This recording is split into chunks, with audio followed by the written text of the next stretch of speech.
In his previous life, Draco, who toiled to support his family until his untimely demise, finds himself reborn at the tender age of 11. To his astonishment, he encounters a rather peculiar Harry. By Merlin's foul socks, why has this Harry not only entered Slytherin, but also become his dormitory mate? Chapter 1. Rebirth. Draco struggles to awaken from his slumber, abruptly realizing that his surroundings have transformed entirely. He warily propped himself up on the bed, surveying his environment, and discovered everything to be inexplicably familiar. Upon lowering his gaze, he was astonished to behold his diminutive form. He lifted his youthful hands, perplexed by his current condition. Shouldn't I be dead? Where's this place? In the aftermath of the war, his parents were imprisoned in Azkaban due to their transgressions. At the age of 17, he consequently bore the weight of the Malfoy family's honor. In a bid to restore his family's former glory, he began to adeptly navigate the incessant inspections and contend with a myriad of avaricious visitors, all while tirelessly managing the mountain of responsibilities that lay before him. Under the burden of responsibility, he never once allowed himself a moment's respite, his mind perpetually consumed with thoughts of the following day, ultimately leading to the deterioration of his own health. His final memory was of his wife and son, Scorpius, standing by his bedside in tears, holding his hand with sorrowful gazes. Yet, in his dying moments, his thoughts lingered on whether Astoria could withstand the relentless onslaught of greedy ministry officials while maintaining the Malfoy legacy and ensuring Scorpius's joyful upbringing. Ultimately, it was his own shortcomings that weighed heavily upon him. As he tucked away these memories, Draco turned his gaze once more to the familiar furnishings of his recollections. An astonishing thought fluttered through his mind. Had he truly been reborn? To confirm his hypothesis, Draco arose, drew back the curtains, and opened the window. The dawn light was just beginning to break, the sun peeking over the horizon, promising what appeared to be a splendid day. The gentle morning breeze caressed him, its tangible sensation easing some of his trepidation. This was real. He had indeed returned to his 11-year-old self. This meant that everything had yet to transpire, and there was still time to salvage it all. He eagerly turned to the calendar on his bedside, which indicated that today was the day he was to visit Diagon Alley to procure his school supplies, a date he had meticulously set in his childhood. This further solidified the authenticity of the moment. Draco resolved that this time he would not be as cowardly as before, nor would he allow the Malfoy family to decline under his watch. Regardless of the sacrifices he must make, he vowed to rewrite that dismal ending, pledging his very life to ensure the Malfoy family reclaimed its former glory. As the clock's hand pointed to 8 in the morning, Draco had already donned his attire. After adjusting his outfit, he picked up the hair gel from the vanity, staring at it for an extended moment before ultimately setting it aside. After all, considering the steadily receding hairline of his past life, it might indeed hold some significance. Once he had completed his preparations, Draco pushed open the door and made his way to the living room, never having felt that path so arduous. Anxiety coursed through his being as he anticipated the moment he would once again see his parents. Moreover, Lucius and Narcissa had not endured the ravages of war, nor were they the gaunt parents tormented by the harsh environment of Azkaban. Draco entered the parlor and immediately beheld them waiting there. Before witnessing their ever-present nobility and beauty, Draco believed he could restrain himself. Yet, upon seeing Narcissa's smiling gaze directed at him, he could not help but launch himself into her embrace. Tears threatened to spill from his eyes uncontrollably. Had he not been steadfastly holding them back, he might have succumbed to weeping aloud at that moment. How utterly humiliating that would have been. Although the situation was hardly ideal, the reality of it all was indeed genuine. How wonderful it was. Beside him, Lucius shook his head in resigned dismay at Draco's state, while Narcissa gently returned his embrace, gazing at him with indulgent affection, her hand reaching up to tousle his hair. "Ah, my dear little dragon, the thought of you leaving home for Hogwarts is truly heart-wrenching. Alas, there is no alternative. If every wizard must attend school upon turning 11, then your mother truly wishes not to part with you." There was an ineffable tenderness in Narcissa's tone as she patted Draco's back and continued, "All right, my darling. Regardless of the circumstances, we must set off. Your father has only just managed to secure a day off, and we have quite a few items to purchase today." "Yes, mother," Draco sniffled, releasing Narcissa and lowering his head in a bid to steady his emotions, chastising himself for his childish behavior. Why could he not control himself? Ahem, Draco, you must understand that you have grown. Your father hopes that your mind encompasses more than just the frivolous trappings and toys, but also the honor of the Malfoy family. As an heir, it is essential that you demonstrate your intellect and capabilities. That is the mark of a worthy successor. Do you understand?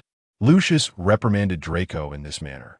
Yet internally, he grappled with the reason his son did not embrace him, pondering whether children naturally gravitated more towards their mothers. Draco, with his head bowed, listened intently, oblivious to his father's subtle thoughts. Finally, he raised his head to meet Lucius's gaze and declared, "I shall, father. After all, the Malfoy family is, and will always be, the finest. Rest assured, I will protect it with all that I have, including my very life." Lucius regarded Draco with a hint of surprise. In the past, when Draco made such assertions, he had always been indifferent, believing that their family's accolades were a given, and that he need not exert any effort. Observing this seemingly suddenly matured Draco, Lucius felt a sense of satisfaction, though he did not overtly display it, instead simply stating, "Well then, let us be on our way." Chapter 2. The encounter. Upon arriving at Diagon Alley, Lucius received an unexpected notification regarding an afternoon meeting at the Ministry of Magic, prompting them to split up in order to procure their necessities more efficiently. Lucius and Narcissa proceeded to assist Draco in acquiring essential items, while Draco found himself perched on a low stool in Madame Malkin's robes for all occasions, allowing the overly energetic measuring tape to swirl around him. The tinkling of a bell announced the entrance of a somewhat slender boy, who appeared nervous yet endeavored to maintain a facade of composure. "Hello, I came to buy clothes." Upon noticing a customer, Madame Malkin, who had just finalized the clothing style with Draco, warmly approached the newcomer. "Oh dear, are you here to purchase a uniform for Hogwarts?" Without waiting for a response, she ushered him further inside, continuing, "As a matter of fact, there is a young gentleman trying on clothes at this very moment. Do join him." The boy glanced anxiously at Madame Malkin and then at Draco, who was still standing on the stool. Ultimately, under Madame Malkin's urging, he took a seat on the stool beside Draco. Draco instantly recognized Harry, which left him feeling somewhat awkward, unsure whether to initiate a conversation. If he truly wished to distance himself from the Dark Lord for good, he knew he must embrace a change. After all, given that Malfoy had previously been a favored ally of the Dark Lord, neutrality was not an option. If a choice had to be made, the former outcome suggested that aligning with the Savior would indeed be a wise decision, even if the victory came at a steep cost.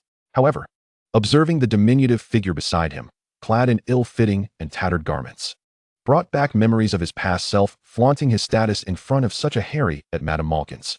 This made Draco ponder how to approach the conversation with a degree of discomfort. Undeniably, Harry had been a significant help to him in the aftermath of the war. Though Draco could not fathom why Harry would extend assistance to his arch-nemesis, it seemed the Savior's compassion was boundless, unable to bear witness to the struggles of others, prompting him to reach out a helping hand to anyone in need. Finally, Draco forced a smile, attempting to adopt a demeanor of casualness as he spoke. "Hello. Are you also headed to Hogwarts?" Harry was taken aback by the sudden inquiry, astonished that the exquisitely delicate boy beside him would engage him in conversation. This unexpected interaction left him momentarily flustered, and he stammered, "Why, yes." After uttering those words, Harry felt a sense of deflation. He had never had friends before. Although he had some hope for companionship, it was not something he particularly craved. Yet inexplicably, he yearned to befriend this person as if it were destined. In response to Harry's demeanor, Draco endeavored to be amiable rather than haughty, as he had been in their previous lives. He had no desire to face the same rejection that had once echoed in his ears, especially the phrase, "I want to be able to distinguish who is different." However, if he found himself in a similar situation as before, it would not matter. He resolved not to actively oppose Harry as he had in the past. Rather, he would simply treat him as an ordinary classmate, albeit a distant one. Although he sought to protect his family, that did not necessitate ingratiating himself to a savior. "My name is Draco Malfoy. And you?" Draco snapped back to reality, extending his hand towards Harry. I'm Harry Potter." Harry, feeling a tinge of anxiety, shook Draco's hand. "Harry Potter." Draco feigned surprise, a hint of admiration lacing his tone. "So you are the one who defeated the Dark Lord?" I don't know," Harry replied. Not overly enthused, his gaze evasive. He was reluctant to discuss this topic, as it was tied to the loss of his parents. To him, there was nothing glorious about it. If there was, all the glory should rightfully belong to his parents. Draco quickly sensed Harry's discomfort with the subject and withdrew his hand, deftly shifting the conversation. Professor Dumbledore mentioned that you had a decent life in the Muggle world, though your attire suggests otherwise. With that, he scrutinized Harry's clothing, uncertainly inquiring, "Is this some new fashion among Muggles?" Harry, feeling a pang of embarrassment at Draco's observation, was inexplicably reluctant to reveal that he was merely wearing Dudley's discarded clothes, which were far from fashionable. He could only mumble, "I suppose, yes." Draco, observing Harry's bashfulness, felt disheartened. He was bewildered as to why conversing with Harry seemed to present such a challenge. Undeterred, he attempted to change the subject once more. "By the way, do you know which house you will be sorted into?" Harry, realizing he was utterly uninformed about the houses, felt foolish. He vowed to himself to study diligently once at school to avoid such ignorance in the future. However, in that moment, he could only respond dejectedly, "Sorry. I don't know." "Well, nobody knows which house they will be placed in, but I believe I will be sorted into Slytherin, as my entire family has graduated from there." Draco spoke with pride. Yet, recalling the prevailing opinions about Slytherin, he added, "Though the outside world holds a prejudiced view of this house, I will always take pride in it." Why would someone harbor prejudice against a house?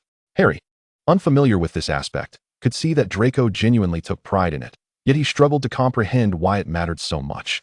After all, it was merely a house. Was it not? "Perhaps it is simply a matter of perspective," Draco replied, noting Harry's perplexed expression. Just as he was about to elaborate further, he spotted Hagrid waving from outside.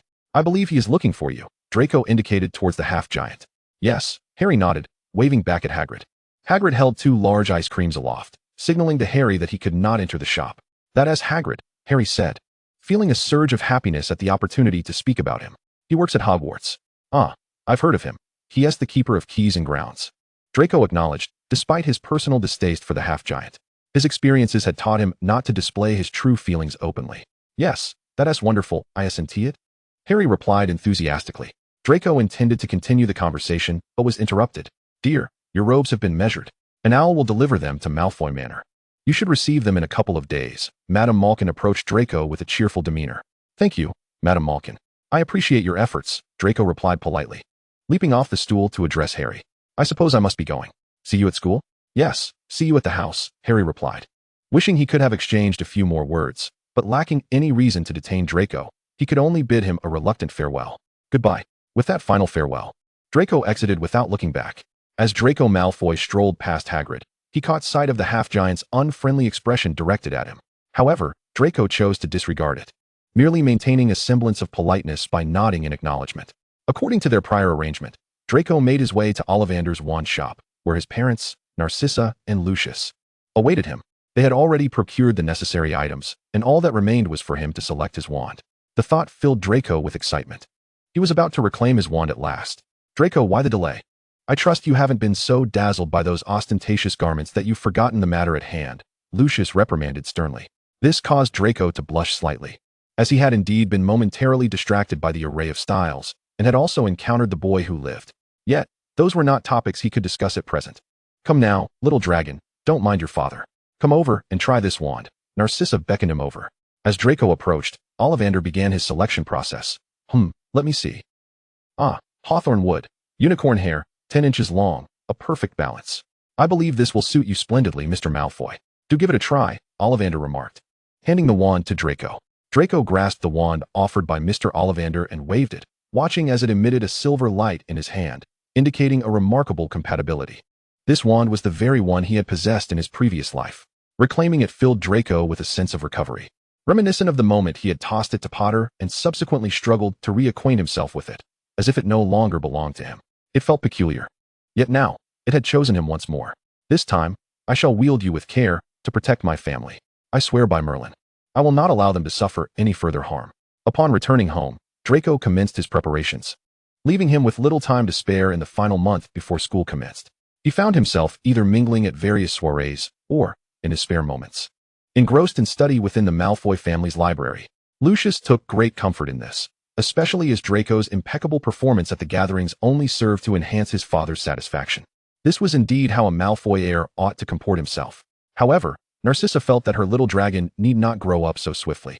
On the day of the school term's commencement, Draco was so elated that he hardly managed to sleep, springing out of bed the moment his alarm rang. As he descended the stairs, the house elf had already prepared his belongings. Narcissa was busy packing the cookies and sweets she had personally baked, while Lucius employed a shrinking charm to neatly stow them into an exquisite black leather trunk. Chapter 4. Platform 9 3/4. As Draco stepped into King's Cross Station, he truly grasped the reality that he had the power to change his fate. "Hey, Draco, over here, here," shouted Crabbe and Goyle, who were already waiting by the train. Draco waved back in acknowledgement and then bid farewell to Lucius and Narcissa before making his way over. He noticed only Crabbe and Goyle were present. Their fathers were conspicuously absent, likely waiting elsewhere for them. Seeing the two, Draco felt a mix of emotions. He bore no ill will towards Crabbe for his reckless use of fiend fire, as he too had faced punishment for his actions. Goyle, on the other hand, had proven himself to be a steadfast friend, and they continued to maintain their bond even after the war. "Draco, you've finally arrived. We've been waiting for you," Goyle exclaimed, his face alight with joy. Yes. Our fathers instructed us to wait for you, and said we should listen to you at school," Crabbe added eagerly. "Well then, remember what your father said. Let's head inside," Draco replied with a knowing nod, leading them onto the train. Once they entered the exclusive compartment for the elite, Pansy and Blaze were already seated inside, quickly making room for Draco as he entered. Without further ado, Draco took out the cookies and sweets prepared by Narcissa and began distributing them. "These are homemade by my mother. You simply must try them. They're her new flavors." "Oh, look, canaries. They're delightful. What flavor is this?" Pansy inquired, picking up a cookie. "Strawberry," Draco winked at her playfully. "My mother made them just for you. After all, beautiful things are always suited for a lady, wouldn't you agree?" "Oh dear Draco, I can hardly imagine the number of girls you will enchant at school with this charm," Blaze teased, a smile on his face. "It seems I've already acquired a formidable rival before even stepping foot into the school." At that moment, the compartment door swung open, revealing a girl with flaxen hair. Draco immediately recognized her as Hermione Granger, accompanied by the timid Neville Longbottom hiding behind her. "Excuse me, has anyone seen Neville's toad? It's gone missing," Granger inquired with a tone that suggested she expected an answer. Draco lazily cast her a glance and replied, "I doubt it would be here. The compartments on the train are warded against pets. They cannot simply wander in. Perhaps you should look elsewhere. Moreover, entering another's compartment without permission is hardly ladylike, don't you think?" His words left Granger momentarily speechless, her face flushing as she realized her faux pas. "Oh, I'm so sorry," she stammered, not waiting for a response before hastily shutting the door and fleeing with Neville in tow. Meanwhile, Draco and his companions paid little heed to the interruption, continuing their light-hearted banter. In stark contrast, Harry Potter's day was unfolding quite differently. Although the Dursleys had begrudgingly transported him to King's Cross Station, he had no clue where Platform 9 3/4 was located. Moreover, with Hedwig in tow, he drew many curious glances, prompting him to seek assistance. After anxiously scanning the surroundings for a while, Harry finally managed to flag down a passing guard, though he hesitated to mention the elusive platform. Instead, he inquired if there were any trains departing at 11 o'clock, only to receive a disappointing negative response. As time slipped away, Harry admonished himself to remain calm. Yet he felt an overwhelming wave of anxiety. His heart raced, as if it were lodged in his throat, each beat echoing his uncertainty about what to do next. Despite having perused most of the textbooks during the month, none had revealed the location of the platform. As the minutes dwindled, his spirits began to falter, especially when the station timetable indicated that the train would depart in just 10 minutes. Regret washed over him as he berated himself for not asking Hagrid how to board the train to Hogwarts once they arrived at the station. Just as he stood despondently at the center of the platform, contemplating whether to tap the barrier between platforms 9 and 10 with his wand, a family with striking red hair passed by him. Harry distinctly overheard them discussing their search for Platform 9 3/4. They carried luggage similar to his own and had an owl as well. Perhaps he could follow them? With renewed determination, he hurriedly pushed his cart to keep pace with them until they stopped at the barrier between platforms 9 and 10. Harry hurriedly approached and inquired, "Excuse me, I would like to know if you are headed to Hogwarts?" The plump, red-haired woman glanced at Harry, her expression laced with curiosity, and asked, "My dear, is this your first time traveling to Hogwarts?" "Yes, ma'am. I am a new student this year, but I have been searching for quite some time and have yet to find the way to the platform." "Oh dear, how fortunate you are to have encountered us. This is Ron, who is also a new student this year. I believe you two can travel together." Harry looked at the boy accompanying her, who had a mop of red hair and a face dotted with freckles. He was tall and lanky, appearing somewhat clumsy, yet he had a pleasant enough appearance. "Really? That is wonderful. Thank you, ma'am," Harry exclaimed, elated at having met them, knowing he would be able to catch the train to Hogwarts in time. "Oh, there's no need for thanks, dear. Just walk straight towards the barrier between platforms 9 and 10. If you're feeling nervous, you can run. The train station is just beyond that wall. Go on, you go first, and Ron will follow closely behind you. There's nothing to fear, the red-haired lady kindly encouraged. All right. Harry complied, steeling himself as he ran towards the wall with his eyes shut. Upon opening them, he was greeted by the sight of a deep crimson steam engine resting beside a platform thronged with travelers. A sign on the train read, Hogwarts Express, 11 o'clock. Harry thought to himself, he had succeeded. He instinctively glanced back, noticing that the entrance had transformed into a wrought iron archway with the inscription Platform 9. Chapter 5, The Train. At that moment, Ron also stepped through, and as the sound of the train's whistle echoed, they rushed on board at the last possible moment. Hey mate, that was quite thrilling. Ron gasped. Indeed, but thankfully we made it, Harry replied, feeling a wave of relief wash over him as he surveyed the crowded carriage. From now on, he was set to embark on a new chapter in his life. Inside the train, Harry and Ron jostled their way through the throngs of passengers until they finally found an empty compartment near the rear. After considerable effort, they managed to stow their luggage and finally settled down. Hello, I'm Ron Weasley, but you can call me Ron. I haven't yet caught your name. Ron eagerly inquired once they were at ease. I'm Harry Potter. You can call me. Before Harry could finish, Ron interrupted him. Harry, you're Harry Potter. Is that true? So, that thing. He pointed at Harry's forehead, speaking loudly. Can I see it? This made Harry feel somewhat uncomfortable. But recalling how Ron had just helped him, he lifted his fringe to reveal the iconic lightning-shaped scar. So that's what the Dark Lord did? Do you remember what happened at that time? Ron asked, his curiosity unabashedly apparent. I'm sorry, I don't remember, Harry replied, wishing to divert the conversation. He thought to himself that if Draco were here, he certainly wouldn't have been so rude as to ask such questions. Oh, that's too bad, Ron said, a hint of disappointment in his voice. Yet he continued to gaze at Harry for a while before turning his head elsewhere. Harry felt a bit uneasy under Ron's scrutiny, as if he were an exhibit in a zoo. He found himself reminiscing about the boy he had met in Diagon Alley, who hadn't stared at him so rudely or pried into his past. Then Harry recalled the boy's mention of the house that was subject to prejudice and wondered if Ron, having grown up in the wizarding world, would know the reason behind it. With that thought, Harry asked, Do you know which house you will be sorted into? Of course, it's Gryffindor. That's the best house. My whole family has been there. Ron exclaimed excitedly. Definitely not Slytherin. If I were placed there, I think my dad would demand I leave school. Is Slytherin really that bad? Harry pondered, confused. Was it another house determined by lineage? Would he too belong to that house, as it seemed his family had? Absolutely. After all, the Dark Lord graduated from there. My dad says it's full of dark wizards. They are all his supporters, not a good house at all, Ron said, his expression filled with indignation. Harry, you must not go there, he emphasized, looking thoughtfully at Harry. However, Harry remained silent, as a clattering noise echoed from the corridor. A cheerful woman pushed open the door. Excuse me, would you like some snacks from the trolley? The enticing aroma reminded Harry that he hadn't eaten anything all morning. He had never had a single penny to spend on snacks or anything else while living with the Dursleys. But now, his pockets were filled with gleaming gold coins, enough to indulge himself in a plethora of treats from the wizarding world. Therefore, he was determined to buy an abundance of snacks to compensate for what he had missed out on before. With that thought in mind, Harry proceeded to purchase Bertie Bott's every flavor beans, fizzing Whizbees, chocolate frogs, pumpkin pasties, cauldron cakes, licorice wands, and an assortment of peculiar and exotic foods he had never encountered before. After thoroughly depleting the trolley of its initial bounty, he inquired about the cost and handed the vendor a galleon. This left Harry feeling somewhat incredulous. He was aware that prices were reasonable, but he hadn't anticipated them being so cheap. As he rummaged through his pocket, feeling the weight of the coins, and gazed at the array of treats before him, he suddenly realized he felt quite wealthy, which inexplicably lifted his spirits and banished the earlier gloom. Harry placed the snacks on the table and noticed Ron staring hungrily at them. He politely offered, Would you like some? There's far too much for me to finish on my own.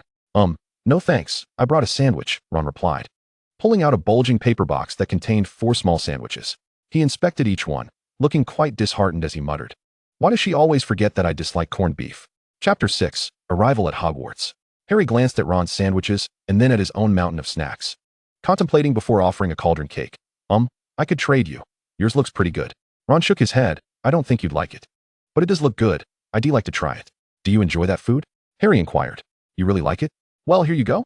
Ron handed Harry the sandwich and, eyeing the pile of snacks, chose a pie to munch on. Thank you. I want to be polite about it. No thanks necessary, Harry replied, never having shared snacks with anyone before, as he had never had any to share in the first place. Although he did not particularly appreciate Ron's demeanor, he acknowledged that he had appeared during his time of need and had helped him, hadn't he? While it wasn't entirely voluntary on Ron's part, Without him and his mother, Harry might not have been sitting leisurely on the train at that moment. Instead, he would have been enduring the ridicule of the Dursleys, which was a thought that made him shudder at the very idea. Harry gazed out of the train window, the fields rushing past him appearing somewhat desolate, soon replaced by clusters of trees and meandering rivers. The scenery was enchanting, yet he couldn't help but wonder if he would see Draco again. At that moment, Draco had donned the required black robes of the school, adorned with intricate dark patterns traced in silver thread, quite a sight to behold. The sky had darkened, and the train seemed to slow its pace. They were on the brink of arriving at Hogwarts. Please leave your luggage on the train. We shall assist you in transporting it to the school. Kindly prepare to disembark. A sudden voice echoed through every corner of the carriage, heralding the commencement of their journey into the world of academia. Even though it was Draco's second time attending the sorting, he found himself unavoidably anxious. The train gradually came to a halt, and he, along with Crabbe and Goyle, followed the throng as they exited. First years, this way, Hagrid bellowed, carrying a large lantern. Standing beside the solitary street lamp, his eyes scanning the crowd in search of someone. One by one, the first years passed by him, and only after most had gone did he finally spot Harry stepping off the train. Hagrid enthusiastically waved at Harry, calling out, "Harry, over here. How are you?" The mere mention of Harry's name stirred the crowd into a frenzy, with everyone eagerly peering around, eager to catch a glimpse of the legendary savior, nearly disrupting the orderly procession. Unlike the others, Draco remained with his friends, awaiting the mass to resume its movement. "Come along. First years, don't stop," Hagrid exclaimed, realizing the chaos his presence had inadvertently caused. "Follow me, watch your step, and stay close. We are almost at Hogwarts." Ultimately, the allure of Hogwarts proved greater than their curiosity about Harry Potter. Although they continued to discuss the boy's exploits, their steps remained steady, following Hagrid down a steep, narrow path. "Turn this corner, and you shall soon behold Hogwarts," Hagrid called back to the new students. The response was a resounding cheer of "okay." After they had walked a while longer, they arrived at the edge of a dark lake, where numerous boats were moored along its banks. On the opposite hillside stood a magnificent castle that was Hogwarts. Draco surveyed the scene before him, everything reminiscent of his memories. "Remember, no more than 4 people per boat." Hagrid directed them to the water's edge, adding, "All right, everyone, board in an orderly fashion." While they waited, Harry spotted the platinum-haired boy amidst the crowd. However, by the time he squeezed himself next to Draco, he realized that Draco's boat was already full and departing for Hogwarts. Particularly disheartened by the fact that Draco had not noticed him, Harry decided to board a nearby boat, reassuring himself that they would inevitably cross paths at the same school. Once they disembarked, Hagrid knocked 3 times on the castle door, which swung open to reveal a tall, stern-looking witch clad in emerald green robes. Her demeanor was exceedingly serious, giving the impression of being somewhat unapproachable. "These are the first years, Professor McGonagall," Hagrid introduced. McGonagall nodded in acknowledgement, signaling her understanding. "Thank you, Hagrid. I shall take it from here. You may rest now." As everyone followed Professor McGonagall into the castle, Harry seized the opportunity to slip beside Draco. "Hey, Draco. It's great to see you again," Harry said excitedly, giving Draco's shoulder a friendly pat. Hearing the voice, Draco turned to glance at Harry, smiling as he replied, "Yes, good to see you again. How are you feeling about the sorting?" "To be honest, I'm a bit nervous. I don't know where I'll end up," Harry admitted, scratching his head sheepishly. "Huh, Draco, who is this? How does he know your name?" Goyle inquired curiously, glancing back and forth between Harry and Draco. "This is Harry Potter. We met previously in Diagon Alley," Draco explained. "Harry Potter? The savior?" Crabbe responded, astonished. "Indeed. But I suggest you focus on the sorting instead. Perhaps it's best to pray that you end up in Slytherin," Draco advised, deftly diverting attention from Harry's unwanted celebrity status. Unbeknownst to him, this very action only solidified Harry's determination to join the same house as him. At that moment, they followed Professor McGonagall into a small empty room, where she addressed them. "Welcome to Hogwarts. The feast is about to begin. However, before you take your seats in the Great Hall, we must first ascertain to which house you belong. This is a long-standing tradition. The sorting is an essential ceremony. For during your time at school, your house will serve as your home at Hogwarts. You will reside in the dormitories with fellow house members, attend classes together, and spend leisure time in your house as common room. Now, although most of you are likely familiar with the houses, allow me to introduce them. We have 4 houses: Gryffindor, Hufflepuff, Ravenclaw, and Slytherin. Each house boasts its own illustrious history and has produced remarkable wizards. Throughout your time at Hogwarts, your exemplary conduct will earn points for your house, while any misdeeds will result in point deductions. At the end of the year, the house with the highest score will be awarded the House Cup, so I hope you all strive to bring honor to your house and take pride in it. Now, the sorting ceremony is about to commence. Please line up in single file and follow me, Professor McGonagall commanded, elegantly turning to lead them to the Great Hall. Harry found himself directly behind Draco, having naturally gravitated towards him after standing so close moments before, entirely oblivious to the furious gaze directed at him from a short distance away. Chapter 7. A Reunion. Draco certainly noticed Harry's subtle maneuver, leaving him feeling quite perplexed. This was not the impression he had of the young savior from his childhood. It was difficult to articulate, perhaps a tad too clingy. Furthermore, this was only their second encounter. Wasn't he it? The red-haired Weasley nearby had been glaring at him with a look reminiscent of a child who believed his favorite toy had been snatched away. Adding to Draco's confusion, had he truly done anything to provoke such animosity? He had never even mocked the boy's ridiculous hair color, among other things.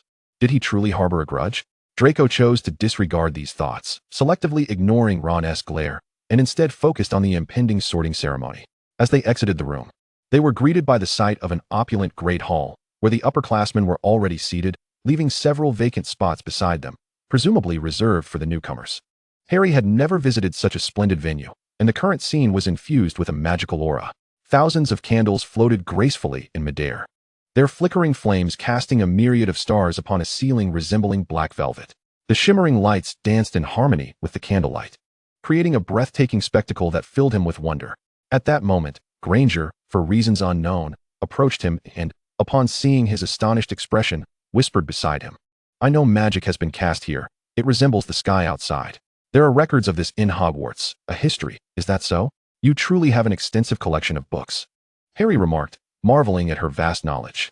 He had previously encountered Granger on the train, where she was assisting a student named Neville in searching for his toad. She was a helpful and remarkably intelligent young lady. Naturally, to learn more, one must engage in study. I even purchased some additional reference books. As this is entirely new to me, I believe the knowledge within them will help me gain a better understanding, Granger said, her pride apparent. Indeed, when faced with an unfamiliar realm, relying on the wisdom contained in books can be invaluable, and I concur with your perspective, Draco nodded. Although Granger was a muggle, her aptitude for learning was undeniable. Draco's amiable demeanor stemmed from a prior encounter in which Granger had publicly criticized Rita Skeeter for her sensationalized portrayals of the dwindling aristocracy post-war. Indeed, and you are? Granger asked, a hint of curiosity in her tone. I am Hermione Granger. You may call me Hermione. I apologize for entering your compartment without knocking earlier. No harm done. I accept your apology. I am Draco Malfoy, and you may call me Draco.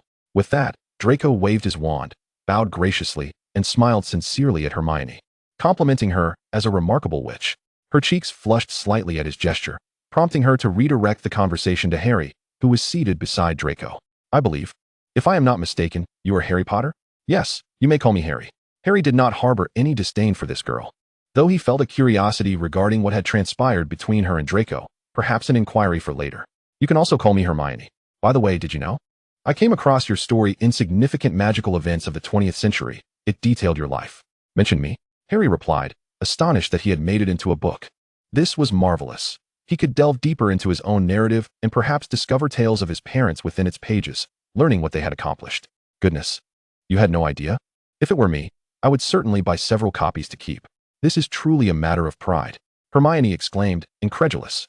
I have never been exposed to the magical world before. I've lived in the Muggle world, Harry explained, just as Hermione was about to respond. Professor McGonagall's voice rang out. Children, quiet down, please. Professor McGonagall placed a four-legged stool before the first-year students, upon which sat an old, patched black hat that seemed out of place amidst the surroundings. The new students gazed curiously at the hat, silence enveloping the hall, and then, unexpectedly, the hat began to move. A slit opened in its center, resembling a mouth, appearing somewhat ominous, and then, abruptly, the hat began to sing. You may think me unsightly, but do not judge solely by my appearance. If you find a hat more splendid than I shall consume myself, oh my. You may polish a top hat until it shines, or smooth a high hat until it's divine, but I am the sorting hat of Hogwarts. What you think in your heart will not escape my discerning art. Come, try me on, and I shall see which house you are destined to be. Perhaps you belong to Gryffindor, where the brave and valiant soar. Their courage and chivalry set them apart, making Gryffindor a noble heart. Or you might be a Hufflepuff, where loyalty is held in high regard. Their steadfastness and hard work make them truly unmarred. If you possess a clever mind, Ravenclaw may be where you find those wise and learned friends galore. Within that house, you'll explore. Or maybe you'll find yourself in Slytherin, where true friends gather. but beware of the sly. For those cunning and shrewd will stop at nothing to get by. Fear not, fear not. Come, try me on. You need not panic. For I am a hat of thought. In my embrace, you shall be safe, for I am a magical hat, with wisdom wrought. As the hat concluded its song, the hall erupted in applause, celebrating its performance. The sorting hat then bowed to each of the 4 house tables in acknowledgement, subsequently falling silent, marking the official commencement of the sorting ceremony. Chapter 8. The sorting ceremony. After listening to the sorting hat song, Harry turned to observe the serious expression on Draco's face and the anxious look on Hermione's. His gaze returned to the hat, feeling increasingly uncertain about his own fate. He lacked the courage and cleverness he thought necessary. What if he were to be expelled for not fitting into any house? The mere thought filled Harry with dread. At that moment, Professor McGonagall emerged holding a roll of parchment. Now, when I call your name, step forward, sit on the stool, and don the hat to begin the sorting. Lost in his thoughts, Harry paid little attention to the results for others until Hermione's name was called, snapping him back to reality to focus on the proceedings. Hermione hurriedly made her way to the stool, swiftly placing the hat upon her head, which quickly declared, Gryffindor. As each student was called to be sorted, Harry felt his own nerves intensifying. He feared that the hat would linger upon his head for too long, just as it had with the previous new student, eventually requiring Professor McGonagall's assistance to remove it, which would be utterly mortifying. What if they mistakenly believed he was someone else? What if he lacked the ability to learn magic and was sent back? Noticing Harry's palpable anxiety, Draco placed a reassuring hand on his shoulder and whispered in his ear, Everyone here will find their rightful house. Just focus on where you wish to belong. Relax. Your turn will come soon. As if Draco's words possessed a mystical charm, Harry began to calm, realizing he knew where he was meant to go. Thank you, Draco Malfoy. Professor McGonagall continued. Upon hearing his name, Draco approached with a serious demeanor, and as the hat brushed against his hair, it proclaimed loudly, Slytherin. This outcome pleased Draco. And as he made his way to the Slytherin table, a space was made for him at the center. As most seated there were already acquainted with him from previous gatherings. Regarding the influence of the Malfoy family and their seemingly flawless exterior, it is evident that a significant portion of their power has solidified their status as the very epicenter of Slytherin. Draco, as the sole heir of the Malfoy lineage, possesses ample standing to be considered a key figure within this power structure. Time swiftly passes, and the number of remaining students dwindles until it is finally Harry's turn to step forward. With a firm press of his lips, he strides solemnly to don the sorting hat, causing a ripple of murmurs to erupt throughout the once quiet Great Hall, as most peers lean forward in curiosity to catch a glimpse of him. Soon, Harry is enveloped in the darkness of the hat, where a faint voice begins to speak. Quite difficult. It's apparent you possess considerable courage and a kind heart. Perhaps Gryffindor would suit you? Let me ponder further. There is a strong desire within you to prove yourself, accompanied by ambition. Slytherin could indeed aid you in fulfilling your aspirations. Quite intriguing. Then, Harry Potter, where do you wish to belong? Recalling Draco's previous demeanor, Harry realizes he wishes to be near him. Thus, he affirms resolutely, Slytherin, I wish to join Slytherin. As the sorting hat proclaims Slytherin at Harry's behest, the hall falls into stunned silence. The cacophony ceases momentarily before erupting once more into a tumult of disbelief. Goodness! Harry Potter has chosen Slytherin? How astonishing! I've heard both his parents were Gryffindors. Why has he opted for Slytherin? What a pity! Why not join our house? Gryffindor is so splendid. So, we have acquired the savior? Unbelievable. I thought he would surely request Gryffindor, given its reputation. Amidst this hushed discourse, Harry approaches Slytherin with unwavering determination. Draco, taken aback, contemplates how the savior should have aligned with Gryffindor, not Slytherin, which seems so contrary to his previous experiences with the overly compassionate Gryffindor lion. Yet, he quickly regains his composure and gestures for Harry to sit beside him. Observing Draco's motion, Blaise immediately pulls Goyle aside to create space. The Slytherin students, witnessing Draco's action, instantly grasp his stance. After all, who hasn't idolized a few heroes in their youth? Especially in Slytherin, where admiration for strength prevails. A collective cheer begins to rise, celebrating their acquisition of Harry, the savior of the magical realm. As Harry draws nearer to Draco, the latter is consumed by confusion, pondering where it all went awry. The savior has indeed arrived in Slytherin? Is this truly the world he once inhabited? Or has he inadvertently altered something? If events do not unfold according to the established order, then his enhanced understanding may not be as advantageous as he once believed. This realization leaves Draco feeling somewhat lost. Nonetheless, he strives to suppress his emotions, contemplating how to broach this matter with his father. A savior belonging to Slytherin? My word. Yet, upon reflection, perhaps this could be an opportunity to redeem Slytherin from the prejudice it faces. As Harry settles next to Draco, he keenly feels the weight of unfriendly gazes upon him, as if accusing him of an unworthy choice, most notably from Ron Weasley across the hall.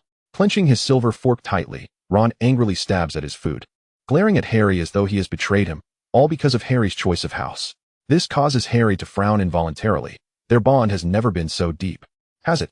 Draco, observing Harry's discomfort, quickly comprehends the source of his unease upon following Harry's gaze to Ron. Harry, you needn't concern yourself with him. The Weasley family's thought processes are often perplexing.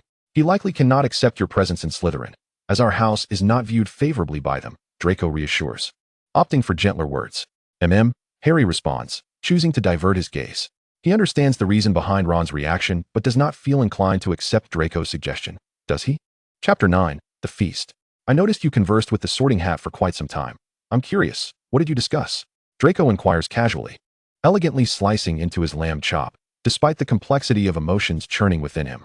He yearns to uncover what has shifted Harry's perspective. Moreover, he perceives this as a potential opportunity to bridge Harry's interactions with these young aristocrats. However, this hinges on whether Harry's response will satisfy them and their influential elders. The nearby Slytherins perk up at Draco's question, eager to glean the insights from Harry's conversation. For curiosity is an inescapable trait for all. The Sorting Hat said Slytherin can help me achieve my ambitions and desires, Harry recites, omitting the most critical reason. Undoubtedly, this declaration will pique the interest of his Slytherin peers and their esteemed families. Just consider the implications of stating that Slytherin can assist the savior in realizing his goals and aspirations. It is vital to remember that few aristocrats are staunch loyalists to the Dark Lord. Their choices are driven by self-interest, and Harry's words, coupled with his celebrated status, are enough to sway their inclinations. Once the final student is assigned to their respective house, Professor McGonagall rolls up the parchment and returns the Sorting Hat to its place before taking her seat. Subsequently, Headmaster Dumbledore rises, beaming at the students as he opens his arms wide, joyfully proclaiming, "Welcome, welcome to Hogwarts, as you embark on one of the most significant journeys of your lives."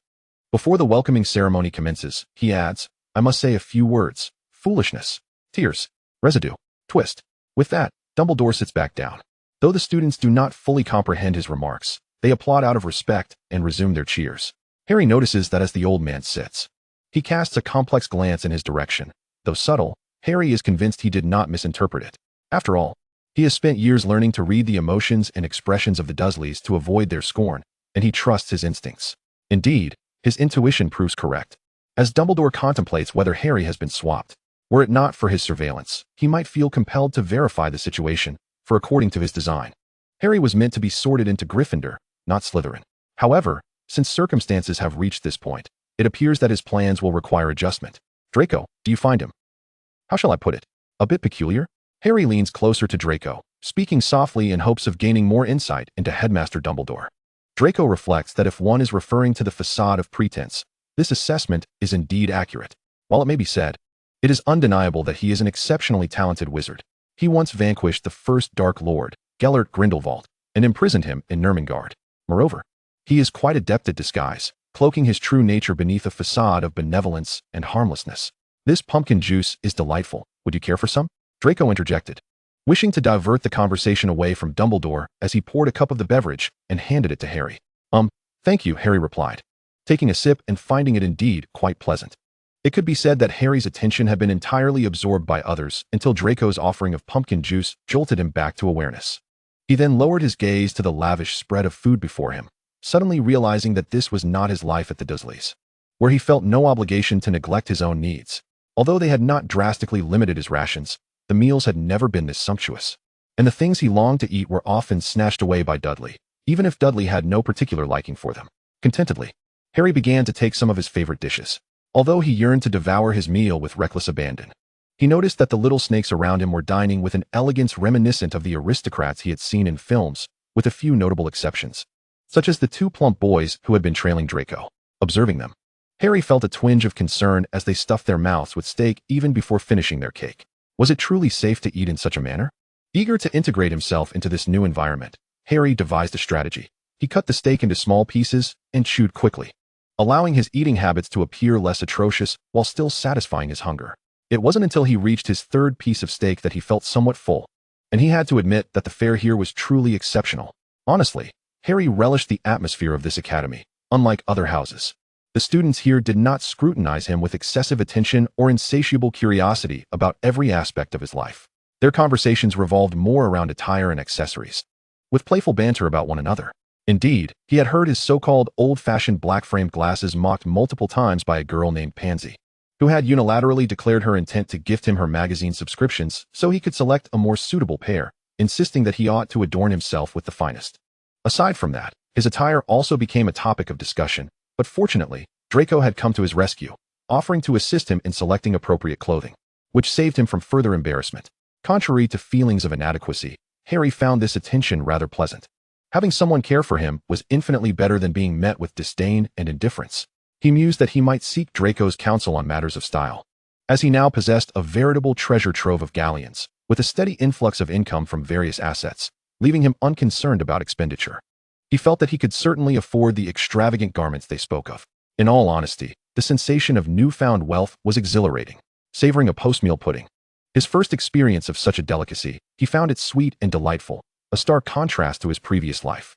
He glanced at the head table, where Hagrid was drinking heartily. Professor McGonagall conversed with Headmaster Dumbledore, and Professor Quirrell, wrapped in a purple scarf, engaged in dialogue with a pallid, greasy-haired professor, their head of house, and also the potions master. At that very moment, the greasy-haired professor's gaze locked onto Harry's, and he sensed an unmistakable disdain emanating from those eyes. Suddenly, Harry felt an unanticipated pain in his forehead scar. "Ow!" he exclaimed, abruptly sitting back in his chair, clutching his head in discomfort. Draco immediately caught him as he slumped, anxiously inquiring, "What's the matter, Harry?" After a moment, Harry waved his hand dismissively, indicating he was fine. "It's nothing. Just a sudden pain in my head. Fortunately, it was brief. Don't worry, I'm all right." "Hey, dear Harry, have you experienced this before?"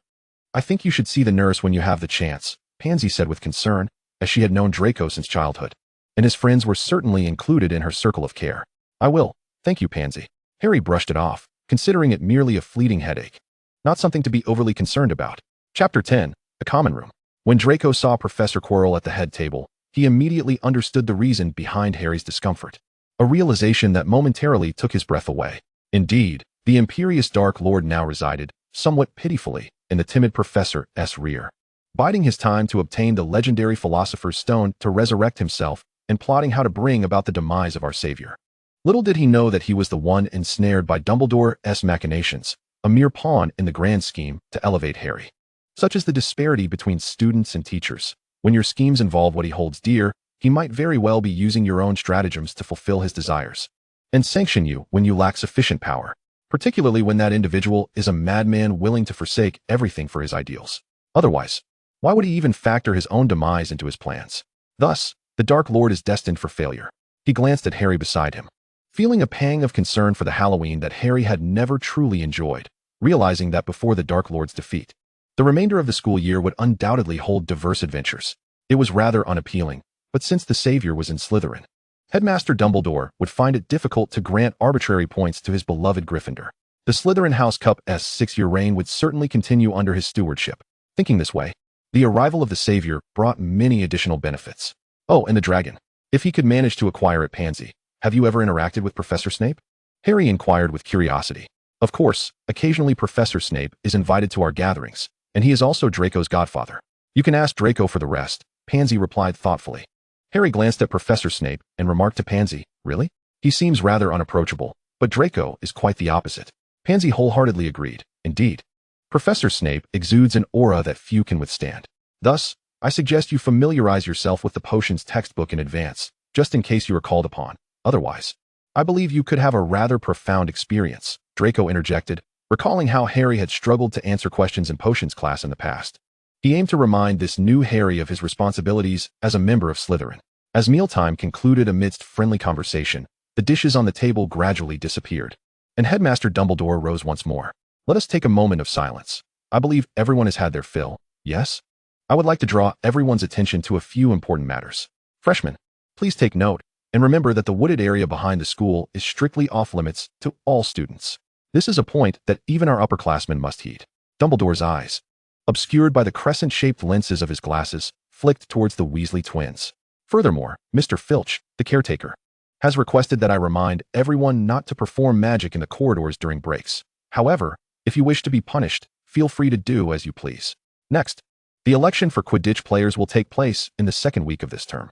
Any student wishing to join the house team may contact Madam Hooch, except for first-year students, for safety reasons. Lastly, I must inform you that anyone wishing to avoid a painful and untimely demise should refrain from entering the corridor on the right side of the 4th floor. Harry found this quite peculiar. Were there truly so many dangerous places within the school? He would certainly need to be cautious. Now, before we retire for the night, let us sing the school song together, Dumbledore declared loudly. Harry keenly observed that the smiles on the professors' faces momentarily stiffened. With a wave of his wand, Dumbledore conjured a long golden ribbon that twisted and coiled above the dining table, forming words. Everyone may choose their preferred melody. Then, with both hands raised, Dumbledore proclaimed, "Ready, sing." Thus, everyone began to sing at the top of their lungs, each choosing a different melody, resulting in a cacophony that left Harry's face slightly pale. Clearly distressed by the chaotic medley, only the Weasley twins continued, singing to the tune of the funeral march. Dumbledore even graciously conducted them through the final 2 measures with his wand. Music indeed possesses an infinite charm, Dumbledore remarked, wiping non-existent tears from his eyes. It is now bedtime. Off to your dormitories. The first-year Slytherins promptly followed their prefect, Marcus Flint, to the Slytherin common room. They arrived beside a damp stone wall in the basement, where a hidden door was concealed, easily overlooked. Flint shouted the password, and the door swung open. Freshmen, remember this. The password will change every 2 weeks. Harry peered in. The wall was fashioned from black Gothic marble, adorned with silver and green embellishments, casting a dim light that exuded an air of mystery. He followed Draco inside, observing that the common room was situated beneath the water, with fish swimming visible through the windows. The ceiling was a transparent semicircle carved from crystal, allowing a clear view of the shimmering waves above, while the illumination came from vertically hanging lights that glowed with a green luminescence. In the center of the common room stood an exquisitely carved mantelpiece, above which was a relief of the Slytherin crest, with a fire that burned tirelessly, dispelling the chill of the basement. Adjacent to the fireplace was a large round writing desk, with scattered writing tables lining the walls, and the Slytherin motto hung solemnly on the walls. Freshmen, remain here. The rest may return to their dormitories to rest, Flint announced, stating that the headmaster would arrive shortly. No sooner had Flint finished speaking than the common room door swung open, and Professor Snape strode in. Stand straight. Snape's cold gaze swept over the new students as he spoke in a measured tone. I trust that your admission into Slytherin indicates that you possess unique qualities, rather than being a mere assembly of dullards. At this, Snape cast a pointed glance at Harry. Thus, welcome to your new home. Remember that the reputation and traditions of Slytherin are of utmost importance. I expect not to see you tarnish its honor. Do you understand? His icy gaze scrutinized the group of young serpents, hoping they would take his words to heart. Yes, the young serpents chorused in unison. Very well, Flint. Please assign the dormitories. Snape turned and departed without waiting for Flint to respond. Chapter 11, Dormitory Assignments. After Professor Snape's departure, Prefect Flint stepped forward. Each pair will share a dormitory, with nameplates indicating your assigned rooms. Your belongings have already been placed inside. Gather here tomorrow morning and for the next week. We will guide you through Hogwarts and its classrooms. Now, go to your respective dormitories and rest. Flint concluded, leading the way out, while the remaining young serpents eagerly paired off to seek their dormitories, filled with anticipation for their forthcoming house life. Draco, do you think we'll be assigned to the same room? Harry mused excitedly, eager for rest. The tension he felt earlier from the headmaster's imposing presence had faded from his mind, replaced by the hope of sharing a dormitory with Draco. We must check it out. Let us go? Oh no. Please, let it not be with Harry. I trust that Merlin might occasionally favor a Malfoy. Last time I shared with Blaise. And it should be the same this time. Having a roommate who respects one's privacy and never pries into matters one prefers to keep private is essential. Especially since this incarnation of Harry tends to be rather chatty. Considering the past, Harry would undoubtedly be the one whose name would be crossed off the list for respecting boundaries. Merely thinking of the Harry from his previous life, who relentlessly probed into every detail post-war, left Draco with a dislike for him, even if it was for his own benefit. One could only say that our savior would never master the art of subtlety, always laying bare the innermost thoughts of others, as if only by doing so could they heal more swiftly. The Malfoys uphold their dignity. He has never appreciated such behavior. The Slytherin dormitory appeared endless as Harry and Draco walked side by side along the corridor, searching each room. During this time, Harry did not notice Draco's familiarity with the surroundings. He merely followed beside him, entirely focused on the nameplates adorning the doors while letting Draco lead the way. When Draco reached the dormitory he occupied in his previous life, he glanced and indeed found his name. But why was Harry's name also there? Damn it. Why does the savior always get his wishes granted? Could Merlin not grant a single request for a Malfoy? Draco shot a complex glance at Harry, clearly recognizing his genuine delight, even as excitement sparkled in his eyes. Hey, Draco, look. We really are in the same dormitory. What should our password be? Harry exclaimed, joyfully grasping Draco's arm. What else could be done? Once I become a prefect, I'll have a single room. I can only wonder what expression my father would wear upon learning that I share a dormitory with the savior. Ambition. Draco yanked his arm free, feigning indifference as he spoke, then pushed the door open and stepped inside, needing to calm his emotions. Harry followed him into the dormitory, where, just as Flint had mentioned, their belongings were already placed inside. The outer area seemed to serve as a common room, furnished with a set of black leather sofas, though the coffee table was empty, suggesting a need to select matching tea sets. The inner chamber continued with the silver and green theme, featuring 2 four-poster beds adorned with green silk drapes, separated by a deep green curtain on either side. On each side of the room stood a wardrobe intricately carved with serpentine motifs, accompanied by a writing desk fashioned from golden silk Namu wood. Tapestries reminiscent of the medieval era adorned the walls, depicting the legendary escapades of notable Slytherins. Silver lanterns dangled from the ceiling, and within the room, one could hear the gentle lapping of the sea, with the occasional fish peering curiously through the window. Opposite the bed was an exquisite fireplace, flanked by 2 small armchairs, though the flames within were not nearly as vibrant as those in the common room. Vina Malfoy clapped her hands and called out, "Come out and help us tidy up." With a sudden pop, a beautifully attired house elf appeared, respectfully stating, "At your service, young master." This arrangement had been orchestrated by Narcissa to ensure Draco's comfort. Despite Draco's repeated insistence that he could manage on his own, he was unable to dissuade his mother. The unexpected appearance of the house elf startled Harry, who curiously inquired, "Draco, what is this?" "This is our house elf, Vina. My mother sent her to Hogwarts to assist with my daily needs. I told her it was unnecessary, but she wouldn't hear of it," Draco sighed, wishing his mother would have more faith in his ability to care for himself. Harry watched as the little elf busily set to work. "This is wonderful. By the way, I read that apparition is not permitted at Hogwarts. How is she able to appear here?"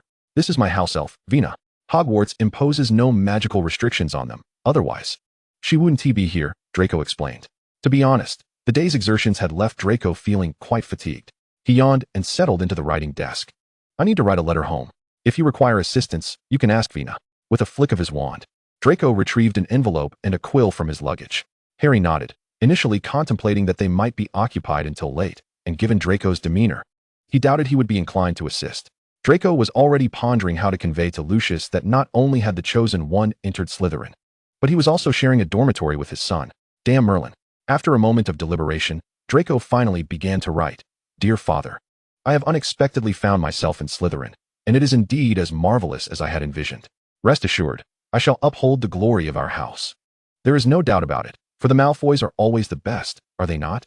Additionally, I must divulge a matter of utmost importance. I hope you can temper your emotions, although I understand it may be difficult to accept, but it is, in fact, the truth. Harry Potter has joined Slytherin. Yes, that very savior of the wizarding world is now my housemate." I inquired as to why he was sorted into Slytherin, and he revealed that the sorting hat told him Slytherin would fulfill his ambitions and desires.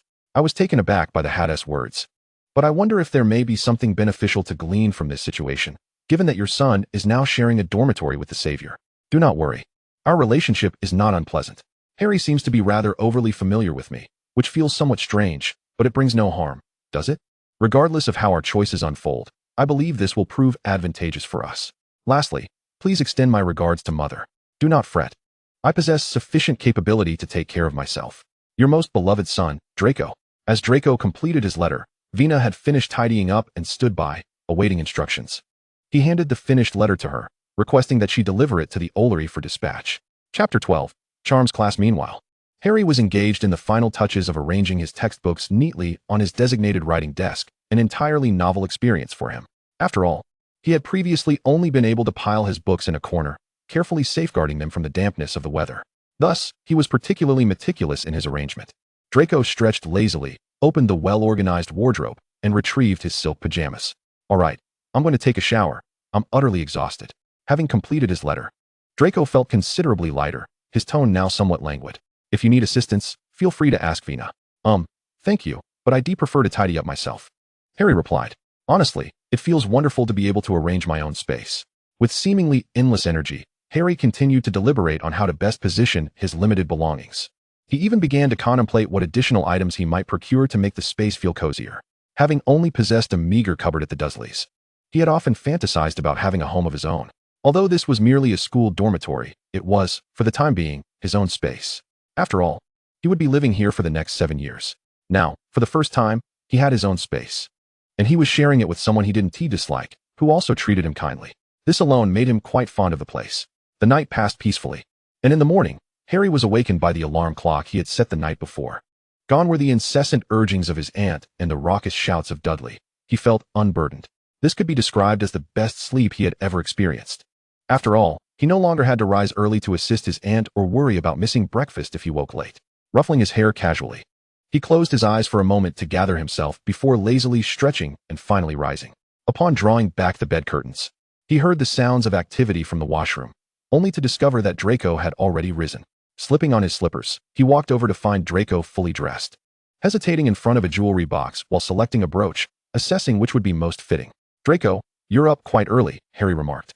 Eyeing the array of brooches Draco possessed, he suggested, "I think the dark green serpentine one would suit you perfectly. A gentleman must always maintain his impeccable appearance. And rising early to prepare is simply unavoidable," Draco replied, picking up the brooch Harry had suggested and comparing it against his robes, confirming its compatibility. After fastening the brooch, Draco glanced at Harry and winked playfully. "It seems that after a night of Pansy's influence, your taste has noticeably improved. Commendable indeed. Don't tease me. After being critiqued by Pansy all night, I had to improve a bit, or I'd be letting her down," Harry retorted. For some reason, Harry felt an inexplicable quickening of his heart under Draco's gaze, but he dismissed it, reasoning that anyone would feel flustered when being looked at by someone so strikingly handsome. Hurry up and get ready. I had Vina bring back breakfast. We need to eat quickly before heading to class." With that, Draco stepped out, granting Harry some space. Realizing that it was their first day of classes, Harry felt the pressure to make a good impression on the professors. He hastily finished getting ready, and after sharing breakfast with Draco, they set out. They were not the last to arrive. A few others were still missing from the gathering area, preventing them from leaving early. As it was their first day of classes, they would be escorted to their classrooms by older students once everyone had assembled. One could say that the little snakes were quite punctual, for it wasn't long before everyone had arrived, and under the guidance of Prefect Flint, they made their way to the classroom. "Look, over there." "Where? Did you see the one wearing black-framed glasses? He's just beside that blonde-haired boy, and there are 2 chubby boys next to him. Hey, did you catch a glimpse of his face? Wow, he looks rather handsome. However, I think the blonde next to him is even more attractive. I find both of them quite appealing. Did you notice that scar on his face?" As Harry entered the classroom, the incessant whispers trailed behind him, with everyone eager to catch a glimpse of his appearance, as if he were some extraordinary exhibit. Although the changes in the staircase amazed Harry, the stares from those wishing to scrutinize him truly disturbed his mood. They would curiously pass by him, only to return for another look, which made him feel quite uncomfortable. Fortunately, he had Draco and Crabbe to assist him, shielding him from many gazes under Draco's guidance, which alleviated his discomfort somewhat.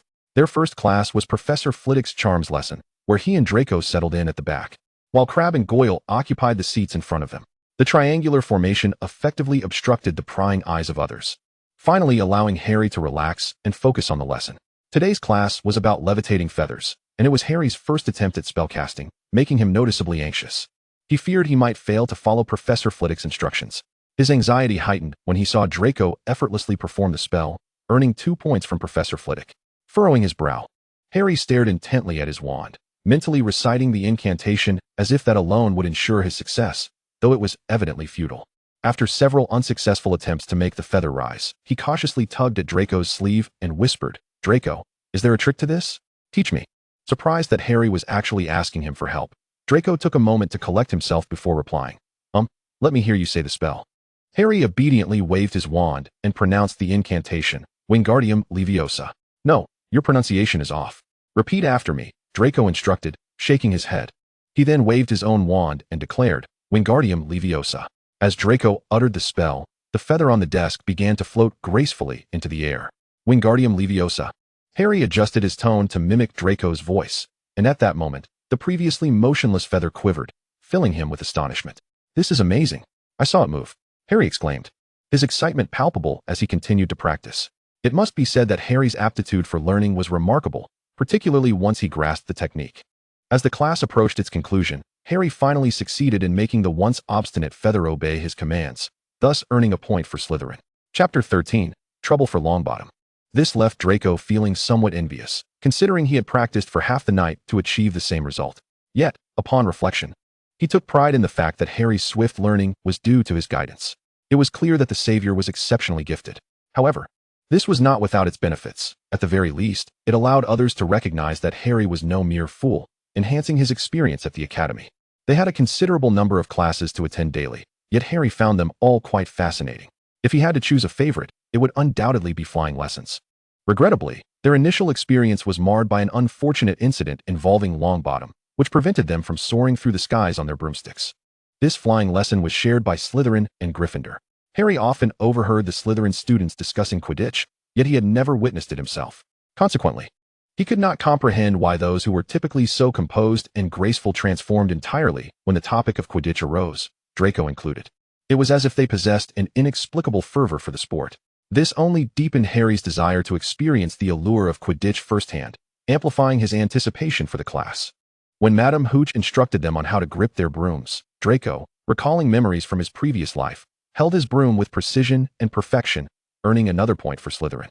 Harry, too, felt an inexplicable familiarity with the broom and successfully lifted it by simply following Madame Hooch's instructions, which filled him with wonder. Observing that most of the students were able to grasp their brooms using the correct magical gestures, Madame Hooch was quite pleased. Just as she was about to instruct them to take off, an unexpected incident occurred. Neville, for reasons unknown, suddenly found himself airborne, precariously hanging onto his broom and swaying dangerously in midair. The suddenness of the occurrence evidently startled Neville, and in a moment of instability, he was flung from his broom. Just as everyone feared Neville would sustain an injury, Harry intervened. Utilizing the levitation charm Professor Flitwick had taught them, he prevented Neville from making a perilous impact with the ground, potentially saving him from a grave injury. However, because Longbottom was from Gryffindor, Harry's actions drew frowns from some of the Slytherins. Was it truly necessary for a savior to befriend a Gryffindor? Draco, however, viewed it as inevitable. Harry always possessed a heart of justice, harboring a desire to save everyone. If it weren't for that, he wouldn't have flown back to rescue him during that catastrophic fire in his previous life. After all, he had no obligation to risk himself for his rival. Did he? This starkly contrasted with Draco's nature, who only acted in his own self-interest and never demonstrated such selfless devotion. Yet, if Harry were to lose that aspect of himself, Draco believed he would also struggle to treat him sincerely. Thus, the complexities of human relationships are profound. They may seem devoid of reason, yet they possess unspoken intersections. 10 points for Slytherin, for Harry saving a fellow student. Madame Hooch hurriedly announced before rushing over to check on Neville's condition. I need to take Longbottom to Madame Pomfrey for an examination. You all stay behind to study. Harry, why did you save a Gryffindor? Millicent Bulstrode asked, voicing the curiosity of the Slytherins after Madame Hooch had walked away. This earned the house 10 points and also brought Slytherin some good reputation. What do you think is the reason? Without waiting for Harry's response, Draco shot a cold glance at Millicent and retorted directly. Harry felt pleased with Draco's defense of him, but he found Millicent's question illogical. He had saved Longbottom simply because he felt compelled to. After all, he did not wish to see his classmate get hurt, nor did he think that was wrong. Although their conversation was relatively quiet, Ron, standing at the edge of the Slytherin group, overheard every word. He thought to himself, this must surely be Slytherin's plot. I knew it. Unable to contain himself, Ron pushed through the crowd and voiced his thoughts, exclaiming, I knew you Slytherins harbored no good intentions. So, this is your notion of saving someone? Truly insidious. Harry, I can't believe you've joined their ranks. You are the savior of the wizarding world. How could you be assimilated by a band of dark wizards? I have truly misjudged you. Harry found Ron's tirade uncomfortable. Why should he seek Ron's approval over whom he chose to associate with? He was not an inept giant infant devoid of judgment. I believe I have the right to make my own choices. I know what is right, rather than heed the words of someone like you, whose vision is clouded by baseless rumors. Ron's face turned crimson at Harry's retort. You will surely regret this. With that, he stormed away. Draco felt he should be elated, yet a twinge of fear gripped him. What would happen if Harry discovered that everything Draco had done regarding him was rooted in self-interest? At dinner, Draco finally received a letter from his father, which filled him with joy. To his surprise, Harry also received a note, as according to Draco's understanding, no one should have been sending him letters. Harry opened it immediately. After all, Hedwig had never brought him anything before, only occasionally flying in to solicit food. The hard-won letter was from Hagrid, inviting Harry for tea this Friday, as he wished to check on him. This brought Harry some joy. There was still someone who cared about him. He then asked a classmate nearby for a quill and parchment, informing Hagrid that he would attend. After generously feeding Hedwig, he tied the note to her leg and sent her off. After dinner, Draco walked back to the dormitory alongside Harry. Seizing the moment while Harry was in the bathroom, Draco opened the letter. It read, "Dear little dragon, I am delighted you have joined Slytherin. I never doubted your excellence. You are indeed a splendid heir. Though I did not anticipate that Harry Potter would also be a part of Slytherin, I had assumed that old Dumbledore would mold him into a quintessential Gryffindor. Yet, it appears he miscalculated. This undoubtedly presents an opportunity, especially since you share a dormitory with him. If you require assistance, do not hesitate to inform me. Additionally, your mother asked me to remind you to take care of yourself. Love, your father." After reading Lucius's letter, Draco felt assured that his father fully supported his choices, further solidifying his resolve and his stance. Chapter 14, Potions Class. If flying lessons were what Harry anticipated most, then potions was undoubtedly the class he dreaded the most.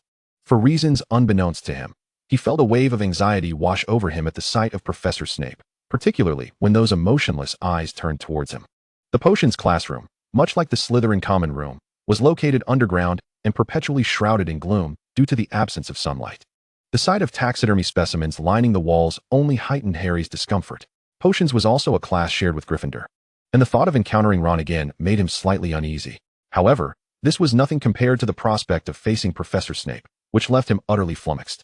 As per tradition, Professor Snape called the roll, pausing momentarily upon reaching Harry's name, muttering, "Harry Potter? That illustrious figure, TSK." Expecting Ron to cast a mocking glance in his direction, Harry was surprised to find him lost in thought, uncharacteristically silent, unlike his usual self, who would always find fault with Harry. Yet, Harry paid little heed. He was more than pleased that Ron was not seeking trouble with him. After completing the roll call, Snape surveyed the room, his jet-black eyes devoid of warmth, resembling two dark tunnels, utterly emotionless. "You are here to learn the intricate science and rigorous craft of potion-making." His voice was low yet clear, ensuring all could hear. "Given that this is not a place for mindlessly waving wands, many of you may not believe this is magic. I do not expect you to truly grasp the beauty of a cauldron simmering gently, exuding fragrant vapors. After all, you are unlikely to comprehend the wondrous magic of the liquid coursing through one's veins, capable of evoking deep emotions and disorienting the mind. I can teach you how to elevate your reputation, brew glory, and even stave off death. But there is one caveat. You must not be the kind of foolish imbeciles I often encounter." Draco raised an eyebrow. This was the second time he had heard Professor Snape say such a thing, yet it still held a certain intimidation. After all, he had shown an interest in potions long ago, and given his unique talent in this field, Snape would often take the time to teach him. He glanced at Hermione, who was leaning forward in an effort to prove herself, much like in his previous life, while everything else remained unchanged, apart from Harry and Ron, who harbored animosity towards him. "Mr. Potter," Snape addressed Harry, echoing the familiarity from his past life. "If I were to add powdered daffodil root to an infusion of wormwood, what would be the result?" Unlike before, this time Harry had prepared in advance under Draco's guidance, ensuring he was not caught off guard. Combining daffodil root powder and wormwood produces a potent sleeping draught, known as the elixir of life, Professor. Harry's response caused Snape to furrow his brow, clearly taken aback. "I hope you are not merely guessing. Let us try once more. If I required a bezoar, where would you find one?" Harry glanced at Draco, feeling uncertain about his answer. However, upon receiving an encouraging nod from Draco and recalling what Draco had told him the previous night, that should he answer incorrectly, he might only face some ridicule, and as long as he was sincere in admitting his mistakes, Professor Snape would not hold it against him. Harry felt a surge of confidence. "Professor, it is a stone extracted from the stomach of a goat, renowned for its potent antidotal properties." Snape appeared satisfied with Harry's response, his gloomy demeanor lightening slightly. "Very well, I trust you have prepared for your meager textbook," he continued. "Last question. What is the difference between aconite and wolfsbane?" Harry pondered before responding. Aconite and wolfsbane are indistinguishable. They are the same plant, collectively referred to as aconite. "Indeed, correct. 5 points to Slytherin. Take your seat." Even though Professor Snape did not favor Harry, he always showed a degree of bias towards his own house, and Harry's answer seemed to please him. It appeared he had not been turned into a mindless giant by Dumbledore. For reasons unknown, Harry felt fortunate to be a Slytherin. Otherwise, given Professor Snape's apparent disdain for him, his upcoming potions classes would surely be a grueling ordeal. Hearing the questions posed by Professor Snape reminded Draco of an article he had encountered in his previous life. The aforementioned text discusses the use of daffodil root powder derived from a flower that bears a striking resemblance to the daffodil itself. This flower once represented Harry's mother, whose name connotes a poignant regret that extends even to the grave. In contrast, the symbolism of mugwort conveys a bittersweet sorrow. The underlying implication of this matter suggests a lamentation for the demise of Harry's mother. However, whether this is indeed the case remains uncertain. If it holds true, then Professor Snape's demeanor is exceedingly cryptic and infatuated. The class resumed after the question-and-answer session, with Professor Snape instructing them to form pairs to concoct a simple potion for treating boils. After distributing the necessary ingredients, Snape traversed the classroom, scrutinizing their efforts and offering guidance, making it a rare occurrence for anyone to escape the scathing remarks of the renowned potions master. The only group that evaded reprimand was Draco and Harry's, despite Snape's frequent inspections of their station. For Draco, once Snape's favorite pupil, was present. As Draco completed his potion, an unexpected plume of green smoke erupted, accompanied by a loud hissing sound. It was Neville who, in a fit of confusion, had transformed his cauldron into a twisted mess, causing the potion to spill forth and even burn holes in the shoes of several classmates. Chaos ensued in the potion's classroom as the cauldron toppled, dousing Neville in the potion. Instantly, his body erupted in red boils, causing him to writhe on the floor in agony, eliciting panic among his peers as they scrambled to avoid the caustic liquid. Foolish. Surely you did not neglect to remove the cauldron from the fire before adding the porcupine quills. Snape's displeasure was palpable as he waved his wand to clean the potion off Neville. The latter, now in tears from the pain, prompted Snape to exclaim, "Weasley, why did you not caution him against adding the quills? 1 point from Gryffindor for this oversight. Immediately escort him to the hospital wing." Chapter 15, Hagrid's Invitation. Ron was still reeling from the shock of the cauldron's explosion. However, upon hearing that Professor Snape had deducted points from their house, he simmered with indignation. How dare he? He contemplated rushing out to protest, but Hermione restrained him, emphasizing that now was not the time for disputes, particularly with Neville's condition worsening. Draco, meanwhile, appeared somewhat bewildered, having momentarily forgotten Neville's potion mishap. But what was this nonsense about a savior? Given their proximity to Neville, and still basking in the satisfaction of having completed his potion, Draco was taken aback when Harry suddenly lifted him onto a stool. Blast it! Accursed Weasley! This unexpected embrace caused Draco's meticulously crafted potion to shatter on the floor, a consequence of his startled reaction. It was only when Snape had finished cleaning the spilled potion that Harry released him, allowing Draco to breathe a sigh of relief. Realizing his own lapse in behavior, Harry sheepishly rubbed his nose, his cheeks tinged with embarrassment. That was a bit reckless. My apologies." Draco, noticing the singed holes in his robe and the half-melted heel of his shoe, found his anger dissipating. Any words of reproach died on his lips. It would be unreasonable to blame Harry for his startled embrace. Though merely 11 years old, Draco felt a maturity beyond his years. No longer the child who merely sought his father's approval. This left Draco in a peculiar position, unsure of how to interact with this altered version of Harry. His speech faltering. "Thank you. Are you all right? Do you need to visit the hospital wing?" Merlin. He found himself somewhat wishing for the old Harry, the one he had always sparred with, even if that version was a foolish lion, far more relatable than this enigmatic Harry. "I'm fine, it was just..." "Well, rather urgent," Harry admitted, somewhat vexed with himself for his recklessness. "No, if it weren't for you, I might be in the same predicament, so please. Let's go to the hospital wing. I noticed your skin is already reddening." Draco took Harry by the arm and called out, "Professor Snape, Harry is injured as well. I believe I must take him to the hospital wing. He doesn't appear well." Snape regarded Harry for a moment, causing Harry to feel a chill run down his spine. But the professor merely replied, "Very well." As Ron supported Neville, Draco walked alongside Harry, an unusual silence enveloping them. They entered the hospital wing, where Madame Pomfrey greeted them with evident ire, chastising Neville for his self-inflicted injuries. Fortunately, Harry's injuries were minor, sparing him from a lengthy lecture. However, the scent of the healing potion was unbearable for Harry, causing him to scrunch his face in distaste, his green eyes filled with disdain. Draco, observing Harry's reaction, couldn't help but smirk, his demeanor brightening with a touch of schadenfreude. Harry, momentarily distracted by Draco's expression, found the potion less intolerable than before. "What are you laughing at?" Harry asked, shaking off his reverie until Madame Pomfrey announced he was free to leave. "Thank you, may I go now?" "Be off with you. But do take care not to injure yourself again." Madame Pomfrey waved them away, intending to attend to Neville's condition. Remembering his prior engagement with Hagrid for tea, Harry turned to Draco. "Would you like to join me? Hagrid invited me for tea." Draco nodded thoughtfully, of course. He recalled the dragon Hagrid had brought. And though the half-giant wasn't particularly likable, the dragon was a creature he yearned to possess, perhaps a means to foster their budding relationship. "Let us depart. But I must first return to the dormitory to change." It would be rather impolite to go as I am. Harry felt a buoyant sense of joy. It was his first experience of being acknowledged. Draco regarded Harry's potion-splattered clothes and shoes, offering, I believe I can assist you with that. It merely requires a simple spell. He waved his wand, casting a restoration charm that returned Harry's attire to its original state. You possess quite an array of magical abilities. Harry marveled, feeling a twinge of envy as he admired his now pristine appearance. Draco nonchalantly replied, if you wish, I could teach you someday. Little did he expect that his offhand remark would be taken seriously by Harry.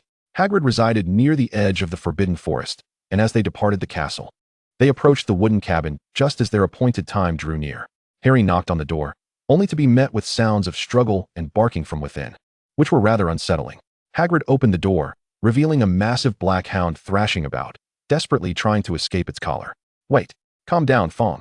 I'll take you for a walk shortly. First, have this, Hagrid exclaimed, a hint of anxiety evident in his voice. He grasped the black hunting dog tightly and retrieved a piece of cured meat from the pile, hanging from the ceiling, tossing it beside the dog named Yaya. Once the hound settled, he made way for Harry and Draco to enter. Though the little cabin appeared spacious, it was merely a single room. Somewhat disordered, yet still within an acceptable range of tidiness. In one corner stood a large bed adorned with patchwork quilts, beside which a copper kettle hung over a fire pit, heating water. In the center lay a modest table accompanied by several rustic gray chairs, evidently meant for receiving guests. Hagrid welcomed them to sit, encouraging them to feel at ease. Harry introduced Draco to Hagrid, stating, "This is my friend Draco. We met at a clothing store before the school year began." Hagrid nodded, pouring them 2 cups of water and placing a prepared rock cake onto a plate, which he then passed to them. "I remember him. One glance at that hair and those eyes tells me he's from the Malfoy family," Hagrid remarked, casting a glance at Draco. "I hope you're not like your father." Hagrid's comment left Harry feeling perplexed. He noticed Draco's expression shift slightly, seeking to ease the tension. He thought to change the subject. However, Draco furrowed his brow and retorted sharply, "I don't believe you have the right to comment on our family affairs. Everything that man did has nothing to do with us. Even the Ministry of Magic has confirmed this fact. I hope you understand." Chapter 16, Dinner. It was evident that Draco was displeased. Even if his father had erred in the past, that did not grant others the liberty to insult him. Harry concurred with Draco's stance and added, "So, Hagrid, I hope you refrain from mentioning this in the future. After all, Draco is my best friend, and you are a respected elder whom I care about.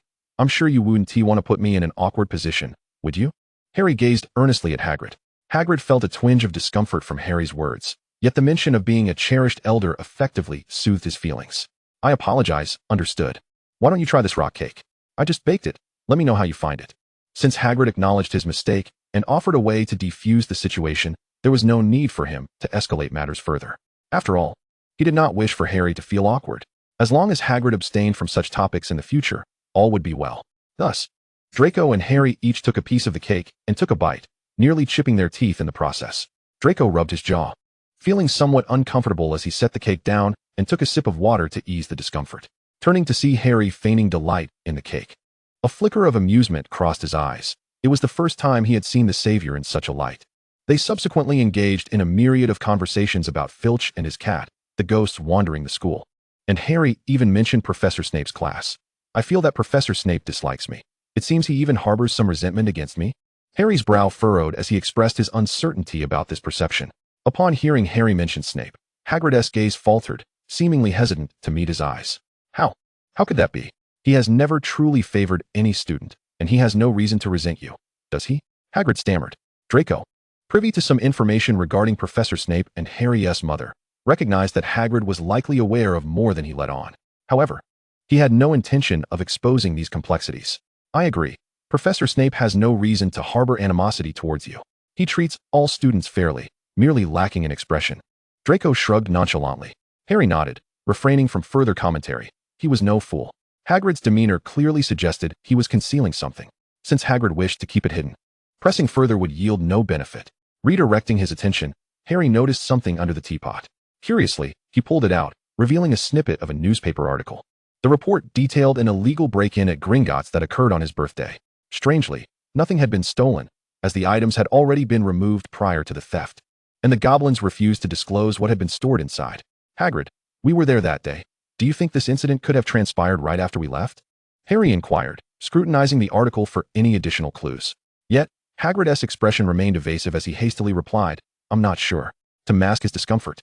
He offered Harry another piece of rock cake. This prompted Harry to recall the somewhat grimy little package Hagrid had taken from the vault during their visit to Gringotts.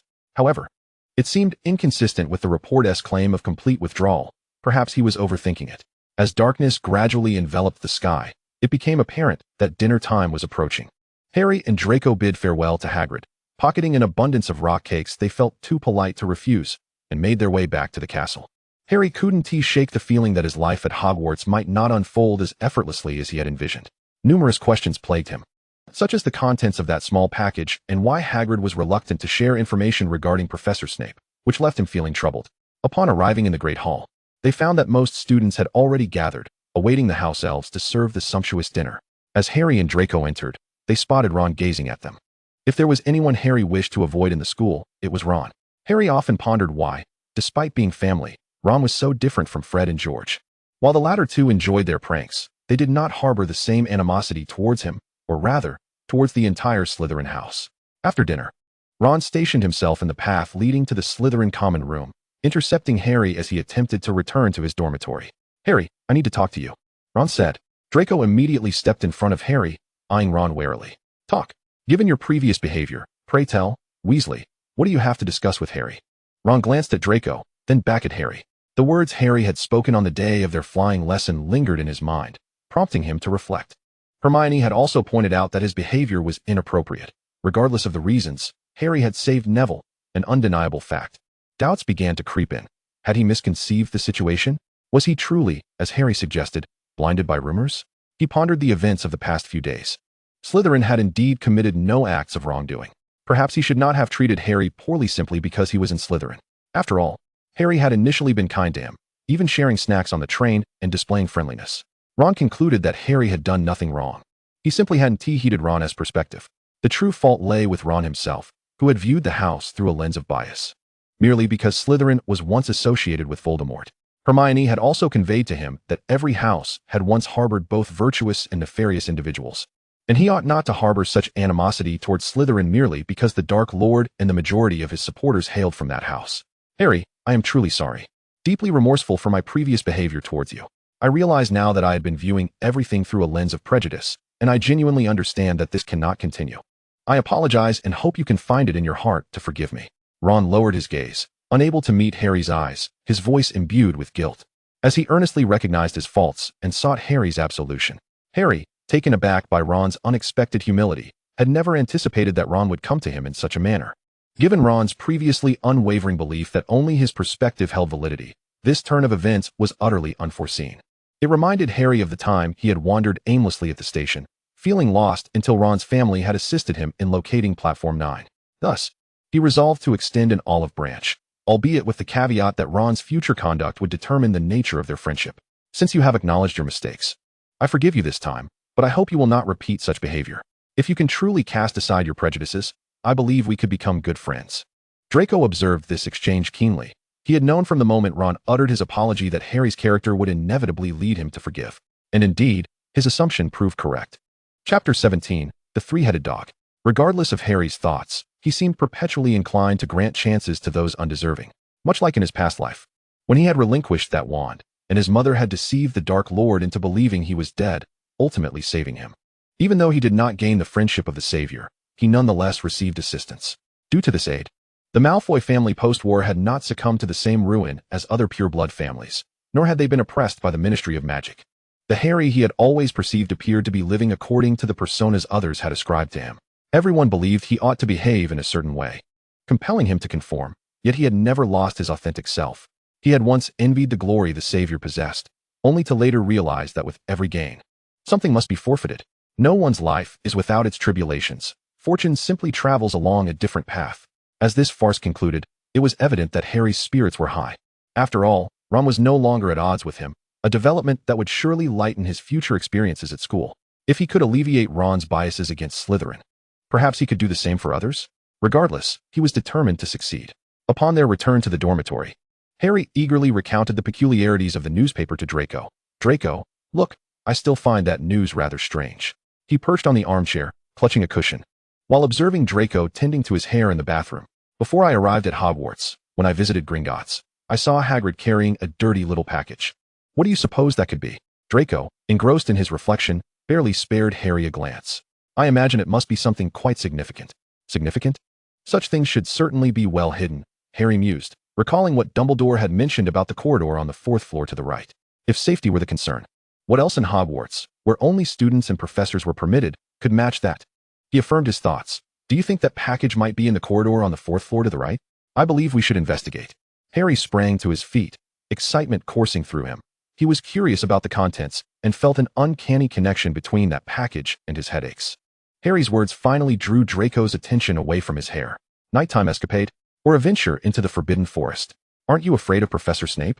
Even if he doesn't deduct points, consider those slimy creatures. They would undoubtedly relish the opportunity to have you deal with them, especially under Snape's watchful eye. Draco's words instantly quelled Harry's adventurous spirit. Perhaps it was wiser to bide his time until he was thoroughly prepared. He decided to investigate later. But he was determined to bring Draco along, believing that if they were caught, the consequences might be less severe with a companion. In truth, Harry's proposal also sparked an epiphany in Draco. They were soon to confront the mysterious figure, and he realized he needed to take action. Perhaps we should take a look. I too am curious about what lies hidden there. Draco stroked his chin in contemplation. In his previous life, he was aware they had encountered some adventures, yet the specifics eluded him. After all, he had little faith in Ron's exaggerated tales of their exploits. Harry wholeheartedly concurred. If they were indeed apprehended, having Draco alongside to assist would be far preferable to facing Snape alone and enduring a deluge of vitriol. Moreover, it would enhance his potions grades, truly a win-win situation. Despite the prevailing belief that Professor Snape had no favorite student, Draco was undoubtedly the exception. Given his remarkable talent in potions, a rarity indeed. That evening proved fortunate. They encountered no patrolling professors along their way. Harry and Draco stood at the corridor's end, blocked by a wooden door leading to the forbidden area. Draco drew his wand and uttered the incantation, Alohomora. The lock clicked open, and they glanced around to ensure no one was watching before stepping inside and shutting the door behind them. However, they were met with an unexpected sight, a colossal, three-headed dog. The monstrous creature's enormous eyes fixated on them, its 3 mouths drooling, slick strands of saliva hanging from its yellowed fangs. Suddenly, it let out a thunderous roar and lunged toward them. Fortunately, they had not ventured too far inside and stood safely across the corridor from the beast. Harry quickly grasped Draco's arm, urging him to flee, and they hastily shut the door behind them. Merlin's socks. That was terrifying.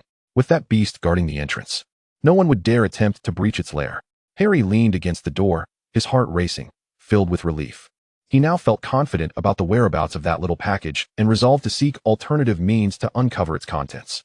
Draco, snapping back to reality after their harrowing encounter, regarded Harry with newfound admiration. One could not deny the Savior's courage in a past life. I suppose this is why Dumbledore forbids us from approaching this place. Let us return. This is simply too frightening. On their way back, they encountered no professors on patrol. Unaware that an elderly figure with half-moon spectacles was invisibly observing their every move, contemplating their actions with a thoughtful expression.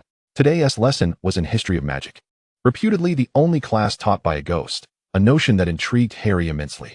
He wondered if ghosts were akin to bloodless barrows. Draco, observing Harry's enthusiasm, anticipated his inevitable disappointment, for the ghost's monotonous voice was hardly palatable to the average person. As anticipated by Draco, Harry was on the verge of slipping into slumber until Draco roused him just before the end of class. Even then, Harry remained in a state of drowsiness. Noticing Harry's condition, Draco's mischievous side emerged. I wager this will certainly wake you up. Professor Binns has assigned us a 6-inch essay on the peculiar character of Yorick. What? Good heavens. What merits 6 inches of writing on Yorick? Merlin. I can hardly recall who he is. No, I don't even remember when I fell asleep. Thus, it can be said that I absorbed not a single word. Harry's expression turned exasperated, disbelief etched across his face, before a thought seemed to strike him. Ignoring all decorum, he grasped Draco's shoulders, blinking up at him with pleading eyes. Draco, you wouldn't mind letting me take a look at your completed assignment, would you? I promise. I'll only glance at it. Please. Draco felt his heart race under the gaze of those emerald eyes, prompting him to look away. Suppressing the unbidden flutter of emotion as he coldly refused, absolutely not. Initially intending to deliver a merciless rejection, he recalled those captivating green eyes that seemed to draw one in. However, I can accompany you to the library to gather some resources. Chapter 18, The Library.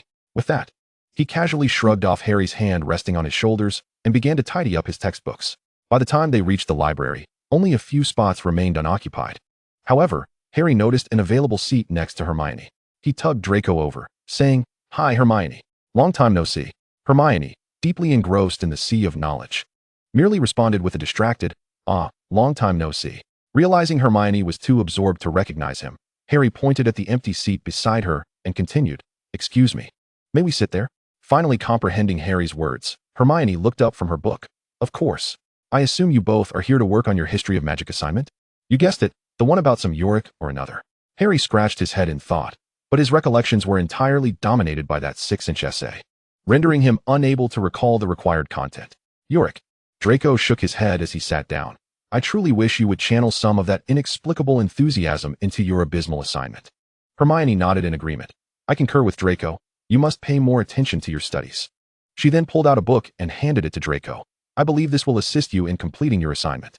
Although we had a class earlier, our assignments are the same, and I have taken special notes on the relevant points, all contained within." Draco took the book, flipping through it while teasingly remarking, "Thank you. I shall have to study this thoroughly, especially since I need to explain it all to this giant beside me. I do not concede to being a giant. You must know my grades are merely a few places lower than yours," Harry declared, dramatically plopping down onto a chair, crossing his arms and glaring at the two. To his surprise, Ron approached with Neville. "Can we sit here?" As they awaited an answer, Ron's expression was one of eager anticipation, mirrored by Neville. Hermione glanced at the two of them, stacked her books to free up some space on the table. "I never expected to see you two in the library. This is quite a rare sight. Please, have a seat." Draco remained silent, while Harry arranged some reference materials to create more room for their impromptu study group. Ron and Neville pulled over 2 chairs. "Thanks. Can you believe it? Professor Snape assigned us a 7-inch potions essay." Ron groaned, covering his face. And Draco noted that his expression was strikingly similar to Harry's moments ago. Truly, they were the iconic trio from a past life, sharing an uncanny understanding in certain aspects. Suddenly, Ron seemed to have an epiphany. "Hermione, you must have completed yours by now, right? How about lending us yours for reference?" This prompted Neville to gaze at Hermione with eager eyes, as his potion grades were dismally poor. He feared that if he couldn't even manage his assignment adequately, he might not earn a single A in the upcoming finals. Unfortunately, Hermione was not swayed by their pleas and categorically rejected their request. "No way. You must complete your assignments yourselves." With that, she pulled out 2 more books and placed them beside them, tossing out, "You can refer to these. I have summarized the key points." Subsequently, she returned to her earlier research, ignoring them entirely. Rebuffed, Ron and Neville exchanged glances but soon fell into their own conversation. Time, as it often does, slipped away unnoticed, providing no one with a moment's reprieve. Before long, Halloween approached. That morning, Professor McGonagall's class commenced. Yet again, a shared session between Slytherin and Gryffindor. Transfiguration is the most complex and perilous magic you will encounter at Hogwarts. Today, we shall forego theory and engage in the joy of transforming objects into whatever you desire. Professor McGonagall waved her wand, momentarily transforming the desk into a pig before reverting it back. The students were captivated, eagerly anticipating the experiment. Next, Professor McGonagall distributed matches to each student. She first demonstrated how to transfigure a match into an embroidery needle, then explained the incantation, allowing them to attempt it themselves. Few succeeded. Draco, drawing upon his past memories, quickly transformed his match into an exquisite, flawless embroidery needle. Following him, Harry succeeded as well, thanks to Draco's ongoing assistance with his spell practice, enabling him to grasp the concept quickly. Although his transformation was not as perfect as Draco's, he managed to turn his match into a fine needle, earning Slytherin a few more points. Hermione, however, struggled. Her match only exhibited minor changes. Ron fared even worse, his match showing no signs of movement at all. "Wrong. You should pronounce it like this." Hermione corrected Ron's incantation with a flick of her wand, but Ron stubbornly continued with his original pronunciation, finding Hermione's incessant corrections increasingly irritating. "Hey, I can do this myself," Ron snapped, his patience wearing thin due to Hermione's incessant commentary. "If you could, your match wouldn't be utterly motionless." Hermione, witnessing Ron's obstinacy, felt her own temper flare. She turned her focus back to mastering the spell, intent on achieving a more significant transformation of her match, disregarding Ron entirely. As the class neared its end, Hermione finally succeeded in transforming her match into a needle, adding 2 points for Gryffindor. She triumphantly informed Ron that she was correct, which only served to further dampen Ron's spirits, as his match remained unchanged. "I can hardly stand her. Merlin, look at her smugness. It's like a nightmare," he complained to Neville, oblivious to Hermione walking not far away in the bustling crowd. Neville, eager to defend Hermione, was abruptly jostled by someone, nearly losing his balance. Even though the individual swiftly blended into the throng ahead, Neville still recognized her. It was Hermione. He even seemed to perceive tears streaming down her cheeks. With a frown, he cast an unhappy glance at Ron, exclaiming, "I don't think much of Hermione, and you are finished." Hermione heard him. "So what?" Ron replied, his tone tinged with unease, avoiding Neville's gaze. In truth, he was merely frustrated with his own shortcomings and could not endure Hermione's incessant chattering, prompting his complaints. Neville, with a stern expression, shot a glance at Ron and said, "If you do not apologize to Hermione, I shall no longer acknowledge you, and I will inform Harry and the others of your remarks." Chapter 19, Encounter with the Troll. With that, Neville sprinted after the direction Hermione had fled. But he failed to locate her. Not a trace of her was visible in the subsequent classes. Meanwhile, Harry and Draco made their way toward the Great Hall, where they were to attend the Halloween Eve feast. "I still feel a bit awkward," Harry remarked, clad in a well-tailored black suit and a matching black cloak, adorned with gold-rimmed glasses, presenting a markedly different appearance than usual. He nervously adjusted his tie, twisting his neck in an attempt to ease his discomfort. This was his first time dressed so formally, with the attire and accessories chosen by Draco, as the feast necessitated attire that was anything but casual. "You will get used to it," Draco shrugged, dismissing the discomfort. "Once you are sorted into Slytherin, maintaining decorum will become one of your essential lessons." Harry nodded, straightening his tie that he had previously misaligned, and entered the hall alongside Draco. The Great Hall appeared notably different from usual. Countless bats flitted about the walls and ceiling, while low-hanging clouds swirled around the tables, once again reminding Harry of the wonders of magic. However, his attention was quickly diverted by the conversation of Parvati Patil and her friend Lavender, who were passing by, speaking of Hermione crying sorrowfully in the girls' restroom, which filled Harry with concern for her well-being. He then glanced toward the Gryffindor table, noting that neither Neville nor Ron were present. He speculated they must have gone in search of Hermione, and resolved to seek her out if they had not returned by the end of the feast. As they took their seats at the Slytherin table, Draco had just sliced into a piece of lamb when Professor Quirrell rushed in, his purple scarf askew and a look of sheer panic upon his face, instantly capturing everyone's attention. He dashed to Professor Dumbledore, exclaiming in terror, "A troll! In the dungeons!" As you must know. With that, he collapsed, unconscious. Chaos erupted in the hall, prompting Dumbledore to use the sonorous charm to restore order. "Heads of houses," he called out, "immediately escort your students back to their dormitories." The heads of houses sprang into action, with Flint commanding, "Slytherins, follow me. Show some composure, and stay close as we return to the common room." The Slytherin students rose in unison, following his lead. "Don't you find it peculiar? How could a troll make its way in here?" Harry inquired of Draco, wondering if Hogwarts was truly so easily breached, which would imply that the mysterious package was not as secure as believed. Draco, aware that this was undoubtedly part of Voldemort's scheme, remained uncertain of the true motive behind it. Perhaps it was related to the package Harry had mentioned. What could possibly be inside?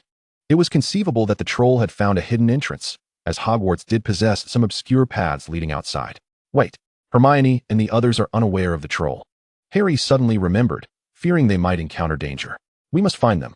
Without waiting for Draco's consent, he tugged his friend along, slipping away from the crowd under the cover of Crabbe and Goyle. This prompted Draco to recall one of Ron's earlier boasts. It seemed that the tale of Ron's valor in battling the troll to earn Gryffindor 50 points was not entirely fabricated. Upon hastening to the vicinity of the girls' restroom, they turned a corner, only to be startled by the sound of hurried footsteps approaching from behind.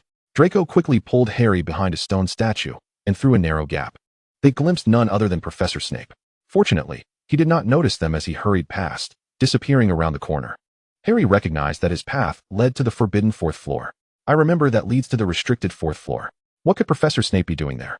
Harry whispered, his gaze fixed on the retreating figure of Snape. "Perhaps he is checking to see if anyone has entered." "You mentioned that it conceals something important," Draco speculated. Just then, they heard a low murmuring and the sound of dragging footsteps. "What is that noise?" Draco asked, and they quickly identified the source. The troll was moving toward them.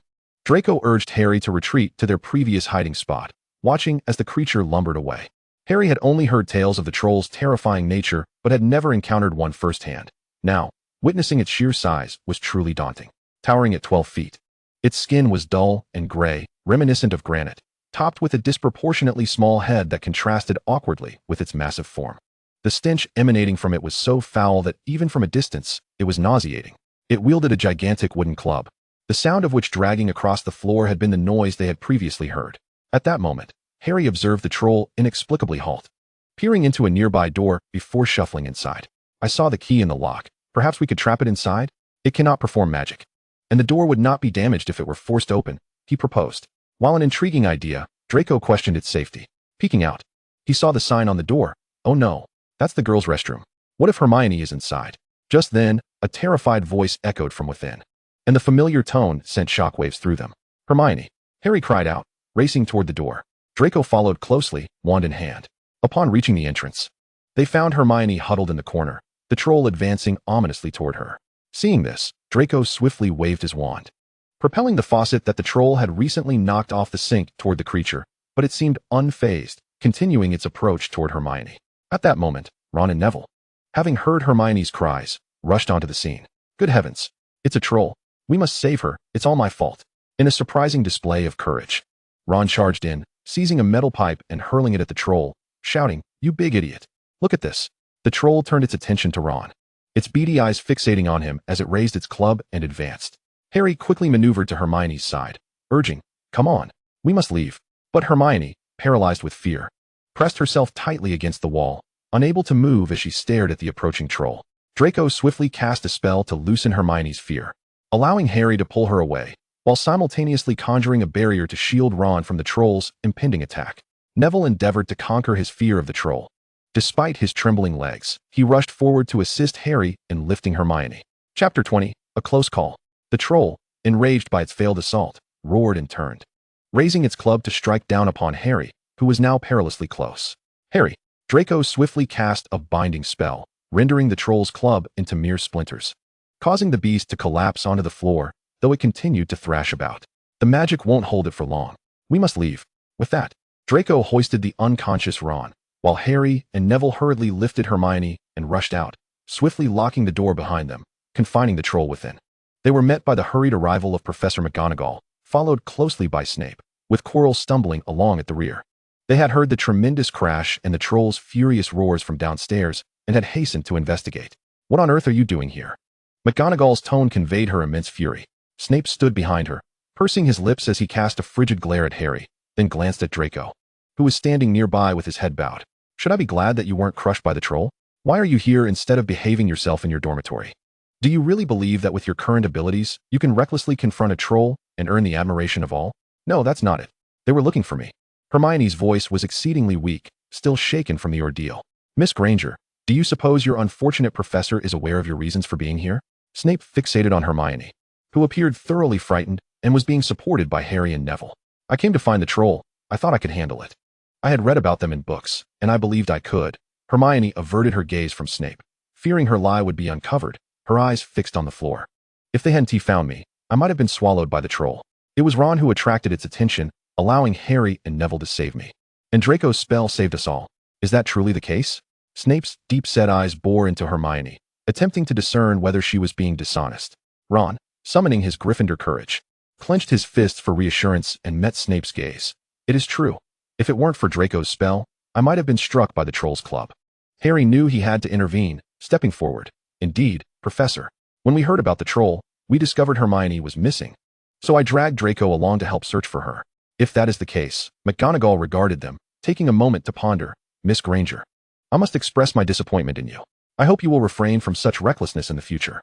Consequently, I am deducting 10 points from Gryffindor."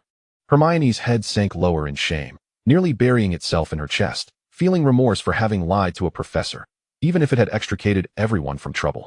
It was still wrong. This was wholly uncharacteristic of her. Ron observed Hermione's distress and felt regret. Had he not uttered those words, none of this would have transpired. They could have remained comfortably in the Great Hall, enjoying their Halloween feast, avoiding this utterly unnecessary peril. McGonagall scrutinized Hermione for a moment, noting her still feeble demeanor. "What spell were you under?" "I'm sorry, Professor, it was a stupefy," Draco murmured, contemplating how to explain why he had performed spells he had not yet learned. Upon hearing this, McGonagall did not press further but instead cast a spell to restore Hermione to her normal state. "Since you are well now, return immediately to Gryffindor Tower. The students are enjoying their dinner in their respective houses." Hermione glanced at them, expressing her gratitude to Harry and Draco, then obediently made her way back. Draco noticed Snape's gaze upon him, clearly requiring an explanation, or he might soon receive a letter from his father, which left him somewhat unsettled. He had no means to disclose his rebirth. This world adhered to its own set of rules. He feared that if he revealed such knowledge, he might simply cease to exist. "I must say, You are quite fortunate. Few first-year students manage to escape under a troll's grasp. For your efforts, each of you will receive 10 points, and particularly for you, Mr. Malfoy, an additional 5. I shall inform Professor Dumbledore of the events that transpired, and you may return now." McGonagall's expression finally softened, her tone no longer icy. They hurriedly exited the area, ultimately parting ways at the corridor leading to their respective houses. Harry and Draco returned to Slytherin, where the little snakes were elegantly attired, the common room filled with lovely melodies. Some students danced on a makeshift stage, while others savored their dinner. "Hey, Draco, where have you two been?" Pansy approached them, a cup of juice in hand. "What is that smell? I thought you had been battling the troll. It reeks." Harry glanced at Draco, who typically prided himself on his impeccable appearance, and then at his own attire. Wrinkled from their recent escapade, he leaned closer to Draco and sniffed. Indeed, they bore the foul stench of the troll, mingled with a faintly refreshing floral fragrance. One of Draco's signature perfumes, now tainted by the troll's odor, creating a peculiar scent. "You guessed correctly. We indeed encountered the troll," Harry remarked. Catching another whiff of himself, "It's truly horrid. Let us tidy ourselves up before we elaborate." Perhaps due to spending more time with Draco, he had unconsciously adopted some of his obsessive cleanliness habits, which he found somewhat intolerable. Draco grimaced as he sniffed his own sleeve, an inexplicable odor assaulting his senses. He had previously been so absorbed in contemplating his explanation that he had completely overlooked it. He cast a cleansing charm upon himself, diminishing the odor significantly. Yet it still remained unpleasant. "This is dreadful. We must address this immediately." Draco brushed off his robes. "Well then, Pansy, see you later." Pansy was visibly intrigued by their experience, astonished that they had confronted a troll and returned unscathed. Yet, she wondered whether it was due to the savior's prowess or Draco's. Regardless of who it was, as long as their abilities were formidable enough to yield benefits, they were worth her allegiance. Chapter 21, Dumbledore's Inquiry. When they reappeared in the common room, the feast was nearing its conclusion, with only a few scattered students engaged in conversation. Pansy, who had been waiting, waved excitedly upon seeing them. "Finally, you're here. Come, I saved you some dinner." They approached and took their seats. Draco, lacking appetite, merely placed a small cake and a cup of tea before himself. Meanwhile, Harry served himself a slice of lamb and poured himself a glass of pumpkin juice. Feeling quite famished. "So, may I finally hear about your marvelous adventure?" Pansy propped her chin on her hand, clearly eager to hear their tale. Draco gestured for Harry to recount the events to Pansy, appearing somewhat preoccupied, unable to even focus on his favorite dessert. He was still reflecting on his recent actions and contemplating how to justify the multitude of spells he had cast. Harry, receiving the signal, swallowed the morsel of lamb chop he had been chewing and took a sip of pumpkin juice, feeling the gnawing hunger in his stomach subside before he slowly began recounting their ordeal. "So, you did all that for a Gryffindor mudblood?" Initially, Pansy intended to refer to Granger as a mudblood, but she astutely sensed Draco's gaze upon her, prompting her to swiftly conceal her astonishment in the nearly uttered words, altering her tone and rhetoric. "Oh, but congratulations are in order, for you have undoubtedly added a few points to Slytherin. A brave savior, unskilled in subterfuge yet endowed with compassion. Does such a character truly belong in Slytherin?" She cast a sidelong glance at Draco, pondering that perhaps, with the right guidance, this individual might not yield the outcomes they desired, yet could assist them in transcending the biases others held against them. A savior emerging from Slytherin, even if his essence did not embody a true Slytherin, would still be of significance. After all, people tend to remember only those who have succeeded or instilled fear, and the reputation of their house is merely a reflection of the actions of its members. If a figure so evidently emblematic of justice and hailed as the savior of the wizarding world were to accomplish further remarkable deeds, it is conceivable that their house, while not becoming the subject of fervent admiration, would nonetheless improve significantly from its current state.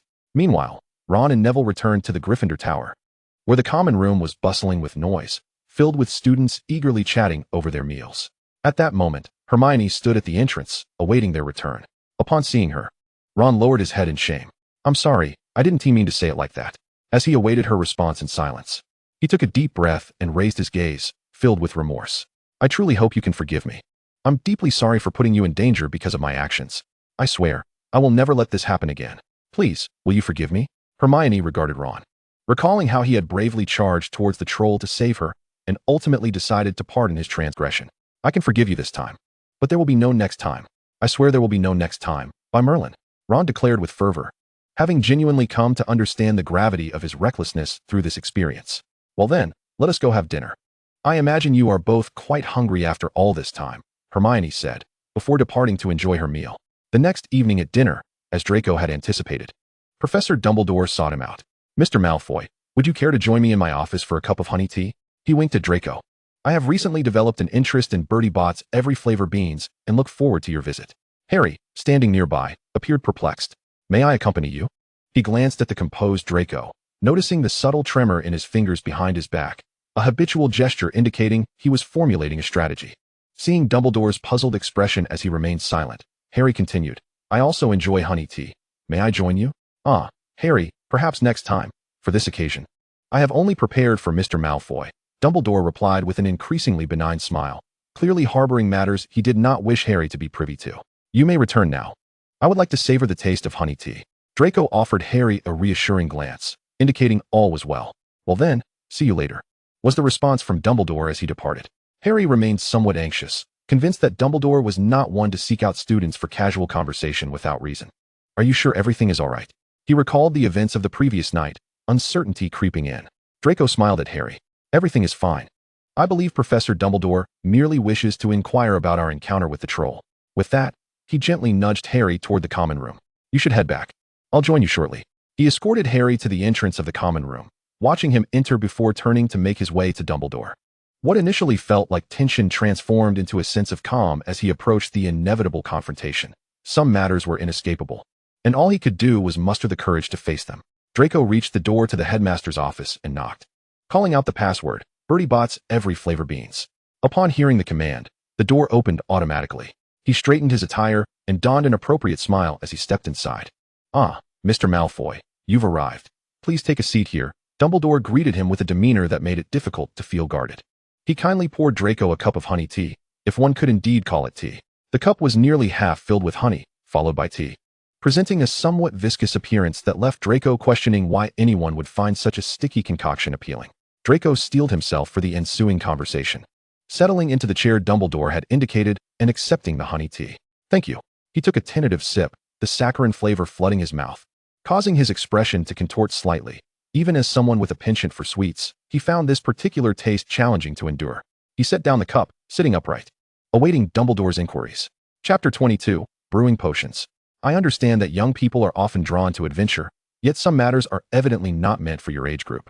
Much like how wands are only bestowed upon wizards when they reach 11, Dumbledore began, adopting a tone of concern as he unwrapped a piece of chocolate and offered it to Draco. "Despite the spells you cast against the troll being beyond what one your age should know, your actions did protect your fellow students, which is commendable. However, as your headmaster, and for your safety, may I inquire as to where you learned those spells? Or who taught you?" His eyes, obscured beneath half-moon spectacles, gazed inquisitively at Draco. Draco accepted the chocolate, employing a deliberately slow aristocratic accent to present himself as more of an 11-year-old child, speaking with an air of arrogance. "Headmaster, I am a Malfoy." He looked proudly at Dumbledore. "If you had paid attention to my performance in Charms class, you would know I am always the first to master new spells. And the spell books in the Malfoy library are hardly inferior to those of Hogwarts." At that moment, Snape unexpectedly emerged from the fireplace. "So, my foolish friend, you possess those dangerous tomes, yet fail to safeguard your heir, allowing him unrestricted access? I believe a stern conversation is in order, don't you, my dear pupil?" His weighty tone indicated his evident anger, causing Draco to feel a chill run down his spine. He had anticipated Professor Snape's visit, yet not so abruptly, and certainly not overhearing their discussion. Fortunately, he had immersed himself in the study of certain materials, which had taken him an entire night to devise an explanation for everything. "I assure you, I did not peruse anything I should not have." Draco sat up straight, adopting a posture that conveyed readiness to accept reprimand, which made his defense more convincing. Severus Snape appeared to be somewhat convinced by Draco's explanation, considering that he had watched the boy grow up, and there truly were no peculiar individuals that could have influenced him. Nevertheless, based on his observations of Draco over the past weeks, he had deeply questioned whether the Sorting Hat had erred in placing his friend's son in Slytherin rather than Gryffindor, particularly given that a Malfoy, who relished adventures alongside the Potter family, was quite peculiar indeed. "I hope what you say is truthful," he muttered, brushing off the soot that had clung to him upon emerging from the fireplace. "And do not assume that Professor McGonagall's awarding of points absolves you from punishment. You shall engage in voluntary labor here for the next week. And do remember to bring Mr. Potter along."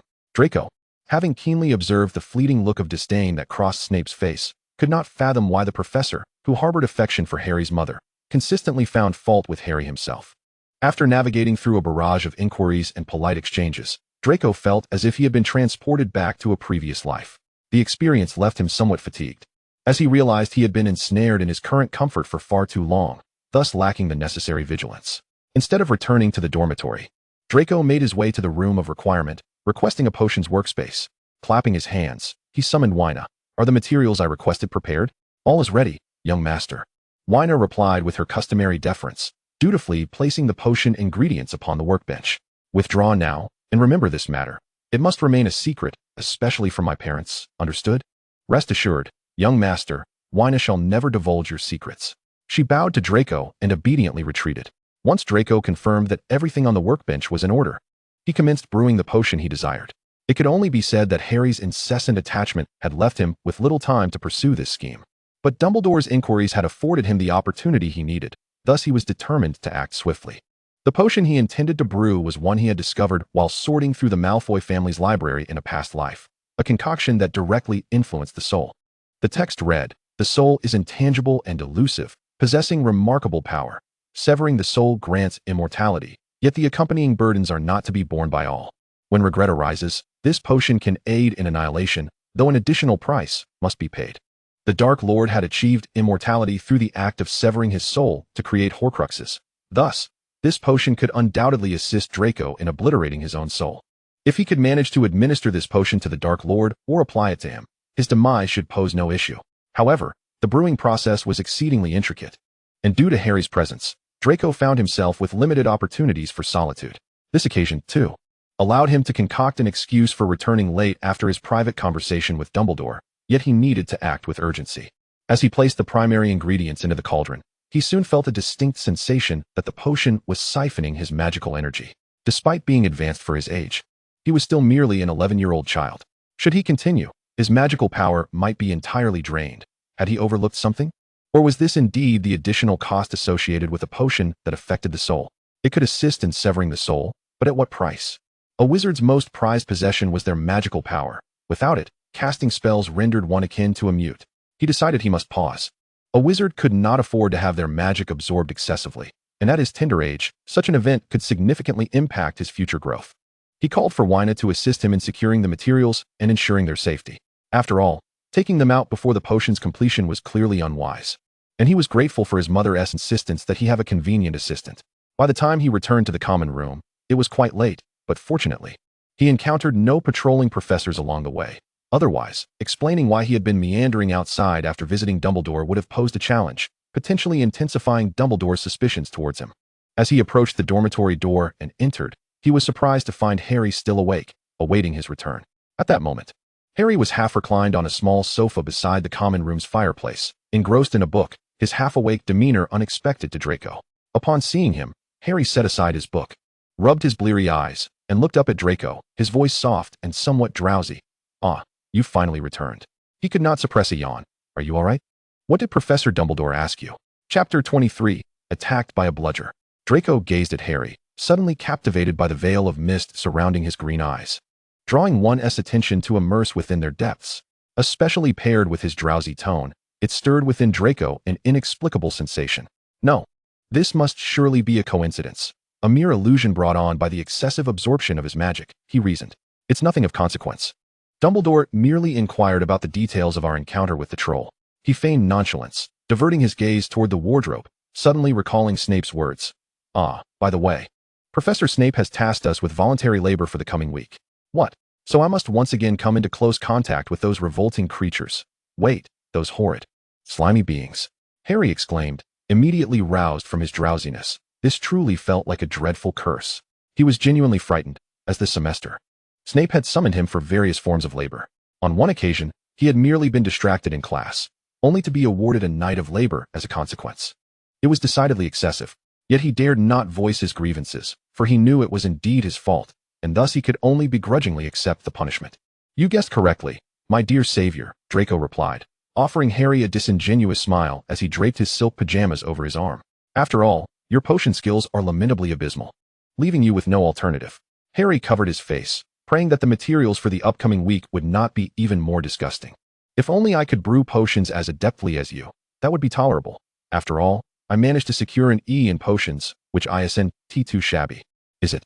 One could only say that Harry underestimated Professor Snape's attitude toward him, particularly when he was accompanying his most cherished student, who was also his protege, on perilous adventures.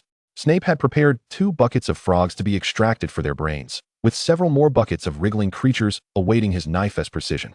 Once Harry finally endured a week of labor, he would be greeted by his first opportunity to witness a Quidditch match, an event he eagerly anticipated, hoping that the excitement of the game would allow him to forget the revolting potion ingredients. Merlin's tattered shoes. He thought, if he continued with this labor, he would undoubtedly develop an aversion to those potions, as they were simply too revolting. Aside from the Quidditch match, there was another peculiar occurrence. Professor Snape was limping, seemingly unaware of the cause of his injury. This inadvertently reminded Harry of the time he had gone to rescue Hermione, during which he had seen Snape heading towards the forbidden corridor on the 4th floor. He then recalled the terrifying 3-headed dog and wondered if Snape had indeed been bitten. What could have compelled him to venture there? Harry found himself perplexed. Draco, being Snape's favorite student, enjoyed privileges far superior to Harry's, especially since the potions he brewed could be used directly. For him, community service felt more like extracurricular tutoring. However, this left him little time to continue brewing his own potions. Nonetheless, some relaxation was still in order, as Draco and Harry sat side by side in the stands. The moment Professor McGonagall blew her whistle, the 15 brooms soared into the sky with their riders, heralding the official commencement of the match. Draco glanced at Harry, who was eagerly peering through his binoculars, and had to admit that his rebirth had indeed transformed him profoundly. This transformation had begun when he and Harry became close friends, setting off a chain of changes. Yet, curiously, certain matters always seemed to return to their original path in an alternate manner. One notable difference this time was that Harry had not joined the team in his first year. Instead, he sat beside Draco in the stands. He mused that this arrangement was rather pleasant, as he was beside his friend rather than on the opposing side. "Watch out!" Flint shouted, as a rogue bludger suddenly surged toward him, seemingly with a mind of its own, and veered towards Harry, focused intently on the game. Harry was the first to notice this unexpected event, and, for a fleeting moment, forgot about his wand. In a moment of sheer instinct, he narrowly dodged the bludger that whizzed past his ear, crashing into Draco in a protective manner, pinning him down. Just as Harry thought the danger had passed and attempted to catch his breath, the bludger resumed its erratic flight. It soared back toward Harry, and Draco, moving with remarkable speed, spun them both away just in time, causing him to awkwardly land atop Harry, the faint scent of Harry's cologne wafting around him. With one hand bracing against the ground and the other wrapped around Draco's waist, Harry sat up. The bludger seemed to be entrapped by some unseen force, bobbing up and down, providing them a fleeting opportunity to rise and distance themselves from the frenzied menace. Instinctively, Harry glanced toward the opposite stands, where Professor Snape appeared to be muttering something. Distracted by Snape, he inadvertently collided with Professor Quirrell, while Professor McGonagall, responsible for safety, hurried over to assess their condition. "Are you both unhurt?" she inquired, her concern evident as she scrutinized them. "Thank you for your concern. We managed to evade it in time. But we do have a few minor scrapes," Harry replied, feeling a sense of relief wash over him from the sudden danger. Unexpected perils were lurking everywhere.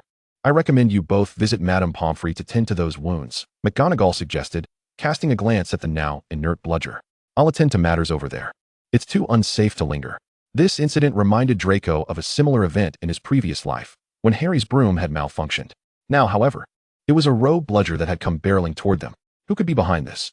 Could it possibly be the Dark Lord, residing in Quirrell's head? He could think of no one else. It seemed imperative that the potion for the soul be brewed without delay. Moreover, did Dumbledore truly remain oblivious to Quirrell's issues? Or was this a trap of his own design? In his past life, Harry's successful adventures had catapulted him to fame, revealing that their savior was not inept, but rather a brave and capable Gryffindor, significantly enhancing Harry's popularity. As Harry made his way to Madame Pomfrey's, he reflected on what he had just witnessed regarding Professor Snape's injured leg and his evident incantations. This raised his suspicions about Snape, for he had once read about this in a book and had even discussed it with Hermione. The text stated that when one cast a dark curse, one must maintain eye contact to keep the connection. At that moment, Snape had been watching them intently and had curiously refrained from intervening, which seemed highly suspicious. Upon their return to the dormitory after tending to their wounds, Harry received a note from Hagrid, expressing concern for his well-being and inviting him for tea the following afternoon if he had the time. Chapter 24, The First Dispute. Harry thought about the free time he would have after classes the next day and penned a response to Hagrid, assuring him he would arrive punctually. After sending off the owl, he settled into an armchair beside Draco, who was engrossed in a book, and voiced his concerns. I still find Professor Snape rather odd. Draco set down his book, turning to Harry with a puzzled expression. Oh? Do you recall the time we rescued Hermione? We spotted Professor Snape then, didn't we? Indeed. Had we not taken cover in time, he surely would have caught us, Draco replied thoughtfully. At that moment, I distinctly saw Snape heading towards the 4th floor. Yes. That direction leads to the three-headed dog, doesn't it? Draco recalled the scene, uncertainty creeping into his voice. Precisely. Then I noticed that his leg was injured. I am convinced that the three-headed dog is responsible. After all, only an attack by a magical creature would prevent the use of a healing spell. And Snape's situation fits that description. Is that your reason for suspecting Professor Snape? I do not believe he would engage in such behavior, Draco remarked, realizing that he had misjudged Harry's character, which did not align with that of a Slytherin. Although the reality contradicted his suspicions, the ability to notice these discrepancies indicated that Harry was not entirely oblivious. Had Draco not been reborn and aware that Quirrell was the mastermind behind these machinations, he too might have doubted Snape. No, Harry shook his head, continuing, it was because during the Quidditch match, he seemed to be chanting some spell and was fixated on our side. Without Harry needing to elaborate further, Draco grasped the situation's essence. Indeed, Snape's actions had appeared akin to casting a dark curse, but he must have been attempting to cast a counter curse. Otherwise, the bludger would not have behaved so erratically. It dawned on Draco why the bludger, despite having ample opportunity to charge at him and Harry, merely quivered in place. Harry had only understood the prerequisites for casting a dark curse, but had yet to realize that countering such curses required the reverse incantation. Though he comprehended this, Draco had no intention of disabusing Harry of his misconceptions. With one instance often leading to another, he resolved to let Harry uncover the truth himself. For this would be more impactful than simply being told he was mistaken. After all, a person will only believe in what they have come to understand. Counter curses require similar incantations. Perhaps he was trying to save you, Draco suggested. I do not believe Professor Snape would act in such a manner. He has no reason to do so, Harry countered. Draco had generally supported him in other matters, but when it came to Snape, the dynamic shifted, appearing as though he was intentionally biased. However, the most crucial aspect is the disbelief in him. I will prove it to you. With that, Harry set aside the cushion he had been holding and, in a fit of anger, stormed back to his own bed. Draco paid little heed to this. After all, in his view, Harry was merely an 11-year-old child, and he would not stoop to such pettiness. Moreover, he had far more pressing matters to attend to. His potion awaited completion. The following afternoon, unlike before when he would drag Draco along to meet Hagrid, Harry simply informed Draco and then ventured to see him alone. Evidently still miffed about the prior night's events. Seated at Hagrid's hospitality table, Harry struggled to gnaw on the rock cake in his hands while reiterating his suspicions, ultimately summarizing his feelings. I dare say Professor Snape is definitely up to something. How do you know about Fluffy? Hagrid paused in his task of feeding Fawn. Glancing at Harry, being privy to certain knowledge himself, he refrained from delving into Harry's doubts about Snape, instead redirecting the conversation to this clearly inappropriate topic for Harry to know, subtly guiding him away. Fluffy? That three-headed dog? Yes. I acquired him from a friend I knew previously, and later I lent him to Dumbledore. To guard that thing? Harry, eager to uncover the truth, pressed. So what exactly is it? Enough. Don't ask. That's a matter of utmost secrecy. Do you understand? But Professor Snape wants to steal him. Impossible. Snape is a teacher at Hogwarts, and moreover, the head of your house. He would never stoop so low. But he even tried to harm Draco and me. That rogue bludger nearly killed us. Harry exclaimed vehemently. Trust me, that was merely an accident. Snape would never intend to harm any student. Hagrid's demeanor grew increasingly agitated. I do not want you meddling in affairs that do not concern you. Not now. Forget about that three-headed dog and what it guards. This is between Dumbledore and Nicholas Flamel. Hagrid seemed to suddenly realize he had let something slip, abruptly shifting the topic. None of this is your concern, do you understand? So this involves someone named Nicholas Flamel? Harry seized upon the key point, pressing further, perhaps drawing closer to the truth. This is not something you should concern yourself with. Trust me, Dumbledore will handle everything. Stop fixating on this. Hagrid's frustration mounted. He was irritated with himself. He had merely intended to guide the conversation slightly, but nearly divulged Dumbledore's plans, which would have been disastrous. The conversation ended on a sour note due to their differing ideologies. Yet Harry felt he had gained another lead. Perhaps he could inquire with Hermione, who might possess knowledge about Nicholas Flamel. He was determined to prove his suspicions to Draco. Meanwhile, Draco was wholly absorbed in his potion, indifferent to Harry's failure to invite him along, merely thinking Harry might have something he wished to discuss privately with Hagrid. Everyone has their little secrets, after all, and prying into matters that did not concern oneself was hardly the behavior of a Slytherin, unless it directly impacted their interests. Thus, he paid little mind to it. Besides, this way he had more time to brew his potion. He was acutely aware of the ticking clock.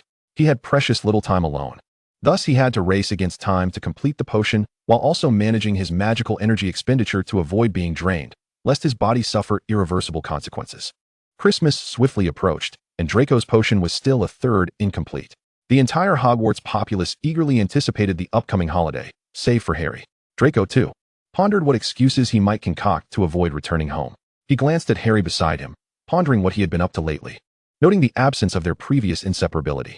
Even Pansy had discreetly inquired whether he and Harry had quarreled, which made Draco realize the depth of Harry's resolve in seeking the truth. Chapter 25, Christmas. Thus, he inquired a bit, not really prying, just casually asking our know-it-all Miss Granger. He learned that Harry had been dedicating his time to researching Nicholas Flamel. Hermione was aware because Harry had approached her for information. However, having not grown up in the wizarding world, the books she had read never contained descriptions of him, leaving her equally in the dark regarding his identity. Therefore, Harry's only remaining option was to scour the library for information. It could be said that during this time, he and Hermione perused at least 100 books. Yet they had yet to unearth any clues. Nevertheless, he remained undeterred in his quest for this breakthrough. "Are you going home for Christmas?" Draco initiated the conversation. Given Harry's situation, he was certain he would not return to his aunt's house, but perhaps the mere fact of staying behind with him would provide some comfort.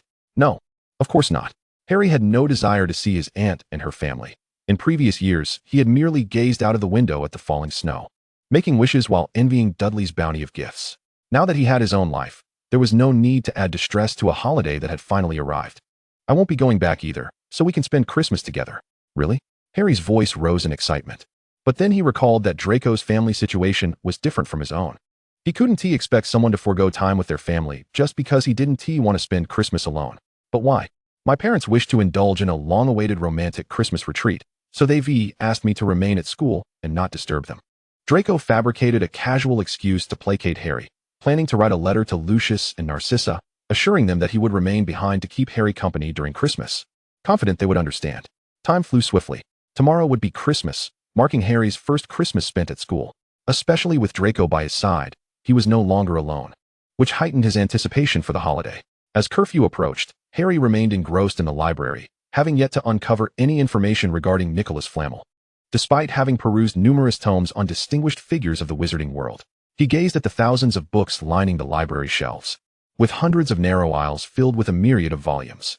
He felt aimless, unable to navigate through the information.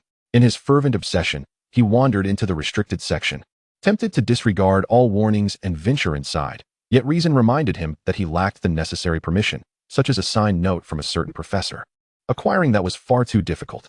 After all, the texts in the restricted section were perilous for him at present, and no professor would grant him special access, even with his title as the boy who lived. At that moment, Madame Pants, the librarian, approached. "What are you looking for, child?" I'm just browsing. Hoping to find something useful for my potions class," Harry offered a vague excuse. He did not wish for anyone to discover that he was searching for information about Nicholas Flamel, even though inquiring with Madame Pants might yield quicker answers. Who knew if this would somehow reach Professor Snape's ears? "In the second row of bookcases, counting from the right behind you, you might find what you seek." Madame Pants gestured toward the bookshelf behind him, blocking his path as he attempted to venture into the restricted section. Throughout his brief perusal, he felt her watchful gaze scrutinizing him, which significantly diminished Harry's desire to continue his search for books. Approaching the shelf, he casually pulled out a tome on potions, flipping through its pages only to ultimately leave in resignation. Meanwhile, Draco had also completed his potion making for the day and was seated in the common room, engaged in a game of wizard's chess with Blaise. Upon returning, Harry was met with this harmonious scene, which inexplicably struck him as somewhat irksome.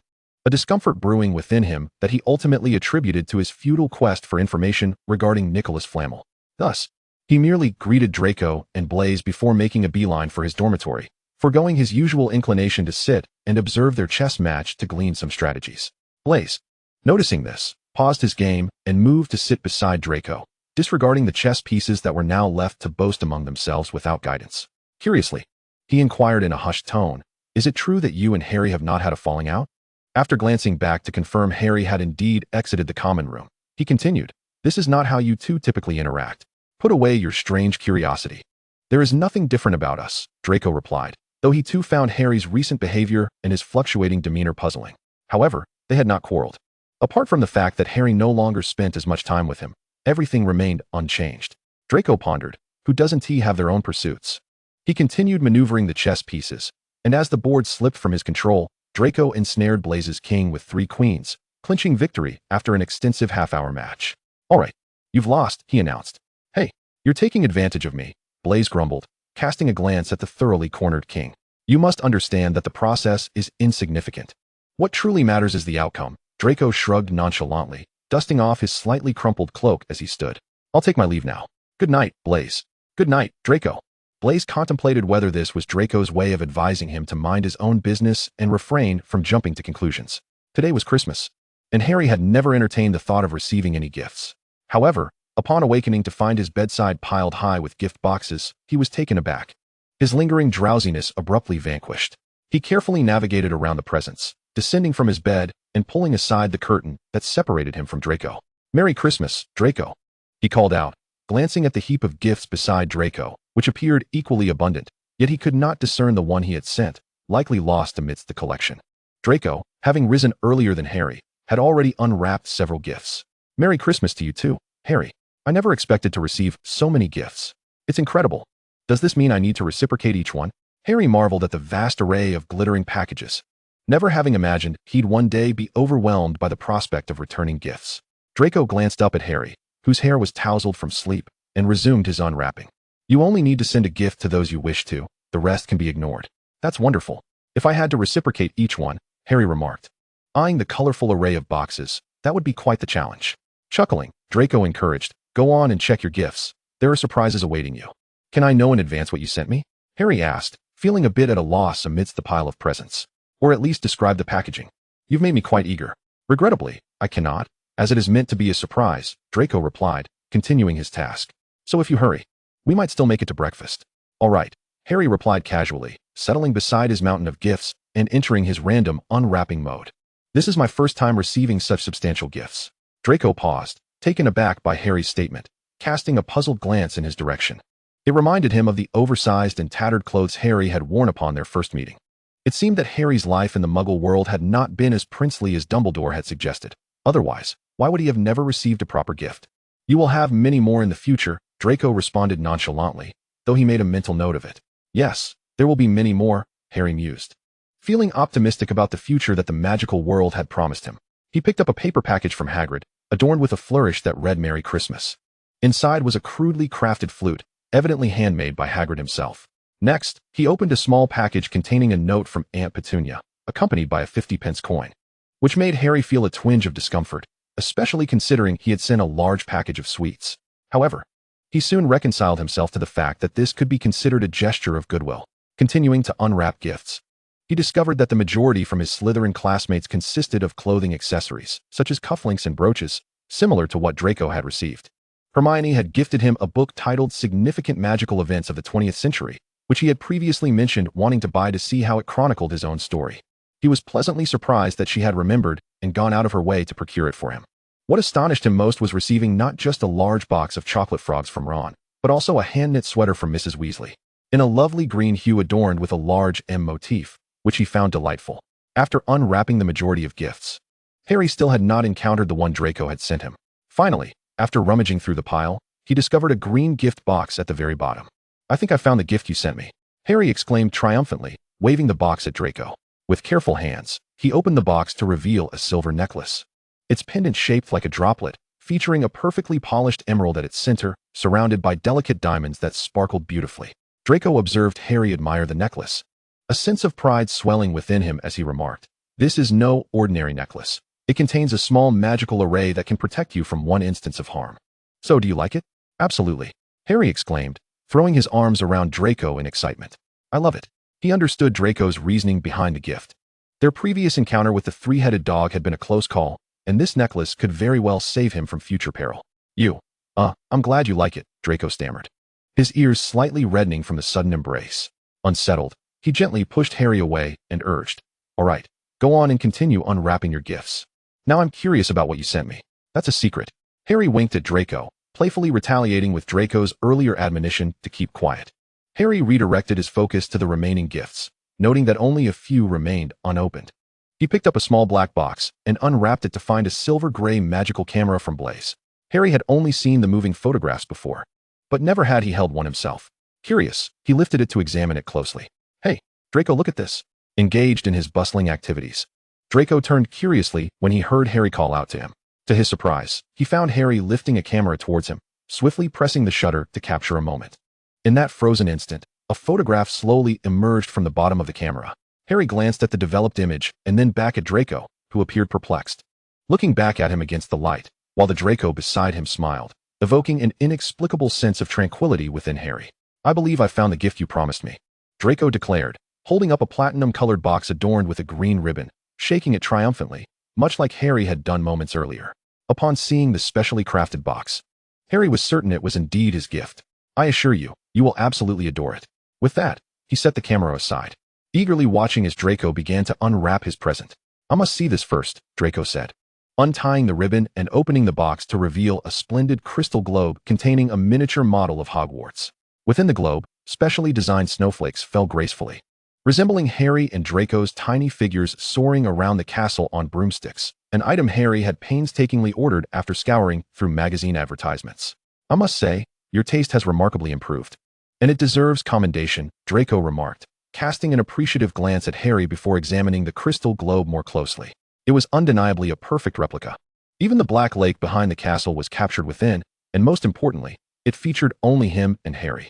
Draco was unsure why this thought filled him with such joy as he turned to Harry and said, "Thank you.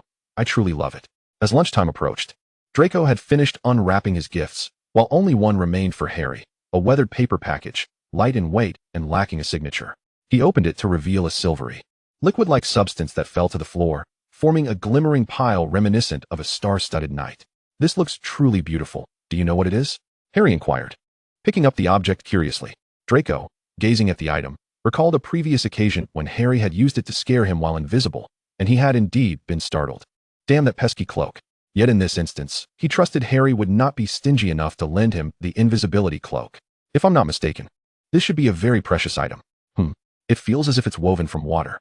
If I'm correct, this is the legendary invisibility cloak." Draco assessed the object. "Perhaps you should give it a try." Chapter 27. The Legendary Invisibility Cloak. Harry obediently donned the invisibility cloak and walked over to the mirror, where he could see only his head floating in midair. "This is fantastic," he exclaimed. He then fully enveloped himself in the cloak, and his entire reflection vanished from the mirror, an astonishing sight. "Wait, there seems to be a note inside," Draco observed, stepping closer to retrieve the note, which bore an unusual script, its circular letters making the content somewhat difficult to decipher. Hearing Draco's remark, Harry leaned in beside him to read the note.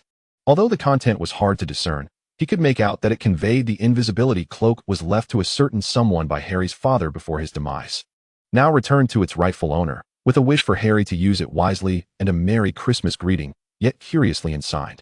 Use it wisely. This made Harry ponder that if he donned this cloak, no one would be able to see him.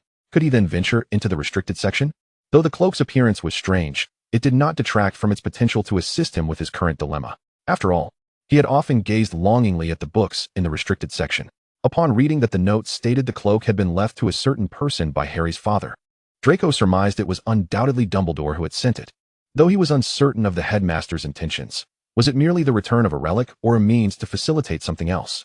He knew he must remain vigilant to avoid becoming a mere pawn in someone else's game, for that would indeed be laughable. As lunchtime approached, the school had thoughtfully prepared a festive Christmas banquet for the students remaining on campus, reputed to be quite splendid. By the time they arrived at the banquet hall, the festivities were nearly underway. This could be described as the most extravagant Christmas feast Harry had ever attended, with over 100 plump turkeys, mountains of roasted meats and boiled potatoes, and a myriad of delectable dishes spread across the tables. Every few steps, large bundles of wizarding crackers and magical fireworks awaited them. Unlike the mundane Muggle firecrackers from the Dursleys, which contained cheap plastic toys and flimsy paper hats, instead, these held exquisite toys and beautifully crafted hats, some even containing peculiar little animals that would spring forth. Seated at the staff table, Dumbledore had exchanged his usual wizarding hat for one adorned with an array of flowers, his attire matching in a colorful yet oddly harmonious manner. He was currently engaged in cheerful conversation with Professor Flitwick, while Hagrid sat nearby, indulging in pint after pint of beer, creating a jovial atmosphere. Harry, sitting at the Gryffindor table, picked up a bright red Christmas pudding and took a bite. only to discover a silver sickle hidden inside. Had he not been careful, he might have swallowed the coin whole. He clutched his teeth, grimacing as he spat out the coin. Why on earth would there be a coin in the pudding? Draco, watching the spectacle, couldn't help but laugh, breaking his usual decorum. I've heard that this is a tradition among house elves. Finding a coin is said to bring good luck. I must say, Harry, your fortune is indeed remarkable. Really? Harry asked, half convinced. Of course, that's what I heard from Winky, Draco replied, kindly handing Harry a glass of pumpkin juice. Harry accepted it naturally and took a sip, then pulled out a handkerchief to wipe the coin, smiling as he offered it to Draco. Here, take this. May good fortune always surround you. Draco looked at the coin being offered to him, momentarily taken aback, struggling to articulate his emotions, feeling as though his heart skipped a beat in an inexplicable sense of surrealism. Yet it dawned on him that this was indeed something Harry would do. He laughed off the sudden wave of emotion, accepting the coin, and said, I hope the same for you. After their meal, they left the table, each clutching the small toys they had received from the crackers, walking side by side as they joyfully recounted amusing stories on their way to the common room.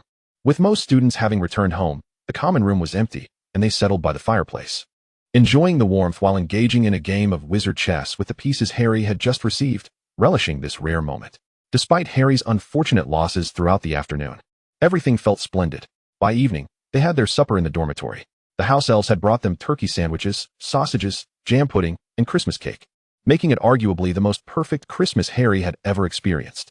As he climbed into bed, Harry clutched the necklace Draco had given him, resolving to wear it always. Then he recalled the invisibility cloak that was said to have once belonged to his father. At that moment, a sudden thought flickered through his mind. Harry rose from his bed and retrieved the invisibility cloak, carefully draping it over himself. Peering through the glass of the window, he observed that no reflection of his figure could be seen, only the shimmering light filtering in from outside, a most peculiar experience. He meticulously ensured that the cloak enveloped him completely. Then, with the utmost stealth, he pushed open the dormitory door and stepped outside. For the first time, he faced the darkness and silence of Hogwarts, an inexplicable thrill coursing through him. For clad in this cloak, he could venture anywhere without fear of detection by the professors. His first destination was the restricted section. He cautiously evaded the patrolling Filch, traversing corridor after corridor until he arrived at the library.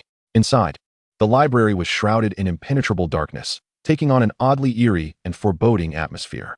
With a flick of his wand, he cast the Lumos charm, illuminating the rows of bookshelves, with the restricted section located at the rear of the library. He stealthily navigated around the ropes that cordoned off the forbidden tomes and stepped inside. Raising his wand, he perused the titles of the books, but alas, he could glean no discernible insight. The collection bore the weight of time, with some titles faded to the point of illegibility, their once gilded letters now mere shadows of their former selves. A few titles were decipherable, yet the fonts rendered them challenging to read. There were even volumes devoid of titles, exuding an unsettling aura that sent shivers down Harry's spine. Suddenly, a particularly intriguing book caught his eye. It was a large tome, black and silver, inscribed with the words things that must be understood. Harry thought it might contain the information he sought. Chapter 28, The Mysterious Mirror. With great effort, he extracted the book, settled upon the floor, and placed it on his lap, carefully opening its pages. In an instant, a blood-curdling, spine-chilling scream erupted from within the book. This was entirely unforeseen, and he hastily slammed it shut, but to no avail. The book continued to emit a deafening scream, a high-pitched and relentless wail that reverberated through the stillness. Realizing the gravity of the situation, Harry quickly ceased the Lumos charm. Indeed, within moments, hurried footsteps and the sound of a cat's meow echoed from outside the door.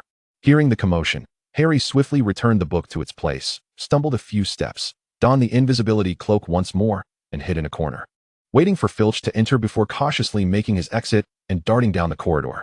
He lost track of time as he navigated through unfamiliar territory. It seemed like he had never been to this particular location before, or perhaps the oppressive darkness rendered it unrecognizable.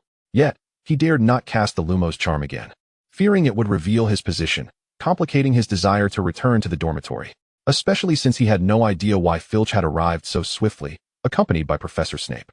Professor, Filch had said, you mentioned that if anyone was out after hours, I should report it to you. I can assure you, someone has definitely entered the library. He must have triggered the book's protective mechanisms in the restricted section, causing such a ruckus. However, they could not seem to locate his presence. The restricted section? Snape pondered before replying. That individual cannot have gone far. Rest assured, we will apprehend him. Hearing their voices so near made Harry lament his unfortunate luck. However, matters were about to worsen. At the current distance, if Snape and Filch continued their approach, they would undoubtedly collide with him, as the corridor was too narrow, and the cloak was not miraculous enough to render his physical form invisible. Retreating was not a viable option unless he could ensure he moved forward without making a sound before reaching the next intersection. Yet, that was clearly impossible, and time was not on his side. Though Harry was unaware of what awaited him, he could only cautiously step backward, striving to remain silent. Suddenly, he felt as if he had brushed against something. The icy sensation prompted him to glance at what he had grasped. The moonlight streamed through the corridor's window, faintly illuminating what he held, a doorknob. Without further thought, he gently twisted it downward. To his astonishment, the door creaked open.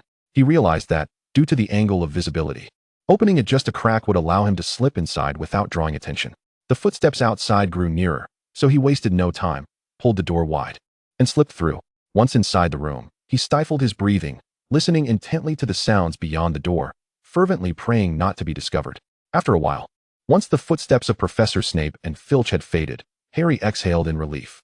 That had been far too perilous. If caught, he was certain his fate would be dire. He had no desire to deal with those repulsive potion ingredients again. Once he had regained his composure, Harry began to take stock of his surroundings, realizing he appeared to be in an abandoned classroom. However, amidst the disarray of chairs, something stood out, an anomaly that seemed entirely out of place, piquing his curiosity about why it was stored here. It was a magnificent mirror, reaching from floor to ceiling, adorned with an opulent golden frame, supported by claw-like feet, with an inscription carved at the top, Eris stra eru oit ube kafer oidon woser.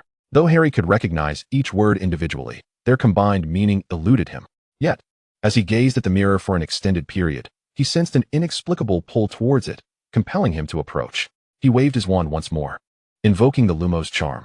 The light from his wand illuminated much of the room as he slowly approached the mirror, only to find its surface shrouded in darkness. Clad in the invisibility cloak, most of his body remained concealed, yet his reflection did not appear in the mirror, further igniting his curiosity.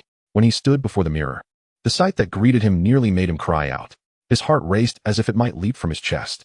Not only did he see himself in the mirror, but numerous others as well, some of whom he did not recognize. However, Draco stood beside him, smiling at him. But there was no one else in the room. Instinctively, Harry glanced over his shoulder, yet saw nothing. The room was empty save for the scattered furniture. Moreover, he had confirmed before leaving that Draco should be resting in bed, making it impossible for him to be there, smiling at him. Harry leaned closer to the mirror, nearly pressing his face against its surface, striving to ascertain whether he was imagining things. Yet, it seemed not to be a trick of the light. A woman stood behind him, waving at him. And when Harry reached out to touch her, he felt nothing but the coldness of the glass. The woman possessed an exquisite beauty, her deep crimson hair cascading elegantly, with eyes that mirrored his own. An inexplicable sense of familiarity and warmth enveloped Harry, as if he had encountered her before. After all, had he ever laid eyes on someone so striking, he would undoubtedly remember. At that moment, for reasons unknown, the woman suddenly burst into tears, her expression one of serene joy, as she gazed at him with an abundance of affection. The tall man with dark hair standing beside her noticed her emotional state and comforted her by gently tousling her hair, an act of solace. Harry perceived that the man resembled a more mature version of himself. He too wore glasses, his hair tousled and unruly, clearly just as difficult to tame. Intrigued, Harry edged closer, questioning whether this could be his family, given their striking resemblance. Mother? Father? He called out uncertainly, his voice hoarse with emotion. Although the figures within the mirror could not vocalize, they seemed to acknowledge his presence with a nod, affirming his suspicions, while the Potter family, standing behind them, waved at him with cheerful smiles. This marked the first time Harry beheld his parents, and though he could not physically touch them, it greatly fulfilled his long-held desire. His eyes widened in awe at the scene before him, striving to imprint every detail in his memory. He pressed his hands against the glass, and the figures mirrored his actions, as if that alone constituted a touch. If only he could step through the mirror, bridging the gap between them, rather than being confined to a distant gaze, his hands meeting only the cold surface of the glass. A tumultuous blend of joy and sorrow surged within Harry, the sudden influx of emotions crashing over him like waves, leaving him utterly fatigued. He sank to the floor, instinctively curling up, his eyes transfixed on the figures in the mirror, fearing that any shift in his gaze might cause them to vanish. Time slipped away as he remained captivated, until the morning sun streamed through the window of the abandoned classroom, illuminating the dust-laden air and warming his skin, a reminder that time was slipping away. Yet, he felt he could not bear to look away. A reluctant rationality urged him to depart. Draco would undoubtedly search for him if he awoke to find him missing. And he needed rest as well. Having stared at the mirror for too long, his eyes ached painfully, but he lingered a moment longer, whispering, "I will return. Wait for me." He finally rose to leave, casting one last glance at the darkened mirror before stepping out. As Harry hurried back to the dormitory, he encountered Draco, who was drawing back the dark green bed curtains just as Harry removed his invisibility cloak. The unexpected appearance startled Draco, who paused momentarily before angrily questioning, "Harry, have you been wandering outside all night?" His irritation intensified upon seeing the fatigue etched into Harry's features. "What on earth could have captivated you so much that you forsook sleep?" Embarrassed, Harry scratched his head, a sudden urge for honesty compelling him to confess. "I saw my parents in an abandoned classroom." In an abandoned classroom? Draco furrowed his brow, scrutinizing Harry with skepticism. He had never heard of the savior encountering his parents in such an improbable setting, igniting a buried curiosity within him. "Perhaps tonight you could take me to see them. I would like to meet your parents." Seeing Draco's mood soften, Harry replied, excitement bubbling within him. Draco hesitated, torn between the allure of potion making and accompanying Harry. Both endeavors seemingly significant. However, he soon succumbed to the eager anticipation reflected in Harry's green eyes. "Very well, I am indeed curious to see what your parents are like." Throughout the day, Harry was so exhilarated that he could scarcely eat, his thoughts consumed by the memories of the previous night. Even casting aside his long-standing quest for the elusive Nicholas Flamel, Draco, noticing Harry's peculiar demeanor, expressed concern. "Harry, are you sure you're all right?" Harry glanced at Draco, who wore a worried expression. "Don't worry, I'm fine. I'm just a bit excited, you know." The only thing troubling Harry was a growing fear of failing to locate that room again, as he had been entirely absorbed in the emotions of meeting his parents, forgetting to remember the path he had taken. Soon, curfew arrived, and as the other students returned to their dorms, Harry and Draco nestled beneath the invisibility cloak, slowly making their way out. Finding the elusive classroom proved challenging. They had wandered for over an hour along the path Harry had taken from the library the night before. Yet the classroom remained elusive. "Perhaps we should turn back. We can always return tomorrow." "It's simply too cold," Draco suggested, casting a warming charm over himself and Harry to stave off the chill. "I remember it being close by. Just a moment longer. I believe we will find it soon." Harry remained undeterred, scanning the surroundings as he pulled Draco along. After several more turns, Harry finally spotted the classroom from the previous night, excitement surging within him. "Here, this is the place." He eagerly pushed open the door, finding the room unchanged since his departure. Harry removed the invisibility cloak and, grabbing Draco's hand, sprinted to the mirror, exhilaration bubbling within him. "Do you see? Those are my parents," he exclaimed in a hushed, joyful tone, pointing excitedly. "They're waving at us." "But I don't see them at all," Draco replied, frowning as he examined the peculiar mirror. It revealed nothing but an inky darkness, as if shrouded by a black veil, even their reflections absent. "But they are right there," Harry insisted, pointing at the mirror with palpable urgency. "Look, they're standing there, smiling at us.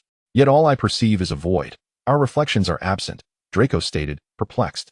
Considering Draco's words, Harry pondered and repositioned him to the spot where he had stood, positioning Draco at the mirror's center. However, this only obstructed Harry's view, leaving him bewildered. In the mirror, Draco beheld only his parents, their arms unblemished and free of the previous grotesque markings, while Lucius and Narcissa gazed at him with pride and affection. Then, inexplicably, Harry appeared in the mirror, prompting Draco to glance back at him, noting the older version of Harry reflected alongside him, creating a sense of wonder. Regrettably, he could not see Harry's parents. "What do you see? Did you see my parents?" Harry asked. "No, I'm afraid not. I only saw my own parents." Draco himself was uncertain as to why he felt compelled to conceal the fact that he had seen a grown-up Harry. He continued, "Perhaps it could be a mirror that allows one to behold their parents?" It was indeed a possibility. Harry was unable to articulate the sense of melancholy that washed over him. How wonderful it would be if Draco could also glimpse them. Now that we've seen it, I think we should return. Draco picked up the invisibility cloak, preparing to drape it over them, for it was indeed quite late. Chapter 30. Harry's Obsession with Illusions. Harry hesitated, casting one last wistful glance at the mirror, longing to observe it a while longer. Yet, it was truly late. Noticing Harry's reluctance, Draco pressed on. "And we need to rest, remember? We have classes tomorrow." Just as they were at an impasse, a commotion echoed from the corridor outside, sounding suspiciously like Filch and his cat approaching. Draco hurriedly cloaked himself and Harry. As the warm yellow light from Filch's lantern flooded into the abandoned classroom through the ajar door, Harry and Draco exchanged a glance, instinctively freezing in place, even moderating their breathing. Filch, under the soft glow, surveyed the dilapidated classroom, ultimately failing to uncover anything amiss.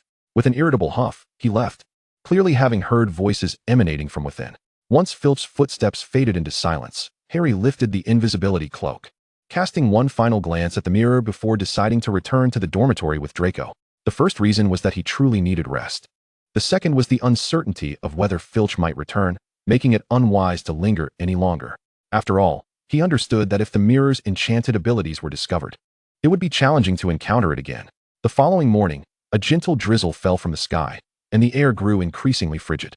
Harry, wrapped in a blanket, lounged on the sofa, basking in the warmth of the fire, while a platter of treats from the Hogwarts kitchen, courtesy of Vila, lay on the coffee table.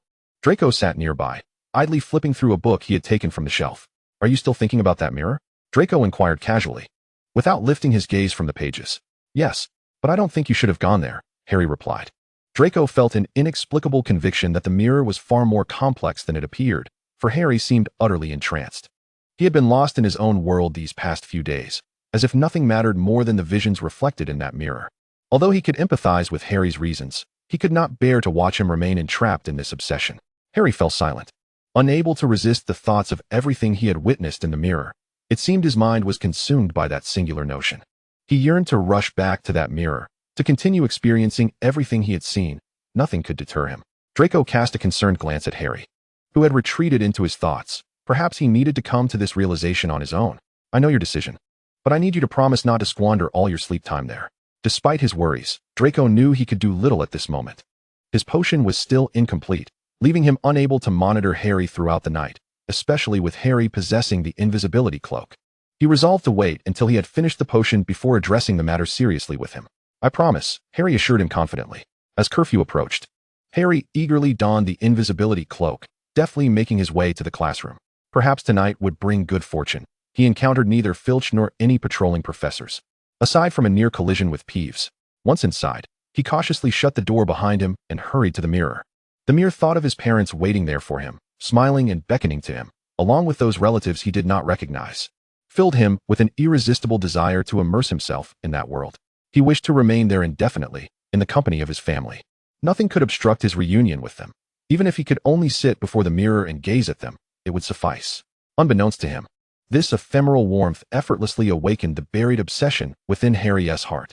Much like a moth drawn to a flame, fully aware of the peril, yet irresistibly compelled to reach out and touch it. The elderly man cloaked in darkness behind him sighed softly, halting his advance to offer guidance. He believed Harry could find his way to awakening, though it would require time. Draco returned to the dormitory from the room of requirement, reassured only after confirming that Harry was asleep in bed. He believed Harry would not be foolish enough to neglect his health for the sake of an illusory fantasy. However, this time Draco was mistaken. Harry lay awake, staring blankly at the intricately carved ceiling, his mind replaying the images from the mirror. He thought he must be enchanted, yet he found it utterly delightful. After all, those were his family. In the room of requirement, Draco gazed at the potion he had finally completed, a rare smile gracing his face. "This time, Dark Lord, you shan't return." Given Harry's recent behavior, which had left him deeply concerned, the potion's completion meant he could no longer allow Harry to remain entranced. Just look at those dark circles under his eyes, nearly drooping to his cheeks. How could he have ever believed Harry would control himself? Draco carefully stored the potion in his magical bag and left the room of requirement. Instead of heading straight back to the dormitory, he made his way to the abandoned classroom. Thanks to his frequent nighttime excursions, he adeptly avoided the patrolling professors and arrived at the classroom. Unsurprisingly, he found Harry still sitting before the mirror, entranced by the images within. "Harry, it's time to go," Draco called from the doorway, tapping the threshold to capture Harry's attention. Upon hearing the familiar voice, Harry turned, momentarily stunned, and asked, "Draco, what are you doing here? It's late.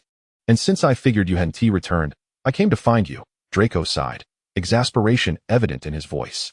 Harry reluctantly glanced back at the mirror, ignoring Draco's plea to leave, and instead exclaimed, "Hey, my mom is smiling at me again. Merlin, she is so beautiful." Harry gazed at the mirror with eyes full of tenderness, deliberately disregarding Draco's earlier statement about leaving, diverting the conversation, which only deepened Draco's concern. Thus, Draco chose not to elaborate further. Instead, he took hold of the invisibility cloak and tugged Harry toward the exit. He could not allow Harry to continue down this path. Indeed, he had been preoccupied and had overlooked the signs. Harry's current state was beyond mere deficiency. The dark circles under his eyes had worsened, bloodshot and hollow. His gaze vacant, as if all vitality had been drained from him.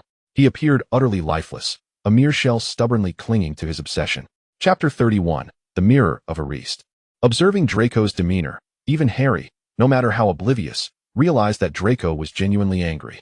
He cast one last glance at the mirror, closed his eyes, and chose to obediently leave the place with Draco. After they departed, the elderly man with white hair, who had long intended to intervene and prevent Harry from continuing his obsession, gazed thoughtfully at their retreating figures.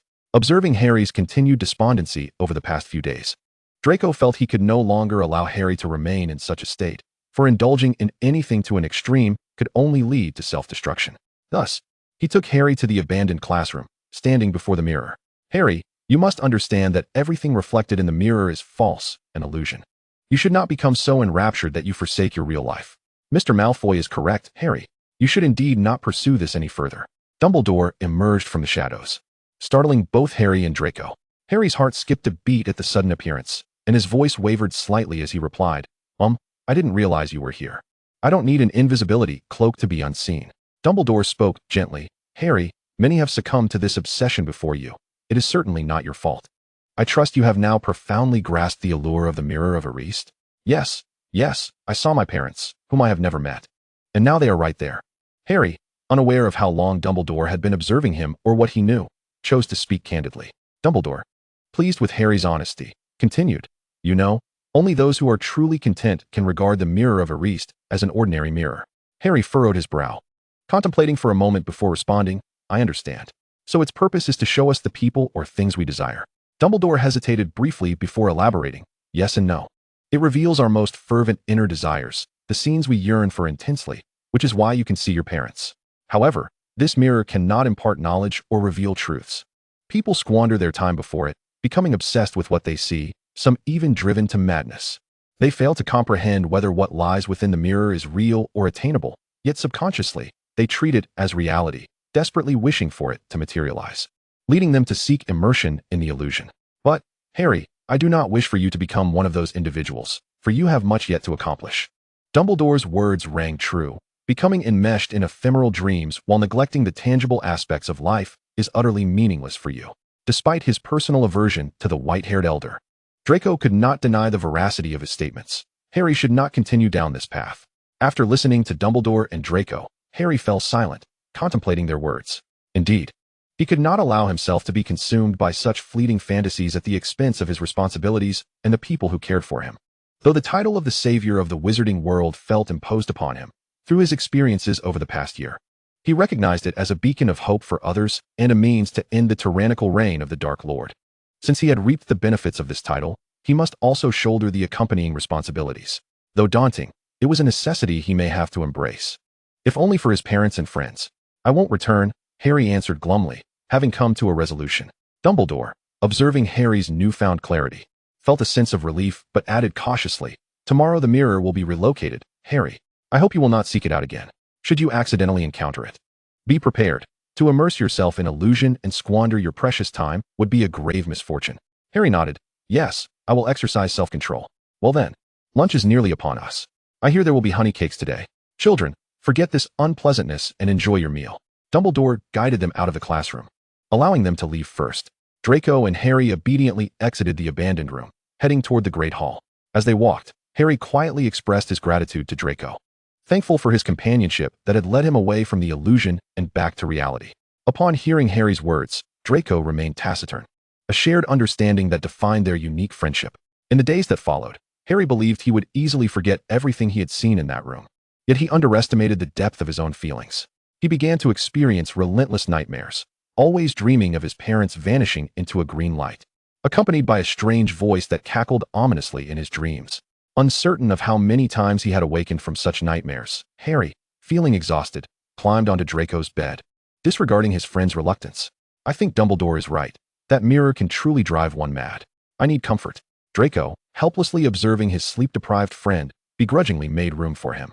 However, Harry, feeling emboldened, stubbornly used Draco as a living pillow, forcefully embracing him as he succumbed to slumber. Draco inhaled deeply, ultimately resigned to his fate, thinking it was best to let this peculiar situation transpire just this once. The first thing Harry sought to clarify upon returning to a normal routine was the identity of Nicholas Flamel. While he was complaining to Hermione, Draco, sitting nearby, inquired curiously, "You still don't know?" Nicholas Flamel is a renowned alchemist, said to have created the Philosopher's Stone, which can produce the elixir of life. Though he was aware Harry was searching for information about Flamel, he had not pressed the issue further. After all, he was relatively familiar with the subject, and there were a few artifacts from Flamel's time in the Malfoy Manor. Most importantly, Harry had not asked him about it, so he had not delved deeper. The Philosopher's Stone. What is that? Ron questioned, bewildered. Harry, equally perplexed, had never heard of it and had not encountered any references in his readings. Hermione shot them both a disdainful glance. Don't you two ever read anything outside your usual texts? Let me look up alchemy. Chapter 32, Master Alchemist Nicholas Flamel. She reached for the pile of books on her desk and pulled out the Great Alchemy, suddenly enlightened. No wonder I couldn't find it. I hadn't thought to look here. I was planning to borrow this for leisure reading, but I got sidetracked in my search for information on Flamel. Harry leaned closer, and in a short while, he saw Hermione had turned to the section about Nicholas Flamel. Ancient alchemy involves the creation of the Philosopher's Stone, a remarkable substance with astonishing properties. The Philosopher's Stone can transform any metal into pure gold and produce the elixir of life, granting immortality to those who consume it. For centuries, there have been numerous accounts of the Philosopher's Stone, but the only remaining stone belongs to the renowned alchemist and opera enthusiast Nicholas Flamel, which is his most prized creation. He celebrated his 665th birthday last year and now resides in seclusion in Devon with his wife, Perennial, who is 658 years old. Given this, we can now ascertain that the large dog is undoubtedly guarding this treasure, a stone that can transform into gold and grant immortality. How could it not be the object of desire? Harry exclaimed excitedly. No wonder we have struggled to find any information about it. It turns out we were searching in the wrong direction. Ron pondered seriously, resting his chin on his hand, and remarked, I truly wish to see what that stone looks like. As they discussed, Draco was also reminiscing about his past life, reflecting on the unpublicized encounters they experienced, with only the bizarre and thrilling rumors having emerged. At the time, he had been skeptical, dismissing it as mere embellishments by Dumbledore to elevate Harry's reputation and usurp the accolades they had rightfully earned for their house. Soon, it was time for class. The morning lesson was Defense Against the Dark Arts, focusing on various treatments for werewolf bites. Although Harry took notes, his mind was elsewhere, consumed with thoughts about Nicholas Flamel. Time waits for no one, flowing by like a river. The Quidditch match was approaching once again, and Harry felt a twinge of fear that he might encounter the same mishap as before with Draco, yet his passion for the sport compelled him to attend. As for Draco, he sensed a waning of the excitement he once felt for Quidditch, uncertain if Harry would face danger again. The stark contrast between his experiences now and in his past life made him hesitant to rely on his memories. Fortunately, this time there were no unforeseen incidents, and Slytherin emerged victorious once more. Harry and Draco joyfully discussed the match they had just witnessed, and the thrill of participation left Harry eagerly anticipating next year, perhaps envisioning himself joining the team alongside Draco. After a joyful morning, they found themselves in potions class that afternoon. Harry simply could not comprehend why Snape harbored such animosity towards him.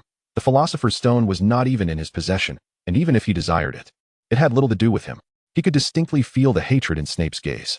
Until the Easter holidays, Harry frequently wandered to the fourth floor to check if the three-headed dog was still there, as it would indicate whether Snape was taking any action. Unable to tolerate Harry's behavior any longer, Draco gifted him a magical device, essentially a detector, instructing him to place it in the fourth-floor corridor. This way, Harry would know if anyone entered, eliminating the need for constant surveillance. Time passed quickly amidst their busy schedules, with only a few weeks remaining until their final exams. Hermione had already taken the initiative to devise various revision plans. Hermione, we still have plenty of time before the exams, and besides, with your usual grades. Do you really need to study? Ron remarked, feeling dizzy as he looked at the materials. Although it seemed distant, it would pass in the blink of an eye. Hermione retorted, you must understand, we need to pass these exams to advance to the second year. It is crucial. Draco, unusually in agreement with Hermione, added, I concur with Hermione, especially considering your current circumstances. If you don't study, you might have to repeat the first year. Hearing Draco's words, they felt a surge of anxiety. After all, being held back a year would be utterly embarrassing. Perhaps everyone was plagued by an inexplicable tension regarding the exams, much like the increasing workload they faced, compelling them to spend more time in the library to complete their assignments and revise. However, one individual was different. Draco was already well aware of what would be on the exams, and given his consistently good grades, he did not join them in the library but instead spent his time in Snape's workshop concocting potions. Consequently, He missed the opportunity to see the dragon egg for the first time, a fact that filled him with a twinge of regret. In the library, Hagrid clomped in, seemingly hiding something in his arms, which appeared rather unusual. "Hagrid," Harry called out, "what brings you here?" Just taking a look," Hagrid replied, clearly anxious, his voice evasive, as if concealing something. He did not answer Harry's question, but instead inquired, "Harry, what are you doing here? Are you still searching for Nicholas Flamel, are you?" "No.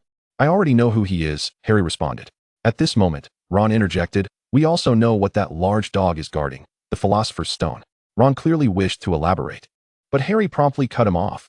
He did not want to expose too much, as it would hinder his ability to extract information from Hagrid later. "We'll come find you later," Harry told Hagrid. After Hagrid confirmed they could visit that afternoon, Harry intended to invite Draco along, but he could not find him. So he went with Ron and Hermione instead. "I just checked to see what book Hagrid was looking for," Hermione said cautiously, glancing around. "What book?" Harry asked, intrigued. "About dragons," she replied. "Dragons?" This reminded Harry of how Hagrid had seemed to conceal something when he entered the library. Hagrid had long desired a dragon. "He had mentioned it to me before. But that's illegal," Ron pointed out. "The Ministry of Magic has a job to keep dragons hidden from muggles. And raising dragons is extremely dangerous. You should see the injuries on Charlie. They are from his encounters with dragons in Romania. Draco also has a fondness for dragons," Harry remarked, uncertain of his own thoughts. Hermione gave Harry a bemused glance and asked, "So what exactly does Hagrid intend to do?" "We'll find out when we get to Hagrid's," Ron replied, intrigued. Chapter 33, The Dragon Egg. When they arrived at Hagrid's, they were astonished to discover that all the windows of his hut were tightly covered. They knocked on the door, and Hagrid did not open it as he usually did. Instead, he called out, "Who's there?" "Hagrid, it's us. We're here," Harry responded. Only after confirming their identity did Hagrid open the door, cautiously allowing them in before hurriedly shutting it behind them, visibly relieved. The interior of the hut was oppressively warm. The fire in the hearth blazed more fiercely than on any of Harry's previous visits. Hagrid hurriedly poured them tea and thoughtfully provided sandwiches. But they had little appetite due to the intense heat. "So what do you want to ask me?" Hagrid inquired, sitting across from them. Harry was prepared to engage in a conversation, so he felt no need to conceal too much from Hagrid. In fact, he could even embellish a bit, as it would facilitate their quest for the truth. "I want to know what other protections, aside from Fluffy, guard the Philosopher's Stone." "I'm sorry, but I don't know much. You just need to know that the stone is absolutely safe," Hagrid replied, attempting to dissuade their curiosity. "Moreover, you already know too much. Even if I did know, I wouldn't tell you. It's far too dangerous for you to be involved." In reality, they merely wished to ascertain who designed those protections. Hermione pondered for a moment before articulating, "I would also like to know who else, apart from you, Dumbledore can trust to assist him." The flattering tone of her words caused Hagrid to puff out his chest with pride. Hermione discreetly winked at Harry and Ron, signifying their success. "Well, if you must know," Hagrid began, "he borrowed the Rubius from me and then enlisted several other professors to perform some enchantments. There was Professor Flitwick, Professor McGonagall, and Professor Sprout. Not to mention Professor Quirrell and Professor Snape. Naturally, Dumbledore himself cast a few spells as well, though we remain unaware of the specifics he has set in place." "Snape was involved too?" Harry exclaimed, astonished. Had he misunderstood the previous situation? Was Snape not attempting to steal the Philosopher's Stone, but rather safeguarding it? He felt the need to reassess his assumptions. "Do you still harbor doubts about him? Since Professor Snape assisted in protecting the stone, it stands to reason he would not attempt to steal it, especially considering he is responsible for the most crucial final barrier." While Hagrid's reasoning held some merit, Harry found it difficult to reconcile Snape's injured foot. That remained an enigma. "Hagrid, you alone know how to get past the Rubius, correct? Have you disclosed this to anyone, including the professors?" "Of course not. Apart from Dumbledore, no one else is privy to that information." Hearing this reassured Harry. With the Rubius stationed at the entrance, he believed no one could easily bypass it. "It's exceedingly warm in here, Hagrid. Might we open a window?" "I feel utterly drained," Ron queried, fanning himself with his hand. Hagrid glanced at the fireplace and replied, "No, I'm afraid that's not possible. I have my reasons." Following Hagrid's gaze, Harry pointed to a dark egg nestled beneath the kettle. "Hagrid, what is that?" Hagrid appeared somewhat flustered, uncertain how to respond to Harry's inquiry. Ron, however, was immediately captivated by the object, seeming to forget the heat entirely as he leaned closer to inspect it. "Merlin's socks. Where did you acquire that? It must have cost you a fortune." Faced with no option for concealment, Hagrid confessed, "I won it last night. I was drinking in a nearby village and played cards with a stranger. You know I've always wanted one." "But what will you do once it hatches?" Hermione inquired. "They grow rapidly, and your hut can hardly accommodate it." "I know, which is why I've been reading up on how to care for it once it hatches," Hagrid replied, pride evident in his demeanor, subconsciously ignoring the latter part of Hermione's statement as he immersed himself in his daydreams. It's a Norwegian ridgeback, quite rare. Hagrid's nonchalant attitude presented them with a dilemma. What if someone discovered that Hagrid was harboring a dragon in his modest hut?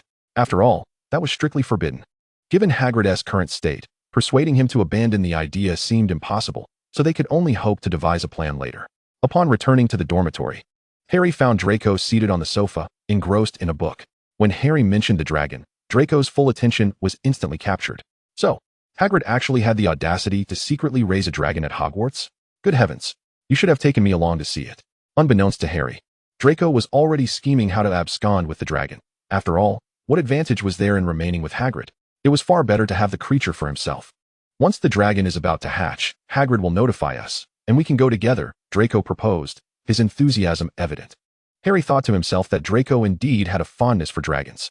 Absolutely, Draco readily agreed, deciding to spend the next few days with Harry to avoid missing this extraordinary opportunity. Days later, Hagrid's message arrived via owl, delivering a note to Harry that the dragon was on the verge of hatching. In a flurry of excitement, Harry rushed to find Draco, who had just finished brewing a potion. The dragon is about to hatch, he exclaimed. Really? Then let us hurry, Draco replied, exhilarated. Harry, equally thrilled, tugged Draco along, insisting. Opportunities like this come once in a lifetime. Draco nearly spilled the potion he was holding due to Harry's sudden pull, and without time to properly store it.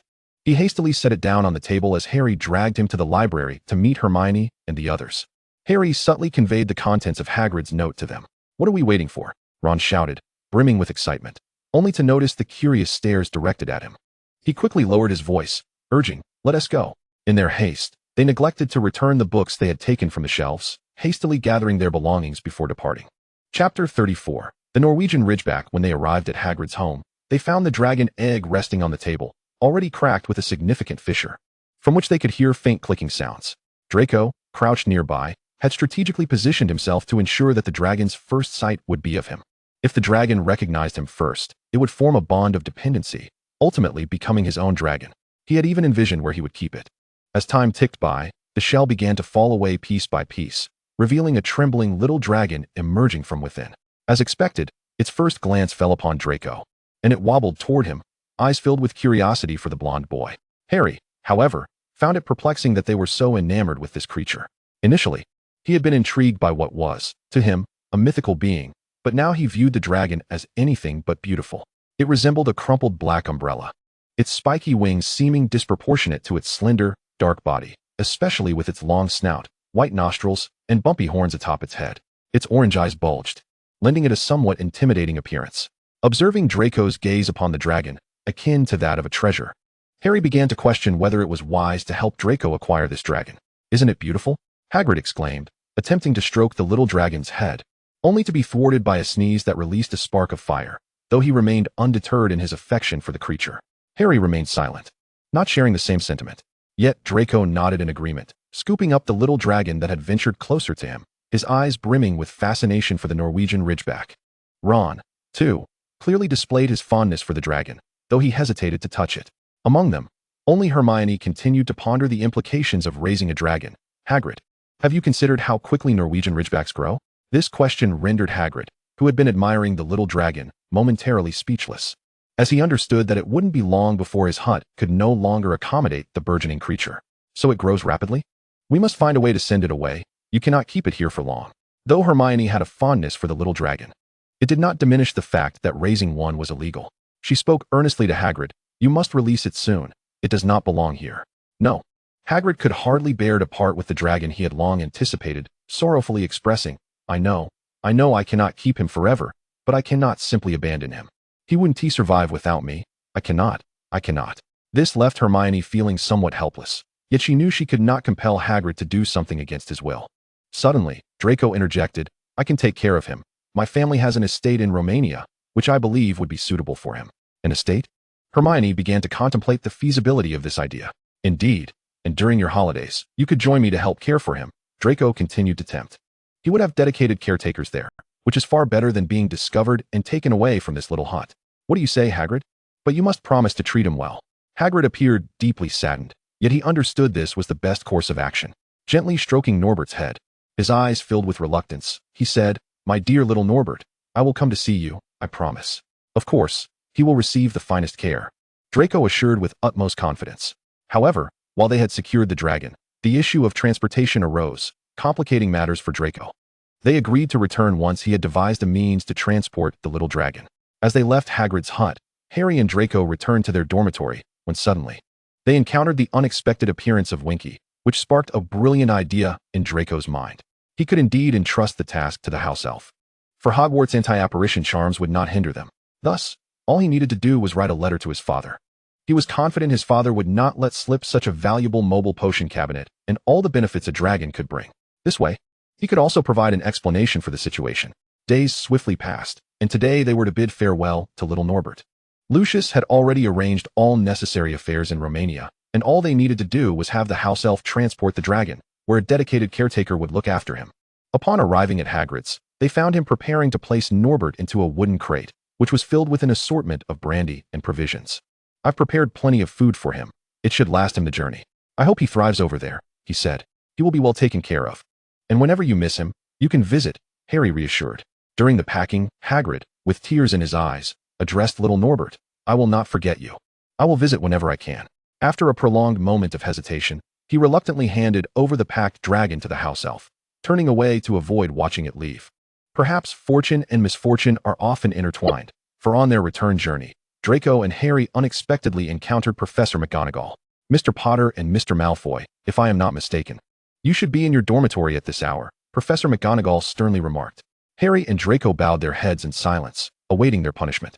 Fortunately, Ron and Hermione had taken a different route and were not with them, as they would have found it difficult to explain their late-night escapade. Given their contrite demeanor, Professor McGonagall did not overly reprimand them. With a softened tone, she stated, 10 points from Slytherin. I hope not to see you wandering after hours again. Now, return.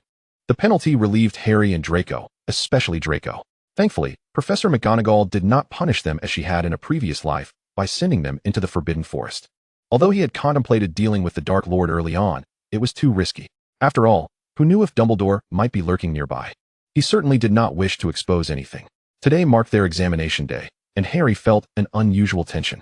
Though he had studied diligently in the preceding days, he was still apprehensive about the possibility of failing the exam. After all, this was different from their usual tests.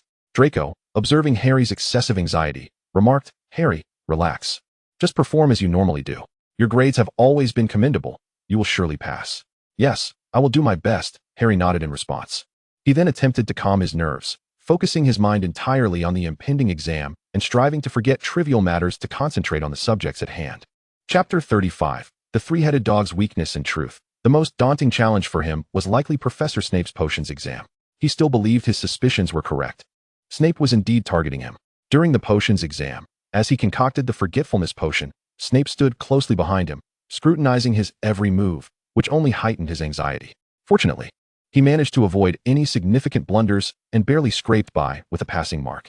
The final exam was in History of Magic, and the question posed was exceedingly simple for Harry. They merely needed to identify the wizards who invented the self-stirring cauldron to pass. Having previously researched this topic, he easily answered the question. He was immensely grateful for the invention of the self-stirring cauldron, as it allowed him to focus solely on the cauldron without worrying about potential mishaps, thus bypassing many tedious steps he would have otherwise needed to memorize. When the exam concluded, and Professor Binns instructed them to set down their quills and roll up their parchment, Harry could not contain his excitement and cheered along with his classmates. This was far easier than I anticipated, he exclaimed, joyfully embracing Draco, who was waiting at the door for him. I'm confident I will pass. However, this jubilant mood did not last long, as Harry remembered that they would soon be on holiday, which meant he would be separated from Draco for a time, leaving him feeling somewhat melancholic. Why must there be holidays? He cherished his days at school. I suppose so. Now we simply await our results in a week, Draco responded, his expression serious in contrast to Harry's elation. He was contemplating how to ensure the Dark Lord would come into contact with that vial of potion without revealing himself. Perhaps Harry's invisibility cloak could aid him? Ouch! Harry suddenly crouched down, clutching his scar as a sharp pain radiated through his head. Although his scar had been subtly throbbing for some time, it had never hurt quite like this before. The intense sharpness felt as if it were tearing him apart from within. Harry, what's wrong? Draco rushed to assist him, his movements frantic. Come, I'll take you to Madame Pomfrey. The pain, reminiscent of past episodes, faded as swiftly as it had come. Gradually recovering, Harry waved his hand dismissively. indicating he was fine. Don't worry, I'm all right. It has been doing this for a while, but this is the first time it has hurt so much. I can't shake the feeling that something is about to happen. Draco bit his lip as he gazed at Harry. He had known in his previous life that Harry sometimes experienced such pains.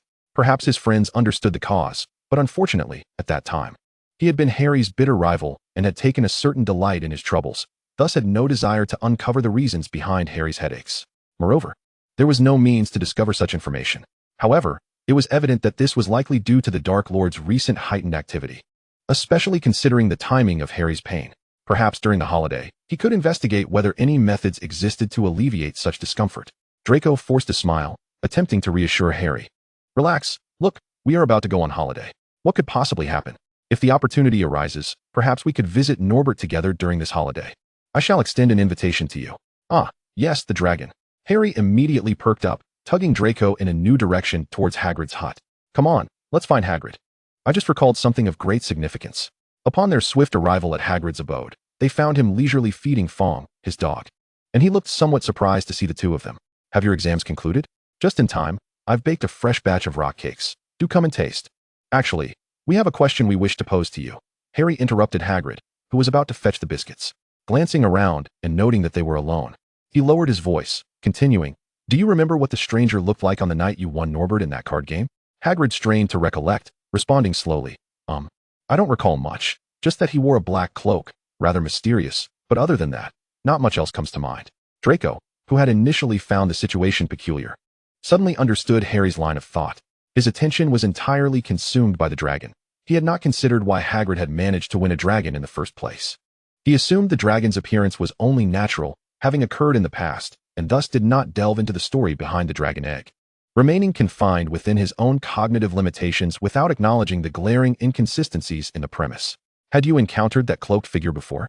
Harry inquired, his curiosity piqued. Hagrid pondered before adding, I don't think so, but the Hog's Head Inn often attracts some rather odd individuals. It's quite common. Did you mention Hogwarts to him? Or anything about yourself? Harry asked anxiously, now more convinced of his suspicions. I did mention that I was the keeper of keys and grounds at Hogwarts. Upon hearing this, he asked if I could handle a dragon, claiming he had secretly raised one, but didn't he know how to manage it? To convince him, I boasted that I could keep a blast-ended Skrud under control, so a dragon would certainly be no challenge. Hagrid furrowed his brow as he recounted the events surrounding how he acquired the dragon egg. Was he particularly interested in the blast-ended Skrud? Before Harry could speak, Draco posed the question he had been eager to ask. Indeed, he seemed quite intrigued. So I explained that the Skrud is rather easy to handle if you know how to calm it down. For instance, playing some music will put it right to sleep. At this, Hagrid abruptly ceased speaking, a hint of agitation causing him to ruffle his hair as he exclaimed, No, I shouldn't have told you that. Wait, where are you two going? Without taking the time to bid farewell to Hagrid, Harry seized Draco's arm and darted back, exclaiming, Quick, we must find Professor Dumbledore. Hagrid has revealed a method to subdue the blast-ended Skrud to a stranger, and I suspect the Philosopher's Stone is in imminent danger of being stolen. However, upon reaching the entrance hall, Harry suddenly remembered he had never met Dumbledore alone. Though he was aware of the general area of his office, he had no idea how to navigate the ever-shifting stairs with any semblance of speed. He halted, awkwardly scratching his face, and sheepishly turned to Draco. Draco, do you recall how to get to Professor Dumbledore's office the quickest? I remember you visited him before. Follow me. Draco was unperturbed by the prospect of seeking out Dumbledore. He needed to ascertain Dumbledore's presence. After all, they were about to confront the Dark Lord, and he wished to keep his involvement in the quest to vanquish him concealed, seeking an opportunity for a direct confrontation. As they hurried along, Professor McGonagall, cradling a hefty stack of books, called out to them, Mr. Potter and Mr. Malfoy. Why are you running so hastily in the corridor? Upon hearing her inquiry, Draco and Harry halted, politely responding, Good evening, Professor. We wish to see Professor Dumbledore. Want to see Professor Dumbledore? She regarded Draco and Harry skeptically. Why? We have a matter we wish to discuss with him, Draco interjected, halting Harry's explanation. Professor McGonagall clearly harbored doubts about their story, her tone turning serious. That is not a valid reason for racing through the corridors. Furthermore, Professor Dumbledore departed 10 minutes ago. He received an urgent message from the Ministry of Magic via Owl and is currently unavailable. He left. Harry exclaimed anxiously. At such a time. But Draco swiftly cut him off. I apologize, Professor McGonagall. We shall not do so again. Might you know when Professor Dumbledore will return? Well, he is expected back tomorrow. Unless it is of utmost importance, I suggest you go outside and enjoy the sunshine. If there are pressing issues, you can approach your head of house for assistance." McGonagall replied coolly. Draco nodded at Professor McGonagall, pulling Harry, who appeared lost in thought, along with him, signaling for them to leave. "Thank you for your suggestion. We shall take our leave now." It was only after they returned to the dormitory that Harry expressed his thoughts. "I believe we should secure the Philosopher's Stone and protect it." "But that is far too perilous, is it not?" Draco countered, still inclined to confront the threat alone. With that potion, he was confident he could handle the Dark Lord effectively. After all, the best way to overcome fear was to face it directly. Harry fell silent for a moment before resolutely stating, "But I must go. His demise was bought with my parents' lives. I shall not allow him the chance to resurrect." Seeing Harry's determination, Draco recognized he could not sway his resolve and reluctantly replied, "If that is the case, we must prepare thoroughly. Since Dumbledore is absent, I suspect that individual will make a move tonight as well." When curfew finally arrived, the previously placed detector signaled that someone had indeed entered the room guarded by the three-headed dog, which was entirely within their expectations. After all, there was no more opportune time, for if they knew Dumbledore had left, then that individual certainly did as well. Upon receiving the alert, Harry and Draco quickly donned the invisibility cloak and stealthily exited the Slytherin common room. As they navigated past patrolling professors and reached the fourth-floor corridor, the ajar door indicated that the intruder had already entered. "I would wager it must be Professor Snape," Harry remarked, frowning as he peered inside with a suspicious glare. "No, I firmly believe it cannot be Professor Snape," Draco declared, observing the scene within. After confidently asserting his belief, he recalled his plan and continued, "Well, if you lose, you must lend me your invisibility cloak for the summer. What do you say?" "Deal, let's go." Harry readily agreed, pushing open the door, confident that he would not lose. As Draco and Harry stepped inside, they produced the prepared crystal ball and played the music, which gradually subdued the cacophony of barking. The ferocious barks diminished, and soon the massive dog's eyelids drooped, swaying unsteadily before collapsing onto the floor, fast asleep. Draco crouched down and tugged at the lever on the trapdoor, which creaked open to reveal a dark abyss below, obscuring any view of what lay within, even lacking a ladder to descend. "Who knows how deep this hole goes?" Harry murmured, edging past the slumbering dog to peer into the trapdoor, his face reflecting uncertainty. "Shall I go down first to take a look?" Without waiting for Draco's response, Harry decisively slid down the opening, welcomed by a soft sensation rather than the anticipated pain as the damp air rushed past him. Harry gently touched the items he had caught, drew his wand, and cast a Lumos spell, calling out to Draco above him, "No worries, come down." However, he was oblivious to the fact that the tendrils that had previously lurked in the shadows had ceased their movements upon his invocation of light and had retreated once more into the darkness. Hearing Harry's voice, Draco leaped down without a second thought, landing on what felt like a remarkably soft plant. With the glow emanating from Harry's wand, Draco recognized it as Devil's Snare. Cautiously rising to his feet, Draco remarked to Harry, "I must say, you are quite fortunate. This is indeed Devil's Snare. Had you not used Lumos in time, I would have likely found you ensnared by its tendrils." Upon hearing this, Harry scrutinized the plants more closely and realized that this was what Professor Sprout had described not long ago. Devil's Snare thrives in darkness and dampness, shunning light and fire, and will ensnare any living creature that dares to touch it until death ensues. Thank Merlin. "Wait, did you hear something?" Harry asked, his expression turning wary as he gazed into the stone corridor ahead. "It sounds like some sort of clanging noise. Shall we proceed?" Draco gestured for Harry to follow and draped the invisibility cloak over both of them once more. They cautiously traversed the stone corridor, revealing a brightly illuminated room filled with countless winged keys fluttering about the ceiling. Directly opposite them stood a closed door, evidently, to pass through. They would need to find the key among the swarm of fluttering keys. Time being of the essence, Draco decided to explore alternative methods. Approaching the closed door, he attempted the Alohomora spell, pulling at the door, but it yielded no response. "It seems the spell is ineffective, so we must locate the correct key among these."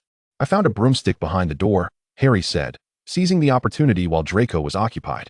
He spotted the broomstick and, feeling a surge of excitement, hopped on and soared into the midst of the keys. Chapter 37, The Truth Unveiled.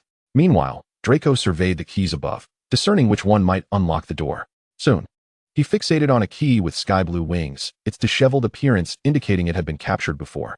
"Harry, over there. The key with the sky blue wings on your left. Grab it."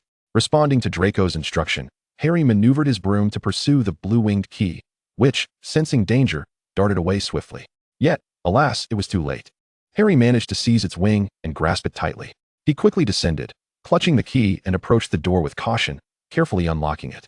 Beyond the door lay a vast expanse of darkness, but as they stepped inside, the room was suddenly illuminated, revealing a massive chessboard. With the entrance to the next chamber blocked by several sizable white chess pieces.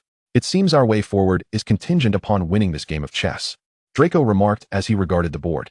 Harry, ever proactive, stepped onto the chessboard and reached out to touch one of the pieces. At that moment, all the pieces sprang to life as if infused with vigor. Draco, your chess strategy is commendable. You should take the lead while I guide them in their movements. Harry had immense faith in Draco's chess prowess, for his victories against Draco were few and far between, with only Blaise being able to match him. Indeed, under Draco's direction, they swiftly secured victory, the white chess pieces shifting aside to grant them passage. They carefully stepped through the doorway, entering a room that contained nothing but a simple table adorned with various potion vials of diverse shapes. As they approached the table, they were suddenly enveloped by a surge of purple flames, while the entrance to the next area was sealed by black flames. Recognizing the familiar potion bottles, combined with Hagrid's previous warnings, it became evident that this challenge had been crafted by Professor Snape. Draco picked up a note from the table, which contained a riddle regarding the potions laid out before them. Danger lurks ahead, safety lies behind. 2 among us can assist you. Drink from them. 1 will lead you forward, the other will return you to your original place. 2 contain essence of nettles, 3 are deadly poisons, waiting in line. Choose wisely. Unless you wish to remain here forever, we provide you with 4 clues to aid your selection. 1. Regardless of how cunningly the poison hides, they all stand to the left of the essence of nettles. 2. The contents of the bottles at either end differ. If you wish to advance, they shall be of no use to you. 3. You will find that the bottles vary in size. Among giants and dwarfs, there is no death lurking. 4. The second from the left and the second from the right. Harry leaned in, studying the riddle for some time, yet struggled to decipher its meaning. He compared it against the bottles and read it several times. I've got it. The smallest bottle will help us pass through the black flames, he exclaimed, excitedly holding up the tiny vial. I assure you it will allow us to traverse the black fire. Although Draco trusted Harry's judgment, he double-checked the note for confirmation. The varying sizes of the bottles indicated that the larger and smaller potion vials corresponded, and regardless of how cleverly the poison concealed itself, it stood to the left of the essence of nettles, with the small vial indeed positioned there. Yes, that's it. Having fully confirmed that he held the antidote, Harry wasted no time, closing his eyes and gulping down the contents of the vial, instantly feeling a chill run through him. Observing this, Draco realized they had indeed made the correct choice. He took the vial from Harry's hand and took a sip himself, remarking on the indescribable taste. This is for you, Draco said, retrieving a potion he had prepared earlier from his pocket and handing it to Harry. This might assist you later. If you find yourself in danger, don't hesitate, throw it at that person. Though Harry felt a twinge of skepticism regarding the seemingly ordinary potion's efficacy, he obediently accepted it, ready to follow Draco's instructions, trusting that he would not deceive him. All right, let us proceed. Harry urged himself to remain composed as he cautiously stepped into the black flames, with Draco, cloaked in invisibility, following closely behind. Clearly, Harry had lost the bet. Within awaited not Snape, but Quirrell. It's you? Harry's words faltered, as the sight before him left him utterly astounded. He could not have anticipated that he would encounter this timid and pitiful professor, who stammered even in speech. So, he was the villain all along? Indeed, it is I, Quirrell replied, a hint of pride in his demeanor. I was just contemplating whether I might cross paths with you.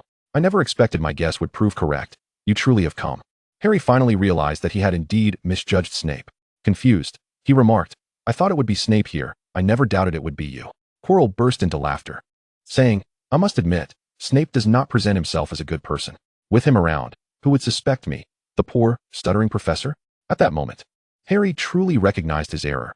He should have listened more to others instead of viewing them through the lens of his own biases. However, since you are here, I certainly cannot allow you to leave unscathed. With a snap of his fingers, Quirrell conjured several ropes from thin air, binding Harry tightly. Blame your insatiable curiosity, he declared. Regardless, you must die tonight. Despite being restrained, Harry felt no fear, for he knew Draco was by his side and even had the presence of mind to quip. You won't be able to keep me here so easily. Cloaked in invisibility, Draco cautiously approached Harry from behind, quietly working to untie the ropes that bound him, signaling Harry to remain still and observe what Quirrell would do next.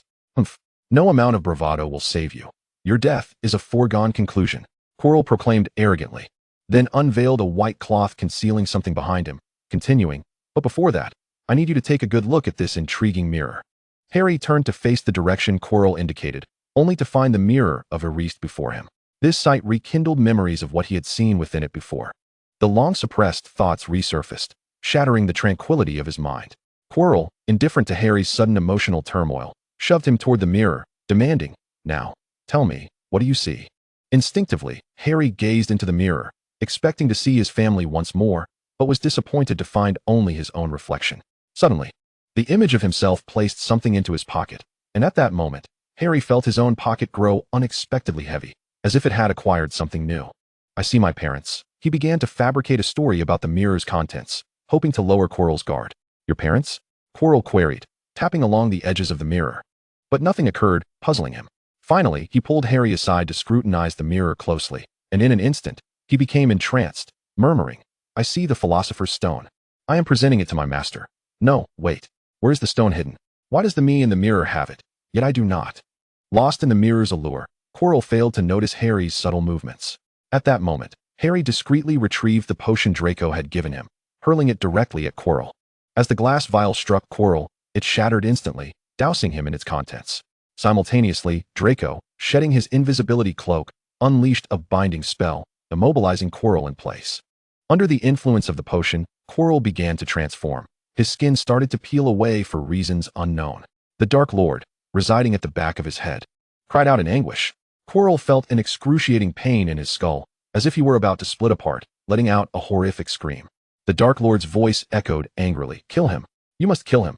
Hurry!" Harry, too, was inexplicably affected, experiencing a sudden, sharp pain in his head, but it was fleeting. Just as a wisp of black smoke emerged from Quirrell's head, the pain dissipated. Composed once more, Harry felt an odd sensation, as if something foreign was merging with him. Quirrell, relying on the remnants of Voldemort's power, managed to break free from Draco's bindings and lunged at Harry, shouting, "Die." However, he did not achieve his aim. Upon making contact with Harry, it felt as though his hand had been burned by fire. This pain inadvertently granted Harry the opportunity to retaliate. He lunged at Quirrell, gripping him tightly and refusing to let go, causing Quirrell's body to redden as his already peeling skin shed even faster. Draco, astonished by the unfolding scene, quickly realized that together with Harry, they could completely vanquish Quirrell. They watched as Quirrell disintegrated into a pile of ash, finally allowing themselves to relax. "Do not tell anyone I was here. This is a secret between the two of us, understand?" With that, Draco swiftly donned the invisibility cloak and concealed himself in a corner. Just as Harry was about to inquire why Draco had done so, Professor Dumbledore entered from the flames. Instantly, Harry swallowed his question. Casting a discreet glance toward Draco's hiding spot, Harry knew that although it appeared empty, Draco was indeed there, watching him. "Harry, what are you doing here? Are you all right? What just happened?" Dumbledore asked, concern etched on his face as he scanned the surroundings. He had seen Quirrell reduced to ashes upon entering, and although this was part of his plan, he worried about any harm Harry might have sustained, especially as he detected the scent of an unfamiliar potion lingering in the air. "I'm fine, Professor," Harry replied, lowering his gaze as thoughts of how to respond to Dumbledore's inquiries swirled in his mind. He was relieved that Dumbledore had not initially asked if he was alone. Otherwise, he feared he might accidentally reveal too much. Since that question had not been posed, he seized the opportunity to steer the conversation, exclaiming, "Oh, the Philosopher's Stone. Professor, it was still with Quirrell." "Oh," Harry calmed down. Rest assured, Quirrell did not obtain the stone. "Then what about the stone?" Harry inquired, puzzled. Dumbledore, with a cryptic expression, replied, "I think you should check your pocket." Harry looked at Dumbledore with curiosity.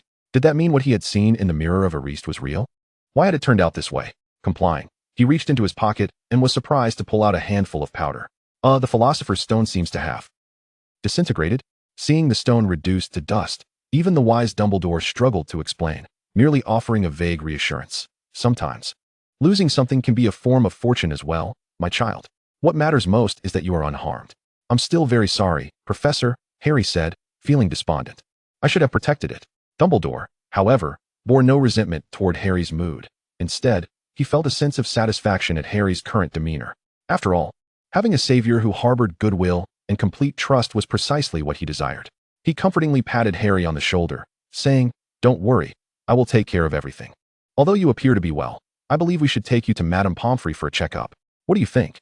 "Yes, I'll go to the hospital wing as soon as we leave," Harry replied, recognizing that the matter had been settled, uncertain if it was for better or worse. At least, he mused, he no longer had to worry about anyone attempting to steal the Philosopher's Stone. After all, it was gone now, and there was nothing left for anyone to covet. On the side, Draco, toying with a magical stone, curled his lips into a smirk. For no one could possibly foresee that he would emerge as the ultimate beneficiary. Chapter 39, Conversations. Accompanied by Dumbledore, Madame Pomfrey conducted a thorough examination of Harry.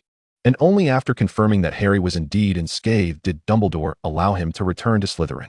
After all, it was quite late, and following a splendid adventure, he deserved a moment of restful reprieve. Once Harry departed, Snape entered through the back door, holding a transparent crystal measuring cup containing fragments of the empty vial that once held the soul potion. Apart from the knowledge that it was related to the soul, further investigation was warranted. "Thank you, Professor Snape," Dumbledore said, accepting the measuring cup with a contemplative gaze. Why would such an item be found there? Given the nature of Harry and Draco's relationship, it was curious that only Harry was present. Considering Draco's proficiency in potion making, could this perhaps be his handiwork? He felt it necessary to seek out Harry at another time for a private conversation. In the moment, it hadn't seemed pressing, but upon reflection, many questions lingered. Upon returning to the dormitory, Harry found Draco seated on the sofa, poised to ask a question he had long contemplated. "Draco, why did you hide just now? Wasn't that a fortunate occurrence?" Upon hearing Harry's inquiry, Draco contemplated before deciding to clarify matters. He had previously chosen to deliberately overlook the issues between them, but his actions today had solidified his choice, leaving nothing unsaid. "You may not know, but I must first apologize. My father was once a servant of the Dark Lord." So Ron's claims were indeed true? Upon hearing this, Harry had been somewhat prepared. Just as Ron had often recounted the Malfoy family's allegiance to the Dark Lord, Harry had pondered the reality of those assertions, though he had always deliberately avoided confronting the matter. This was solely because Draco had never mentioned it, and he was uncertain how to address it. Indeed, the Malfoy family has always revered the powerful, with family honor held in the highest regard. The circumstances at the time cannot be succinctly explained. Suffice it to say, my father had little choice but to act as he did. After divulging this, Draco fell silent, awaiting Harry's response, fervently hoping Harry would meet his expectations, allowing him to invest his trust completely. The truth was indeed difficult to articulate, yet with clarity emerging. Harry thought of Draco simply as Draco, and his father as just that, his father. His father's deeds should not be held against Draco. "Your father did indeed choose the Dark Lord, but you have chosen me. I will not let you down," Harry assured him. Hearing Harry's words, the tension that had weighed heavily on Draco's heart dissipated entirely. After all, he had made a mistake once before. This time, he would not falter. His family would endure with the glory he envisioned, no longer relying on mere alliances to maintain an illusion of prestige. "I believe in you, for you are my best choice." Draco extended his hand to Harry, reminiscent of their first meeting, yet with an entirely transformed mindset. Harry smiled and grasped his hand, solemnly replying, "You are too." They then began to review their performance from the previous evening, contemplating the questions Dumbledore might pose and how best to respond to keep their secrets safe. Before long, the evening of the year-end feast arrived. Harry and Draco had dressed early and made their way to the banquet hall, where the decor of green interspersed with silver awaited them. The score on the hourglass indicated that the House Cup would undoubtedly belong to Slytherin once more. Celebrating 7 consecutive years of Slytherin's triumph in the House Cup was indeed a matter of great festivity. Marcus Flint informed them that he had prepared a celebratory gathering in the Slytherin common room. After Dumbledore awarded Harry points for his performance the night prior, he announced the standings, confirming Slytherin's first-place victory. Upon receiving this news, not only did the Slytherins rejoice, but even Professor Snape revealed a rare, approving smile. "Harry," Dumbledore called as Harry prepared to leave, "might you come to my office for a moment?" Harry knew Dumbledore would seek him out. He glanced at Draco, who nodded encouragingly from the sidelines. "Of course, Headmaster," Harry replied. "Remember to return promptly. Don't forget the feast. We will await your arrival," Draco remarked before merging with the Slytherin crowd, departing with Pansy and Blaise. Harry accompanied Dumbledore to his office. After Dumbledore used the incantation to open the door, he led Harry into the meeting room. Harry was aware of the inquiries Dumbledore wished to make, yet having previously aligned his narrative with Draco, he felt a sense of calm. Reflecting on the events involving Quirrell and the Dark Lord, Harry realized that everything seemed to be interconnected, as if a thread was guiding him along a predetermined path. The origin of it all traced back to an incident he witnessed before the school year began, when he saw Hagrid with that small bag, which later led him to discover someone intended to steal its contents. This matter was somewhat intertwined with Hagrid, who was a loyal supporter of Dumbledore, thus making these events worthy of careful scrutiny. What most intrigued Harry was the simplicity of the obstacles set in the fourth-floor corridor. They seemed almost tailor-made for him. The three-headed dog, the devil's snare, Quidditch, the chessboard, and the mirror of Ariste. Speaking of the mirror, it was ultimately through it that he obtained the Philosopher's Stone. Quirrell, despite his repeated attempts to claim it, was unable to do so. While Harry merely stood before the mirror, and the stone found its way into his pocket, an occurrence far too fortuitous. This led him to recall his previous experiences in the abandoned classroom, where Dumbledore's presence was also felt. All of this truly defied the notion of mere coincidence. "How about some honey tea?" Dumbledore's question jolted Harry from his reverie. He politely replied, "Yes, thank you." With Harry's affirmation, Dumbledore gestured for him to sit, serving both himself and Harry a cup of honey tea. After observing Harry take a sip, he began to inquire about his concerns. "For your safety, I wish to understand more about the events in the fourth-floor corridor," Dumbledore said, softening his tone. "Could you recount the specifics of your experience there?" "Of course." Harry lowered his head, feigning a contemplative demeanor, his hands clasped around the cup as he wrestled with how to respond. After a moment's hesitation, he slowly began. "When I entered, Quirrell was already there. It was then that I realized I had been mistaken about Professor Snape. Yes, I must apologize. I had always believed he was the one trying to steal the stone." Harry focused intently on the cup before him, adopting an expression of feigned dismay. Seeing Harry in this state, Dumbledore offered reassurance. "Harry, this is not your fault. After all, who could suspect a professor who stutters and appears exceedingly timid could harbor ill intentions?" Harry kept his head bowed, concealing his true emotions, reminding himself to remain composed. "Even so, I still hope Professor Snape can forgive my misunderstanding. I truly am sorry.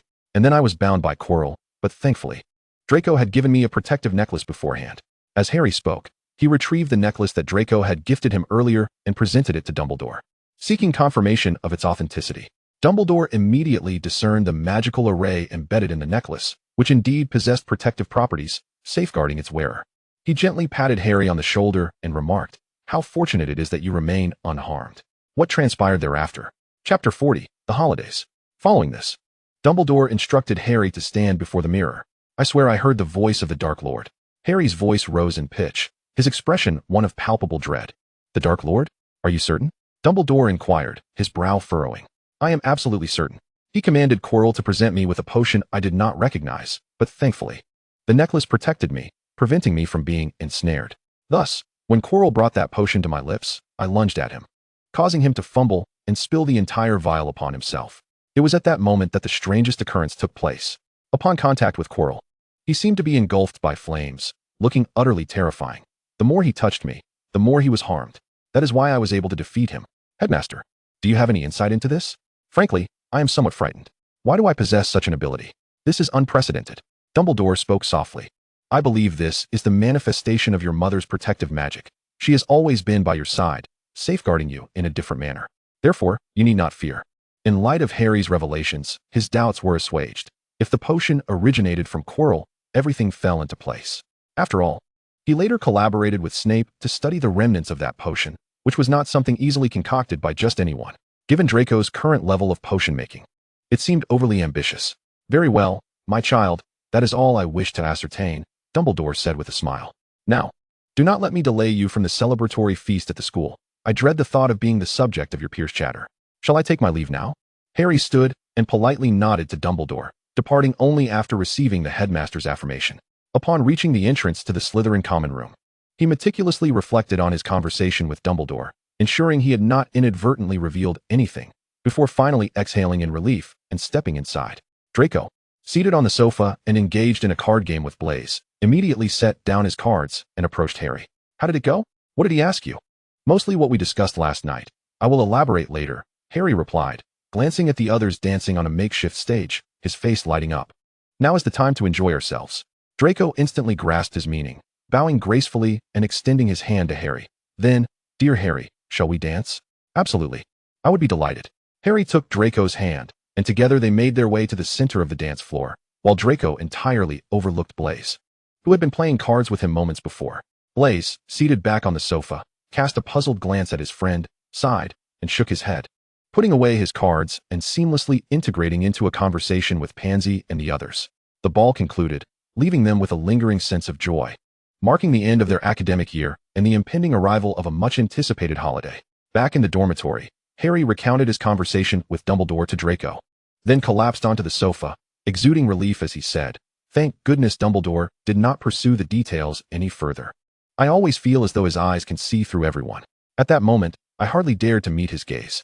Indeed, my father has often said that Dumbledore is a formidable individual, but thankfully, he believed your account," Draco mused, resting his chin on his hand, seemingly lost in thought. Days passed, and the exam results were finally announced. Harry had anticipated dismal marks in potions, yet to his astonishment, he had performed well. This achievement secured him a commendable rank. Draco, as expected, claimed the top spot, with Hermione trailing closely behind in second place.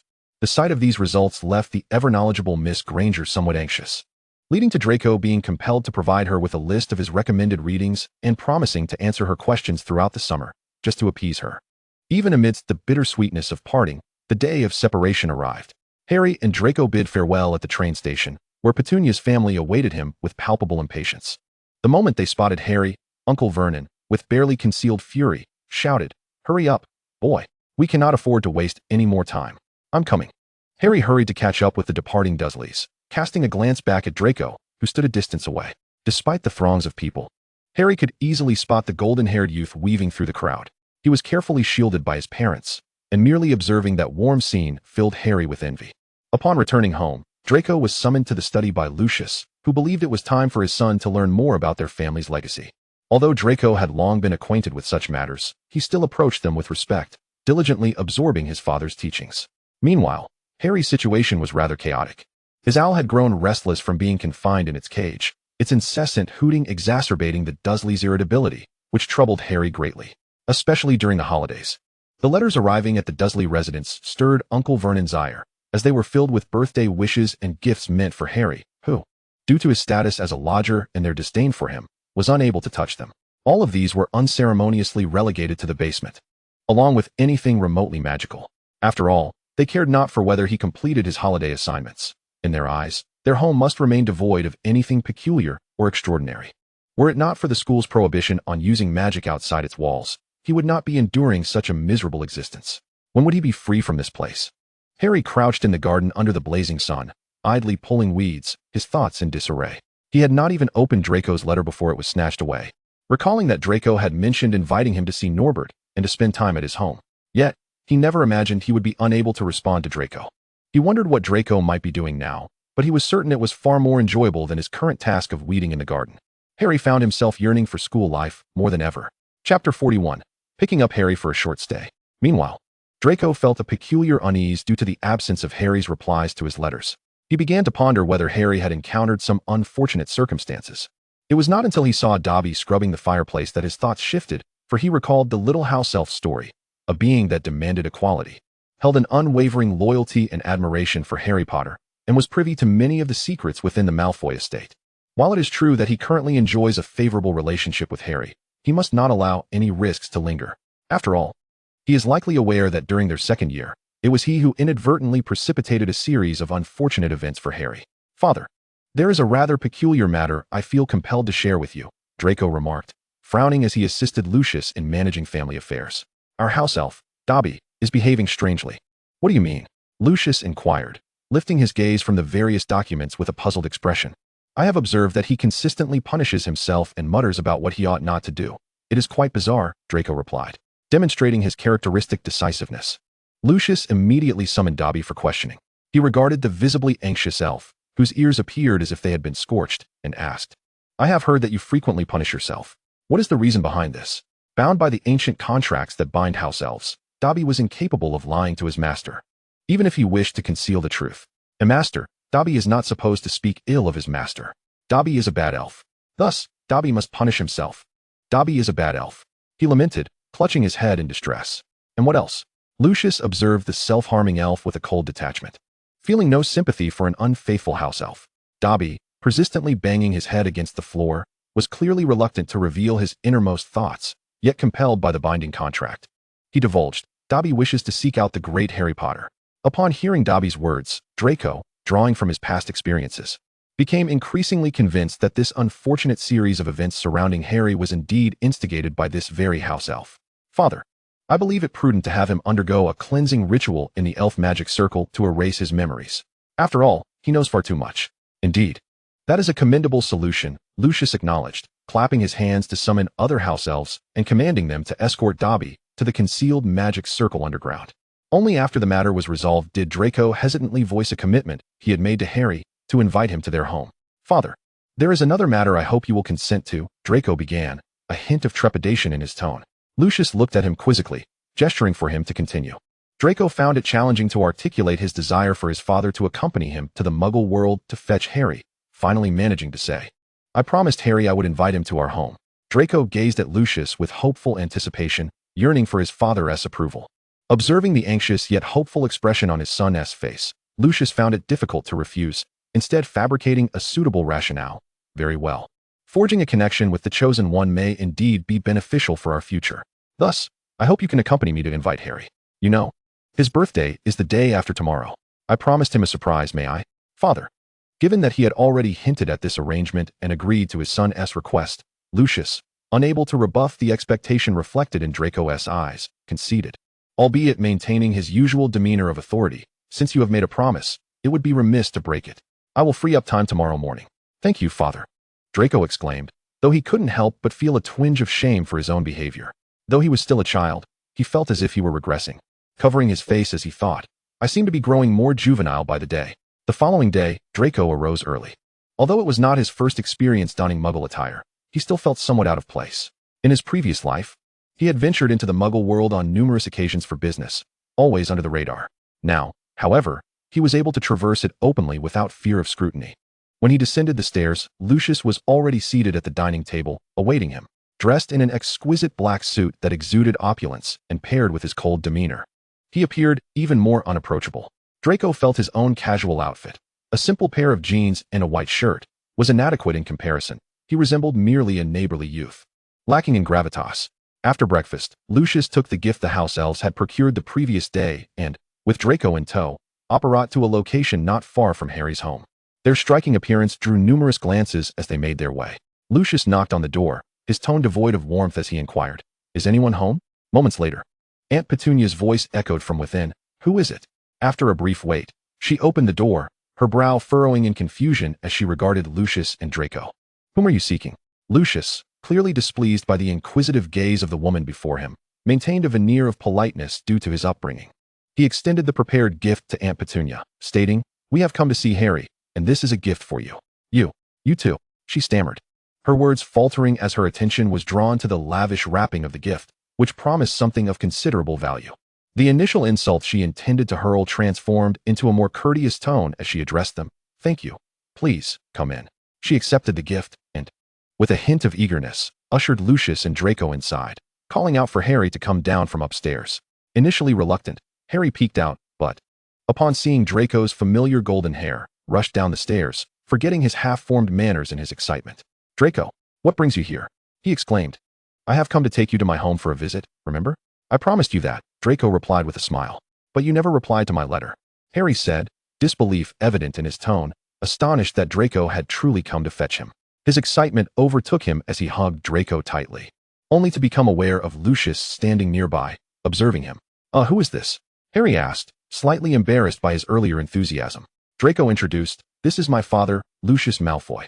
Upon hearing the introduction, Harry quickly regained his composure, recalling his manners. "Good day, sir. I apologize for my earlier excitement." Lucius nodded in acknowledgement, not wishing to linger any longer. Without inquiring whether Aunt Petunia consented, he stated plainly, "I am here to take Harry with me. He will be spending his upcoming holiday at our home." Chapter 42, The Shop of Boking. Aunt Petunia, eager to rid herself of the burden, readily tossed Harry the keys to the basement. "In that case, take your peculiar belongings with you, and do try not to cause any trouble, understood?" Upon arriving at the Malfoy estate, Harry was utterly astounded. He had long known of the Malfoy family's wealth, but this surpassed all his expectations, leaving him feeling somewhat ill at ease. "Are you Harry?" Narcissa kindly addressed Harry. "You may call me Aunt Narcissa. I heard that your birthday is the day after tomorrow. Is that correct? Allow me to wish you a very happy birthday in advance, dear." Thank you, Aunt Narcissa," Harry replied, somewhat shyly, unaccustomed to such warm greetings from an elder. "My dear, there's no need to be so formal," Narcissa assured him as she guided him to the dining room. "I imagine you must be quite hungry. I have prepared some dishes that children typically enjoy. Do give them a try." Draco and Lucius also took their seats nearby, and the house elves promptly served a delightful array of dishes that had been prepared in advance. Harry felt an immense joy during this meal, enveloped in a sense of warmth that he cherished profoundly. He particularly appreciated it when Aunt Narcissa inquired if she could arrange a birthday celebration for him, allowing him to invite friends to join in the festivities. She hoped he would have a delightful birthday. Initially, Harry intended to decline, But he found it difficult to resist Narcissa's enthusiasm and ultimately agreed. This was perhaps the happiest holiday Harry had ever experienced. For the first time, someone was celebrating his birthday in grand style, freeing him from the harsh words of Aunt Petunia's family and the confines of that cramped cupboard. He wouldn't even have to toil in the garden weeding under the sweltering summer sun, and he could indulge in whatever food he desired, without the burden of chores. It was simply splendid. Regrettably, such joyous moments are fleeting, and only a few days remained before the return to school. They also received a letter from Hogwarts, reminding them not to forget to travel to King's Cross Station on September 1st and listing all the books required for the upcoming term. Draco felt a headache coming on upon seeing the lengthy list belonging to Lockhart. He had completely forgotten about that inept professor. Honestly, I cannot comprehend what fascination those people have with him. Lucius, aware they had received the letter, remarked, "I am available this Wednesday morning to take you both to Diagon Alley to purchase your necessities." "All right, Father, we will be prepared in advance," Draco responded. Satisfied with the reply, Lucius nodded, needing to prepare for a particular task before their outing. On Wednesday morning, Harry and Draco descended the stairs early. Lucius awaited them at the dining table, and upon their arrival, he said, "Narcissa has other matters to attend to, so it will just be me taking you. First, let us have breakfast." In unison, they responded affirmatively and sat down to eat in silence. Once they finished, Lucius addressed them, "Before we head to Diagon Alley, we must visit a special place first. Make sure to stay close to me, understood?" "Do not worry, Father. We will," Draco assured him, having an inkling of Lucius's intentions, especially given the Ministry's recent stringent scrutiny of dark magical artifacts. Although they would not dare approach Malfoy Manor, it was prudent to handle some conspicuous items just in case.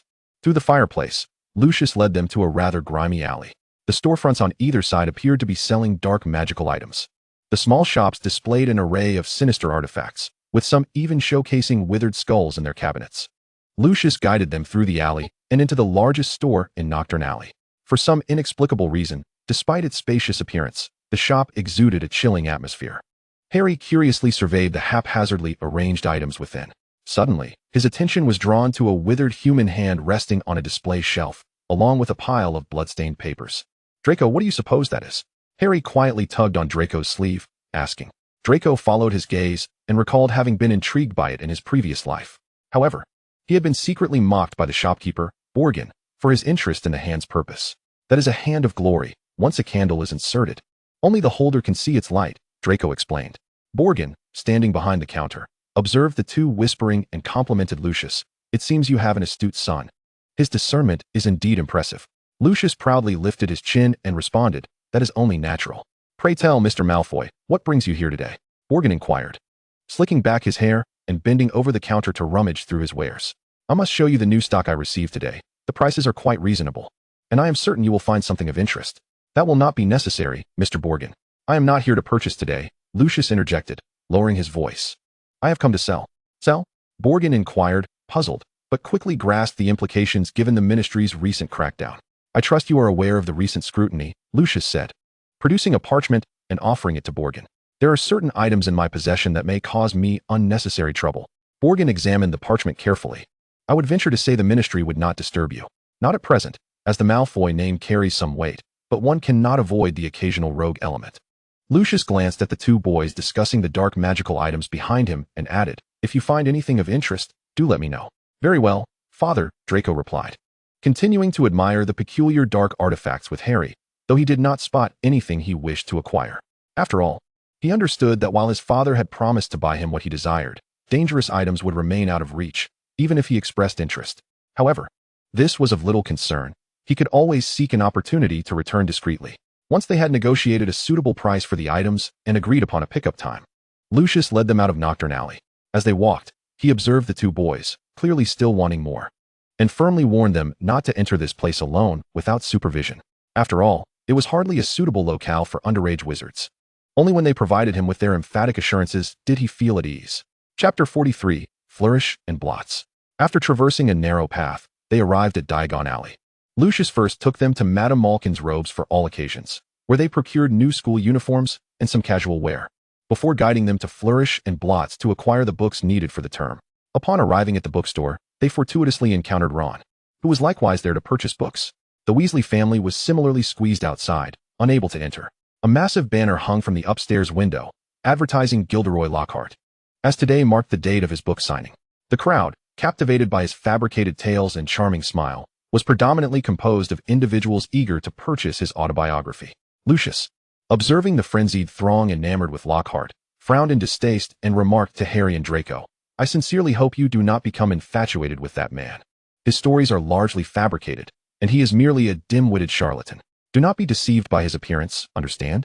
Draco, of course, was unconcerned. He had witnessed Lockhart's foolish exploits in his previous life and could never find himself idolizing such a person. "Rest assured, father, at the very least, your son possesses the faculty of discernment. Moreover, I have perused the books he authored, and upon deeper investigation, they indeed do not resonate with his personal experiences. Rather, they seem to echo the sentiments of an observer. This, in itself, is rather peculiar." Harry, who initially exhibited little interest in such matters, nodded in agreement, conveying his disinterest. At that moment, Ron also noticed Harry and Draco standing not far from them, but upon catching sight of Lucius nearby, he abruptly halted in his tracks. There was little he could do. His father had always harbored disdain for the Malfoy family, and to avoid unnecessary complications, he decided it would be best to reconnect with Harry once school commenced. However, Lucius appeared unyielding. He led Harry and Draco forward. A sardonic smirk etched on his face. "Ah, if it isn't Arthur Weasley." Lucius Malfoy. Arthur cast a wary glance at Lucius. "I hear you've been quite busy with your duties," Lucius remarked disdainfully, surveying the Weasley family with a critical eye, elongating his tone as he drawled, "With all those confiscations, I assume they've compensated you for your overtime? What concern is that of yours?"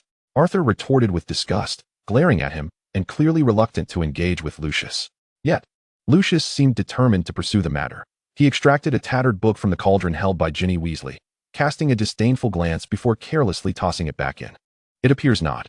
I assumed your zealous confiscation was motivated by the prospect of some benefit," he scoffed. No one noticed that after Lucius discarded the tattered book, a seemingly ordinary diary appeared in Ginny's cauldron. "I believe this has nothing to do with you," Arthur said, forcing back his anger. Lucius merely smiled derisively in response. At that moment, the owner of Flourish and Blots, struggling to navigate the crowd, interrupted their exchange, having come to deliver the books Lucius had previously ordered. "Mr. Malfoy, here are the books you requested. Please do verify them," the shopkeeper said, his tone slightly obsequious. Lucius glanced over the books, confirming their accuracy before stowing them in his portable bag. He turned to Harry and Draco, inquiring with a tone that seemed almost indulgent. "Do you see anything else you desire? They can fetch it for you."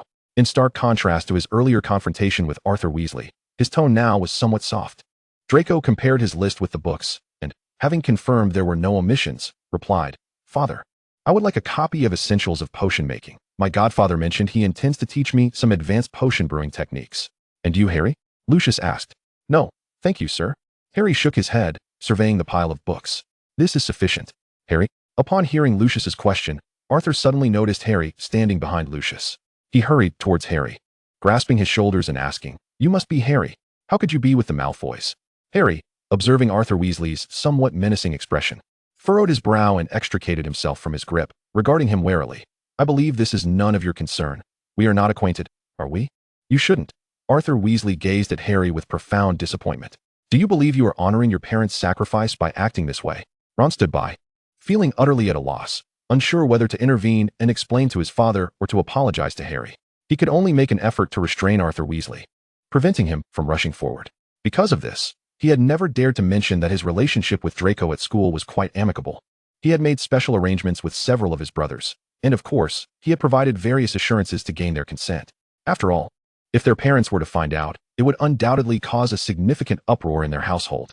Had it been earlier, Harry would have certainly engaged in a fierce argument with him, but now it seemed unnecessary. However, he now understood why Ron had initially reacted toward him in such a manner. Everyone harbors their own biases, and if one were to dwell upon every slight, it would only lead to personal distress. Thus, there is no need for it. Harry glanced at Draco, thinking that as long as those he cared for maintained their trust in him, that would suffice. He coldly addressed Arthur Weasley. "I shall say this one last time. This is none of your concern. I am aware of what I am doing." Draco clearly understood Harry's intent. "Harry, ignore him. I've collected my books. Don't we still need to check out the new Firebolt 2001 together?" "Yes, let us go." With that, Harry turned on his heel, pulling Draco toward the Quidditch shop without a backward glance. Lucius, casting a disdainful glance at the perplexed Arthur Weasley, gathered the books and followed Harry and Draco out. "This must be the Firebolt 2001, Harry remarked, admiring the exquisitely crafted broomstick. "I can assure you, with it in hand, We will undoubtedly achieve a resounding victory in Quidditch. Absolutely. This year's Quidditch Cup is surely ours. Draco fondly touched the display broom, though he still preferred the rocket. He felt a wave of nostalgia for the first broom he had brought to school, as Lucius needed to return to the Ministry of Magic for work that afternoon. After purchasing the brooms and treating them to ice cream at the parlor, he took them back. The holiday always seemed to pass in the blink of an eye.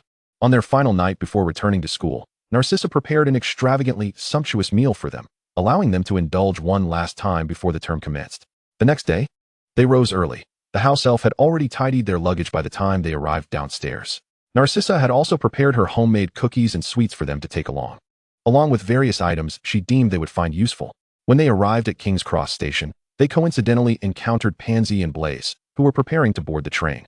And thus they all entered the same compartment together. The journey was uneventful, even rather monotonous. Engaging in delightful conversations about their holiday adventures and enjoying Aunt Narcissa's delectable cookies significantly lifted Harry's spirits. Chapter 44, Mandrakes. Upon their arrival at the Great Hall, Harry passed by a group of anxious first years, feeling as though he were gazing at a reflection of his former self. He recalled his own bewilderment when he first entered the school, but fortunately, he had made the right choices. However, he found it somewhat odd that Ron's sister had been covertly observing him, yet he chose not to dwell on the matter. After all, since his enrollment, he had encountered many such individuals, and he had transitioned from discomfort to being able to selectively ignore their stares. Thus, he paid little heed to it. Their academic year commenced with a class in the greenhouse. Harry found himself exceedingly captivated by the plants. He relished the scent of damp earth mingled with a hint of fresh grass in the air, which instilled in him a sense of relaxation. However, he felt his mood would be even better without Gilderoy Lockhart's boastful introductions at his side. Draco, with his aloof demeanor, managed to ward off unwanted attention. But Harry found it quite challenging. Despite having clearly expressed his disinterest in Lockhart's exploits, he could not escape the incessant chatter. "Apologies, Professor, I have arrived at the classroom. We can converse later."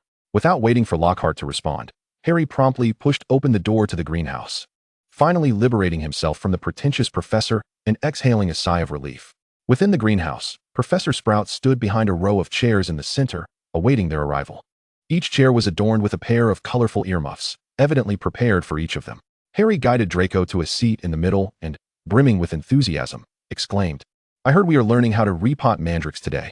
Up until now, I've only cut them and have never seen a live one." This recollection reminded Draco of his previous experience repotting a mandrake, where his overconfidence resulted in a rather humorous incident involving a bite from the plant.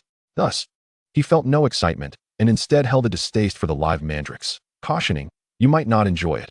I suggest you be careful, for they can bite." "Bite?" Harry inquired, puzzled, as this had not been mentioned in his pre-class readings. However, given Draco's warning, it seemed prudent to heed his advice. After a brief wait, the remaining students trickled in, and as the greenhouse filled, Professor Sprout picked up a pot containing a mandrake and asked, "I trust everyone is aware of today's lesson. Can anyone tell me what its purpose is?" Draco was the first to respond. "Mandrakes, also known as mandrake roots, are a powerful restorative." Casting a glance at the somewhat bewildered Harry, he continued, "They are typically used to revert individuals who have been transfigured or cursed back to their original forms." "Well answered. 5 points to Slytherin," Professor Sprout declared, then proceeded, "While the properties of mandrakes are exceedingly broad, they are also quite perilous. Can anyone tell me why?" Harry, having researched mandrakes beforehand, eagerly raised his hand and answered, "It is said that if not handled properly, the cry of a mandrake can be fatal." "Excellent response. 5 more points for Slytherin," Professor Sprout acknowledged with evident approval, before lifting the pot of mandrake and announcing, "Next, I shall teach you how to repot mandrakes." The lesson concluded with Professor Sprout assigning them homework to summarize the various intricacies of cultivating mandrakes. Their afternoon class was Defense Against the Dark Arts, once again shared with Gryffindor. As Harry and Draco prepared to enter the classroom, a small, gray-haired boy with an exceedingly thin frame obstructed their path, gazing at Harry with an expression of utter admiration. Hello, Harry, I'm Colin Creevey," he stammered, clutching a small camera tightly, his face alight with eagerness. "May I take your picture?" Harry, perplexed, responded, "Take my picture? Why, yes, Colin replied, his eyes sparkling with anticipation. "This would prove that I met you. Please." Such fervent admiration left Harry feeling somewhat embarrassed. He instinctively glanced at Draco, hoping for assistance in extricating himself from the situation, as he was not adept at declining requests. Draco, ever observant of Harry's expressions, sensed his unspoken plea. Just as he was about to decline Colin's request due to their impending class, Lockhart strode towards them with gusto. "Oh, Harry, we meet again. Why are you not entering?" "Good day, Professor Lockhart," Colin exclaimed, clearly fascinated by Lockhart as he raised his camera, eager to capture the moment. "It's me. I want Harry to let me take his picture." "Take a picture?" Lockhart effortlessly draped an arm over Harry's shoulder, flashing his trademark radiant smile at Colin. "Come, Mr. Creevy, take a picture of us, and we shall provide you with our autographs." Upon hearing this, Colin excitedly raised his camera and pressed the shutter just as the class bell rang, successfully obtaining the coveted signed photograph. Although Harry's expression in the photo was somewhat peculiar, it did not diminish his good spirits, as he could now tell his family that he had encountered the illustrious Harry Potter. "Time to head to class," Lockhart declared, slipping his arms around Draco and Harry's shoulders, ushering them into the classroom. He then exaggeratedly introduced Harry at the front of the class before finally releasing them. This display caused both Harry and Draco to wear matching expressions of displeasure, and they quickly adjusted their clothing before making their way to the back of the classroom, resolutely deciding to avoid any future encounters with Lockhart. "All right, everyone, quiet down," Lockhart shouted, and as the classroom fell silent, he cleared his throat and continued. "I see you have all purchased my complete works, so I thought we could start with a little quiz today. Chapter 45, Defense Against the Dark Arts." Lockhart waved his wand, distributing the prepared papers. "Don't be afraid. It's just a simple little test. I merely wish to see how well you've read." After returning to the podium and noticing that everyone had received their papers, he added, "All right, begin the exam. I believe you will all achieve splendid results." Harry stared in disbelief at the paper before him, which consisted entirely of 3 pages detailing Lockhart's own exploits. He exchanged a glance with Draco, both understanding that their sentiments were aligned. Draco, feeling a headache coming on, lamented how he had forgotten that such an occurrence would happen in Lockhart's first lesson. He recalled that Lockhart would likely produce a Cornish pixie he had captured, only to inadvertently release the bothersome creatures due to mismanagement. Remembering that, in a previous experience, this lesson had culminated in Harry and his friends being assigned to clean up Lockhart's chaotic mess, Draco felt an even greater sense of dread. The only silver lining was that he was now capable of dealing with those troublesome pixies, sparing himself the humiliation of fleeing in defeat. Once the examination concluded, Lockhart indeed emerged from behind the podium, unveiling a large cage covered by a black cloth. Despite his serious demeanor, the pride in his eyes was unmistakable. "Now you must be cautious. My task is to teach you to defend against all the nefarious entities known in the magical realm. Therefore, I shall allow you to experience a taste of danger." Lockhart paused for effect, surveying the now slightly raucous classroom with satisfaction before continuing. "Of course, do not be afraid. With me present, you shall be absolutely safe. As long as you maintain your composure and confront your fears, you will come to enjoy this course." Curious, Harry leaned forward to catch a glimpse of what lay within the cage, while Draco gripped his wand tightly, prepared for any sudden peril. "Everyone, remember, absolutely no screaming. It will only provoke them." Lockhart lowered his voice deliberately, then, under the watchful gaze of the students, lifted the cloth from the cage. A burst of laughter erupted from somewhere, dissipating the tension in the room as whispers began to circulate. "Cornish pixies are supposed to be terrifying? Ha ha ha, right? I thought it was something dangerous, but this is it? Ugh, what a letdown." Pansy, seated in the front row, covered her mouth as she laughed derisively. "Professor, I believe they won't give us a sense of danger. They excel at mischief, though. That is merely your flawed perspective." Upon witnessing their reaction, Lockhart immediately retorted, declaring that they were as cunning as devils and posed a perilous threat as mischievous little disruptors. The once curious house elves, who had been observing the students, instantly changed their demeanor upon hearing Lockhart's words, chattering excitedly, and began to leap about restlessly in their cage. "Now, let me see how you deal with them." With that, Lockhart waved his wand, unlocking the cage that imprisoned the elves. The liberated house elves promptly burst forth from their confinement. They erupted into the classroom like uncontrollable rockets, wreaking havoc and destruction as if to retaliate for Lockhart's earlier remarks. In mere moments, the classroom was left in utter disarray.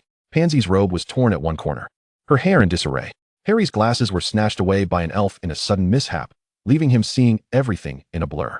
Draco, having been sufficiently cautious, only had messy hair and sustained no other injuries.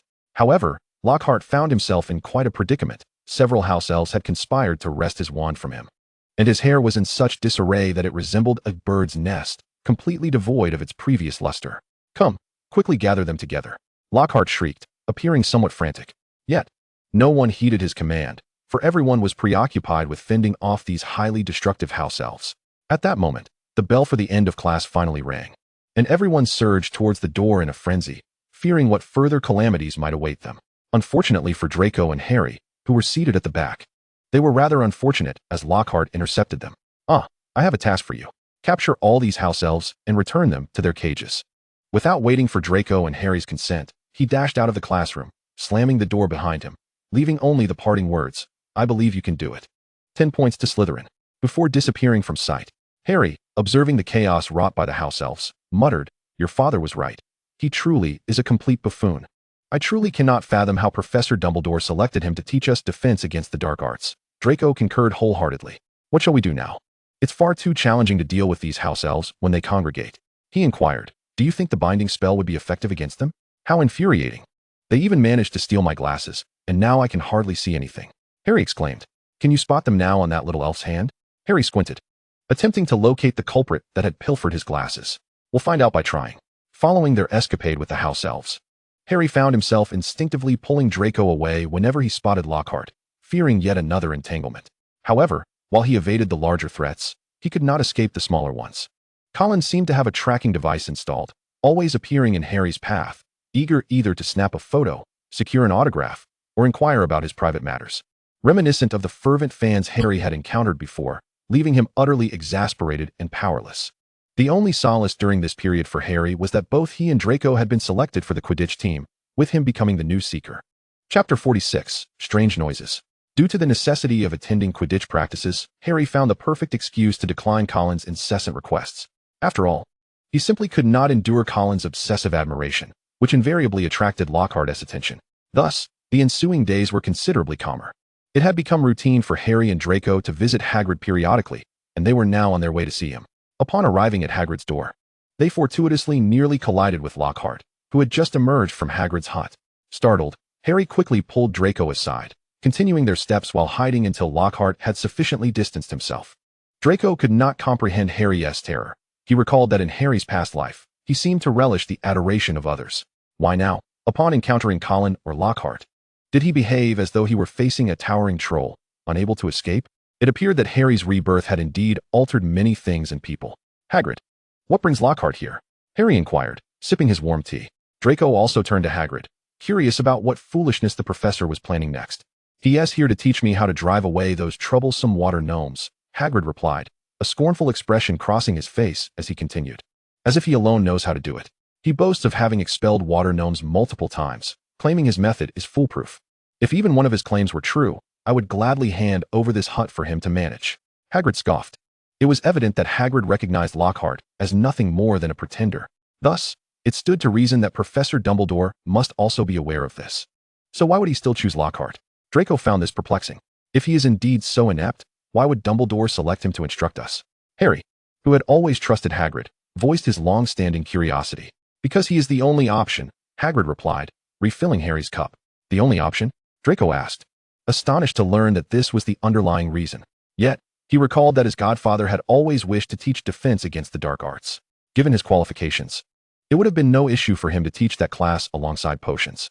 So why did Dumbledore not choose him and instead select an incompetent fool? Indeed, it is exceedingly difficult to find someone to teach defense against the dark arts. Few wizards are willing to take it on, as it is often deemed a cursed position. Supposedly unlucky, Hagrid attempted to brush off the topic, but underestimated Harry's determination to uncover the truth. "Harry, adept at honing in on key points," queried, "Cursed? Is that the reason why they change defense against the dark arts teachers every year?" Reflecting on the previous instructors they had encountered, Draco realized that none had fared particularly well. Could it truly be due to a curse? No wonder Dumbledore hesitated to appoint his godfather. He likely feared unforeseen complications, especially since qualified potions professors were even scarcer. That's merely a legend, unproven, Hagrid deflected, but he quickly shifted the conversation. "I heard you both joined the Quidditch team?" "Yes, I've been selected as the Seeker, and Draco is a Chaser," Harry replied excitedly. "With your abilities, I reckon this year's House Cup will surely belong to your team," Hagrid remarked. Upon hearing this, Draco proudly responded, "Of course, Slytherin will always come first." As the sun began to set, Harry and Draco bid farewell to Hagrid. Upon returning to their dormitory, Harry, who had been leisurely reclining on the sofa with a book, suddenly heard a chilling voice. The voice was eerily sinister, whispering, "Come here, come to me. Let me tear you apart and watch you die." Startled, Harry abruptly stood, drawing an odd gaze from Draco, who inquired, "Harry, what is the matter?" I do not know, Draco. Did you hear anything?" Harry scanned the surroundings. Yet the room was devoid of any presence, not even a tiny insect. Nevertheless, the voice resonated distinctly, as if whispering in his ear, creating a peculiar sensation. Draco surveyed the area, finding nothing amiss, and looked back at Harry with a puzzled expression. No, I didn't. Perhaps you've been overexerting yourself and misheard? Harry settled back down with his book, meticulously scrutinizing his room once more. However, this time, he heard nothing at all. Was it truly a figment of his imagination born from overthinking? Time passed swiftly, and an icy breeze suddenly swept through, permeating every corner of the castle. Merely standing outside for a short while made even breathing feel frigid. Draco had to cast several warming charms before he felt any semblance of comfort. Harry fared even worse. Wrapping himself in layers yet still feeling the chill, particularly in the mornings, which made rising from bed feel all the more arduous. Today, Hermione and Ron had arranged to meet them at the library for some extra studying, as they were soon to face a minor examination. However, the crux of the matter was Hermione's keen interest in Draco's extensive reading list, eager to engage him in discussion. Chapter 47, The Legend of the Chamber of Secrets. Rain pattered against the castle windows, and the howling wind intensified the already frigid atmosphere. They made their way towards the library and coincidentally encountered the hasty ghost, nearly headless Nick, gliding towards them. Harry recognized him. Everyone referred to him as nearly headless Nick, and he had previously helped Harry evade Filch during a nighttime escapade, leaving a lasting impression. Hello, Nick. Long time no see, Harry greeted him. Draco, standing beside him, politely nodded in acknowledgement, as he held a favorable impression of the specter. Where are you off to? Harry asked curiously. Nick beamed with delight. Hello. I was just looking for you. I'm preparing for my 500th Death Day party this Halloween. An exceedingly important occasion. Nick adjusted his nearly severed head, puffed out his chest, and declared proudly, I have invited many. And it would be my utmost honor if you could attend. Harry found this intriguing. He had never attended a ghostly gathering before, and experiencing it seemed like a delightful prospect. He glanced at Draco, who showed no signs of refusal, and thus readily replied, Of course. We shall certainly be there. Wonderful. Nick exclaimed with enthusiasm. All right, my dear children, I must continue to inform the other ghosts. Wishing you a splendid weekend. Farewell. Goodbye. Harry waved as Nick floated away. Once Nick was out of sight, Harry turned to Draco, saying, I wager not many living souls have attended a ghost celebration. It should be quite extraordinary. I too believe it will be a novel experience, Draco remarked. Despite having lived a previous life, he had never participated in such a ghostly affair, and anticipation coursed through him. Upon their arrival at the library, Hermione and Ron had already claimed their spots, awaiting their arrival. Hey, over here. Ron, initially looking somewhat lethargic, perked up at the sight of them, standing to wave them over. Hermione shifted the book she had been using to reserve their seats, allowing Draco and Harry to settle down. You're finally here. We've been waiting for ages. You should ask Harry about that, Draco chuckled, pulling out a card from his stack of books and handing it to Hermione. Here, this is the reading list you requested. Thank you. I suspect it was definitely him who overslept, considering Ron nearly missed waking up too. I just happened to encounter his roommate and asked him to wake him. Hermione shrugged in exasperation as she took the card, laboriously raising a stack of books from which she extracted her own list. This is mine. I hope it proves helpful. Smart. I put in quite the effort to rouse him, Draco remarked, glancing at Harry and Ron, who were both obscured behind their books, exchanging a knowing smile with Hermione. The two, feeling somewhat sheepish, dared not utter a word. After all, the weather was unbearably cold, and emerging from the warmth of their beds required a measure of bravery. Draco skimmed the card and noted, The Legend of the Basilisk? I didn't expect you to be interested in that. Basilisk? What is that? Harry inquired, leaning closer to Draco for a better look. Hermione explained, It is said to be a formidable serpent hatched from a rooster's egg placed under a toad. The legend claims that anyone who gazes into its eyes will perish instantly. It is a powerful and perilous creature. However, there should be no surviving basilisks today, as the methods of breeding them were outlawed under the Protection of Animals used for experimental purposes regulations in the Middle Ages. This recollection reminded Draco of the rumors from their second year regarding Harry being a Parselmouth, which he had shamelessly publicized at the time, simply out of spite due to their antagonistic relationship. Following several attacks, most of which were linked to the heir of Slytherin, fear had gripped the student body. Unfortunately, this association with Parseltongue had made many reluctant to associate with Harry. It was foolish of them. He never truly believed Harry to be the so-called heir of Slytherin. Not when pureblood status was a prerequisite he did not meet. Ultimately, the tale concluded with Harry heroically defeating the basilisk and saving Ginny Weasley.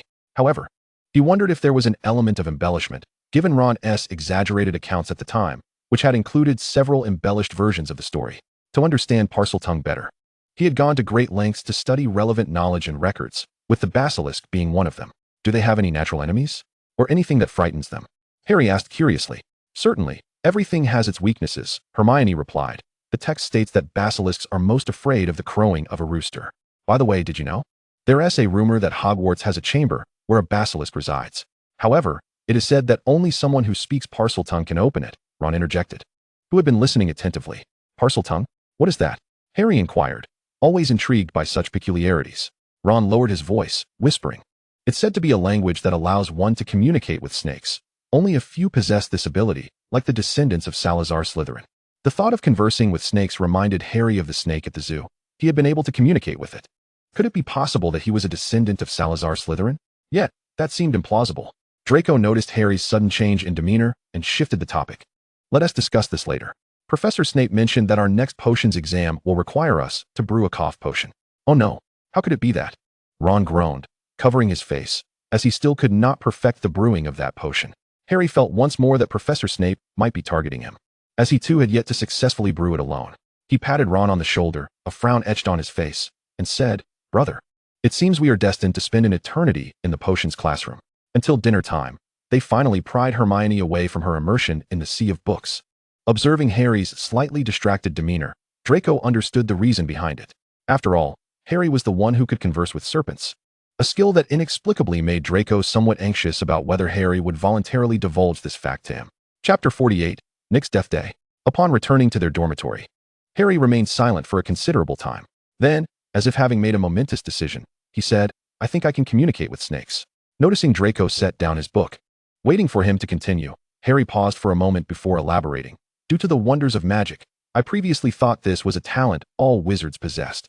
Although Draco had known of this matter from a past life, hearing Harry personally confess it in this lifetime felt entirely different. The sensation of being wholeheartedly trusted by someone was indeed rather extraordinary.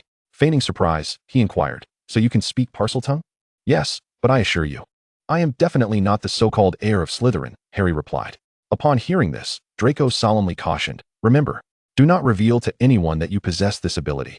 Harry was somewhat perplexed and asked, Is this really such a terrible thing? After all, Salazar Slytherin's descendants can do this, right? Draco hesitated for a moment before continuing. I must admit it's indeed a remarkable gift. However, the Dark Lord is also a Parselmouth. The primary reason he managed to establish himself among our nobility is that he is a descendant of Salazar Slytherin. It is precisely for this reason that our pure-blood families support him. Harry felt a surge of panic. He had never considered that what he had assumed to be a given could nearly make him an enemy of the magical world. So, if this becomes known, I might be seen as akin to the Dark Lord, correct? That is highly probable. Moreover, that Chamber of Secrets is not merely a legend. Since you possess Parseltongue, perhaps we could even locate that chamber. This suggestion transformed Harry's initial trepidation into an exhilarating curiosity about a different kind of adventure. I think it might be worth a try. Perhaps we could uncover some secrets about the Dark Lord. Draco shared this sentiment, for he had found Harry's ability to speak Parseltongue puzzling in his previous life. However, after he had defeated the basilisk and lifted the curse of the chamber, no one seemed to care about his Parseltongue ability anymore. He had become distracted by other matters and had ceased to delve deeper into it. Even as Harry wished for time to slow down, the hour of Nick's death day had arrived, which also signaled the imminent approach of Christmas. Today was also the eve of the Christmas feast at Hogwarts, but having promised Nick, he and Draco had prepared their formal attire early to attend this peculiar celebration. When the clock struck 7, Harry and Draco traversed the bustling banquet hall towards the underground classroom. I hope this death day party is worthwhile, Harry remarked, glancing down the dim corridor. I heard there will be a house elf performance at the feast tonight. Draco adjusted his collar and replied, Even if the death day party turns out to be lackluster, it is still our choice to attend. After all, we cannot let anyone down. However, I too hope it proves to be worthwhile. May I have an extraordinary evening. Harry silently prayed as he gazed down the darkened corridor, which, despite being illuminated by candles, remained ominously shadowy. Unfortunately, Merlin did not seem to be on his side this time. As they progressed deeper, the flickering of tiny candles gradually revealed a blue glow, rendering the corridor even more eerie than that outside the potions classroom. Harry sensed the temperature dropping, and despite casting several warming charms for himself and Draco, he still felt the chill. The frigid air enveloped them tightly, steadily sapping the warmth from their bodies. As they approached the banquet location, the chaotic sounds grew clearer. The eerie scratching noise reminiscent of nails scraping against the floor added an unsettling ambience to the already foreboding surroundings. This was perhaps the moment when Harry and Draco felt the most synchronized in their apprehension. They vowed never to return. They cautiously turned a corner, where the ghost Nick stood beside the doorway. The sudden appearance startled Harry, causing his hair to stand on end as he struggled to suppress a scream. Taking a few deep breaths to regain his composure. "My dear friends," Nick's tone, though tinged with sorrow, revealed his undeniable joy. He removed his hat and bowed graciously to Draco and Harry, saying, "Thank you ever so much for coming. I wish you a splendid evening." After exchanging polite pleasantries with Nick, Draco and Harry entered the temporarily transformed banquet hall. The sight astonished them. The room was filled with an array of ghosts, and overhead floated thousands of black candles, casting an eerie blue light. Exchanging glances, Harry and Draco ultimately stepped inside at Nick's urging. They believed this would undoubtedly be an unforgettable banquet, one they would never wish to attend again. Sitting stiffly on the sofa, Harry vacillated between watching the various ghosts dance in revelry and staring vacantly at the moldy food before him. At that moment, he could not recall why he had agreed to come in the first place. He should have known that the aesthetic sensibilities of ghosts and humans could not possibly align. Looking around, Harry sought something that might pique his interest. Suddenly, he noticed a ghost in the corner, crying incessantly, while the other spirits nearby ignored her completely. Some even cast her disdainful glances before hastily departing, as though fearing her would cling to them. "Do you know that ghost?" Harry asked, poking Draco's arm. Draco, who had been idly observing, followed Harry's gaze and replied, "Oh, that's Moaning Myrtle." Chapter 49, Moaning Myrtle. Draco had heard from Pansy in a previous life that this ghost resided in the second-floor bathroom. Anyone unfortunate enough to enter would be met with her screams or splashes of water, damaging Pansy's favorite green knitted dress in the process. Furthermore, when he once hid in the bathroom, overwhelmed by despair, she had been there to listen compassionately as he confided about his involvement with the Death Eaters and the tasks assigned by Voldemort. Even when he had clashed with Harry and sustained serious injuries, it was Myrtle who had promptly found Snape to rescue him. At that time, he had thought that if he were to die, aside from disappointing his parents' expectations, there seemed to be nothing particularly regrettable about it. He could thus escape the tasks he had no hope of completing and did not wish to undertake at all. However, after being saved, aside from fear, he was filled with contempt for his actions. It was this experience that solidified his determination to fulfill his tasks, for he truly had no other options. "Why do you think she is crying?"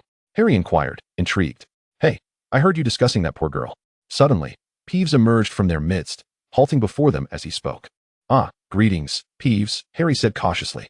He was keen to avoid being subjected to Peeves' mischievous antics, recalling the last time they had nearly missed potions class due to his pranks. "It is rather impolite of you to discuss poor Moaning Myrtle," Peeves exclaimed with disdain, nonchalantly lifting a plate of cake that had been reduced to char from the tea table and devouring it. "We are not gossiping about her. I merely wish to know her name," Harry remarked, pondering for a moment before adding, "and why she weeps. We are concerned for her." "Oh, then allow me to inquire directly," Peeves shouted without waiting for Harry to object. "Myrtle, come here." The forlorn ghost girl, who had been weeping in the corner, heard Peeves' call and, wiping her tears, floated over with a strained expression. "What is it?" Upon seeing Myrtle hovering before them, Harry quickly suppressed his initial panic and donned the charming smile he had practiced with Draco. "Hello, Myrtle." Before Myrtle could respond, Peeves interjected, "Myrtle, they are talking about you." "No, we are not," Harry hastily retorted. "Right, Draco?" Draco, catching Harry's cue, chimed in, "Indeed, we are merely concerned about your tears. It would be unchivalrous to ignore a lady in distress." "Do you truly mean that?" Myrtle asked, her skepticism evident. It was hard for her to believe that anyone would care about why she constantly cried. "Yes, we genuinely care," Harry assured her, noting her lingering doubt. "No one has ever cared about me," Myrtle lamented, tears welling once more.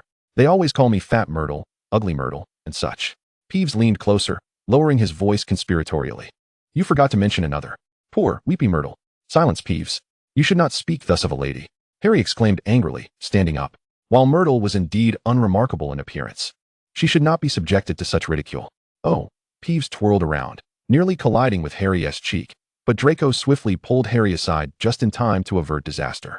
"It appears our ugly Myrtle has found a new knight to defend her," Peeves jeered. This was indeed an unusual turn of events. Myrtle, already heartbroken, wept even harder at Peeves' taunts, darting out of the underground classroom, while Peeves relentlessly pursued her, shouting, "Ugly Myrtle! Look, here comes Ugly Myrtle!" Just as Harry was about to rush out to stop him, he was halted in his tracks by the sudden appearance of nearly headless Nick. "How goes it, my friend? Are you enjoying yourselves?"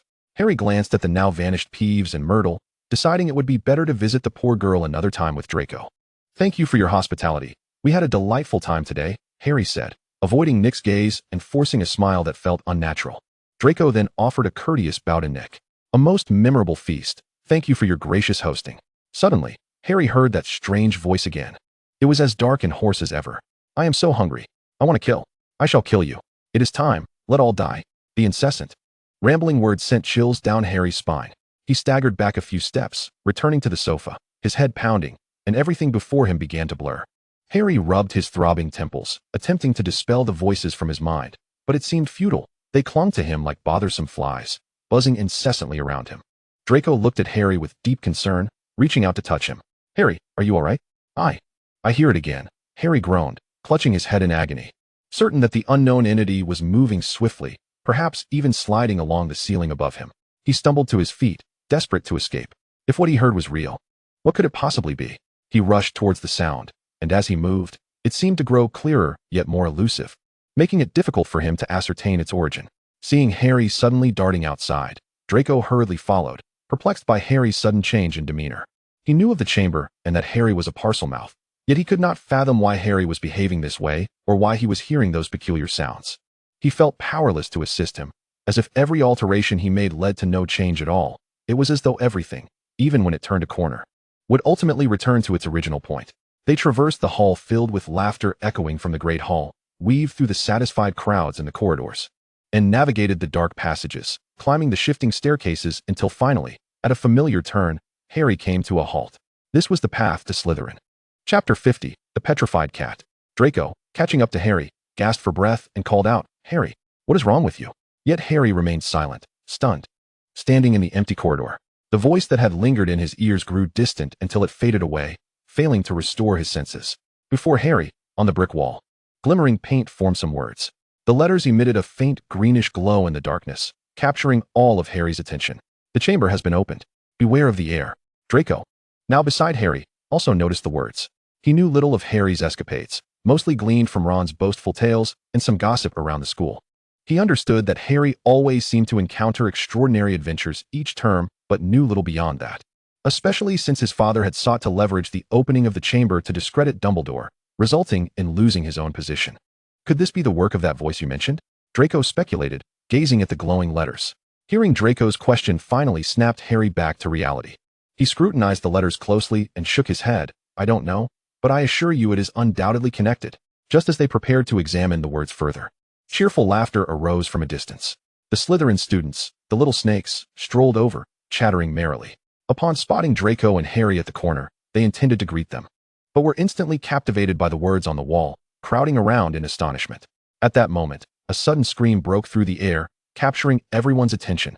The cat of Filch, Mrs. Norris, was inexplicably rigid, her eyes wide open in sheer terror, as if she had been petrified in the wake of an unspeakable fright. Suspended upon the torch bracket affixed to the wall, the ghastly scene, coupled with the eerie script and the surrounding atmosphere, created an unsettling ambience. At that moment, Filch, who had been patrolling the castle, was drawn to the piercing scream. He traversed the suddenly silent crowd with an air of bewilderment. Finally, he laid eyes upon his beloved feline. With disbelief, he shouted and rushed over. "Mrs. Norris, no, what has happened to you?" Trembling, he gingerly removed the cat, which had been hanging there for an unknown duration. Turning to the mute assembly, he bellowed, It must be you. You wretched Slytherins. Surely, you are the ones who have harmed my cat. I demand justice." Just as Filch contemplated charging into the throng to confront the Slytherin students, Dumbledore, for reasons unbeknownst to him, timely intervened, swiftly restraining Filch's actions. He took the cat from Filch's hands, examining it closely. Only after confirming that the creature was still alive did he offer reassurances. "Fear not, Filch, your cat is safe. Bound in place." Filch appeared skeptical and queried uncertainly, "Is that true? My Mrs. Norris is truly unharmed?" "Indeed, calm yourself. She is merely petrified. We can save her, rest assured." Having soothed Filch's distress, Dumbledore surveyed the crowd and pointed at the writing on the wall, inquiring, "I wish to know who first discovered this." The Slytherin students exchanged glances, fully aware that it had been Harry and Draco who initially stumbled upon the unsettling revelation. However, they remained reticent, fully cognizant of their collective identity. They had calculated the implications. If Harry and Draco did not step forward, there was undoubtedly a rationale behind their silence. Intervening would clearly not be a prudent choice. Thus, there was no need to become the scapegoat. Observing the silence, Draco pondered for a moment before stepping forward, accompanied by Harry. Harry feigned a state of fright, nervously recounting. It was Draco and I who first discovered it. Headmaster, it was utterly terrifying. The moment Dumbledore arrived, it evoked memories of their first year. Back then, Harry felt an invisible thread tugging at him, guiding his actions. Now, he couldn't help but question the serendipity of Dumbledore's timely arrival. He had previously harbored doubts regarding the seemingly benevolent elder, and now, those doubts only multiplied. By the way, the writing on the wall. Headmaster, do you know what the Chamber of Secrets refers to? Draco inquired, his expression fraught with concern. Dumbledore refrained from answering immediately. Instead, he lifted the spell from Filch, glanced at the inscriptions on the wall, and instructed them, "Follow me." At that moment, the ever-observant Lockhart squeezed through the crowd, trailed closely by Professors Snape and McGonagall. Headmaster, Lockhart exclaimed hurriedly, noticing Dumbledore leading Harry and the others away. My office is the closest. I believe we should convene there. Dumbledore regarded Lockhart, then acquiesced, recognizing the need for immediate care for Filch's cat. Cradling Mrs. Norris with utmost caution, he led the group toward Lockhart's office. Draco and Harry exchanged knowing glances, understanding that deceiving the professors would prove rather arduous. Upon entering Lockhart's office, Dumbledore began to inquire about the situation in earnest. How did you come across those inscriptions? We intended to return to Slytherin but encountered the writing on the wall, Harry explained. Snape regarded him with skepticism. I recall you did not attend the Halloween feast. Where? Then were you? In response to Snape's question, Draco and Harry recounted their encounter at nearly headless Nick's Death Day party, omitting Harry's experience of the strange voice that led them here. Finally, Harry added, the ghost can attest to our innocence. We had just returned from their gathering. At this, Filch erupted once more. But my cat has been petrified. Who could have done this to my poor Mrs. Norris? Dumbledore, fully aware of Harry's and Draco's innocence, given that the petrification curse was beyond their capabilities, reflected on the perplexing inscriptions on the wall, disliking the notion of uncontrollable circumstances. Chapter 51, The Legend of the Chamber. Upon their return to the dormitory, Harry collapsed onto the small sofa, curling into himself. He shielded his face with a pillow, revealing only his striking green eyes as he gazed at Draco, murmuring, only Parseltongue can unlock the chamber. But I am one, and I can hear those strange voices. Could it be that I am the heir of the chamber, yet remain unaware? Draco observed Harry's demeanor with a complex mixture of emotions. From the previous life, he had perceived Harry as an unequivocal saint, unwilling to witness others suffer or be ensnared by his actions. He bore the weight of the world upon his shoulders, positioning himself as the savior of all, seemingly indifferent to his own plight. Now, he witnessed the resurgence of that familiar essence. Yet, could he compel Harry to relinquish burdens that were not his to bear? He could not. Sighing, Draco knelt before Harry and spoke, but this has nothing to do with you. The writing on the wall is not your doing. You did not petrify the cat. You merely hear some peculiar sounds and happen to speak Parseltongue. I believe another is responsible for unlocking the chamber. Harry, locking eyes with Draco, felt an inexplicable pang in his heart, as if the air was saturated with a profound and ineffable emotion. It was akin to a parched riverbed receiving a gentle rain, seeping deep within to soothe the long-standing emptiness and confusion. After a prolonged silence, Harry finally spoke. Let us seek out the chamber. I wish to uncover the truth behind it all. Draco, having anticipated this, smiled at Harry and declared, another thrilling adventure. I deem it feasible. In the ensuing days, until Mrs. Norris recovered, discussions surrounding her plight continued unabated. Naturally, the most frequently broached topic was the rumored opening of the chamber. The inscriptions on the wall, due to the unknown materials used for their application, had yet to be cleansed, continuing to shimmer with a green glow, firmly imprinted upon the wall. This led Filch to linger nearby, attempting to uncover any furtive individuals who could shed light on the reason for his cat's petrification. Alternatively, he sought dubious excuses to detain curious students who dared to investigate the writings, striving to quell his inner fury. Despite his efforts, he could not extinguish the curiosity of Hogwarts students. Tales of the chamber grew increasingly fantastical, with Hermione among the most intrigued. It was yet another lesson for Slytherin and Gryffindor held in the same classroom. Professor Binns, as per his custom, opened his notes and began to drone on. Most individuals found themselves somewhat drowsy under the monotonous tone of Professor Binns, with a few students unable to endure it and succumbing to slumber upon their desks.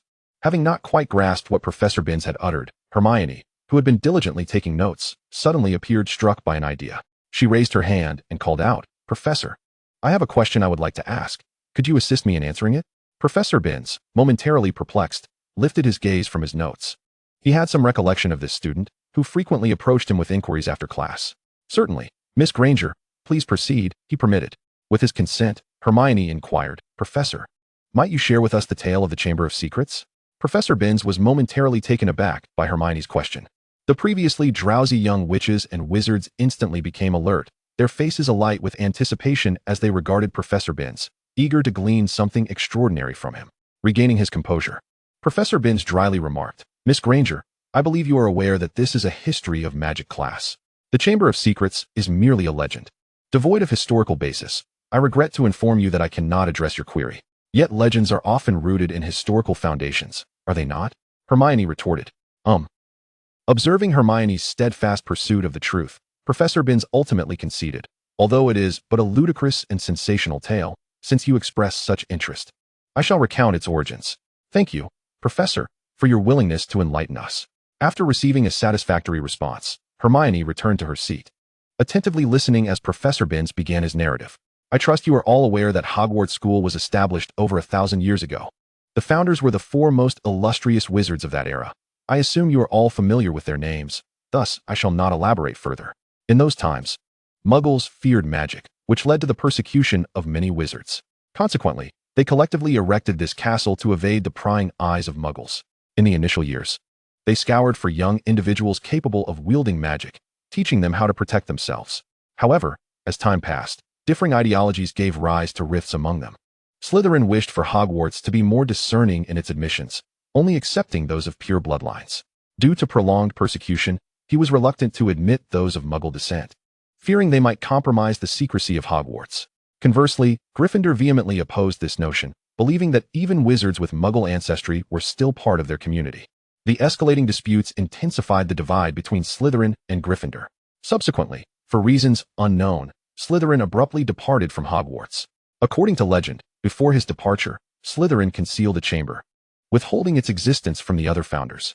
Thus, apart from Slytherin's descendants, no one knows the location of this chamber.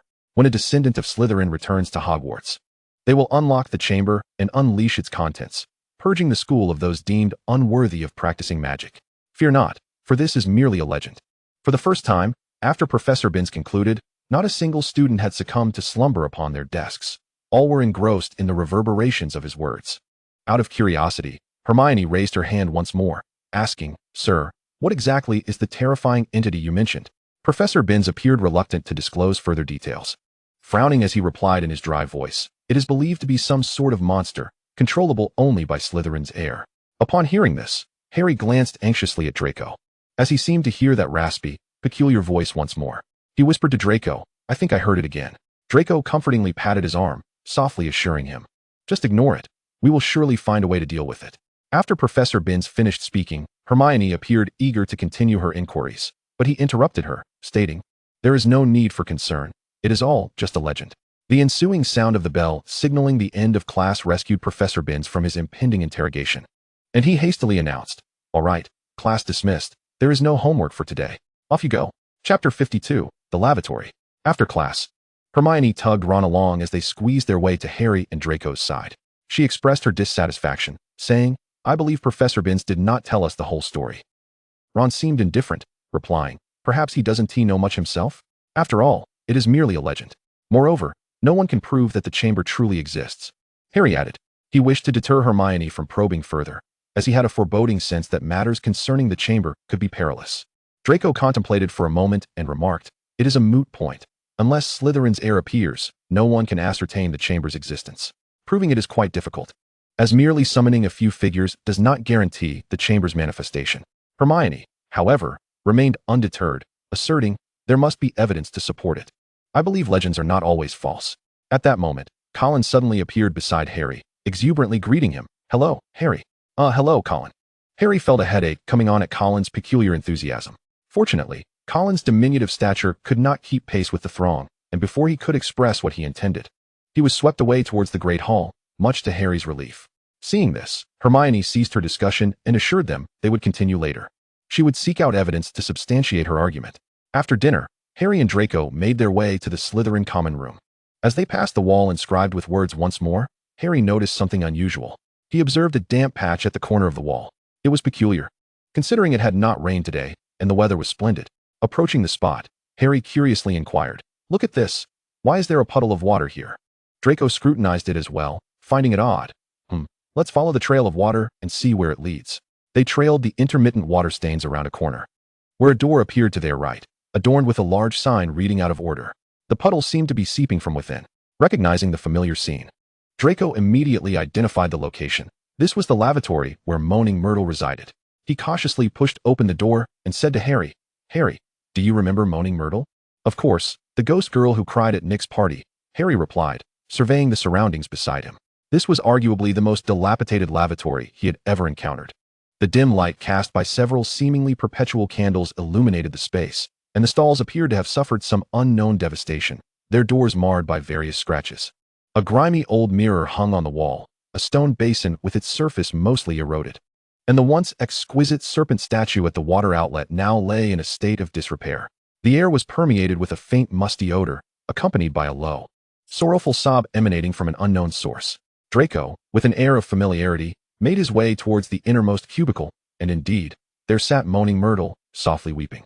Harry, who had followed him, approached her and gently inquired, "Are you all right, Myrtle?" "Oh, it's you too," she replied, raising her tear-streaked face, her voice quivering as she added, "I'm fine, but this is the girls' bathroom. How did you get in here?" Myrtle, having a generally favorable impression of the two, refrained from reacting as she would with others, refraining from shouting or splashing water to shoo them away. However, her question left both boys somewhat at a loss for words, caught off guard by her inquiry. We just wanted to check on you," Harry responded. "We're really sorry for upsetting you at Nick's death day party last time." "Oh, it's nothing. It's not your fault," Myrtle said, her mood shifting slightly as she became more animated. "It's that nasty Peeve's fault. He always teases me." "Actually, we have another question for you," Draco cautiously interjected. "On Halloween Eve, a cat was attacked near your entrance. We were wondering if you happened to see anyone around there?" Myrtle pondered for a moment before answering, "No, I didn't see anyone. I was all alone." Although they garnered no information from Myrtle, they still offered her some comforting words and assured her they would visit again. With that, they made their way back to the dormitory. Upon returning, Draco noticed a letter from his father, Lucius, lying on his desk. In his previous correspondence, he had inquired about the Chamber of Secrets, hoping for some insight. As before, Lucius refused to divulge any details regarding the chamber, leaving Draco only with the knowledge that a muggle had died the last time it was opened, and no other clues regarding the chamber were forthcoming, aside from that cryptic writing. Soon, the first Quidditch match of the season was fast approaching.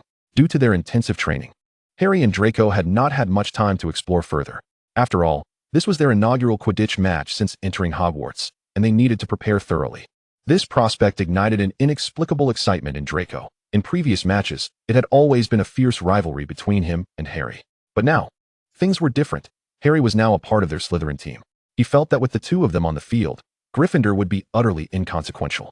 Chapter 53. The Quidditch match Saturday arrived swiftly, heralding their first Quidditch match. Draco and Harry, alongside their team, arrived early at the Quidditch pitch for pre-match warm-up practices. Once again, Lucius had equipped each member of their team with a Nimbus 2001, commending Draco for earning his place on the Quidditch team based on merit alone. This time, no one could claim he had bribed his way onto the team. His abilities spoke for themselves. Although many things had remained unchanged, a great deal had also transformed. At the very least, Draco was confident that Harry would not fall from the sky this time, resulting in a twisted arm. Amidst the cacophony of cheers, Harry effortlessly caught the golden snitch, securing victory for their team. "We won. Oh, we won," Harry exclaimed, soaring through the air with the snitch held triumphantly aloft. His joy palpable, he excitedly maneuvered his broomstick to Draco's side, exclaiming, "Look, I got it. I knew I could."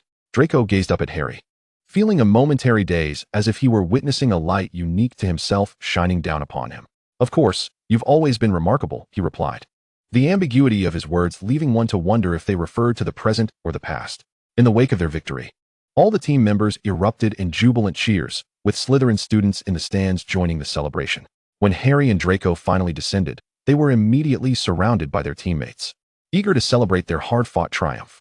Colin, who had been eagerly waiting nearby, was the first to rush into the throng, camera in hand, ready to capture the moment. When Colin presented the photograph to Harry, both he and Draco could be seen within the frame. This time, Harry did not refuse Colin's request for a photo. He thought perhaps being photographed wasn't so dreadful after all. "Colin, can I keep this picture?" Harry asked, reluctantly holding the photograph. Upon hearing this, Colin's eyes lit up with joy at Harry's appreciation for his work. He produced several candid shots he had taken of Harry, his face alight with anticipation. "Of course. But could you sign it for me? Please." Feeling somewhat embarrassed for just having accepted something from Colin, Harry awkwardly signed his name on the photograph. Just then, Gilderoy Lockhart squeezed through the crowd, wearing his self-satisfied smile and feigning familiarity as he draped an arm around Harry, exclaiming, "Our savior indeed is quite impressive. Though I must say, you still fall a bit short compared to me, as I am a 5-time winner of the Most Charming Smile Award from Witch Weekly and a recipient of the 3rd Class Order of Merlin. Keep at it, Harry. You might just catch up to me." Harry's initial exuberance was abruptly quashed, and he instinctively glanced at Draco, who wore a bright smile as he regarded him. In that fleeting moment, Harry felt somewhat at ease. It was only when Draco turned to converse with someone else that Harry snapped back to reality, bewildered by his own feelings. Finally managing to extricate himself from Lockhart's incessant chatter, Harry felt a wave of relief wash over him. That evening, Slytherin was to host a banquet in celebration of their Quidditch victory, and they needed to prepare. At the feast, the 4 of them were undoubtedly the center of attention. Having secured victory in such a splendid fashion, to his surprise, Harry received several subtly penned love letters, which left him somewhat flustered. However, given the throngs of admirers, he felt unable to reject them outright and could only stiffly accept the notes, planning to clarify matters later. For the time being, he was subjected to teasing from Blaise, who joked that Harry could easily replace his notorious playboy reputation with a new legacy of his own. Pansy was nearly beside herself with laughter, forgetting her usual decorum as she doubled over, clutching her mouth. Draco, too, did not intervene, standing with a smile as he shielded the envelopes he had just been forced to accept, enjoying the banter. Amidst the friendly jests, Harry found his gaze inexplicably drifting toward Draco, curious about his thoughts on the matter. When he noticed Draco holding several fan letters of his own, he was inexplicably stirred with an uncomfortable feeling. He shook his head, attempting to dispel these unwelcome emotions. After all, they were merely friends. Possessiveness had no place in their relationship. It was nothing more than mutual popularity, nothing to fret over. The next morning, shocking news reached Harry. Colin had been petrified the previous night. Once again, Hogwarts was engulfed in a wave of panic, with a multitude of rumors swirling about, leaving everyone trembling with fear, apprehensive that they might be the next victim. Particularly for those wizards of non-pure blood, they tended to travel in small groups, deeply afraid of any sudden assaults.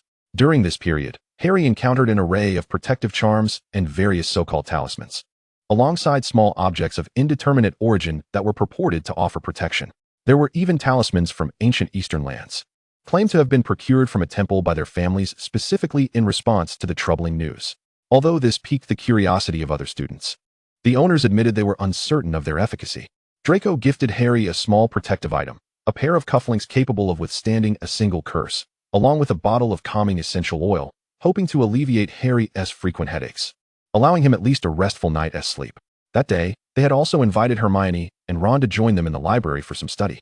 At this moment, Ron appeared distinctly despondent, while Hermione fervently rummaged through various materials concerning the Chamber of Secrets. Naturally, she did not overlook Draco, who had grown up in the magical world and seemed to know a great deal, bombarding him with inquiries about the chamber. It was only after Draco assured her he had divulged everything he knew that she reluctantly ceased her questioning. Once Hermione had parted ways with them, Ron sighed heavily and queried, "Do you know how to cheer up a girl?" Upon hearing this, Draco's interest was immediately piqued. "Oh, Ron, have you taken a liking to a girl from that house?" he asked, aware that the grown-up Weasley had married Hermione, becoming a model couple in the magical community. Yet now, Ron was troubled by the task of charming a girl, who was not even Hermione. This sparked Draco's curiosity further. "Shut it, Draco," Ron replied wearily. "I was referring to my sister." Harry, who had grown accustomed to their banter, curiously inquired, "What is wrong with your sister?" Ron proceeded to outline the situation. "Lately, she has been plagued by nightmares for reasons unknown and seems to be in a constant state of distress, as if she is afraid of something. I've asked her, but she refuses to confide in me. Even Fred and George's antics fail to lift her spirits." Harry pondered uncertainly. Could it be that she is frightened by the rumors surrounding the chamber? After all, the tales have been rather ominous lately. It's possible, Draco reflected.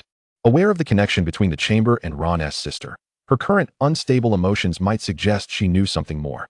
Ron scratched his head of red hair, contemplating for a long while without arriving at a solution, finally exclaiming in resignation, "What if I give her a protective charm? Perhaps it could alleviate her fears." After considering the feasibility, Harry responded, "I think you should give it a try." For them, this was merely a minor episode in their otherwise mundane lives, not worthy of deeper investigation. Thus, they missed the opportunity to uncover the truth swiftly. Soon, Christmas arrived. As per tradition, Professor McGonagall came to collect the list of students staying at school. Naturally, Harry chose to remain, as he had no expectations of receiving any warm treatment at Aunt Petunia's. Meanwhile, Draco was informed by Lucius that he would be vacationing with Narcissa, leaving him to endure Christmas at school. He had been there last year and was there again this year. Harry wished that in the future, they could celebrate all holidays together, so he wouldn't have to be alone at school. Such a prospect was delightful, yet it remained just a thought, for Draco had his own family. Their fortunate proximity was merely a coincidence. At that moment, Blaise approached them with an air of mystery, exclaiming, "Hey, have you heard? A dueling club is supposed to be held tonight." Intrigued, Harry inquired, "A dueling club?" Draco, who had previously participated, found little interest in it, especially since he had suffered a humiliating defeat to that insufferable Lockhart. He shot an annoyed glance at Harry, leaving Harry puzzled. Why was Draco looking at him like that? He hadn't done anything wrong, so he dismissed it as a figment of his imagination. Later that evening, Draco and Harry entered the Great Hall. The long dining tables had vanished, replaced by a gilded dueling platform, with countless candles floating above, casting a darkened ceiling. Most students had gathered, each clutching their wands, some eagerly anticipating the competition. "Who do you think will teach us?" Harry asked, his curiosity piqued as he gazed at the dueling platform. Draco was reluctant to share his thoughts, as he was unsure how Lockhart had managed to persuade Professor Snape to co-host the event, particularly recalling Snape's stony expression from earlier. Feigning innocence, he focused on the platform and replied, "I don't know, but we'll find out soon enough." "Well, let us just hope it's not Lockhart." Harry's words were cut short as Lockhart ascended the dueling platform, clad in a resplendent crimson robe, his face adorned with a broad smile, radiating charisma. Following him was Snape, still clad in his ominous black robes, his face a mask of displeasure. Watching this scene, Harry pondered whether he could still escape in time. However, his thoughts were dashed as Lockhart spotted him amidst the crowd. Lockhart began by explaining the rationale behind the club's formation and introduced his assistant, Snape, whose expression darkened further. Lockhart continued, "He has informed me that he possesses a modicum of knowledge about dueling and has generously offered to assist me with a demonstration before we commence. Rest assured, your potions master will be perfectly safe," he assured the crowd. While others might have been oblivious, Draco and Harry exchanged knowing glances, thinking, "Oh, he isn't for it now." Especially upon observing Snape's lips curl into a slight smirk, they realized Lockhart's fate was sealed. After a polite bow to each other, Lockhart demonstrated several wand movements, eliciting gasps of admiration from the girls. Both opponents raised their wands, with Lockhart continuing his commentary. "As you can see, this is the standard position for holding a wand during a duel. On the count of 3, we will cast our first spell. But fear not. There is absolutely no danger involved." However, Harry, glancing at Snape's expression, knew that danger was inevitable. If he were to see Snape in such a mood, he would certainly turn and flee. "Now, 1, 2, 3. Both raised their wands above their shoulders, and Snape immediately shouted, "Expelliarmus." In an instant, Lockhart was sent flying by the force of the spell. He collided forcefully with the wall, crashing heavily to the ground, and let out a pained wail. Yet, in order to maintain his persona, he clumsily rose to his feet and staggered back onto the dueling platform. Even so, he felt the need to justify the ordeal he had just endured. "All right, everyone saw that, right? I intentionally refrained from countering the spell, wanting you all to witness the aftermath of such an attack. As you can see, this is a disarming charm, which we will be utilizing in our forthcoming matches. So pay close attention." He then asked, "By the way, has anyone seen my wand?" At that moment, a young Gryffindor girl, having retrieved his wand, carefully returned it to him. He donned a broad smile, even winking at the girl, and said gently, "Oh, thank you, dear." Noticing her face flush with excitement, he felt satisfied and resumed his previous discussion. It must be said that Professor Snape's approach was exceedingly clever, but had I been in his position, I would have undoubtedly executed it even better. However, as I have stated, I shall not allow your potions professor, my assistant, to come to harm. So I shall demonstrate the consequences myself. At that moment, it was evident that Snape was emanating a palpable aura of menace, his dark gaze fixed intently on Lockhart, as if contemplating how best to deal with him. Even in his usual obliviousness, Lockhart finally caught on and promptly declared, "Well, that concludes the demonstration. Everyone, form a line, and I will pair you up in twos." As they approached the crowd, they divided all present students into 2 teams. Harry could hardly believe that he and Ron had been paired together, while Draco teamed up with Blaise. They ascended their respective dueling platforms and bowed to one another under Lockhart's direction. With friendly smiles exchanged, they appeared genuinely intrigued, even somewhat eager to ascertain who among them was the stronger duelist. "Raise your wands and prepare," Lockhart shouted. "When I finish the countdown, you may begin casting your spells. 3, 2, 1. Begin." Without hesitation, they unleashed the disarming charm at each other. Draco emerged victorious without a hitch, as Blaze stumbled back a few steps, conceding defeat. However, Harry's encounter was far less fortunate. Ron, in an unfortunate blunder, accidentally summoned a tiny black snake, which was quite terrifying. Ron stared at the snake in horror, rendered somewhat incoherent. Draco, witnessing the scene, felt his breath catch in shock as his pupils dilated. He never anticipated that by avoiding a duel with Harry, he would find himself back at the same point.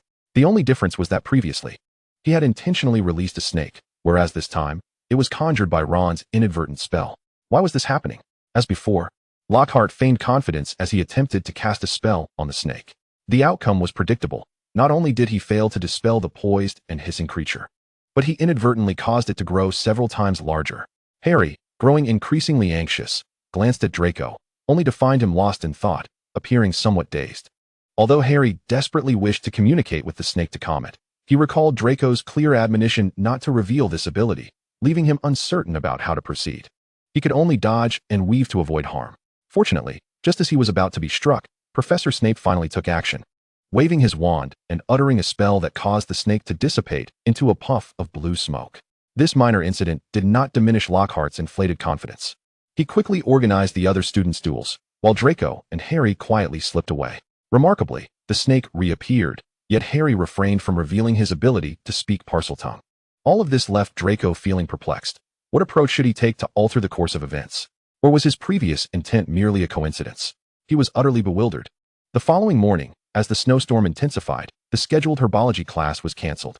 Consequently, Harry decided to accompany Draco to the library to review his abysmal potions knowledge. He was determined to avoid any failing grades in this academic year, especially in the class taught by Snape. Just the thought of possibly failing sent shivers down his spine. I think I need to study more. This is far too difficult, Harry lamented, clutching his potions textbook. Draco shook his head with a smile and replied, I'll help you review tonight, but right now we must attend Transfiguration class. We can't be late. Thank you. Harry nodded, then complained to Draco. Why is brewing potions so challenging? Just then, Harry noticed Hagrid approaching, bundled up against the cold and holding a dead rooster, his massive frame nearly filling the corridor. Oh, it's you too, Harry and Draco, he exclaimed, pulling his hat up to reveal part of his face. Aren't you supposed to be in class? Herbology was cancelled due to the weather. We just came from the library, Harry explained, holding up his book. What are you doing with that dead rooster? Hagrid appeared somewhat troubled, explaining, this is the second one that has turned up dead this semester, but I don't know what killed it.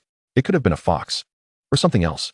I'm off to see Professor Dumbledore to get permission to cast a protective spell on the chicken coop. I see, Harry said, contemplating the rooster. Eager to ask more, but was interrupted by Draco. Let's talk later. Transfiguration class is about to start. We need to hurry. They jogged towards the Transfiguration classroom, only to encounter an unexpected spectacle. Nearly headless Nick had also fallen victim to something. He was enveloped in black smoke, his body floating in midair while his head lay detached on the ground. His expression was one of sheer terror, clearly having undergone a significant shock. At that moment, the ominous voice returned, intermittently muttering about hunger and a desire to kill. Harry felt an intense headache set in, unable to suppress a groan of discomfort. The sudden appearance of Peeves only exacerbated the chaos, as he shouted, They're at it. They're at it again. And this time, even ghosts aren't safe. Everyone, come see. His ruckus attracted a crowd, while Harry, overwhelmed by the voice, found himself immobilized, leaving Draco to watch anxiously from the sidelines. Desperately wanting to move Harry to the infirmary, the tumultuous crowd eventually drew the attention of a professor determined to restore order. Professor McGonagall arrived, amplifying her voice with magic to swiftly quell the disturbance. Everyone, back to your classrooms at once, she commanded fiercely. Meanwhile, Peeves, grinning widely, relished the scene, even singing as Professor McGonagall tended to Nick. At this moment, Harry finally alleviated his pain and, not forgetting to comfort the concerned Draco, mustered a smile and said, Don't worry, I'm fine. After so many times, I've grown somewhat accustomed to it. Draco merely pursed his lips, gazing at him with a heart full of compassion, realizing once more that the title of hero is not a burden to be borne lightly. Chapter 56, The Diary. As Christmas approached, Harry and Draco had explored numerous locations within the school that could potentially harbor the Chamber of Secrets, yet they had yielded no results. Due to the Christmas holiday, the Slytherin common room was, for the first time in a while, just the two of them. Harry reclined on the plush sofa, basking in the warmth of the fire, while Draco perused a book of trivial amusements nearby. Where do you think the chamber could be? Harry mused, his gaze lost in the flickering flames as he rummaged through his imagination. They had searched far too many places already. I have no idea, Let's just keep looking. Draco replied casually, engrossed in his book. After a prolonged spell of contemplation, Harry could no longer remain still. Although lying there was undeniably comfortable, the unresolved mystery of the chamber posed an inescapable threat. Let's go out and continue our search, Harry exclaimed, springing up from the sofa. Upon hearing this, Draco set down his book, stood up, and said, "All right then, let's go. I believe we will surely find it." They returned to the spot where the inscription declaring the chamber had been opened glowed faintly, its brilliance dimmed, yet still legible. Clearly, despite the passing time, Filch had made no progress regarding this matter. Why is there so much water on the ground? Could it be something to do with Moaning Myrtle? Harry noted, lifting his robe slightly to reveal that a portion of it was damp. At that moment, Draco frowned at the encroaching water and sighed. He promptly cast a cleaning charm, rendering the ground dry while also erasing the stains on Harry's robe. It appears that this water is indeed spilling from the bathroom where Myrtle resides. We should go take a look, Draco suggested, gesturing towards the direction of the restroom. Following his gaze, Harry noticed water flowing from around the corner, continuing its path toward them. They traced the water's flow to the bathroom, where even from outside the door, they could hear Myrtle's intermittent sobs. Exchanging a determined glance, the two opened the bathroom door. The splashing water had extinguished the candles, enveloping the room in darkness. Nevertheless, Harry quickly spotted Myrtle hiding behind the toilet. Her anguished cries echoed, filled with a sense of distress and injustice. "What is the matter, Myrtle?" Harry gently inquired, cautiously leading Draco to her side. Upon seeing Harry and Draco, Myrtle's sobs quieted somewhat. She responded, her voice still quivering, "I was just minding my own business here, and someone deliberately threw a book at me. I haven't done anything wrong. Why do they treat me this way? Boo-hoo." Seeing her dissolve into tears again, Draco patiently probed, "Do you know who threw it at you?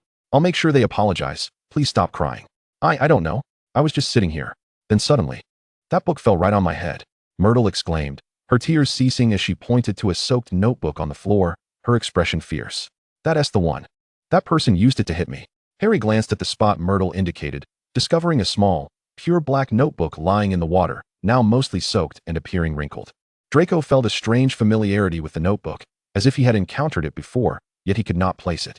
While he pondered, Harry approached and picked up the notebook. "Harry, wait," Draco interrupted, blocking Harry's attempt to open the mysterious notebook. "Don't casually flip through unknown books or notebooks. It could be dangerous, you know." "Oh, why do you say that?" Harry asked, bewildered by Draco's concern. Subsequently, Draco explained some of the dangers associated with cursed books and the potential consequences of indiscriminately browsing through them.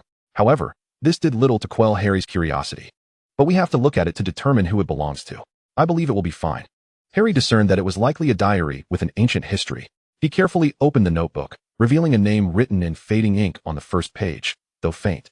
It was discernible: Tom Riddle. "See, nothing's wrong," Harry declared, raising the notebook to show Draco, convinced that all was well. Draco sighed in relief upon recognizing the name, as it belonged to a notebook his father had kept in his study. He had once been curious as to why his father possessed such an old notebook, but his father had never divulged the reason. "How peculiar that this notebook of my father's would appear here," he mused. At home, he occasionally observed his father perusing this notebook, each time with a serious demeanor, lost in thought. "You were lucky this time, but next time, I hope you won't be so reckless. Otherwise, I might just question why the Sorting Hat didn't place you in Gryffindor," Draco jested. Regarding the origins of this notebook, he was uncertain whether to share this information with Harry. "I'll be more cautious next time." Harry continued to examine the diary, but aside from the name, the rest of the pages remained blank. "I don't recall anyone with the surname Riddle attending Hogwarts. Who could this belong to?" Draco suddenly recalled having seen the name in the trophy room. "I remember now. Let us go to the trophy room. Do you know this person?" "Yes. I remember seeing his name there before." Before they departed, they assured Myrtle that they would find the individual who had thrown the notebook at her, and then they promptly made their way to the trophy room. Upon reaching the trophy room, after Draco recounted his memories, they immediately began their search. Eventually, they discovered the name on a dusty trophy shelf. "So, Riddle received a special award for his contributions to the school 50 years ago?" Harry read the inscription carefully, piecing together the information. Draco suddenly had a thought and gestured to Harry, saying, "Wait, let me see that diary again. Do you have a new discovery?" Harry handed the diary over. Once in possession of the diary, Draco scrutinized it closely. At last, he spotted a line of inconspicuous small text on the back. It read, "London, Vauxhall Road. This diary is from the Muggle world?" Draco exclaimed, incredulous. Harry leaned in, realizing the implication. "So, the owner of this notebook is a Muggle?" Although their family had interests in the Muggle world and had even been granted a title, He couldn't fathom his father purchasing a diary from the Muggle realm. After all, given his father's attitude toward Muggles, such an act would be entirely out of character. Chapter 57. A brief interlude concerning past lives. If one were to inquire of Harry whether there ever existed a moment where he felt his heart stir for Draco, our valiant savior would undoubtedly respond with unshakable certainty. Indeed, there was such a moment. He would then continue, albeit slowly, to recount how that youthful flicker of affection regrettably existed for but a fleeting instant, only to dissipate like starlight vanishing into the vast expanse of time. After all, confessing to an adversary such as Draco was an insurmountable challenge, particularly when that individual stood at a distance so profound. He had cursed Merlin more than once, questioning why he must endure such a harrowing war. Not only had he lost his dearest friend, but he also bore witness to the demise of his esteemed headmaster. And once again, the war snatched away his sole remaining kin. The very person who quickened his heartbeat stood in opposition, aligned with the faction that had cost him everything, rendering his feelings all the more inexpressible. The chasm that separated them made it nearly impossible to even assume the title of friends, let alone anything resembling love. Yet, such emotions were beyond his control, just as his mother had once shielded him with her love, transforming him into a beacon of hope. No one could fully comprehend the intricate meanings woven within. In the aftermath of the war, the lives of many pure-blood wizards were far from idyllic. They faced oppression from the Ministry of Magic and scorn from those who had lost loved ones during the conflict. Numerous pure-blood wizards, who once thrived in other lands, chose to start anew elsewhere. Harry had believed that Draco, given his formerly timid disposition, would likely follow suit. However, he did not. Instead, he remarkably sustained the Malfoy lineage through sheer determination. Harry could easily surmise the arduous nature of that path, knowing it was fraught with challenges. Yet, Draco persisted. Though they had scarcely crossed paths since graduation, Harry was able to glean tidbits of information about him through various channels, occasionally offering discreet assistance. Even Harry himself could not fathom why he impulsively intervened, fully aware that his actions bore little significance. Years of enmity had granted him profound insight into Draco's character. It was merely the overflow of the Savior's benevolence. Harry could envision the manner in which Draco might recount these events to his friends, reflecting on the assistance he had received. Yet, there were certain sentiments that ensnared him, and before he could deliberate, his body had already made its choice. Later, the news of Draco's impending marriage to Astoria reached him through the newspapers, and it was undeniable that they were a splendid match. However, merely gazing at their entwined images invoked a surge of bitterness that rose from his stomach, lodged in his throat, leaving him in a state of profound discomfort. With no outlet for his anguish, he had anticipated such a day would inevitably arrive. Believing he could calmly accept the reality and relinquish an affection he had long found impossible to articulate, returning instead to the idyllic life of childhood dreams. He envisioned escaping the confines of his narrow attic, acquiring a charming home, marrying a beautiful wife, and attaining a blissful family that he had always yearned for. Yet, he could not let go. Nevertheless, the time had come for him to release his feelings. On the day of Draco's wedding, Harry, driven by an inexplicable impulse, donned his invisibility cloak and stealthily merged into the crowd of well-wishers. Among the gifts, he discreetly placed a token he had prepared in advance, leaving behind no trace of his identity. It was a bespoke brooch, an iris in full bloom, so vividly crafted that it seemed poised to unveil its most exquisite form at any moment. In that moment of relinquishing the gift, he also surrendered his love for Draco. Harry held on to the belief that they would both be all right. Chapter 58. The Secret of the Diary. And now, this diary had inexplicably become the weapon that struck down the Muggle-born. It was hard to believe there were no issues surrounding it. Draco recalled the events prior to the school year in Diagon Alley. He had found it peculiar why his father had chosen to provoke Arthur Weasley for no apparent reason. Though they had always been at odds, the situation at that moment had seemed overtly deliberate. For instance, the book that had suddenly been thrown into Ginny Weasley's cauldron. If this had been the catalyst, then the presence of the diary at school would indeed be explicable. But why had Ginny discarded it? Draco never imagined that the origins of these incidents could be traced back to his father. He glanced at Harry beside him, hesitating before deciding not to divulge this information. After all, it was merely a diary. It should pose no danger. I recall you mentioning that the Chamber of Secrets was opened 50 years ago, correct? Harry took back the diary from Draco's hands, quickly flipping through its pages. Indeed, the specific circumstances of that time remained unknown. Draco nodded in response. Do you suppose that the special award received by Riddle is related to the Chamber of Secrets? After all, that occurred 50 years ago as well. Harry cast the revealing charm on the diary, but nothing happened. Undeterred, he tried several methods, yet the diary remained entirely blank. There is certainly a possibility, Draco conceded. Although he did not wish for the diary to be linked to the chamber, Harry's gaze towards the diary burned with fervor and determination. Perhaps we should investigate what special contributions Riddle made 50 years ago. There may be new discoveries awaiting us. In the ensuing days, Harry clutched the diary, perusing it repeatedly. Despite its lack of words, he found himself engrossed, sensing an unseen force drawing him in. Yet, he had yet to uncover a means to comprehend it.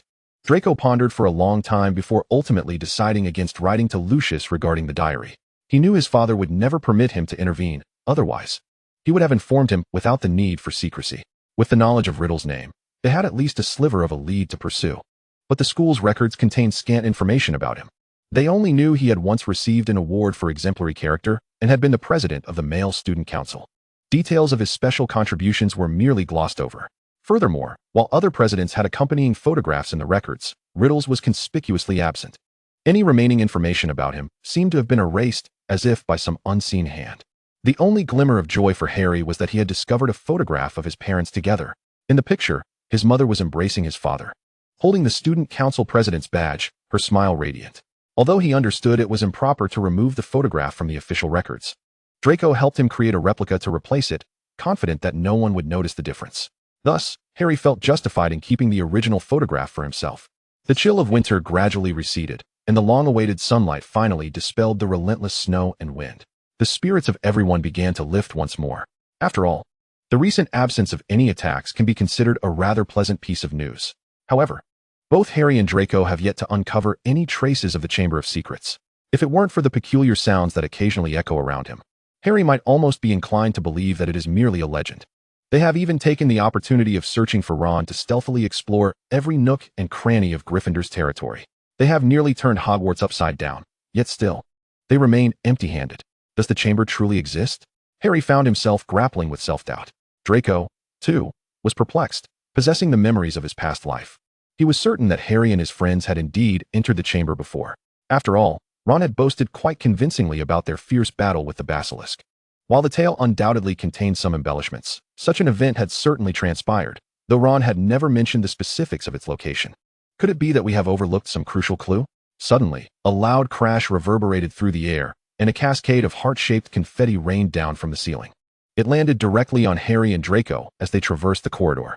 Only then did they notice that the path to the Great Hall was adorned with stunning pink flowers, and the walls were festooned with pink ribbons. Upon entering the Great Hall, they even spotted a few small fairies with golden wings standing by the tables, awaiting orders. What on earth is happening? Harry was utterly astonished by the spectacle before him, even beginning to doubt whether he had wandered into the wrong place. Draco's gaze quickly fell upon Severus Snape, who sat at the teacher's table with a scowl upon his face. The expressions of the other professors seated with him were equally grim, their faces contorted in distaste at the decorations. The only one who seemed to revel in the festivities was Lockhart, clad in a flamboyant pink robe, loudly proclaiming, "Happy Valentine's Day, everyone." He continued to prattle on about his popularity, and then clapped his hands, prompting the small fairies to flit over to his side. He added, "These delightful little cherubs are our friendly messengers of love today. If anyone wishes to confess their feelings, simply hand your cards to them, and they will convey your affections." He continued, "But that's not all. Today, you can even consult Professor Snape on how to brew a love potion. Of course, I do not condone any nefarious activities. But isn't this a bit of fun?" Lockhart concluded with a self-satisfied wink and his trademark smile, eliciting cheers from his admirers. The one who seemed the least pleased, however, was Professor Snape, given the barely contained fury on his face. Anyone daring enough to approach him for a potion recipe might find themselves coerced into drinking an unknown concoction or subjected to a day of arduous labor that would be nothing short of torturous. Harry and Draco could certainly be described as victims of this chaotic Valentine's Day, especially Harry, who received a musical card that pursued him relentlessly. His mind was now filled with the lyrics sung by the house elves, describing how his eyes were as green as freshly pickled toads and his hair as dark and sleek as a blackboard. A veritable scene of social embarrassment. Heaven knows how much he wished to vanish into thin air, lamenting why he hadn't brought his invisibility cloak. Fortunately, Draco managed to whisk him away to an abandoned classroom, escaping the dreadful chase. Chapter 59, Another Lead Lost. During their escape, Harry's ink bottle, nestled in his bag, shattered upon impact, drenching all his books in black ink, including his freshly completed potions assignment. "My potions essay. Great, I suppose I will have to assist you again, chopping whatever nonsense this wretched Valentine's Day brings." Harry grimaced as he inspected his belongings, pulling out the intact diary and regarding it with curiosity. Why is this one unscathed? Upon seeing the diary, Draco's immediate concern was not why it remained unharmed, but rather why Harry had it with him. You've been carrying that diary all along. Didn't I tell you to keep it locked away? I distinctly remember warning you that it is dangerous. Draco fixed a disapproving gaze on Harry, speaking with notable gravity. Sorry, Harry mumbled, scratching his head, uncertain of how to respond. The diary was indeed peculiar, and it held an inexplicable allure for him, which led Draco to firmly advise against any further interaction with it. Yet, he found it exceedingly difficult to resist, thus he had continued to carry it with utmost caution. Observing Harry's determination, Draco sighed in resignation. Fine, let me have a look. He took the diary from Harry and retrieved a quill from his bag, dipping it into the black ink before letting a drop fall onto the diary. At that moment, the extraordinary occurred. The ink lingered on the paper for a second before being absorbed by the diary, leaving no trace behind, much to their exhilaration. Then, Draco pondered for a moment and wrote, I am Draco Malfoy. This line, too, like the ink, flickered twice before being drawn into the diary. Subsequently, 2 lines of text appeared. Hello, Draco Malfoy. My name is Tom Riddle. How did you come into possession of my diary? The words appeared swiftly, only lingering long enough for them to comprehend the content. So this is how the diary works. Harry exclaimed with excitement. Perhaps we can learn from him where the chamber is located.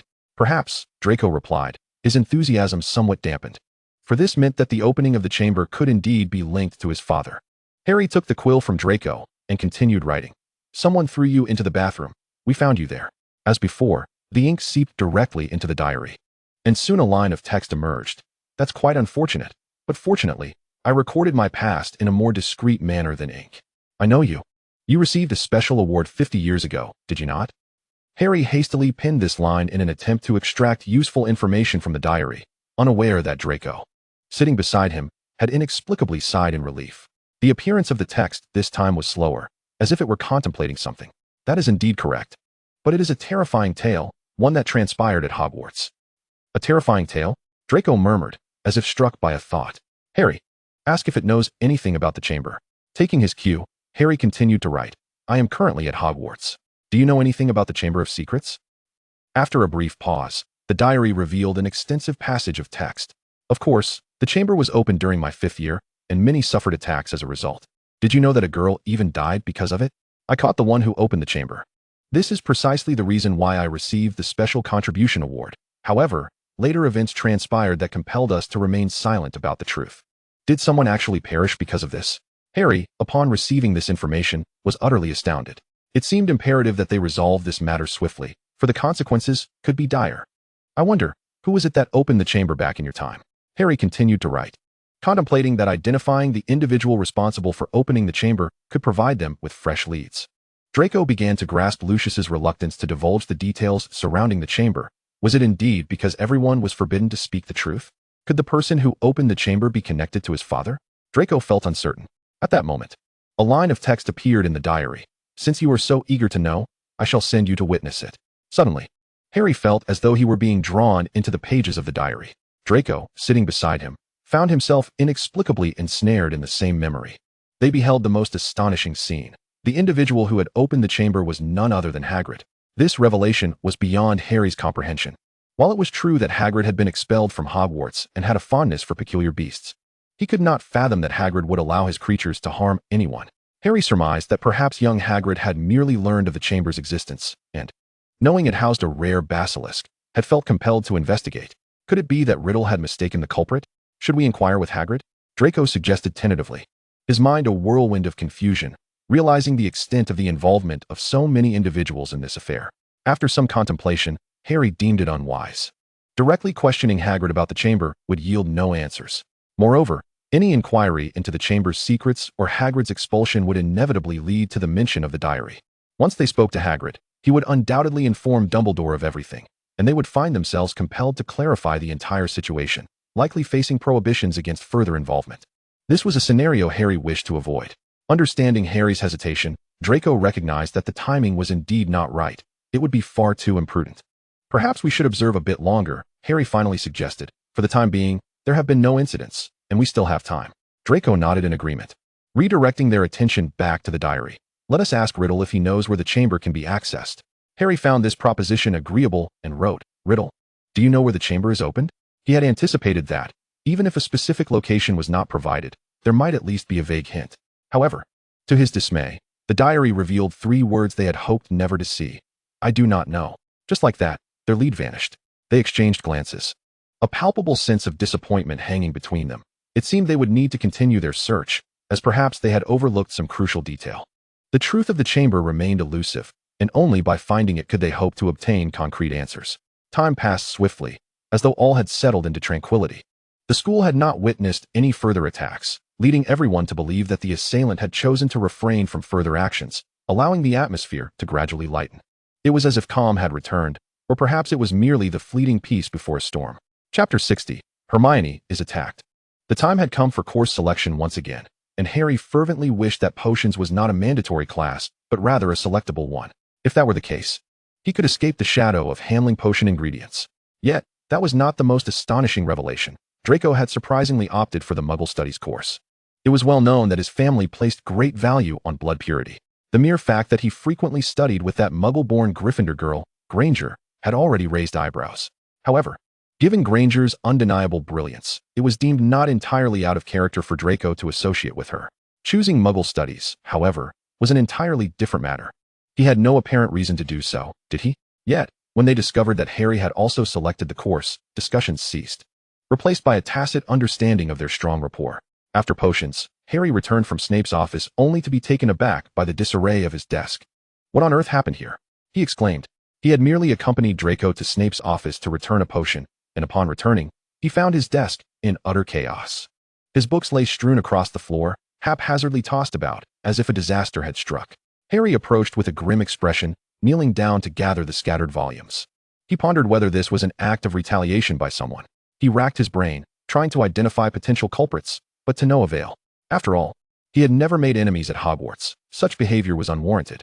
Given that class had already concluded, and it was Snape's lesson, the classroom was devoid of students, leaving him with no means to ascertain who was responsible. After organizing his books and checking them one by one, Harry was alarmed to discover that his diary was missing. Harry, are you all right? Draco, having waited in the corridor for some time, grew concerned when Harry failed to emerge. Harry looked up, his emerald eyes filled with gravity and a hint of fear. Draco, my diary is gone. Someone has stolen it. What? Draco instantly comprehended the implications. The individual who had taken the diary might very well be the one who had opened the chamber.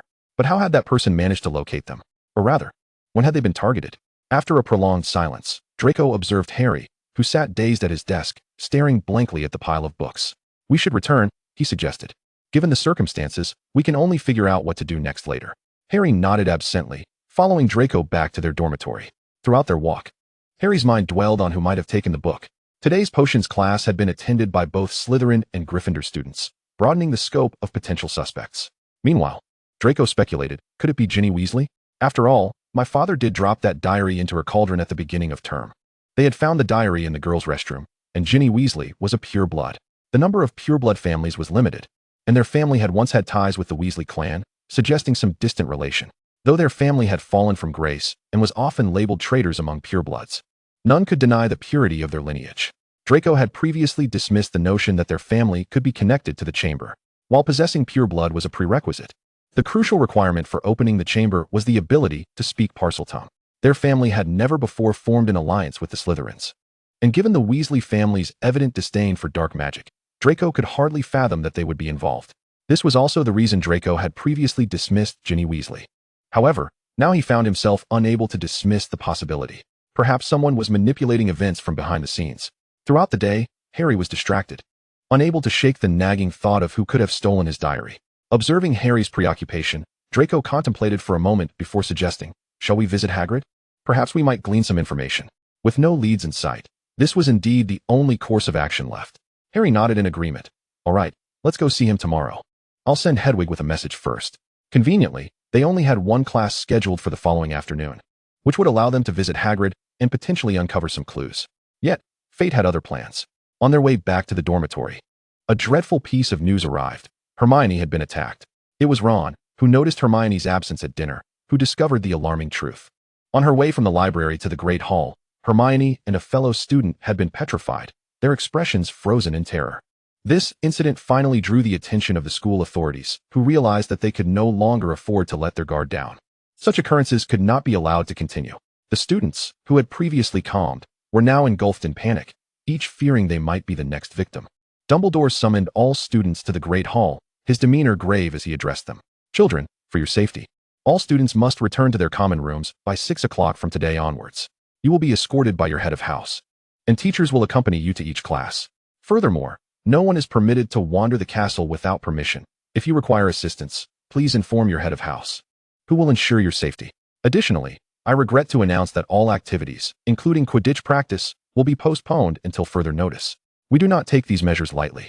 As he spoke, Dumbledore's expression turned sorrowful, and he continued after a brief silence. If we fail to apprehend the perpetrator behind these attacks, we may have no choice but to close the school. Therefore, I urge anyone with information to come forward. The students exchanged anxious glances, murmuring among themselves, hoping someone might possess vital knowledge or perhaps identify the individual capable of opening the Chamber of Secrets. Draco cast a deliberate glance towards Gryffindor, but regrettably, Ginny Weasley was obscured by the crowd, leaving him unable to discern her current state. Chapter 61, Seeking Hagrid. Hearing Dumbledore's words ignited an urgent desire in Harry to unearth the identity of the chamber's opener. He could not bear the thought of the school closing, forcing him to return to the Dursleys. The prospect of the magical world fading into a mere dream and losing Draco and Ron forever was a reality he could not face. After Dumbledore's admonitions, the head of each house escorted their students back to their respective common rooms. The following afternoon, after their classes, they returned to the common room under Professor Snape's vigilant protection. Harry retrieved the invisibility cloak from his wardrobe, his expression grave. "Shall we go find Hagrid?" he proposed. "Yes. Let's," Draco replied, eager to discover what Hagrid might know. However, if given the chance, he was more inclined to glean information about Ginny Weasley from Ron indirectly. Yet, the professor's watchful eyes left them with little opportunity to do so. Cloaked in invisibility, they stealthily navigated past the bustling students in the common room. To their surprise, they encountered professors, prefects, and even ghosts patrolling in pairs outside. While the invisibility cloak concealed them from sight, it could not muffle the sounds they made. To avoid detection, they tread lightly and refrained from hastening their pace. It was not until the sun began to set that they arrived at Hagrid's hut. Once outside, Harry merely lifted the invisibility cloak enough to reveal a hand and knocked on Hagrid's door. Before he could retract his hand, the door swung open abruptly, revealing Hagrid wielding a massive crossbow, with Fong glaring menacingly at them. "Wait, Hagrid, it's us!" Harry exclaimed, hastily revealing himself and Draco from beneath the cloak. "Oh, it's you two," Hagrid exclaimed, lowering his weapon and inviting them inside. "What brings you here? This isn't the time for aimless wandering." Upon entering Hagrid's cozy abode, Harry did not respond to Hagrid's query but pointed at the crossbow, asking, "What is that for?" "And nothing," Hagrid stammered, hastily concealing the weapon and turning away. "Just sit down. I'll brew you some tea." He appeared quite flustered, nearly spilling water from the kettle as he stumbled, and almost scalded himself while pouring the tea. "Hagrid, are you really all right?" Harry inquired with concern. Hagrid waved a hand dismissively. "Don't worry, I'm fine." Harry nodded, took a sip of tea, and pressed on. "Have you heard about Hermione?" Why yeah, I heard," Hagrid replied, his demeanor shifting to one of anxiety as he turned to fetch them some rock cakes. Suddenly, a loud knocking echoed from outside. Hagrid dropped the cakes in fright, his expression alarmed. Harry and Draco exchanged worried glances, quickly grasping their cups and retreating beneath the invisibility cloak, hiding in a corner. Once they were concealed, Hagrid cautiously retrieved the massive crossbow and opened the door, aiming it at the entrance. The visitor was Dumbledore, accompanied by a stout man with disheveled gray hair. Draco recognized him immediately, Cornelius Fudge, the current Minister of Magic, who had once accompanied Lucius on a visit. "This is a disaster," Hagrid, Fudge sighed, visibly distressed. "The attacks on Muggles have become intolerable. I'm afraid we must take action." "I didn't Hagrid stepped back, looking to Dumbledore. "You know I didn't do anything, right, Professor Dumbledore?" "It wasn't me." Dumbledore fixed a serious gaze upon Fudge, stating firmly, "I have complete faith in Hagrid. He would never commit such an act. I hope you will reconsider, Mr. Fudge." "I'm sorry, Professor Dumbledore," Fudge replied helplessly. "Hagrid's past record does not bode well for him. We must provide a satisfactory explanation to the public." Dumbledore's tone made it clear he was genuinely angry. "But Cornelius, taking Hagrid away will not solve anything." Fudge appeared conflicted, acknowledging the unfortunate situation, but insisted, "We have no choice. Hagrid's history makes this unavoidable. Yet this will not resolve the issue at hand." Dumbledore continued, expressing his reluctance to see Hagrid taken away. Harry and Draco, cloaked beneath the invisibility cloak, observed the unfolding scene with grave expressions. Draco fervently prayed that his father would not make an appearance, recalling how, In a previous life, he had implored Lucius to usurp Dumbledore's position and endorse a more suitable candidate. Fortunately, Lucius did not materialize. Regrettably, despite Dumbledore's myriad reassurances, Hagrid was still taken away. Had the timing and location been different, Harry would have undoubtedly rushed forward to defend Hagrid, rather than helplessly watch him being led away.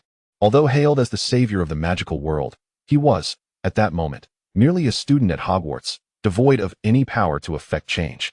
Especially since he had stealthily slipped out with Draco, to act recklessly would only exacerbate Hagrid's troubles and provide no real assistance. However, they had not come entirely empty-handed. Hagrid had left them an ambiguous note under the pretext of feeding Fong one last time. If I want to find something, I will certainly follow the spiders. Once Hagrid was taken away and Dumbledore departed, they lingered for a while longer before cautiously making their way outside, still cloaked. Are you suggesting Hagrid is telling us to seek out the spiders? Harry remarked, gazing into the endless forbidden forest. On the surface, it appears so, Draco replied, harboring no fond memories of that ominous place. Aside from being punished there with Harry during their first year, he had never set foot inside again. Moreover, he was certain that the spider Hagrid referenced would be anything but ordinary. Otherwise, it would not have captured his interest. As Harry pondered how to locate the spider that would lead them, Fong suddenly darted out from the shadows of the house. Seeing him, an epiphany struck Harry. Eureka! Are you suggesting we let Fong guide us? Draco, reading Harry's expression, inquired. Indeed. Harry crouched down and patted Fong's head, saying, All right, Fong. Let us go for a walk. Eagerly wagging his tail, Fong led Harry and Draco toward the Forbidden Forest. Chapter 62. Delving into the Forbidden Forest, both Draco and Harry cast the Lumos charm, their wands emanating a soft glow that illuminated the path ahead. They meticulously scanned their surroundings, hoping to uncover something of value. Harry, look over there. Draco pointed at a nearby tree where several black spiders scuttled atop the branches, hastily retreating into the shadows as they sensed intruders, disappearing deeper into the forest. Let us follow them, Harry said, tightening his grip on Fong's leash as he and Draco trailed after the spiders. They followed the arachnids for an indeterminate duration, the further they ventured, the denser the trees became. Soon, the canopy above intertwined branches obscured the sky, allowing only a few slivers of moonlight to filter through, casting an eerie atmosphere. As they pressed on, the path became increasingly treacherous, with the only illumination stemming from the flickering lights of their wands, which proved insufficient in the enveloping darkness. After a while, they encountered an area overrun with underbrush, dotted with tree stumps and entangled roots, where towering trees loomed above, their branches occasionally adorned with hanging webs, hindering their swift passage. Suddenly, Fong barked ferociously, alerting them to an unseen presence approaching. From a distance, they could hear rustling and the snapping of branches, as if some colossal creature was barreling toward them. Without a moment to spare, Harry swiftly retrieved the invisibility cloak, draping it over them both, and pulled Draco behind a nearby tree stump. Fong, realizing his companions had vanished, bolted into the forest, disappearing from sight. What do you suppose is coming? Draco whispered, an unsettling premonition gnawing at him. I'm not sure. Let us wait and see, Harry replied, aware that Hagrid had kept various creatures in the Forbidden Forest. Though the specifics eluded him, they waited, hearing the approaching figure just beyond their concealment, but obscured by the foliage, they could only glimpse shadowy outlines. Suddenly, Harry felt something crawl onto him, and before he knew it, he was hoisted into the air. Draco, too, found himself ensnared by a massive black spider, its hairy pincers gripping him tightly. A wave of terror washed over him as he struggled to maintain his composure, clinging to the slipping cloak. Desperate to devise a means of escape, Draco attempted to draw his wand, but their rapid movement thwarted his efforts to cast a spell, leaving them at the mercy of their captor as they were drawn deeper into the heart of the forest. Time seemed irrelevant as they were carried to a hollowed-out clearing, where the trees had been cleared away and vast webs enveloped the area, creating a truly frightful tableau. The creatures that crowded together were not the diminutive spiders of their memories.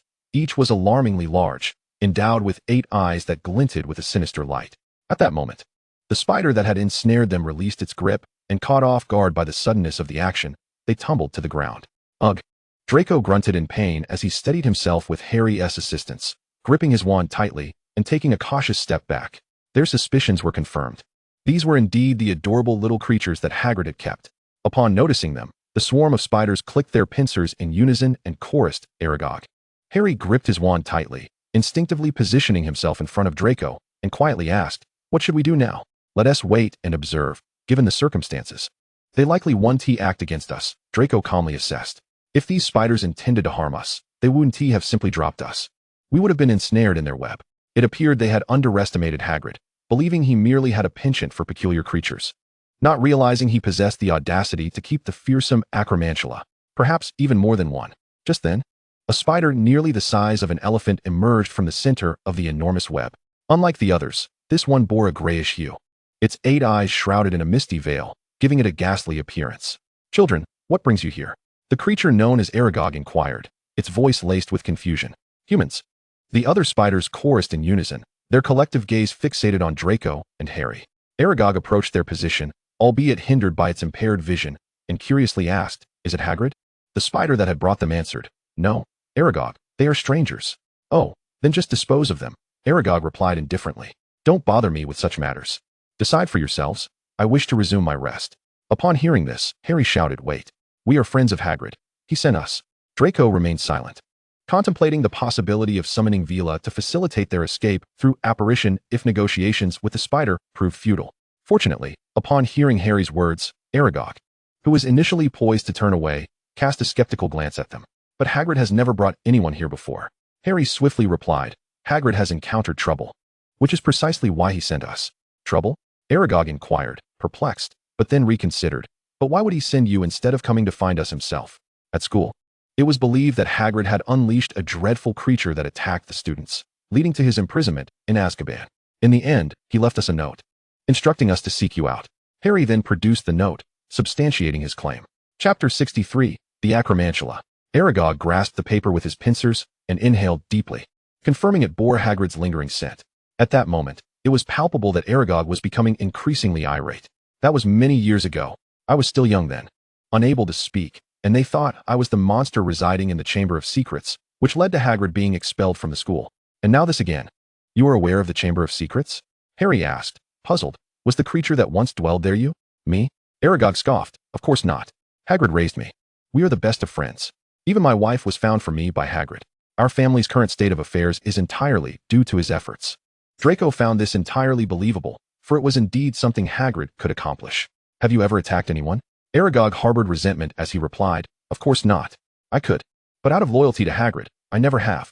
The girl who was attacked died in the restroom, yet I have always been kept in a cupboard by Hagrid. We spiders prefer dark, silent places. Thus, I have never left the cupboard." Draco, however, was unconvinced by Aragog's claims of never having harmed anyone, especially given the creature's earlier desire to kill them. Taking advantage of the visual obstruction, Draco tugged at the invisibility cloak in Harry's hands, signaling him to be ready to escape at any moment. "Do you know what killed her?" Harry asked, tightening his grip on the cloak. Upon hearing this, Aragog became even more agitated, exclaiming, "We cannot utter its name. We cannot even inform Hagrid of its existence, despite him asking me countless times." At that moment, both Harry and Draco could distinctly sense the spiders converging upon them from all directions, while Aragog retreated, clearly reluctant to continue their conversation. Harry immediately unfurled the invisibility cloak, enveloping himself and Draco, causing them to vanish before the multitude of spiders. The spiders stood momentarily stunned, searching for where they had gone. The spider that had led them remarked, "They must be here. They hid like this before." Without a moment's hesitation, they donned the cloak and swiftly moved outward, ever vigilant to avoid encountering any small spiders that might compromise their concealment. Fortunately, luck was on their side. Within this hollow, only the gigantic spiders swirled, while the smaller ones remained stationed outside. They slowed their breathing and navigated cautiously through the furious swarm of spiders, striving to make not a sound. Not until the sky began to pale did they return to familiar paths, where Fong awaited them. Harry glanced back at the route they had traversed, vowing, "I swear, I shall never again heed the advice of following spiders. I should have known, given Hagrid's character, that those so-called spiders would be nothing but trouble." Draco, too, regretted his impulsiveness. Although he had suspected they were not ordinary spiders, he had underestimated the situation, failing to anticipate the presence of a horde of acromantulas. It was simply madness. Furthermore, having never heard of such incidents in his previous life, he realized he had taken matters too lightly and needed to reflect on his actions. Upon returning to Hagrid's hut, they poured themselves cups of tea and took a seat. Harry gulped down his drink, feeling somewhat calmed. Although they had indeed escaped a near-fatal encounter, they were fortunate to have gained new clues. Draco leaned back in his chair, stirring his cup of red tea, and pondered aloud. "That may be true, but how can we find out who the girl was that died in the restroom? Wait, perhaps we can ask Moaning Myrtle?" Since it was nearly midnight and to avoid being discovered for sneaking out, they decided to wait until evening to seek Myrtle's insights. After their transfiguration class concluded that afternoon, they ventured to the library together, with only a week remaining until their exams. To their surprise, they encountered Ron there. Upon seeing them, Ron excitedly exclaimed, "I heard the mandrakes will be ready for harvest tomorrow night, so those who were petrified can be saved. That means Hermione will be fine too. How wonderful." Harry was elated, partly because his friends would finally be rescued, and also because he might glean new information from them about what they had witnessed. Indeed, Ron nodded in agreement, but then a thought struck him, causing his expression to stiffen. If Hermione finds out that she has just a few days left to study after waking up, she will probably go insane. At this, both Harry and Draco froze in their actions of turning pages, recalling the dread of being subjected to Hermione's relentless study sessions. Ginny, are you here to study as well?" Ron greeted Ginny, who walked in looking as though she was burdened with heavy thoughts. Startled by being called, Ginny snapped back to reality, but when her eyes met Harry's, her pupils dilated in fear, and she hurriedly turned to flee the library. Ron watched her go, puzzled, and explained to Harry and Draco, "She has been acting strangely lately. Something is off with her." Harry nodded in understanding, attributing it to the immense pressure within the school atmosphere, and chose not to dwell on it. However, Draco's suspicions only grew stronger. That diary must have been taken by her. Reflecting on it, he noted that the moment the diary went missing, another incident occurred, which felt too coincidental. Moreover, that day, Slytherin and Gryffindor had shared a class, granting Ginny Weasley the opportunity to learn of the situation and subsequently steal the diary. That evening, Harry and Draco resolved to seek out moaning Myrtle in the restroom, inquiring if she had any knowledge of the girl who had died years ago. Hoping to uncover the truth of the events, cloaked in invisibility, they entered the restroom, where Myrtle happened to be present. "Oh, it's you two," Myrtle exclaimed excitedly upon their arrival, immediately asking, "Have you found that student who hit me with the book?" Sorry, we haven't located that individual," Harry replied, not forgetting this detail, yet truly lacking any knowledge of who it was. "Actually, we came to ask you about the circumstances of your death." Draco quickly posed the question, wishing fervently that this poor girl would not begin crying again and would forget about being struck by the book. To their astonishment, Myrtle's eyes lit up, and she appeared genuinely honored, saying, "Oh, how terrifying." "How so?"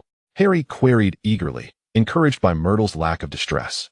The Myrtle proudly puffed out her chest. "The situation is as follows. I perished in this solitary room. At that time, I was mocked for wearing glasses, which drove me to seek refuge here, where I succumbed to tears. Suddenly, a boy entered, uttering peculiar words, but I paid him no heed. After all, this was the girls' restroom. How could a boy enter? I opened the door, scolded him, and ordered him to leave, and then I died." Myrtle expressed her resignation regarding the matter, yet she exhibited no sorrow, harboring a sense of pride in her courageous actions. "Did you see anything before your demise?" Draco pressed for the crucial details. Myrtle recalled the scene vividly. "Let me think. Yes, I saw a pair of yellow eyes, slitted like a serpent's, though I cannot remember them clearly." Yellow slitted eyes? Combined with the clues they had gathered, it indeed pointed towards the basilisk as the culprit. Could the entrance possibly be here? Chapter 64, Encounter with the Basilisk. Harry gazed at the rows of wash basins, the mottled stone snake statues seemingly coming to life, all staring intently at him. He approached cautiously, hissing, "Open." The basin responded as if sensing something, emitting a brilliant white light and rumbling to life. Suddenly, the basin vanished, revealing a massive pipe, ample enough for them to crawl through. "Shall we enter?" Draco inquired, staring into the dark pipe, uncertain of where it would lead. Yet it was their sole passage to the truth. Harry stood at the pipe's edge for a moment. Then half of his body plunged into the tunnel as he resolutely declared, "Let us go. I wish to uncover the truth." Seeing this, Draco tightened his grip on his wand and followed closely behind, allowing himself to slide down the tunnel. After an indeterminate time of sliding, they finally tumbled out onto the ground. Due to Harry entering first, Draco landed on top of him without injury. Fortunately, Harry had cast a protection spell just before landing. Aside from the slight pain from Draco's fall, he was otherwise unharmed. Draco quickly scrambled off Harry and assisted him to his feet, cautiously asking, "Harry, are you, all right?"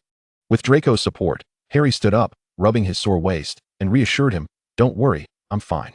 Once they confirmed their surroundings were safe, they began to assess the area more seriously. They found themselves in a tunnel made of stone, with an unsettling accumulation of small animal bones in the corners. They donned the invisibility cloak and proceeded deeper, navigating around a bend where a colossal creature coiled.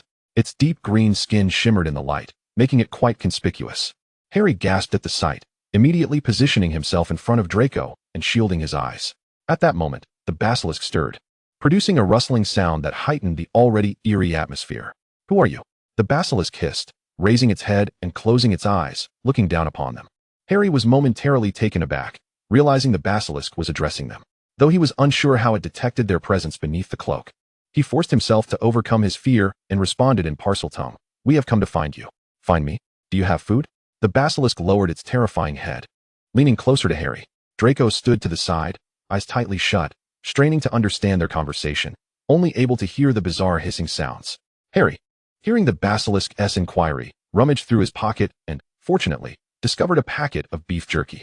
He carefully presented it before the basilisk, asking, "Is this acceptable?" The basilisk sniffed the offering and swiftly snatched it from Harry's hands, consuming it eagerly. "It's barely sufficient, but I am so very hungry. Do you have anything else?" Harry awkwardly replied in Parseltongue. I'm sorry, we didn't bring much food with us." "Harry, what is it saying?" Draco tugged at Harry's sleeve. Confusion etched on his face. With Harry shielding him, Draco couldn't see what was occurring or comprehend their exchange. The uncertainty stirred anxiety within him, while escaping was feasible. Confronting the basilisk was beyond their capabilities. After all, they were not Gryffindors and could not produce Gryffindor's sword. Hearing Draco's question, Harry turned back with a relaxed expression and replied, "It's nothing. Just the basilisk said it's hungry." "Hungry? Is that nothing? Has your brain been devoured?" Despite his complex emotions, Draco managed to maintain composure and diplomatically expressed, "Harry, can you comprehend what it means that the basilisk is hungry?" Harry clearly understood Draco's underlying concern and clarified, It doesn't wish to eat us. It's merely looking for something to eat. It even mentioned we need not close our eyes. It's the one with its eyes shut, right, Mr. Basilisk?" Harry resumed his conversation with the basilisk in Parseltongue. Draco peeked out to observe the basilisk, which obediently nodded, appearing quite docile, making it difficult for him to reconcile this creature with the one that petrified his classmates. "Can you take me outside? I am truly very hungry," the basilisk hissed. "But you are too large. We cannot carry you." Harry scratched his head, feeling quite troubled. Although it seemed non-threatening at present, escorting such a large, dangerous creature, especially within Hogwarts, posed significant risks. What if it accidentally petrified one of his classmates? The basilisk, seemingly oblivious to Harry's reluctance, shifted its form, shrinking to half its original size until it was level with Harry and his companions. "How about this?" Harry regarded the basilisk, contemplating how to trick it and then devise a way to rid themselves of it. Draco's gaze towards the basilisk mirrored the awe he once felt towards a dragon. "Harry, does it want us to take it outside?" Draco pondered, recalling the snake that the Dark Lord kept close. If they could persuade the basilisk to follow them, it would undoubtedly serve as a formidable ally. "Indeed, but it is still too large. We find it challenging to escort it out," Harry remarked, furrowing his brow. Draco suggested, "Harry, ask it if it can shrink to the size of a bracelet. Inform it that only then can we take it with us." "All right, I'll ask." Harry addressed the basilisk regretfully in Parseltongue. "You are still too large. However, if you could shrink to the size of a bracelet, we might be able to take you out." Upon hearing this, the basilisk retorted, "Why are you so bothersome like a Slytherin? He always insists I become that small before he will take me out for a stroll. I find it perplexing how I invariably encounter that Gryffindor fellow, leaving me to amuse myself in solitude. Humph. However, as you belong to Slytherin, I am certain you would not find yourself in such a predicament, correct?" The basilisk, murmuring about bygone days, contorted its form to diminish in size until it was no larger than a bracelet, at which point it ceased its transformation. Observing this, Harry crouched down, allowing the basilisk to ascend to his hand, which he then extended towards Draco. Draco gazed at the diminutive basilisk, cautiously accepting it and placing it in his palm for a closer inspection. The emerald scales shimmered brilliantly under the light, captivating him completely. Naturally, the basilisk coiled around Draco's wrist, expertly disguising itself as a serpent-shaped bracelet. The entire sequence of events caused Harry's lips to twitch. How could it be so adept? Yet, seeing Draco's expression of delight, he found himself unable to voice any further critiques. "Now that we have claimed the basilisk, shall we return?" Draco remarked, his mood elevated by his acquisition. Chapter 65, New Clues. Harry could scarcely believe that the ordeal which had plagued them for nearly half a semester had concluded so effortlessly. "Shall we retrace our steps?"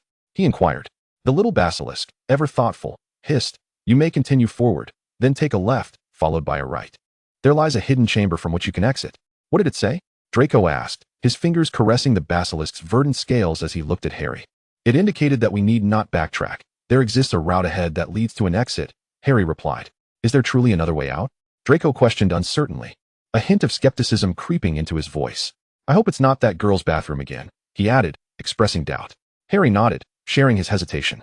The entrance they had come through had indeed been a girl's restroom, and he suspected that any other exit would be equally dubious. However, they found themselves without options, as the way they had entered seemed far too elevated for their current state, and the entrance might very well be sealed by now. Let us follow its directions and see where they lead, they resolved, proceeding along the path indicated by the little basilisk. Before long, they stood before a wall adorned with serpentine patterns, the designs faded with age and lacking their original vibrancy. Sensing their arrival, the basilisk slithered up Draco's arm, coiling around his shoulder and hissing. Do you see the snake that is biting its own tail? Speak to it and command it to open. Harry and Draco scrutinized the wall, finally spotting the concealed serpent curled in a ring. To preempt any potential consequences, they cautiously donned the invisibility cloak to evade detection. Open, Harry commanded in parcel tongue, focusing intently on the small serpent. Suddenly, the wall's patterns began to shift, revealing a swirling vortex that formed a passage just large enough for them to traverse. If they were not mistaken, this passage led directly to the Slytherin common room. Fortunately, it was late at night, and the common room was devoid of occupants. Otherwise, they would have found themselves facing inquiries in Dumbledore's office rather than proceeding quietly to their classes the next day. After all, a simple inspection could easily reveal their absence from the dormitory. Food, don't forget my food. The basilisk clamored restlessly, winding around Draco's wrist and reminding them of their promise. Shoo, quiet now. I'll make sure you're well fed once we return, Harry whispered soothingly. All right. I reluctantly agree. The little basilisk settled down, eagerly anticipating its feast. Draco patted the now calm basilisk, its cool touch quite pleasant. Harry, what did it say? Draco asked. Harry felt that since Draco had acquired the basilisk, he had become a mere translator, facilitating their communication. It was as if something that had once belonged to him had been taken away, leaving him feeling inexplicably irked. However, Draco's fondness for the creature was apparent, and Harry did not wish to reveal his discomfort over such trivial matters, fearing it might make him seem childish or otherwise immature. It said not to forget its food. Harry answered. Draco nodded in understanding, already contemplating what delectable offerings to request from Vina. Upon returning to their dormitory, Draco placed the little basilisk on the coffee table and clapped his hands, calling, Vina. In an instant, Vina appeared in their room, bowing respectfully, young master. How may I serve you? Please prepare some food for me, preferably meat, Draco instructed thoughtfully. At once, young master. Vina responded obediently before departing to fulfill his request. Meanwhile, they remained acutely aware of the task that lay ahead. After all, the mastermind behind the chaos had yet to be uncovered. To rescue Hagrid, they needed to unravel the mystery surrounding these events. Even if the spider named Aragog could indeed exonerate Hagrid, the multitude of illegally kept spiders in the Forbidden Forest would undoubtedly land Hagrid in trouble once more. They certainly did not wish to rescue Hagrid from Azkaban only to have him carted away again. Observing the little basilisk eagerly awaiting its meal on the coffee table, Harry posed a question that had been lingering in his mind. I'm curious, were you responsible for petrifying those students? Absolutely not. The basilisk hissed in defense. Someone frightened me with a rooster, and in my panic, I inadvertently allowed them to see me. It was not intentional. Someone frightened you with a rooster? Did you happen to catch a glimpse of that person? Harry asked urgently, knowing that if the basilisk could describe the individual, they would have a much clearer path to uncovering the true culprit. The basilisk curled into a circle, looking somewhat aggrieved. No, that person was cloaked in black, obscuring most of their face. All I could see was their long red hair. Red hair? Harry began to recall the girls in the school who had long hair. Such a hair color was rather distinctive, and very few possessed it throughout Hogwarts. Except for the Weasley family, of course. This could easily be considered their hallmark. And they were undoubtedly of pure blood. The notion of long hair immediately brought Ginny Weasley to mind. Recalling Ron's frequent mention of her peculiar behavior of late, it indeed raised substantial suspicions. Chapter 66, Ginny Weasley. I believe we can ascertain the identity of the individual who opened the Chamber of Secrets, Harry declared, his expression a blend of complexity as he addressed Draco. Draco felt a wave of anxiety wash over him. He had always known this day would come. Harry was exceptionally clever, and that was beyond question. Yet, he found himself uncertain whether to confess everything he knew to Harry. Young master, Vina suddenly interjected, appearing with an array of food. Your meal is ready. Vina's arrival immediately captured the basilisk's attention, though it did not dare to open its eyes, instead reveling in the aroma of the food. It was acutely aware that should it inadvertently petrify someone again, its much-anticipated meal would be lost. It knew the difference between fleeting pleasure and lasting satisfaction. Yes, give it to me, and you may return, Draco said as he accepted the food from Vina, placing it beside the little basilisk. After Vina vanished once more, Harry continued, I suspect it might be Ginny Weasley. Upon hearing Ginny's name, Draco felt his heart skip a beat and feigned an expression of sudden realization. That would indeed make sense. How so? Harry inquired, puzzled. Draco gathered his thoughts, attempting to dismiss the origin of the diary. As long as Harry did not pursue the source, nothing would implicate their family. After all, there was no need for complete transparency between them, was there? He spoke slowly. Do you recall yesterday in the library? It struck me as odd that she ran off as soon as she saw us. It seems she might feel guilty about you. After all, it appears she, well, really likes you. And you two will undoubtedly become a celebrated couple. An inexplicable pang of bitterness surged within him, a sensation both strange and unsettling. Draco managed a forced smile and fell silent. Harry, lost in his thoughts, failed to notice Draco's discomfort and paid little attention to his last comment about being liked. He earnestly articulated his analysis and thoughts. Remember when Hagrid mentioned that his rooster had been dying for no apparent reason, and then we stumbled upon that diary? At that time, Ron mentioned that Ginny Weasley seemed off, but we didn't pay it any mind. Now, if we consider her as the source, it indeed connects the dots. I believe we should follow Ginny Weasley and see what her next move is. After all, tonight the mandrakes will mature, and those who have been petrified can be saved. She is likely to take action. Indeed, but that is a matter for tonight, Draco yawned, saying. It's already past midnight. We should rest. As he spoke, Draco transformed his teacup into a beautifully crafted nest, placing the finally sated snakelet inside. Gently patting its head, good night. With Draco's words, Harry felt the weight of fatigue wash over him, stretching lazily as he prepared to wash up and retire for the night. The first class of the day was potions, and Professor Snape was already awaiting their arrival in the common room. A heavy atmosphere enveloped the common room, with everyone treading carefully, fearful of inciting their head of House Sire. Is everyone here? Snape's stern voice cut through the tension, his gaze sweeping over the alert little Slytherins, landing on Harry, who was discreetly stifling a yawn in the back. Harry's movement halted abruptly, and he stood at attention. Very well, let us proceed. Their potions class was traditionally shared with Gryffindor. As Ron spotted them entering the classroom, he waved eagerly, gesturing for them to take a seat. Shall we go see Hermione tonight? Ron whispered, glancing at Snape, who was turned away, engrossed in explaining something at the lectern. Harry instinctively looked at Draco, recalling their agreement to follow Ginny and see what she would do next. Noticing Draco nod, Harry consented to join him in visiting Hermione that evening. Ron observed their silent exchange, feeling a twinge of jealousy, inexplicably sensing his own redundancy. Night soon fell. They arranged to meet outside the hospital wing, anxiously awaiting Hermione's recovery, even preparing gifts to celebrate her return to normalcy. As they waited outside the infirmary, Neville rushed over, breathless. No. Ron, Ginny, she. What happened to Ginny? Ron's anxiety spiked at the mention of Ginny, urgently pressing for details. She's gone missing. Neville gasped in fear. This revelation shocked both Harry and Draco. How could Ginny disappear when the basilisk was right there with them? The creature had remained coiled around Draco's wrist all day, only leaving to eat. Ron, frantic, turned to Neville. Missing? How the hell did that happen? Who told you this? I don't know, Neville stammered, intimidated by Ron's frantic demeanor. Percy told me. He asked me to inform you, so I came to find you. Harry grasped Ron's arm, urging him to calm down.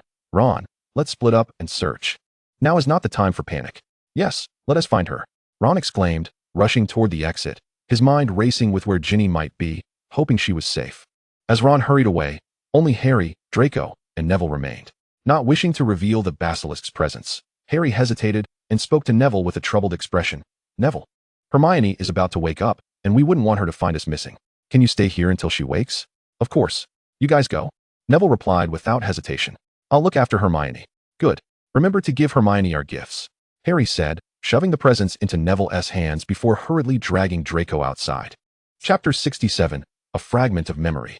Once they reached a secluded corner, Harry scanned the surroundings to confirm they were alone before Draco gently tapped the basilisk to rouse it. They reasoned that perhaps they could utilize its sensing abilities to locate Ginny. Dennis, wake up. During their midday break, Draco decided that continually calling it basilisk was rather dull. So he had effectively communicated with Harry and the creature to select this name. The little basilisk wriggled its body, confirming it was awake. Stretching out lazily with its eyes closed, facing Harry. Awake. Is it time for another meal? How delightful. Harry, not wishing to elaborate, directly communicated in parcel tongue. No. We need your help to find something. What is it? The basilisk tilted its head, puzzled.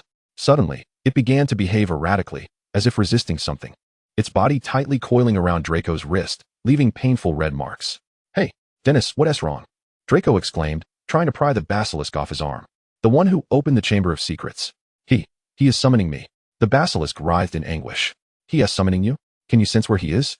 Harry managed to free Draco's wrist from the basilisk's grip, holding it with one hand. Yet, inexplicably, once Harry regained control, the creature ceased its writhing and returned to normal. What happened to me? The basilisk inquired, bewildered. Due to the contract established with Slytherin, it was bound to serve the Parselmouth and heed their summons. Defiance would result in torment.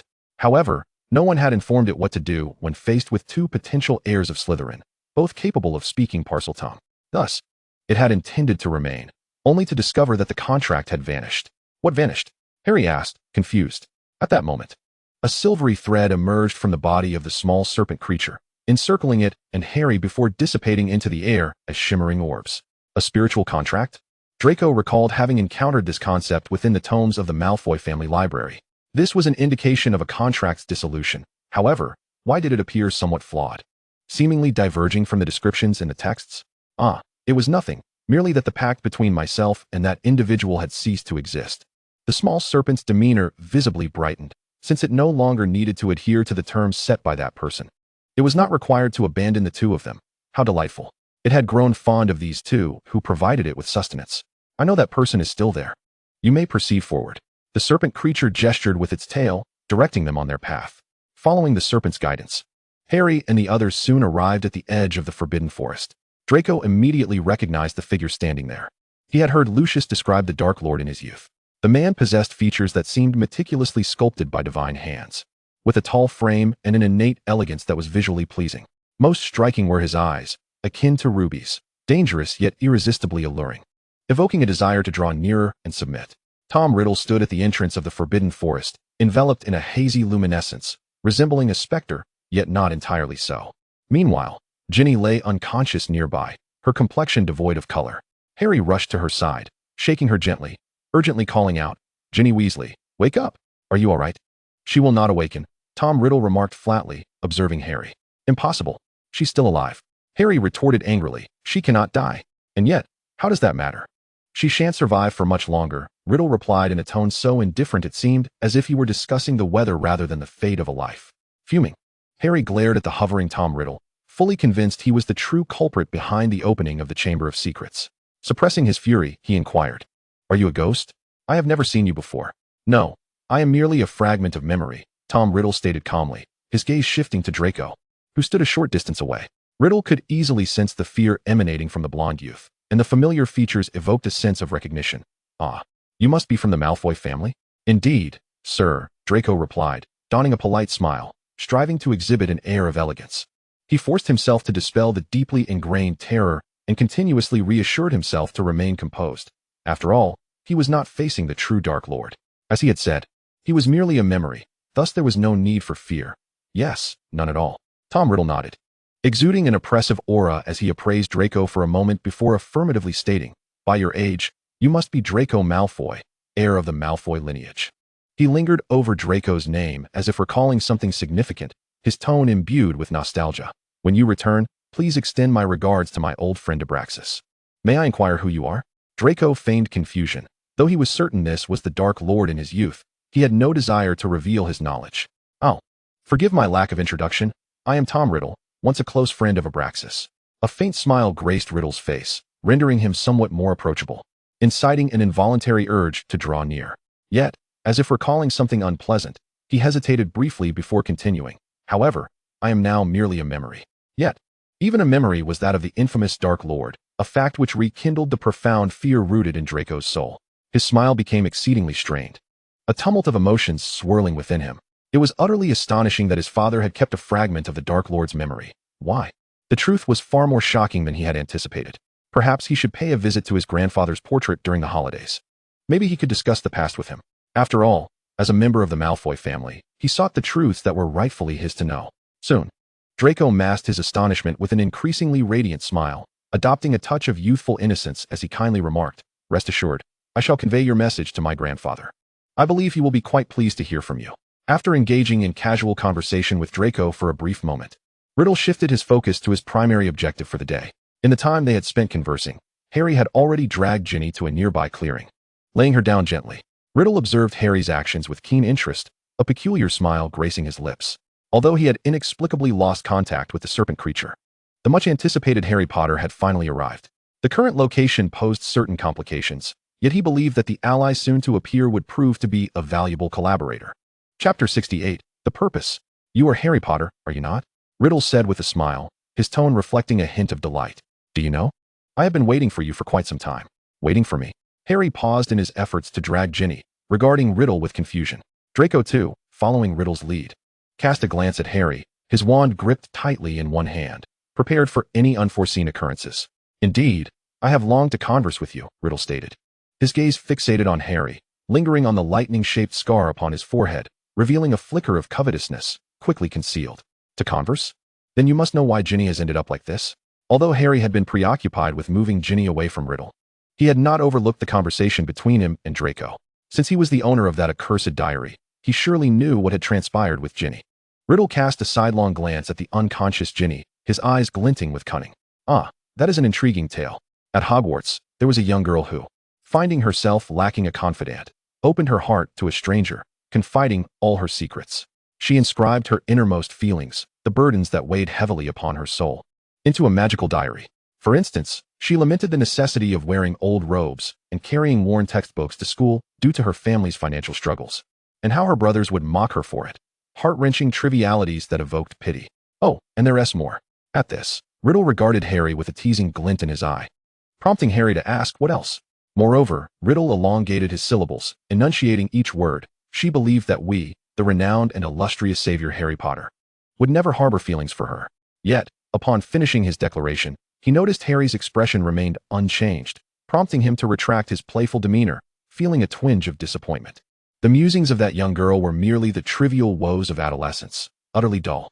In my role as a sympathetic diary, I patiently counseled the young girl, and she seemed on the verge of falling in love with me. One day, she confided in me, saying that no one understood her like I did, expressing her gratitude for having me in her life, even going so far as to call me her best friend. Ah, how easily mere flattery could win her heart, leading her to yearn to meet the true me. Harry, filled with rage at the implications of this, coldly inquired, "So, what did you do to her?" Riddle, unfazed by Harry's anger, casually replied, "Her soul. In her desire to see me, she opened her soul to me. This act allowed me to grow increasingly powerful, enabling me to command her to accomplish feats that I, at that time, could not. So, all those deeds were your doing?" Upon hearing this, Harry finally comprehended the truth. The portraits on the wall, Hagrid's rooster, the unleashed basilisk, all were orchestrated by him.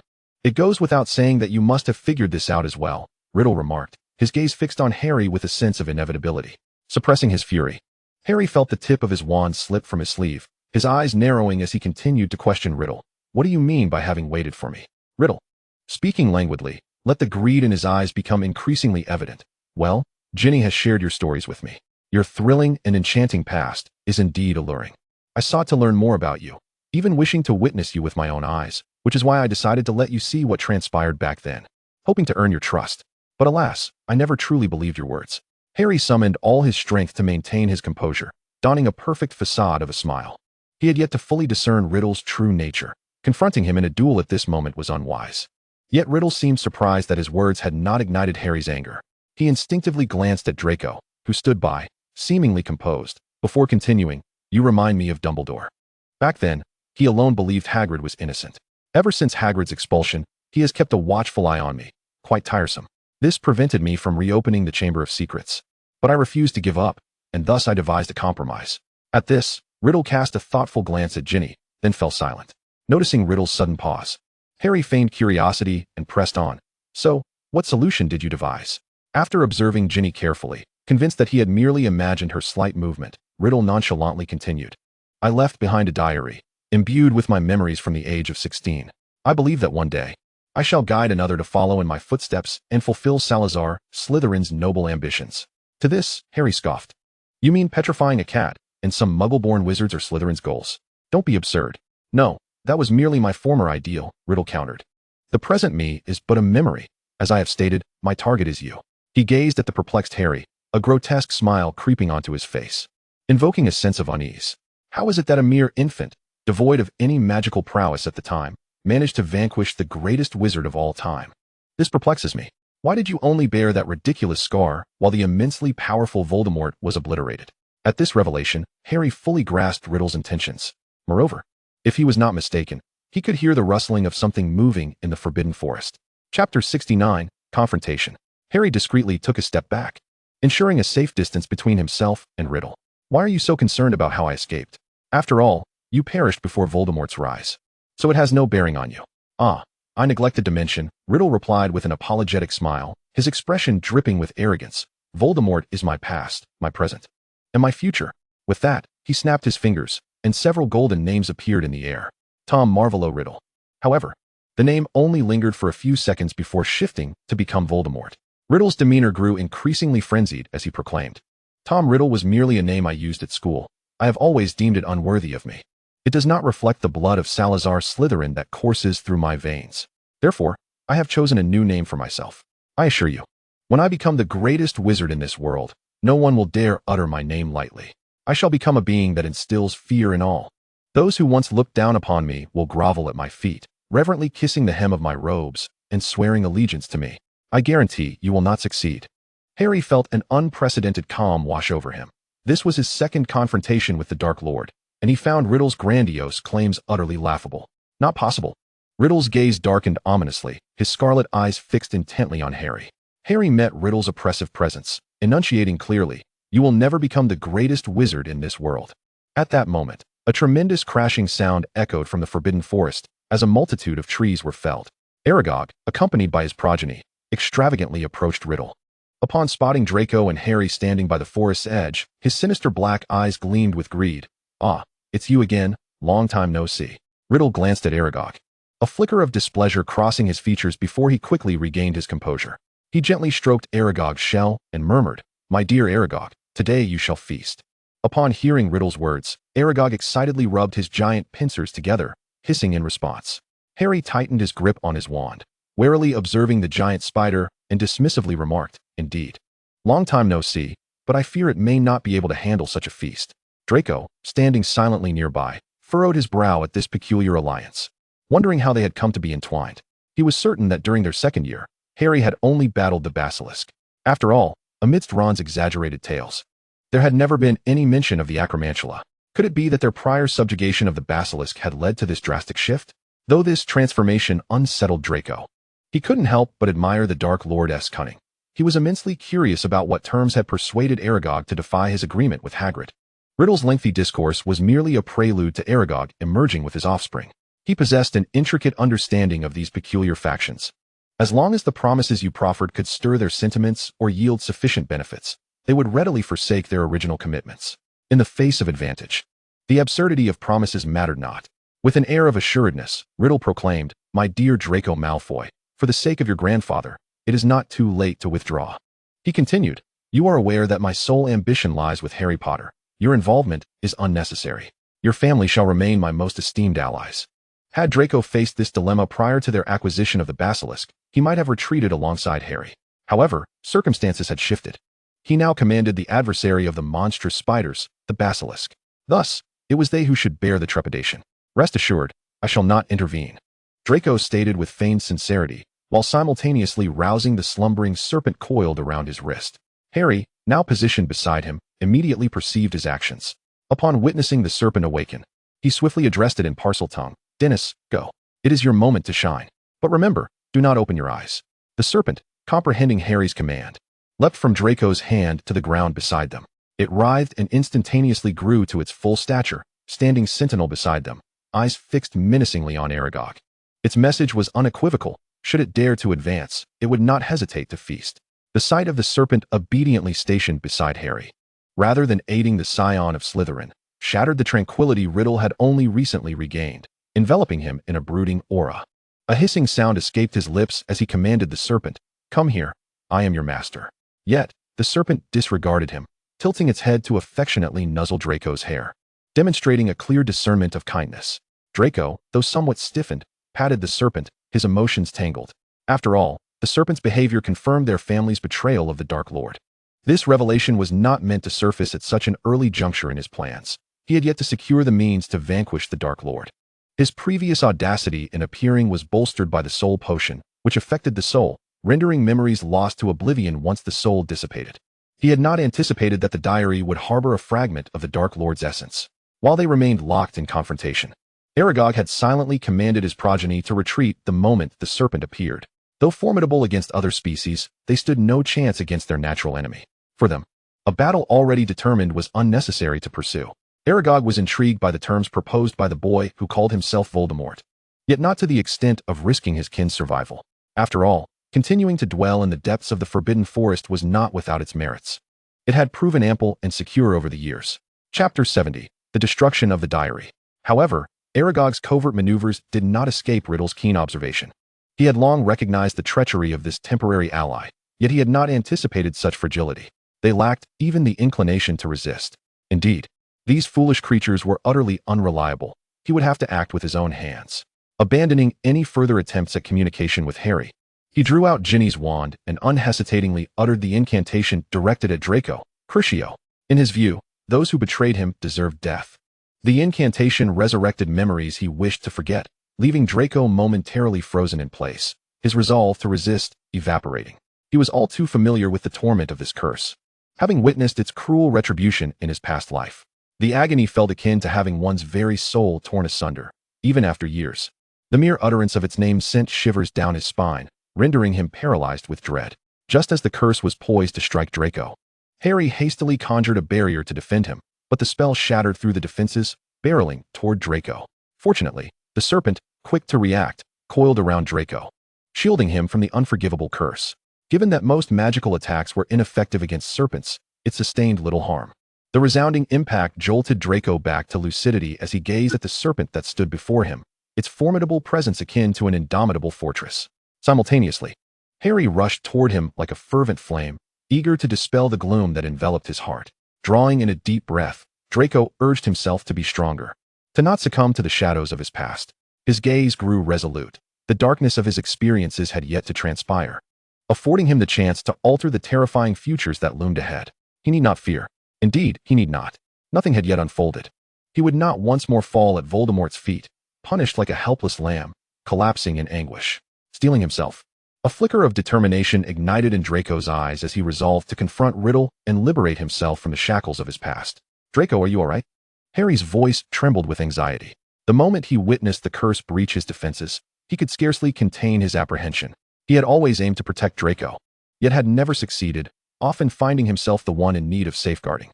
Was he truly so feeble?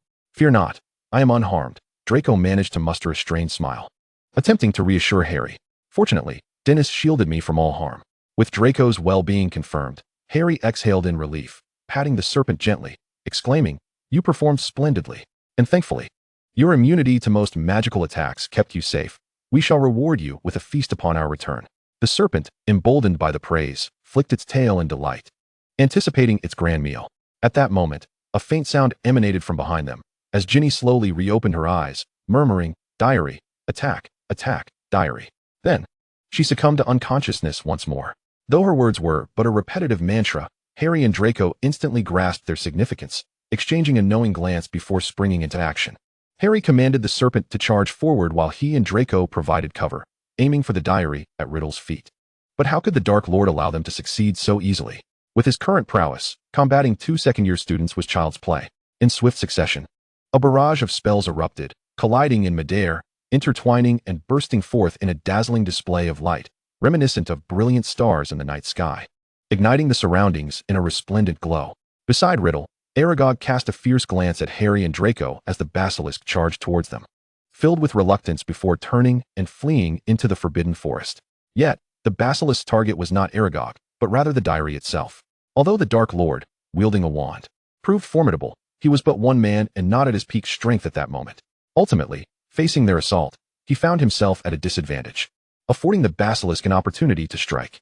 It sank its fangs into the diary, its venom swiftly permeating the pages, accompanied by a horrific, eerie shriek. Thick, inky fluid began to ooze from the diary. Riddle wailed, his cries growing more desperate as the ink flowed, causing his form to become increasingly transparent until he vanished into thin air. At that moment, a mysterious melody wafted through the air, ethereal and serene. Draco, well aware of its significance, exclaimed, "Harry, quickly, command the basilisk to return to its smaller form." Having encountered Dumbledore's phoenix before, Harry promptly called out in Parseltongue, Dennis, return. Now, though unsure of the sudden urgency, the little basilisk obediently released the diary, albeit losing a tooth in the process. Unfazed, for it would grow back. It swiftly approached Draco, shrinking as it coiled around his wrist. At that instant, a magnificent crimson bird descended from the heavens, clutching a bundle. It dropped a tattered hat, ceased its song, and naturally perched upon Harry's shoulder, observing the unfolding scene with curiosity. Dumbledore had sent it with the sorting hat, but the current circumstances seemed to render its presence unnecessary. The sorting hat, discarded on the ground, appeared utterly bewildered. Was it not meant to be the key to vanquishing the basilisk, as Dumbledore had envisioned? Who could elucidate the state of the now damaged and tattered diary? And what of the basilisk? Furthermore, why had so many trees in the Forbidden Forest collapsed? What, pray tell, had these two gentlemen been up to? Even the sorting hat, typically self-assured, found itself perplexed and thus inquired, "Mr. Potter and Mr. Malfoy, might you enlighten me as to what has transpired here?" Chapter 71, The Aftermath of the Diary. Harry exchanged a subtle glance with Draco, who nodded in affirmation, and thus he recounted the night's events to the sorting hat in brief. He embellished the destruction of the diary, attributing all blame to Voldemort himself. However, he did not overlook the basilisk's lost tooth nor the remnants of its presence left behind. He merely stated that Voldemort had summoned the basilisk in an attempt to confront them, but had failed, allowing him the opportunity to destroy the diary. The knowledge of the diary being Voldemort's weakness stemmed entirely from Ginny's warning. Yet, she had only regained consciousness momentarily before succumbing to unconsciousness once more, shifting their focus back to her. After all, the most pressing concern was the unresponsive Ginny, providing them with the chance to fabricate further details, rendering the entire situation more palatable. They could not expose the basilisk nor reveal Aragog's presence in the Forbidden Forest. Just then, Ron rushed over in a flurry, followed closely by Mrs. Weasley, Professor McGonagall, and Headmaster Dumbledore. Upon seeing Dumbledore, Fawkes fluttered his wings and soared to him, settling on his shoulder, urging him to check on Ginny's condition. Mrs. Weasley appeared nearly frantic, almost collapsing at the sight of Ginny lying unconscious on the ground. Fortunately, Ginny stirred awake at that moment. Upon regaining consciousness, her dazed gaze fell upon the severely damaged diary not far away, then shifted to Mrs. Weasley hastening towards her, sending a shiver down her spine and eliciting uncontrollable tears. In that instant, she felt complete, the fog of confusion lifting. It was as though a part of her had been missing, compelling her to engage in frightening behaviors she never wished to undertake. She did not want to act that way, but fear had rendered her powerless, her body no longer under her control, leaving her helpless. Yet, thankfully, she was herself once more. However, that sense of relief was fleeting, as anxiety enveloped her once again. She had committed so many unthinkable acts. Surely, she would be expelled. Absolutely. The thought plunged her deeper into sorrow. She adored Hogwarts. Attending had been her lifelong dream. Yet now she feared becoming the second student ever to be expelled. Merlin. What was she to do? I'm sorry, Harry. There is so much I want to say, but I lack the courage. I truly didn't mean to. It was Riddle. He controlled me. I never wanted to do this. Ginny sobbed, pleading for Harry and the others not to loathe her, fully aware that it was all her fault. Hearing her words, Harry approached, bending down alongside Ron to help Ginny to her feet, offering her comfort and reassurance that all would be well. After all, it was Voldemort who had orchestrated everything. She had merely been a pawn in his game, and the school would reveal the truth. Draco stood just a few steps away, observing them, and was reminded of a scene from his past where Harry and Ginny Weasley stood together. It was during an interview with Harry's family in Diagon Alley, a serendipitous encounter while he happened to be inspecting his properties. They appeared so blissful, exuding warmth. The reckless Harry, in his eyes, tenderly and cautiously supported the pregnant Ginny Weasley, creating a scene of harmony. It felt remarkably similar to this moment. At that instant, Draco felt somewhat superfluous, as though he had transformed into an inconsequential observer. The comfort he had felt gradually morphed into a mirage, and he found himself transported back to that time. Perhaps this entire experience was merely a dream before his demise.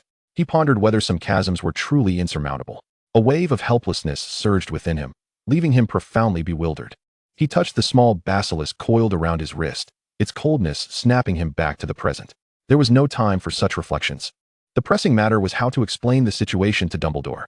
Given Ginny's current state, Mrs. Weasley and Ron escorted her to the hospital wing for a thorough examination. Meanwhile, Harry and Draco followed Dumbledore and Professor McGonagall to the headmaster's office to elucidate the circumstances. Along the way, Harry sensed that Draco's mood seemed rather dim. Initially attributing it to anxiety over the impending explanation, he instinctively grasped Draco's hand beneath the concealment of their robes, offering him a reassuring smile. However, This action left Draco feeling somewhat burdened. It was not until they followed Professor Dumbledore and Professor McGonagall into the headmaster's office that his fledgling sanity returned to its rightful place. After Dumbledore listened to their account, he nodded thoughtfully. Just moments ago, Fawkes had conveyed some news to him that aligned closely with the situation at hand. Though the whereabouts of the basilisk remained shrouded in uncertainty, nevertheless, he chose to place his trust in his students. Regarding the Tom Riddle you mentioned, Dumbledore fell silent for a moment, seemingly lost in the reverie of bygone days. Before he continued with a measured tone, few are aware that the fearsome Voldemort once bore the name Tom Riddle. 50 years ago, he was one of my students. Back then, he was intelligent, gifted, and well-liked by all, save for me, who discerned the dark seed hidden within his heart. I had hoped to guide him onto the path of righteousness, yet fate took a different turn. At this juncture, a trace of profound regret flickered in Dumbledore's eyes. Perhaps, had I offered him more care and guidance, the present might have unfolded entirely differently. Alas, time cannot be reversed. All we can do is confront reality and glean lessons from it. He sighed deeply, as if attempting to exhale the weight of his lingering remorse. Those present listened intently as Dumbledore recounted this poignant history, their hearts swelling with a complex mix of emotions. They realized that the seemingly aged and gentle headmaster had endured many arduous choices and painful regrets. And Ginny, what will become of her? Harry inquired, striving to project the concern he felt and embody the demeanor appropriate for the moment. Concerning Ginny, I believe she will require some time to recuperate. Let her remain in the hospital wing for the time being. Madame Pomfrey will take good care of her, Dumbledore replied, stroking his beard as he continued. Rest assured, we will not expel Ginny. This is not her fault, is it? We understand. Thank you. Harry expressed his gratitude. At that moment, Professor McGonagall interjected. However, we must address your actions with the utmost seriousness. The school rules explicitly prohibit students from wandering the grounds at night. Not only did you violate these regulations, but you also encountered a perilous situation. I will propose to the other teachers that you receive a certain punishment. However, had it not been for your intervention, the consequences could have been far graver. Thus, I will confer with the other faculty before finalizing the specifics of your punishment. Dumbledore smiled at them warmly. Very well, children. You must be weary. Return to your dormitories and rest. We shall discuss matters further at another time. Exchanging a glance with Draco, Harry felt a wave of resignation wash over them both, yet they understood that these were the consequences they must bear. After bidding farewell to Dumbledore and Professor McGonagall, they finally exhaled in relief upon returning to their dormitory. Thankfully, although Ginny had briefly regained consciousness, she had not discovered the basilisk's presence, and there were no subsequent threats of exposure. Moreover, Dumbledore did not delve further into the details, choosing instead to trust them. Thus, aside from the punishment they would eventually face, they had managed to navigate this challenge unscathed. Chapter 72, Another Holiday. In the dormitory, Harry sat idly on the sofa, perusing a book, while Draco lay contemplatively in the bathtub. Although Harry had not voiced it, he was acutely aware that understanding the beginnings and ends of events would lead him effortlessly to their source. His father had overturned the cauldron containing Ginny's books in Diagon Alley, after which Ginny inexplicably acquired a diary containing the Dark Lord's memories. It felt profoundly amiss. Furthermore, he did not believe that Harry would refrain from pondering the origins of these events, as he possessed an inexplicable obsession with the truth. What should he do then? This Harry was not the one from his past life who had spurned friendship. Rather, he appeared to be an entirely different Harry, one who, at least in Draco's former life, would never have trusted him to such an extent or considered him his closest confidant. Draco understood that, while Harry had entered Slytherin, he was not a purely self-serving Slytherin. He embodied the essence of Slytherin, yet retained a capacity for empathy and compassion, reminiscent of the kindness shared by Potter in his previous life. He would care about why moaning Myrtle cried, would forgive Ron for his past transgressions, and would endure Colin's persistent admiration, even if it irked him. Refusing to dismiss someone so innocently enamored with him, perhaps he ought to have more faith in their friendship rather than incessantly second-guessing it. Yet Draco was not alone in this turmoil. Harry too grappled with whether he should voice the questions that lingered in his mind. Initially concerned for Ron's sister Ginny's disappearance, he later confronted the Dark Lord, followed by an audience with Dumbledore, leaving him little time to contemplate. Now that the events had concluded, he found time for reflection. As a witness to all that transpired, and having inquired about how Ginny came to possess that diary, he realized it would be straightforward to trace the event's lineage. However, he was uncertain how to broach the subject with Draco, hesitant to jeopardize their relationship. He trusted Draco, confident that he too was unaware of the truth. Yet he feared that if he asked, it might create a rift between them, driving them further apart, something he could not bear to witness. Was the truth of the matter really so vital? After all, the outcome was favorable. Perhaps that was sufficient. Lifting his gaze from the pages of his book, Harry caught sight of Draco emerging from the bathroom. Their eyes met, and he found himself entranced by those slate-blue irises, reminiscent of a clear, deep lake, both profound and alluring. "I." Both spoke simultaneously, then fell silent, their earlier anxieties dissipating in an instant. Their prolonged companionship had fostered a profound understanding between them, allowing them to intuitively grasp the topic they were about to discuss. Their shared smile, after a moment of tangled thoughts, rendered their worries trivial. Indeed, how could their friendship be so easily shaken by such fluctuations? This realization grounded Draco in reality. He need not continually compare himself to his past life. He was simply himself. Due to the myriad challenges faced throughout the school year, Dumbledore had decided to cancel the year's examinations, thus perfectly rescuing Ron from the relentless tutoring sessions with Hermione, as well as Harry and Draco, who were dragged along in Ron's wake. They had successfully navigated the semester's conclusion. Thus, even as Harry implored for the summer holidays to arrive later, they came as scheduled, showing no mercy to their savior. Given Harry's unique circumstances, the small basilisk accompanied Draco back to Malfoy Manor. Upon reaching familiar territory, the little creature was finally liberated from its previous confinement, joyfully darting about the estate as if to exhaust all the pent-up energy it had accumulated over time. The resultant outcome was that the meticulously nurtured flower peacocks in the garden were startled into flight on numerous occasions.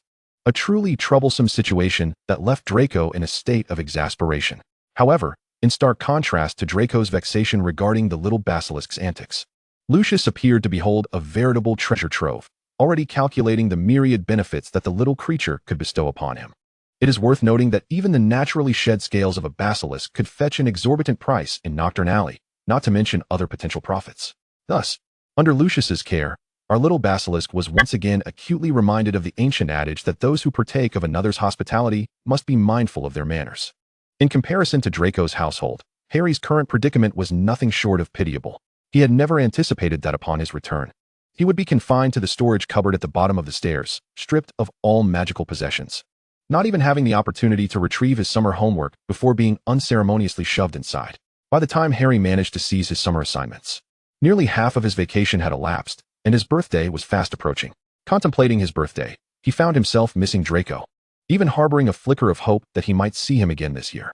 Yet, he was acutely aware of his current circumstances, under such scrutiny that even writing with a quill required utmost caution to avoid generating the slightest sound.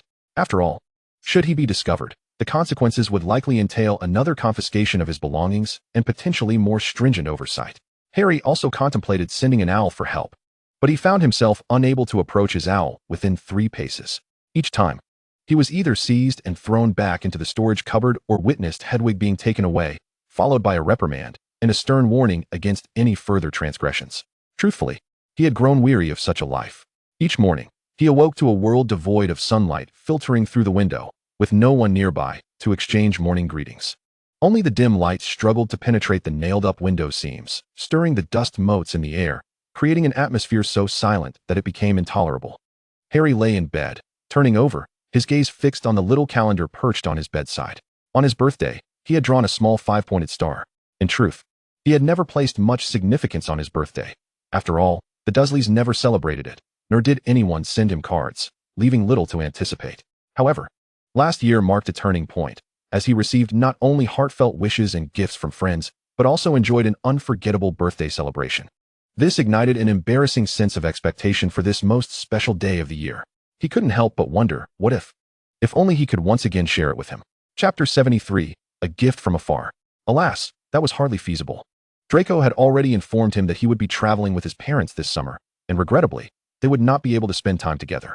Just then, a sound of something colliding with the window snapped Harry back to reality. He quickly leapt out of bed and rushed to the window, casting a furtive glance at the closed door. Noticing the absence of any movement outside, he cautiously removed the wooden board that had sealed the window. As soon as Harry managed to open the window a crack, several owls carrying parcels swooped in. He immediately recognized them. "What brings you here?" Harry crouched down, affectionately stroking their little heads and offering them some treats, lowering his voice to ask. The little owls, of course, could not respond, but they affectionately nuzzled him and tapped their feet on the parcels they had brought, prompting him to take a look. Once Harry had untied the parcels from their feet and offered them more food, they took flight once again, bending to watch them disappear into the distance. Harry then carefully restored the window to its original state. He could not allow the Dursleys to discover that he had pried open the boarded-up window. Otherwise, he would surely find himself confined to the attic once more. The method he devised to open the window had taken him several days to perfect without drawing the Dursleys' suspicion. Initially, he had intended to sneak up to Hedwig to send a message, but this unexpected opportunity had presented itself instead. Otherwise, if his aunt and uncle had seen so many owls incessantly crashing into the window, he would undoubtedly face dire consequences. After restoring the window, Harry resumed his place on the carpet, facing the gifts. He first unwrapped a platinum-colored parcel, clearly a gift from Draco. Inside, he discovered a beautifully crafted birthday card and a letter, along with a small silver-green box. Within it lay a serpent-shaped brooch, its silver body adorned with ruby eyes that sparkled brilliantly under the light, truly a sight to behold. In the letter, Draco mentioned that his family was currently in Romania, at the estate where they were caring for the little Norwegian Ridgeback. He also expressed a desire to visit the little dragon together in the future, enclosing a black-and-white photograph on the back of the letter. The enchanted photograph showed Draco smiling and waving at him alongside the dragon named Norbert. Harry studied it intently for some time before carefully tucking the letter and photograph away. Next, he opened a red parcel, which was from Ron. Inside, he found a letter and a miniature periscope, which supposedly glowed and spun automatically if any nefarious individuals approached him. An intriguing gift indeed. In the letter, Ron informed him that his father had won the annual galleon prize from the Daily Prophet, allowing the Weasley family to take a holiday in Egypt. He also mentioned that they would be purchasing new wands and textbooks in London and expressed hope to see Harry then. Reading the letter, Harry mused that perhaps he could arrange to meet with Draco. By the week before school resumed, Draco should have returned from Romania, allowing them to explore together once more.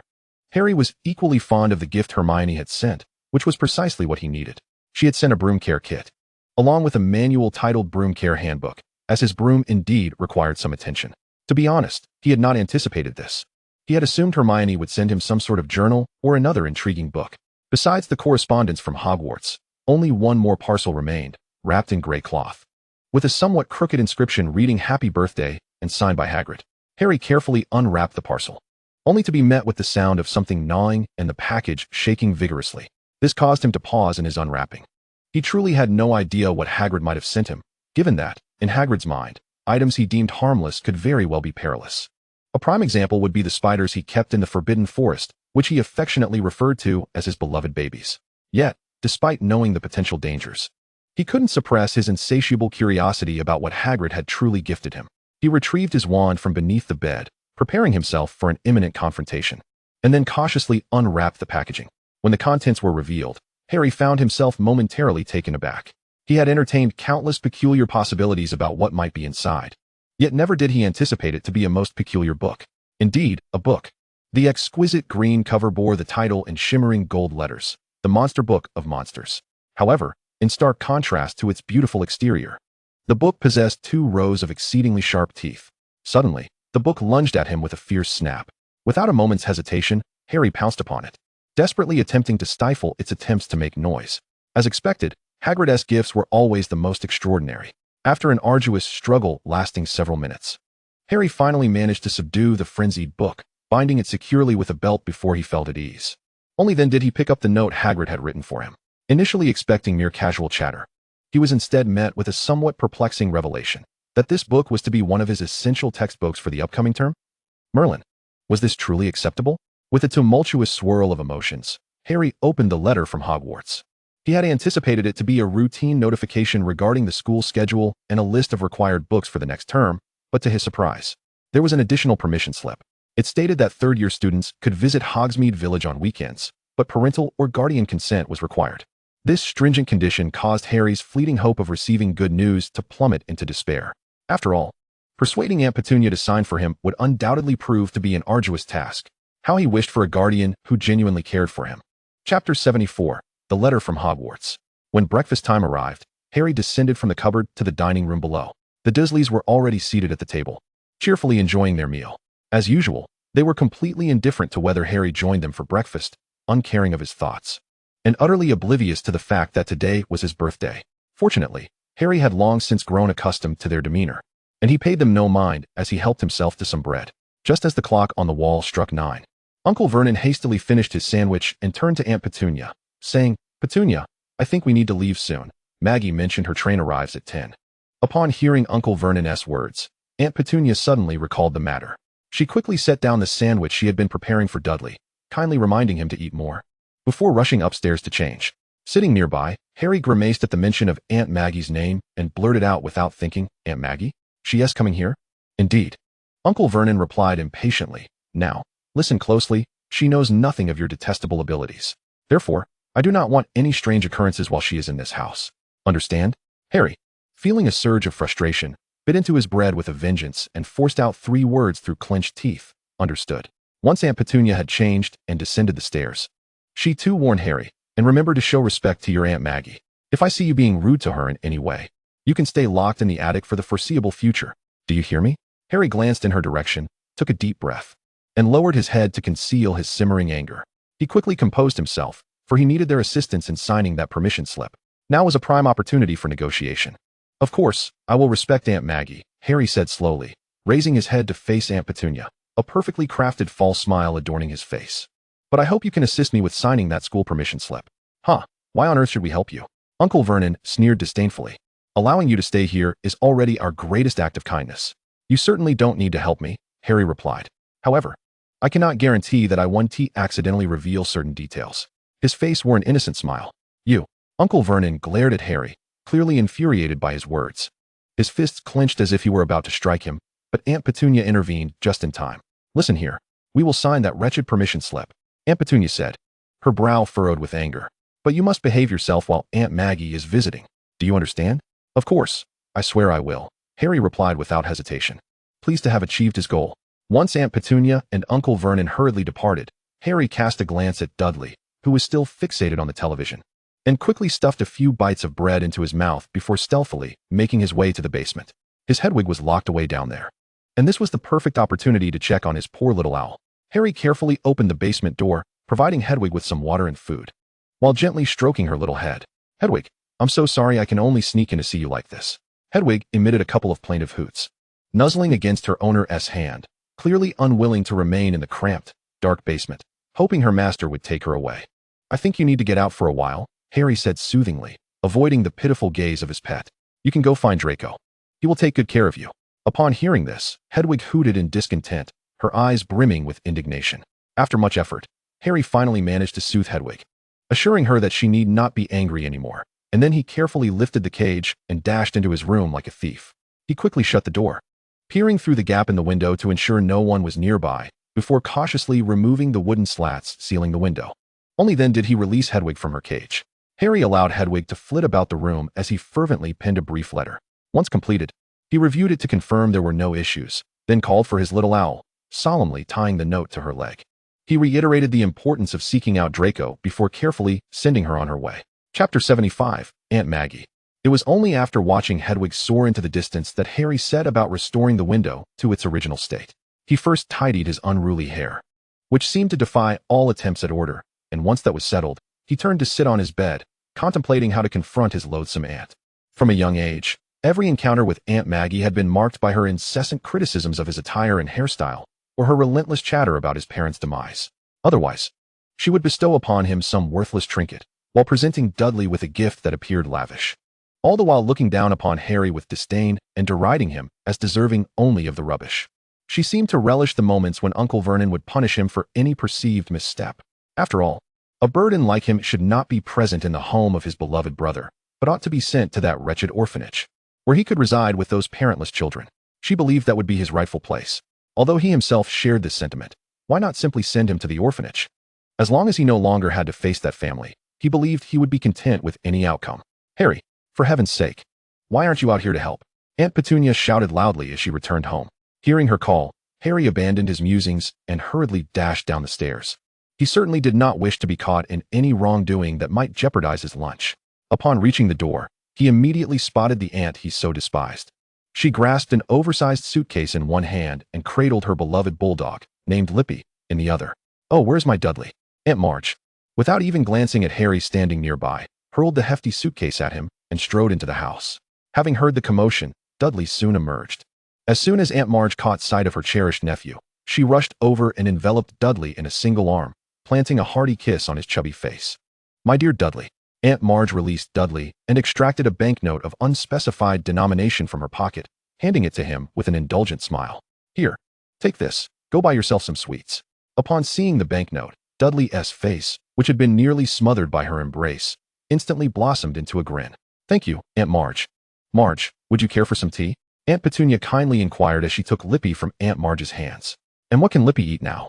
"Oh, just give him some milk. I imagine he must be thirsty," Aunt Marge replied, wrapping her arm around Dudley as they entered the dining room together.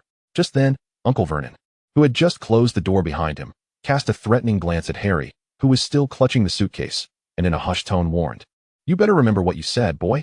Harry struggled to hold the suitcase steady, controlling his tone as he replied, "Don't worry, I certainly remember." Hearing Harry's response, Uncle Vernon snorted disdainfully and followed the others into the dining room.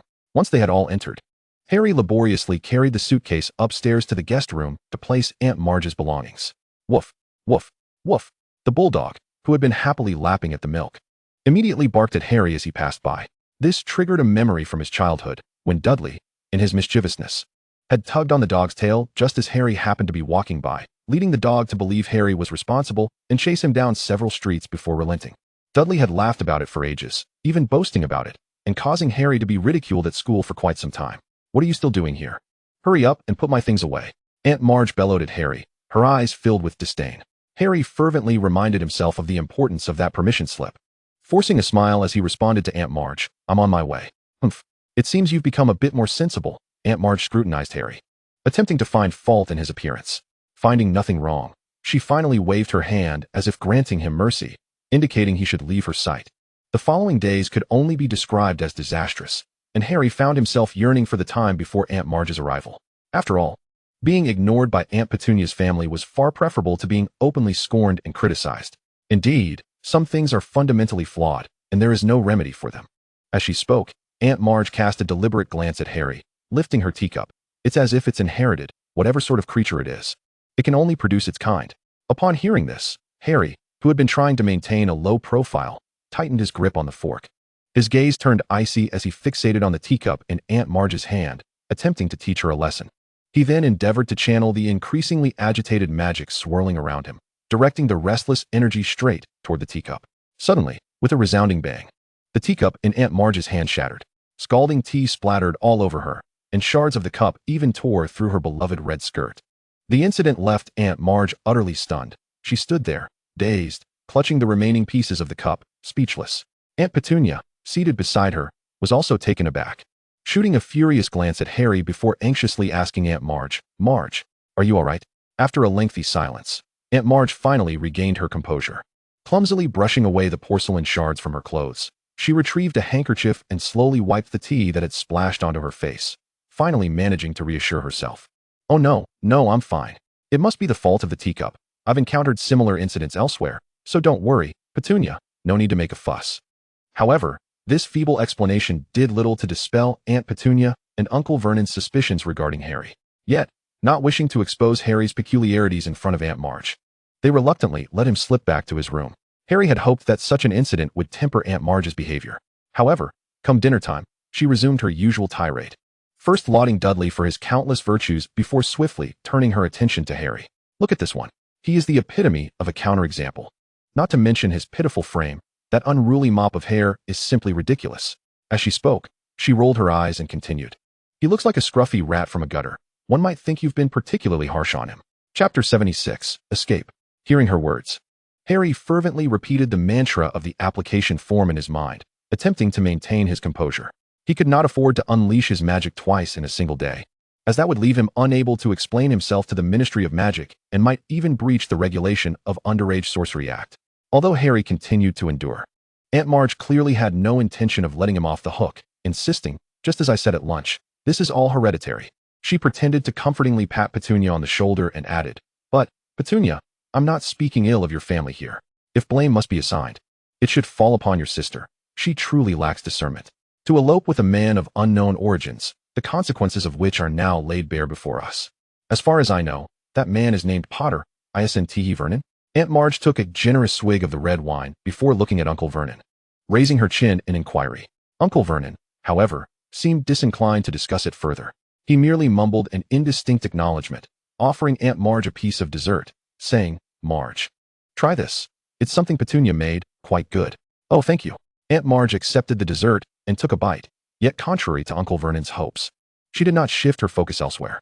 Instead, she continued to criticize. I've heard that man is even unemployed, utterly useless. I can't fathom what your sister saw in him, to run off like that, leaving behind such a burden. If it were me initially, he should never have been taken in. It would have been better to let him fend for himself. Thus, you see, you are all too soft-hearted. Aunt Marge's words evidently unnerved Uncle Vernon and Aunt Petunia. Even Dudley paused his voracious consumption, staring at her in disbelief, clearly astonished that she would utter such remarks. Harry, seething with rage, felt his entire body tremble. He could no longer contain himself and shouted at the top of his lungs. He is not worthless. Absolutely not. At that moment, his mind was consumed with thoughts of his application form. To hell with the Underage Wizardry Act. He was determined to teach this woman a lesson. The intensity of Harry's reaction rendered the dining table silent for a moment. Uncle Vernon's complexion turned an alarming shade of red, fearing Harry might act out in an even more irrational manner, and he quickly shouted at Harry, "You, go back. Go to your room." "Oh, so you take great pride in your parents?"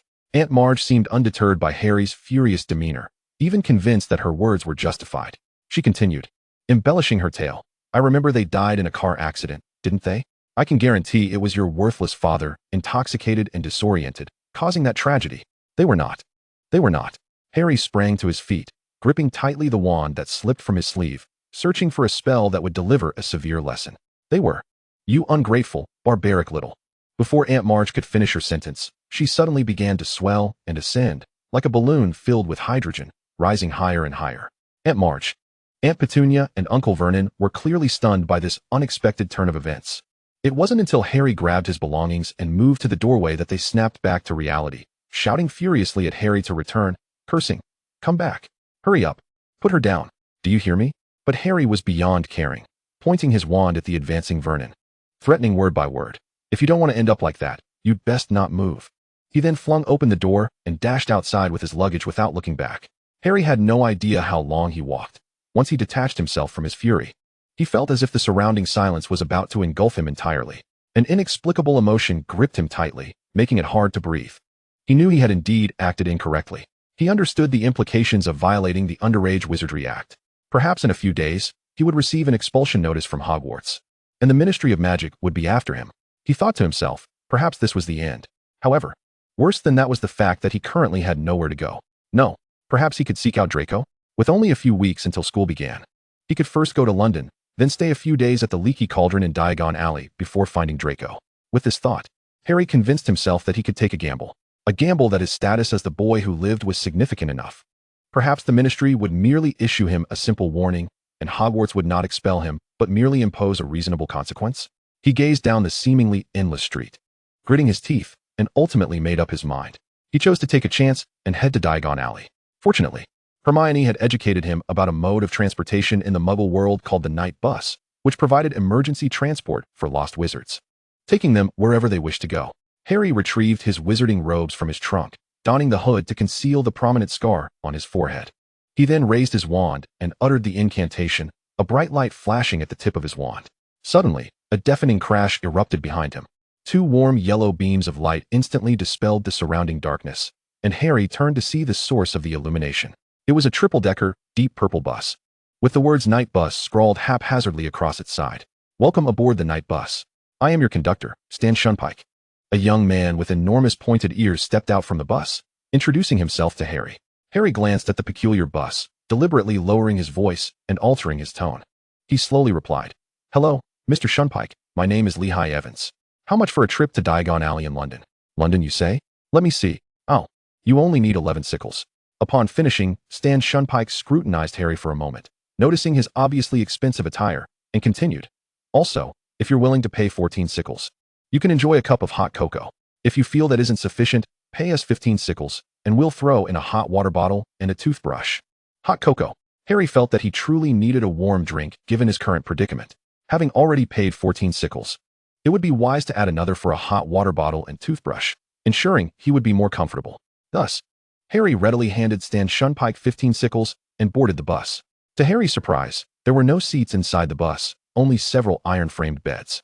However, perhaps due to the late hour, there were no other passengers aboard. Chapter 77, The Night Bus.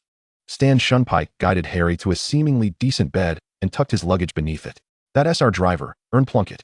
Stan indicated towards the middle-aged man wearing black-framed glasses at the wheel. This is Lehigh Evans. The driver, Plunkett, appeared a bit shy, merely nodding at Harry to acknowledge him. Harry had little desire for further conversation. He took a sip of hot cocoa from Stan's hand, hugged the hot water bottle, stowed the toothbrush in his pocket, and settled onto the iron-framed bed. With a loud bang, Harry had an unexpected intimate encounter with the iron bed. Spilling the hot cocoa he had just sipped all over the bus wall and bed, even splattering some on his face.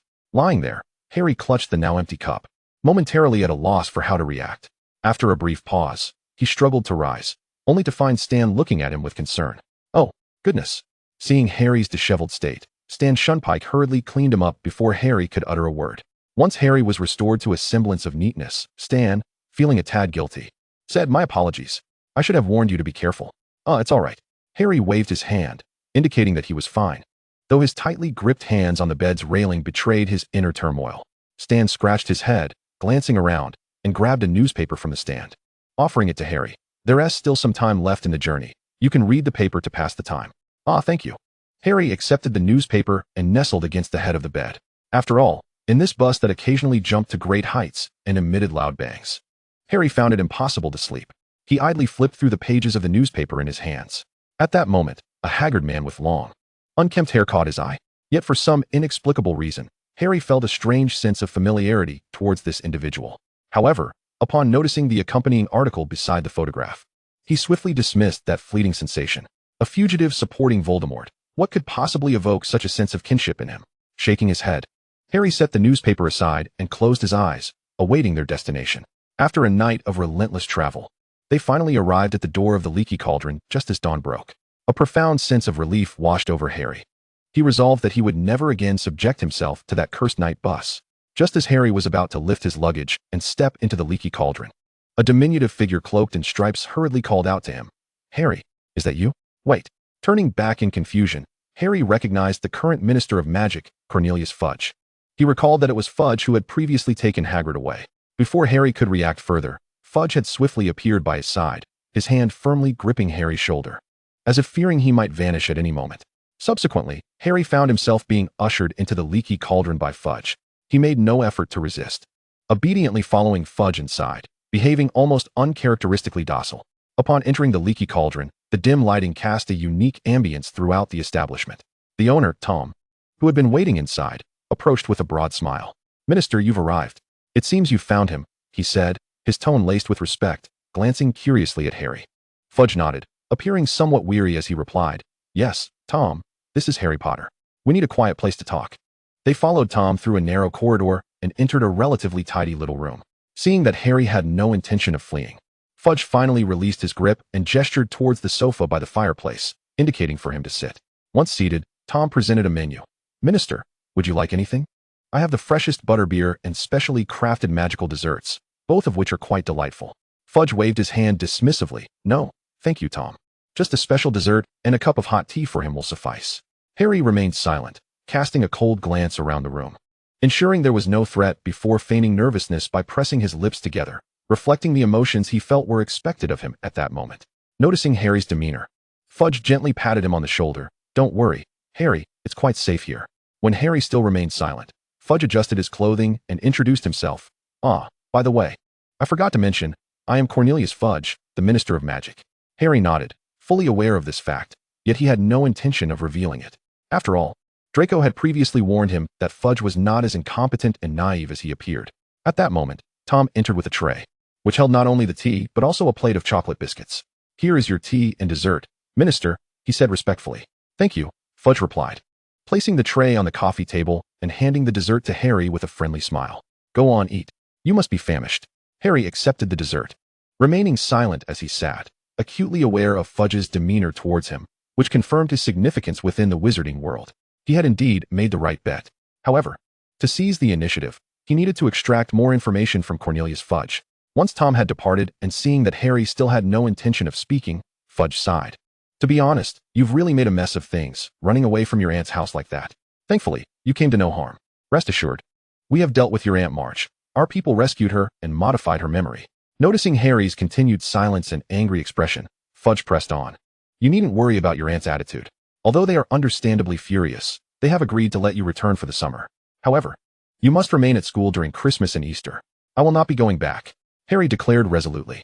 Fudge appeared somewhat exasperated, yet, to avoid Harry fleeing again, he continued to persuade him, well, perhaps, once you calm down, you won't feel that way. After all, they are your only family. No obstacle is insurmountable, right? Now, the most important thing is where you will spend the time leading up to the new term.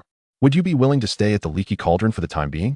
Given the current circumstances, I have no choice, do I? Harry retorted with a bitter laugh. Seated at the worn wooden table, he clenched his fists, seemingly striving to suppress the tumult of emotions within. In that case, I will have Tom look after you a bit more during this time. Fudge nodded before adding, but one thing, I hope you will refrain from leaving Diagon Alley. You must return here before dark. Can you manage that? Of course, Harry replied with a polite smile, then pivoted the conversation. But why? We don't want to lose you again, Fudge said, abruptly laughing awkwardly before correcting himself. No, I mean, it's too dangerous for a minor to be alone out there.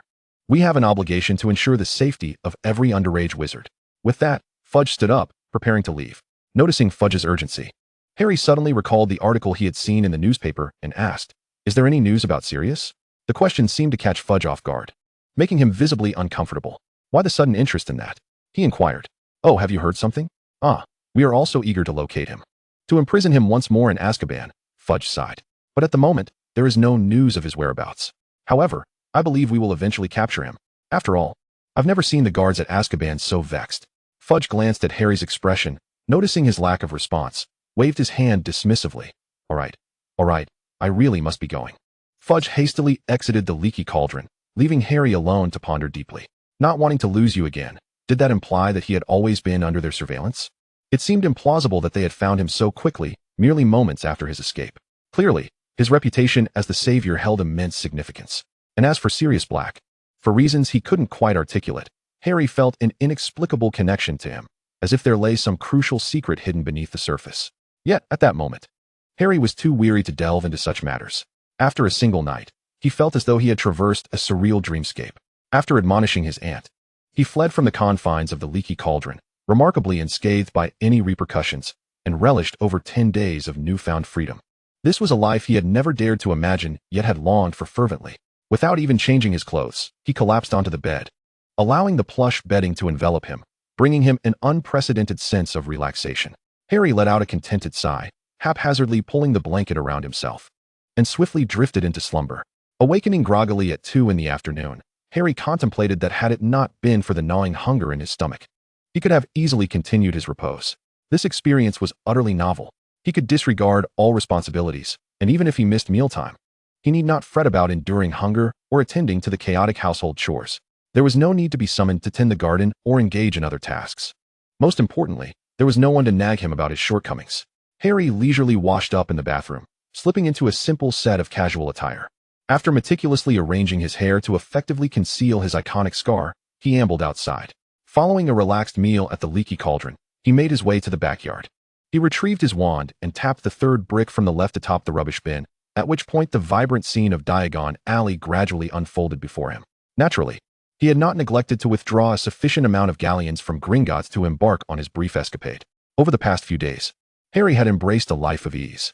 Each morning, he savored a leisurely cup of coffee at the Leaky Cauldron, accompanied by a sandwich and delightful pastries, alongside a copy of the Daily Prophet to commence a new day. After a leisurely lunch, he could sit at an ice cream shop, basking in the warm sunshine while indulging in sweet ice cream, all the while completing his various essays without the anxiety of hiding under a blanket with a flashlight to finish his homework.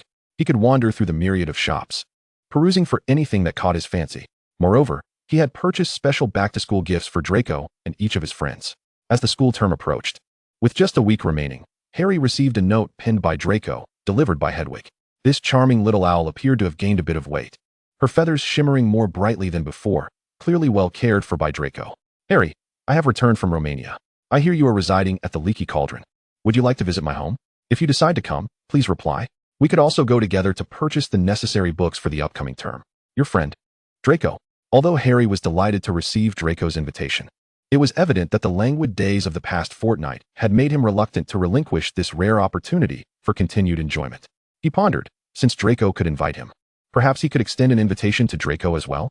Glancing at the spacious, inviting bed, while it may not rival the luxury of the Malfoy estate, it still promised to be a pleasant experience. Chapter 79, The Monster Book of Monsters. Thus, Harry penned a note to Draco.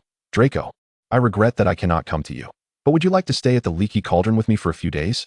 Trust me, it would be a splendid experience. Upon receiving the letter, Draco hesitated. Even considering his past life, he had never stayed at the Leaky Cauldron. Perhaps experiencing it firsthand would be an intriguing choice. Moreover, he genuinely wished to hear about Harry's recent adventures. Though he had witnessed the news of the Savior's sudden disappearance in his previous life, given their poor relationship at the time, he had merely relished in the misfortune rather than caring about Harry's ordeal. He had even mocked Harry's cowardice after his encounter with the Dementors. Admittedly, he had been quite the jerk back then. How could he have forgotten? He recalled their encounter with the Dementors during their third year on the train. He remembered Professor Lupin and Sirius Black, who would also appear at Hogwarts this year. Therefore, he indeed ought to meet Harry. When Draco arrived, dragging his luggage while Lucius stood at the entrance of the Leaky Cauldron, advising him, Harry felt as though he had fallen into a wondrous dream, everything appearing idyllic. Draco, you have finally come. Without a second thought, Harry embraced Draco, disregarding all semblance of decorum. He hadn't anticipated that such a casual thought could manifest into reality. Ahem. Draco nudged Harry, signaling that he could release him now. Though he was indifferent, he clearly noticed his father's expression was somewhat peculiar, akin to a farmer witnessing his prized cabbage being uprooted, which left him feeling a tad uncomfortable. Releasing Draco, Harry sheepishly rubbed his nose and addressed Lucius with a hint of apology. Hello, Uncle Lucius. I apologize for my excitement. Lucius glanced at his son with a frown, warning them, while I have permitted you to spend time together, do not venture to places you should not, understood? Yes, father, you need not worry. We will not wander aimlessly, Draco assured him. Observing their obedient demeanor, Lucius's expression softened slightly. After handing Draco the galleons he had prepared beforehand, he checked his pocket watch. Noticing the time for his meeting with Fudge was approaching, he reiterated his concerns before hastily departing. Upon entering Fudge's office, Lucius heard the minister's inquiry regarding young Malfoy's stay at the Leaky Cauldron. Oh, your information travels fast, Minister. However, you know, the friendships of children are not for adults to meddle in. Wouldn't you agree? Observing Lucius's barely concealed smugness, Fudge inwardly cursed the old fox. It was no surprise that the Malfoys always managed to secure the best interests for themselves. Even during the reign of the Dark Lord, they had thrived, and now, despite the Dark Lord's apparent downfall, they had not suffered in the slightest, appearing even more prosperous. Now they had aligned themselves with the much-admired savior. Didn't Team Merlin favor anyone else? The contrast between Harry's wary demeanor around him and the ease with which he interacted with Draco was stark. Meanwhile, having successfully reunited with Harry, Draco enjoyed a long-overdue breakfast with him, after which they embarked on their day trip to Diagon Alley. Their first stop was Madame Malkin's shop. Draco ordered new robes for the upcoming term, while Harry picked up the custom-tailored garments he had ordered a few days prior, along with new robes. After all, Slytherin occasionally hosted internal gatherings, and he needed to be prepared to avoid being teased by Pansy as the pitiable golden boy. They then proceeded to the apothecary to gather the necessary ingredients for their potions class next term, in addition to Draco's desire to concoct a new potion for their protection. After all, he had no intention of letting Peter slip through the cracks. In his previous life, he had heard Lucius mention that it was precisely because Peter had sacrificed his own arm, discovered Voldemort's father's bones, and acquired Harry's blood, that the Dark Lord was able to resurrect and gain Peter's trust. Consequently, their family fell from grace, ultimately allowing a mere rat to trample over them. Therefore this time, regardless of whether it was the Dark Lord, Peter, or anyone else, he would resolutely ensure that their desires remained unfulfilled. After procuring the necessary potions, Harry and Draco ventured to the bookstore to acquire their new textbooks, including those for the newly added courses, Care of Magical Creatures and Divination. Initially, Harry was filled with anticipation for Care of Magical Creatures. However, upon encountering the book Hagrid had gifted him, which had nearly bitten him, his hopes were considerably diminished. He could only hope they would manage to complete each class in one piece. Today, the bookstore appeared markedly different from their previous visits. Devoid of the usual stacks of gilded spellbooks, and instead housing a large iron cage. Inside, an uncountable number of monster books of monsters were contained, ferociously battling one another. Each book seemingly determined to establish superiority over its neighbors, gnawing at one another with fervor. The proprietor of the Leaky Cauldron squinted at them, assessing them before inquiring. Hogwarts students? Here for new textbooks? Yes, sir, Harry nodded, but before he could utter another word, the impatient shopkeeper brusquely pushed him aside. With a grimace, the shopkeeper donned a pair of thick dragonhide gloves and seized a gnarled walking stick. advancing towards the cage filled with the monster books of monsters, as if facing impending doom. Witnessing the shopkeeper's evident discomfort, Harry felt a wave of empathy. It was undeniable that those books were indeed troublesome. "Sir, wait, we only need one." "I already have one," Harry called out to the shopkeeper, who was about to retrieve a book. The shopkeeper glanced back at him, his expression softening slightly as he thrust the stick into the cage, whereupon a book immediately latched onto it. With remarkable speed and skill, he yanked the book out and swiftly closed the cage. He then hurriedly tied a strip of cloth around the book to secure it, fearing it might snap back and bite something. Once the book was restrained, the shopkeeper sighed with relief, his face a mask of resentment as he declared, "I swear, I shall never stock these again. Merlin's foul socks. I've lost count of how many times I've been bitten by these books." Chapter 80, Strolling. This is even worse than the last time I bought 200 copies of Invisible Books of Invisibility.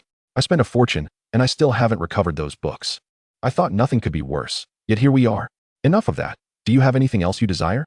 Draco took the securely wrapped monster book of monsters and placed it into his magically expanded black bag. He pulled out their book list and remarked, "We still need divining the future through the mist by Cassandra Wabrovsky. Have you already begun divination classes?" "That's splendid. It was my best subject back in the day." The shopkeeper replied proudly, leading them past the iron cage to the second floor. There, a row of shelves was dedicated to books on divination. The shopkeeper retrieved 2 hefty black-covered tomes from the third shelf and handed them to them. Draco inspected them briefly, confirming their suitability before accepting them.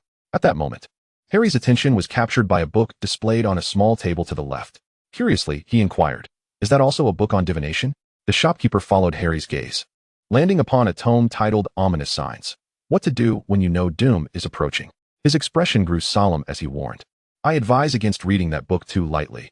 It may lead you to see ominous signs everywhere, and it is quite a perilous read." However, Harry's gaze remained magnetically fixated on the book. The cover depicted a large black dog, its round eyes glaring intensely at Harry, sending an inexplicable shiver down his spine, while simultaneously compelling him to delve deeper. "Harry?" Draco nudged his arm, signaling him to regain focus. "Come on, let's go." "Ah yes, let's go."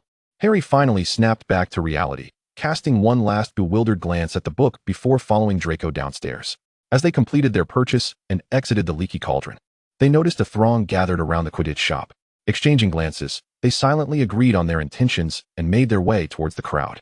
However, the sheer number of people outside made it challenging to navigate, prompting Harry to grip Draco's arm tightly, fearful of being separated. Draco observed Harry as he slowly maneuvered through the crowd, unable to suppress a slight narrowing of his eyes. The midday sun bathed everyone equally, yet some individuals appeared to radiate an extraordinary brilliance. He endeavored to dismiss this inexplicable sensation, urging himself to remain rational.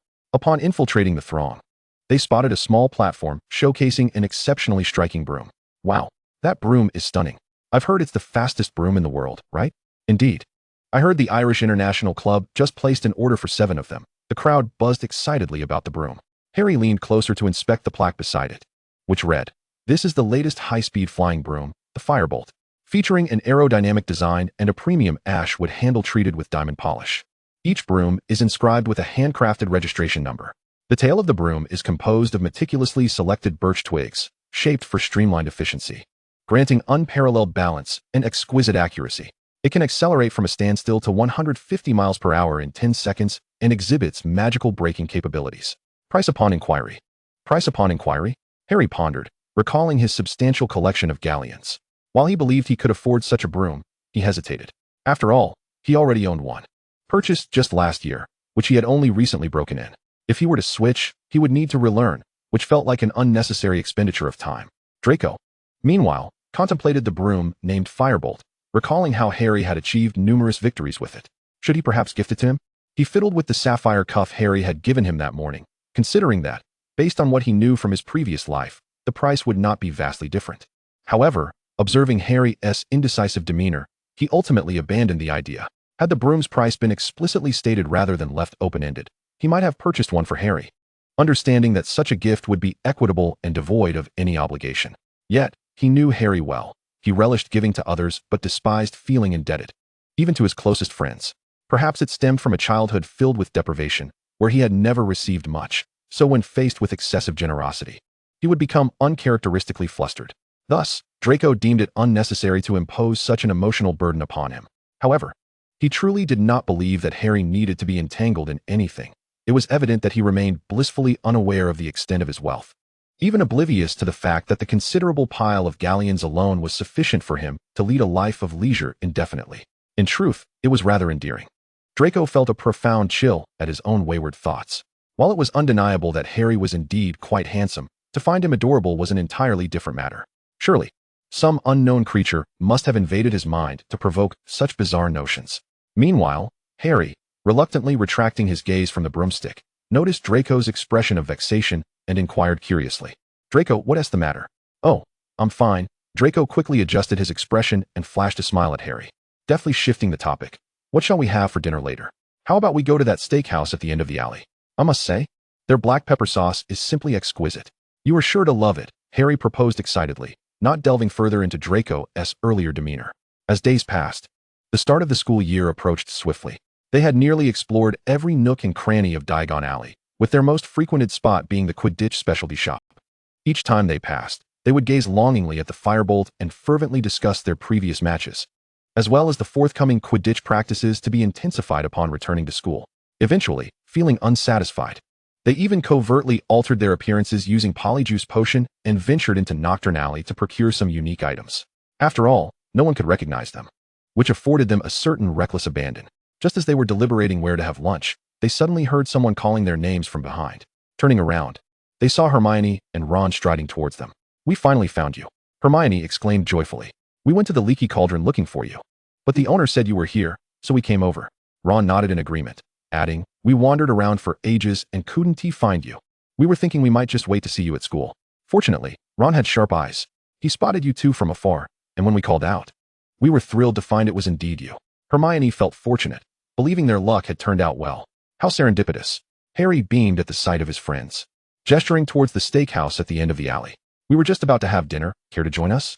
Upon noticing their hesitation, Draco promptly interjected, "To express our gratitude for your relentless search for us, I shall treat you all tonight." "What do you say?" Ron, who had been uncertain if he had sufficient funds, perked up at the mention of Draco's treat. Having spent years together, they had grown quite familiar, shedding much of their previous awkwardness. He playfully slapped Draco on the shoulder. "Oh, we simply cannot pass that up. Rest assured, we will eat until we bankrupt you. I find that quite feasible. It is indeed time for you to part with some of your wealth," Hermione teased, stifling a laugh. "Well, you shall have to try your hardest. For no one has ever managed to impoverish the Malfoy family with a single meal," Draco replied, his eyes twinkling with amusement. Thus, the quartet made their way into the steakhouse at the end of the alley. Given their frequent visits over the past days, the owner had reserved a delightful table with a view for Harry and Draco. However, as they engaged in lively conversation, none noticed a large black dog lurking in the shadows, watching them intently. After demolishing several plates of premium steak, Ron finally raised his head, carelessly wiping his mouth with a napkin as he teased, "Harry, did you really inflate your aunt?" Harry felt a surge of anger at the thought, retorting indignantly, "Yes. She truly provoked me with her words. I simply could not restrain myself. I just wanted to teach her a lesson." Hermione paused her meal, gazing at Harry with a mix of astonishment and admiration. "To think you violated so many minor laws concerning minors and yet weren't expelled is quite remarkable. After all, the wizarding world cannot do without its savior, and a few trivial infractions mean little to them." Draco shrugged, jesting, "Surely, they could not truly expel the much-lauded savior. The ministry would be overrun by an uproarious crowd." "Indeed, that is a valid point." Ron laughed uncontrollably, teasing, "Honestly, if I had inflated my aunt, you wouldn't even need to wait for the ministry to find me. You would have to dig me out from the ground first." Hermione, unable to bear it any longer, gave Ron a light reprimanding tap, urging him to lower his voice. "But thank goodness you weren't expelled. I would hate to lose a friend like you." Ron, having received a couple of gentle taps, settled down and readily agreed with Hermione. Harry felt a similar sentiment. He too did not wish to lose them. "By the way, where are you staying tonight?" Harry asked. "I'm also staying at the Leaky Cauldron tonight," Hermione replied cheerfully. "Really?" Harry exclaimed, surprised, his heart warming at the thought of being able to spend time with his friends. "That is splendid. I happen to have bought gifts for you all. I assure you, you will love them." "Ah, truly, you are my dear friend," Ron exclaimed, rising from his seat to embrace Harry across the table, exuding camaraderie. "Ahem, have you both gathered your textbooks and supplies?" Draco, seeking to avoid being caught in their exuberance, distanced himself slightly and set down his half-finished coffee. Harry struggled to push Ron back into his seat. "If not, we can accompany you." "Look at that," Hermione said, swallowing a bite of cake and gesturing towards two bulging boxes set aside. Draco was taken aback. Even with Harry's contributions, he never had that much. Why so many? He inquired. I simply chose more classes than you, Hermione replied nonchalantly. I selected astronomy, divination, Muggle studies, and care of magical creatures, among others. Muggle studies? Ron questioned, perplexed by Hermione's choice. Haven't you lived in the Muggle world your entire life? Why choose this class? But don't you find it fascinating to study them from a wizardess perspective? Hermione was evidently intrigued. That is indeed a refreshing angle, Ron nodded in understanding. But with so many classes, it must be challenging to manage them all. Well, I have my methods, Hermione continued proudly. This September is my birthday, and my parents gave me some money to buy myself a gift in advance. Do you have any good ideas? Perhaps you could get a pet? Ron pondered aloud. Look, I have Scabbers, Harry has Hedwig, Draco has a golden eagle owl, and even Neville has a toad. I think that's a splendid suggestion. That way you won't have to specifically go to the Ollery to send messages. Harry nodded in agreement.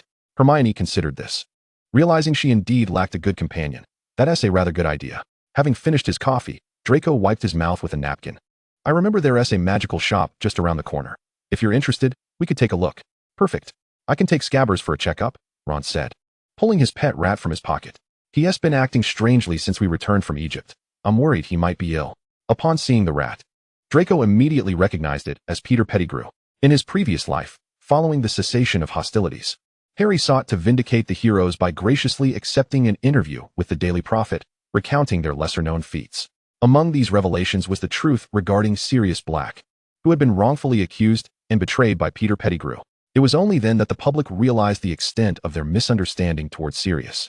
With Pettigrew revealed as the true perpetrator responsible for disclosing James and Lily's hiding place, Draco glanced at Harry, who was engrossed in playing with Scabbers alongside Ron.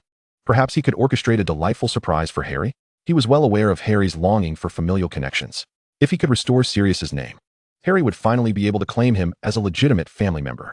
Surely, this would bring joy to Harry's heart, wouldn't it? After they finished their meal, Draco settled the bill and led the group towards the magical creatures shop. Although the entrance was modest, the interior held wonders beyond imagination. To the right, cages brimming with a multitude of pets were densely hung, while the opposite side showcased specially designed ecosystems for unique species. At that moment, the shop's staff busily navigated through the aisles, attentively caring for the various creatures. Chapter 82, Departing for Hogwarts. Hermione, clearly fascinated by the diverse array of species, eagerly followed a staff member who was introducing the pets to the cages to select one for herself. Meanwhile, Ron made a beeline for the counter, where a bespectacled witch sat. He placed Scabbers on the counter and said, "Excuse me, could you please take a look at this rat? He seems unwell lately, and I'm rather concerned." The witch, without regard for Scabbers' struggles, grasped him and examined him closely, inquiring, "How old is this rat?" Ron, feeling somewhat embarrassed, replied, "I'm not sure. He used to belong to my brother and has been with us for quite some time." The witch nodded in understanding, setting Scabbers down and retrieving a bottle filled with a crimson liquid from beneath the counter. "This is a strengthening potion for rats. It should help him." After receiving the potion and settling the payment, Ron carefully returned Scabbers to his pocket. He then turned to Harry and Draco, saying, "All right, let us see if Hermione has found a pet she likes." Draco pondered for a moment before responding, "You two go ahead. I wish to purchase something else." Upon hearing this, Harry and Ron thought little of it, assuring him they would wait outside while they sought Hermione. By the time Draco emerged, Hermione had already procured a pet, a large ginger cat. The cat sported an oddly delightful face, nestled comfortably in Hermione's embrace, purring contentedly. With their purchases complete, they returned to the leaky cauldron, only to unexpectedly encounter Mr. Weasley seated near the entrance, engrossed in a newspaper. Harry hesitated momentarily, recalling their previous rather unpleasant encounter. Ron, noticing his friend's hesitation, chimed in, "Actually, after we returned home last time, my dad felt quite remorseful. You know how it is. He was a bit hasty then. I apologize." Harry nodded, not wishing to dwell on past grievances, simply wanting to avoid further unpleasantness in front of Ron's family. To circumvent any unnecessary complications, Draco suggested, "Perhaps we should part ways here? We are in room 302. You can join us after dinner, and we can chat then." Ron and Hermione agreed. Acknowledging the complexity of the situation, they allowed Harry and Draco to enter first before following suit to greet Mr. Weasley. That evening, after Ron had checked in with his family, he brought Hermione to Harry and Draco's room. They gathered around the small tea table in front of the fireplace, where Harry presented the gifts he had prepared. To Ron, he gifted a Firebolt 2000, and to Hermione, an exquisite model of the solar system, which would be quite beneficial for her astronomy class. "Is this truly for me?" Ron exclaimed as he unwrapped his gift, nearly leaping in excitement. After all, he had been using the meteorite broomstick, often ridiculed for its lack of speed compared to a butterfly. However, with this new broom, he might even join the Gryffindor Quidditch team. Of course, I wish you the best of luck in your selection for the house team, Harry said with a smile. I, too, look forward to our matches on the field. Ron, thrilled with his new broom, replied eagerly, absolutely. I'm already looking forward to our games. And this is for you, Draco said, retrieving 2 wrapped items from his bag, handing the larger one to Ron and the smaller to Hermione. And Hermione, this is for you. As they unwrapped their gifts, Ron discovered a small golden cage containing toys to entertain a pet, while Hermione unveiled a vial of golden potion. What is this? Hermione inquired, scrutinizing the potion until she realized it was indeed what she had once seen, exclaiming in disbelief, Felix Felicis. Goodness, did you brew this yourself? Of course, and happy early birthday, Draco responded with a grin. He had anticipated that the impact of the potion would render the small cage comparatively insignificant.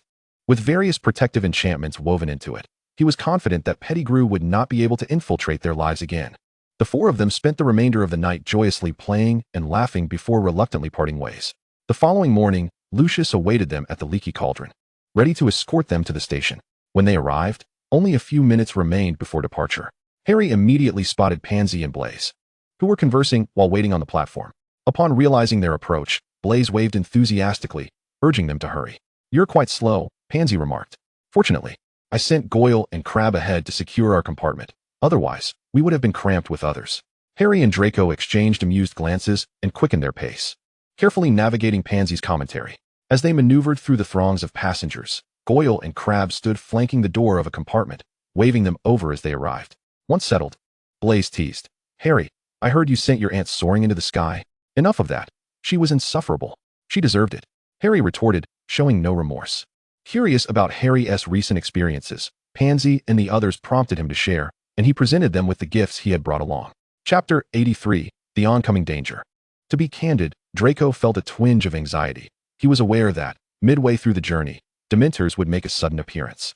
Although he had prepared protective measures, the thought of unforeseen circumstances still unnerved him. Yet, he could not display his fears, for he could not explain to anyone why he had prior knowledge of this occurrence. As predicted, rain began to fall as the train reached its midpoint. How curious. What triggered this sudden motion? Harry pondered aloud, retrieving his sneakoscope to inspect, questioning whether it might be malfunctioning, as he did not perceive any imminent danger aboard the train. Is that a sneakoscope? Draco inquired. He was undoubtedly aware of what the sudden notification from the mirror implied. It seemed the Dementors were not far behind. Blaise leaned over to take a look and asked in confusion, Is it malfunctioning? Perhaps, came the reply. It hasn't made a sound until now. Harry gazed gravely at the mirror, sensing an unsettling disquiet, yet his excessive trust led him to dismiss it. In any case, we can visit Hogsmeade this year. There's a shop dedicated to magical supplies, where you might get it repaired, Pansy suggested, her tone tinged with anticipation. Indeed, it is the only place in Britain devoid of muggles, Blaise added, equally intrigued by their impending excursion to Hogsmeade. It would be nice to explore there. Perhaps we can all go together. Harry felt a wave of frustration wash over him. I think it's unlikely that I will be able to join you. Why not? Surely that family wouldn't deny you a signature, Pansy inquired, her brow furrowing in doubt. Draco offered a reassuring pat on Harry's back. You guessed correctly. Is it because you blew up your aunt? Pansy lamented, somewhat disappointed. She had always harbored an unusual interest in coordinating outfits for Harry and had hoped to take the opportunity to assist him in trying on clothes at the shop. Merely suggesting styles from magazines no longer sufficed. Harry nodded heavily, sighed, and resignedly confirmed. So I shall have to wait for your return and hope you bring me something special. Outside, the rain intensified, drumming against the window pane and through the car window. All that was visible was a murky gray, the sky darkening ominously. Suddenly, the train came to a jarring halt. What is happening? Harry asked urgently, a sense of dread tightening within him. Seated by the window, Goyle and Crabbe pressed their faces against the glass, straining to discern what lay beyond. But the downpour obscured their view. Blaise gripped his wand tightly, positioning it protectively in front of Pansy as he scanned the surroundings with vigilance. The only one aware of the situation, Draco, clutched the protective gear he had prepared, ready to confront whatever was about to unfold. Could the train be broken? Pansy mused, gazing uncertainly outside. Harry listened intently to the sounds around them. Wait, I think I heard the train door open. Is something coming aboard? Suddenly, their compartment door swung open. Who is it? Harry demanded anxiously. A young man clad in a tattered wizard's robe entered, with light brown hair and striking features, albeit appearing somewhat haggard. I am Lupin, your future defense against the dark arts professor, He introduced swiftly, noting their curiosity and quickly interjecting, "Do not make a sound." A chilling draft permeated the compartment. The door, once closed, was pried open slightly, and a grayish-white, mottled hand seized the doorframe, thwarting Lupin's attempt to shut it again. A cloaked figure, tall yet ethereal, squeezed through the gap. For some inexplicable reason, it seemed only to notice Harry, fixating intently on his direction. Emitting a rattling sound from its throat, as if it had finally discovered its long-sought prey. It inhaled deeply, and an even more oppressive chill enveloped them. Facing the creature, Harry felt the cold seep into his very bones, coalescing around his heart. He realized that all he could hear was the rushing wind, interspersed with distant screams. It felt as though he had been thrust underwater, something pulling him down with frenzied determination, striving to drag him into an abyss. Panic surged through his mind. He yearned to struggle, but no matter how he tried, he could not move an inch. A torrent of negative emotions assailed him. Who could come to his aid? Who? In the distance, he faintly heard someone calling his name, urgently beseeching him. A blinding light pierced the overwhelming darkness, and Harry discovered he could move again. Thrashing towards the light. Upon opening his eyes, he saw Draco kneeling beside him, concern etched on his face as he attempted to rouse him. The monstrous entity that had intruded moments ago had vanished, the compartment returning to its previous vibrations. Pansy, Blaise, and Lupin stood nearby, relief evident as they noted his awakening. With Draco's support, Harry pushed himself up from the floor, and Blaise quickly moved to assist Draco in helping Harry back into his seat. "Are you all right?" Draco inquired, anxiety evident in his voice. He had clearly underestimated the capabilities of the Dementors. Although he had promptly utilized the protective gear as the Dementa lunged for Harry, the charm had only held for a few fleeting seconds before disintegrating into dust, rendering it ineffective. Had it not been for Professor Lupin's timely use of the Patronus charm, the consequences could have been dire. Harry leaned his weight against Draco, naturally burying his face in his shoulder. "Don't worry, I'm fine." Yet, despite his words, the weakness in his voice betrayed the grim reality. Indeed, Harry felt as though his head might split open, a relentless buzzing in his ears making it difficult to discern what those around him were saying. Suddenly, a noise startled them. Upon realizing it was merely Lupin breaking a piece of chocolate, they exhaled in relief. "Here," Lupin said, distributing the divided chocolate.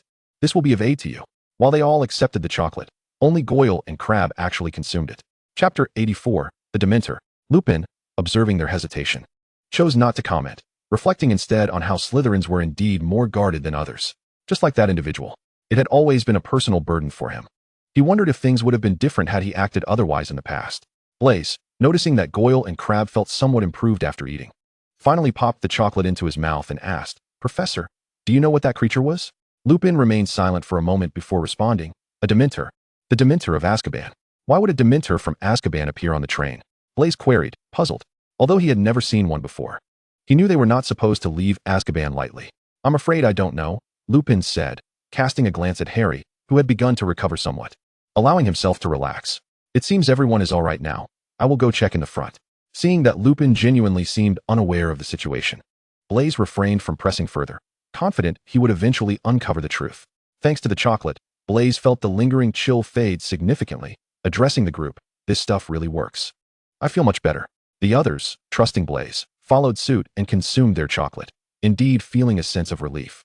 As Harry bit into the chocolate, a warm sensation enveloped his body, gradually thawing his previously stiff limbs. "What transpired during my fainting episode? Did that Dementor depart?" Harry, suppressing his discomfort, released Draco and inquired as he sat up. Draco, reassured that Harry had indeed recovered, settled beside him to respond. "The Dementor seemed inexplicably fixated on you. Fortunately, I managed to hurl a magical object to obstruct the creature for a few seconds. Professor Lupin also bought a bit of time, allowing him to cast a banishing spell, which ultimately drove the Dementor away from you." Harry nodded, perplexed, and asked, "Could I know what it was like for you when you encountered that Dementor?" Pansy pondered before stating, "It was utterly terrifying. For some reason, all negative emotions were magnified in that instant, and I couldn't recall a single joyful memory." "Indeed, I felt the same, as though I could never find happiness again," Blaise added. Goyle and Crabbe experienced the same dread. It was truly horrifying. Draco had thought he could confront it all, but in the presence of such entities, ordinary magic proved woefully inadequate. After all, the unique abilities possessed by Dementors could only be countered by the Patronus charm. Regrettably, he had never succeeded in casting that spell in his previous life, managing only a feeble puff of white mist, which remained one of his significant regrets. Harry listened to their accounts, finding their experiences largely mirrored his own, albeit his was considerably worse. Perhaps it had much to do with the Dementor's direct approach towards him?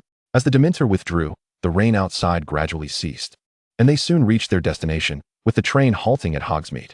Unlike the first years, who took boats to Hogwarts Castle, they followed Hagrid down another rough, muddy path. Countless carriages awaited their arrival. Due to their size, Goyle and Crabbe opted for a separate carriage, while the remaining four climbed into one carriage together, preparing to set off for Hogwarts. As all were seated, the wheels began to turn, propelling them forward. As the carriage passed through the iron gates of Hogwarts, Harry caught sight of two ominous, hooded Dementors stationed at either side of the entrance, ceaselessly scanning for something. The unsettling sensation he had felt earlier returned, though not as intensely. Once the carriage had traversed the grand entrance, the feeling dissipated. In the shadows, unnoticed, a large black dog stealthily slipped into Hogwarts. Concealed by the carriage, Draco, with concern, supported Harry towards the Great Hall, initially intending to excuse himself to return to the dormitory, only to be halted by Professor McGonagall. Pansy and Blaise, who had been accompanying them, also wished to follow but were instructed by Professor McGonagall to return to the Great Hall, leaving only Draco permitted to stay with Harry. They traversed the entrance hall and followed a corridor to Professor McGonagall's office, which was their first visit. Her office was modestly sized and simply furnished, with only a desk, several chairs, a cabinet for documents, and an antiquated fireplace. "Do not be anxious. Please take a seat." Professor McGonagall gestured for them to sit, and then settled behind her desk, addressing them directly. "Mr. Potter, Professor Lupin has sent us an early letter detailing your ordeal on the train. How are you feeling now?" "Thank you for your concern, Professor. I merely require some rest," Harry replied candidly. He felt that his sudden fainting on the train had already caused enough trouble, and this special treatment made him feel somewhat embarrassed.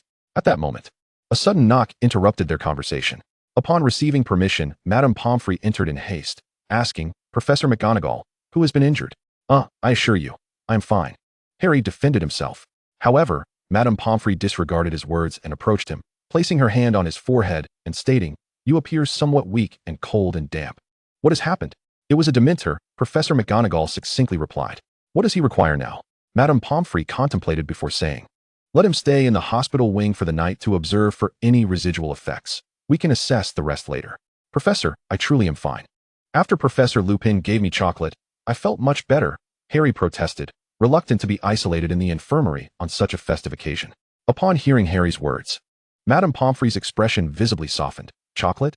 If that is the case, then indeed, there is no need for a visit to the hospital wing. It can effectively alleviate the aftermath of a Dementor's attack." Professor McGonagall, hearing Madame Pomfrey's remarks, glanced at Harry and inquired with concern, "Are you certain you are truly all right?" "I am certain, Professor," Harry replied earnestly. "Since you insist, you may return." Professor McGonagall waved them off, indicating they could leave. Just before departing, they encountered Hermione outside the door. Professor McGonagall had summoned her separately to discuss her course selections. Unfortunately, when they returned to the Great Hall, the sorting ceremony had already concluded. Slytherin had welcomed several new students, and Pansy and Blaise had saved seats for them as usual.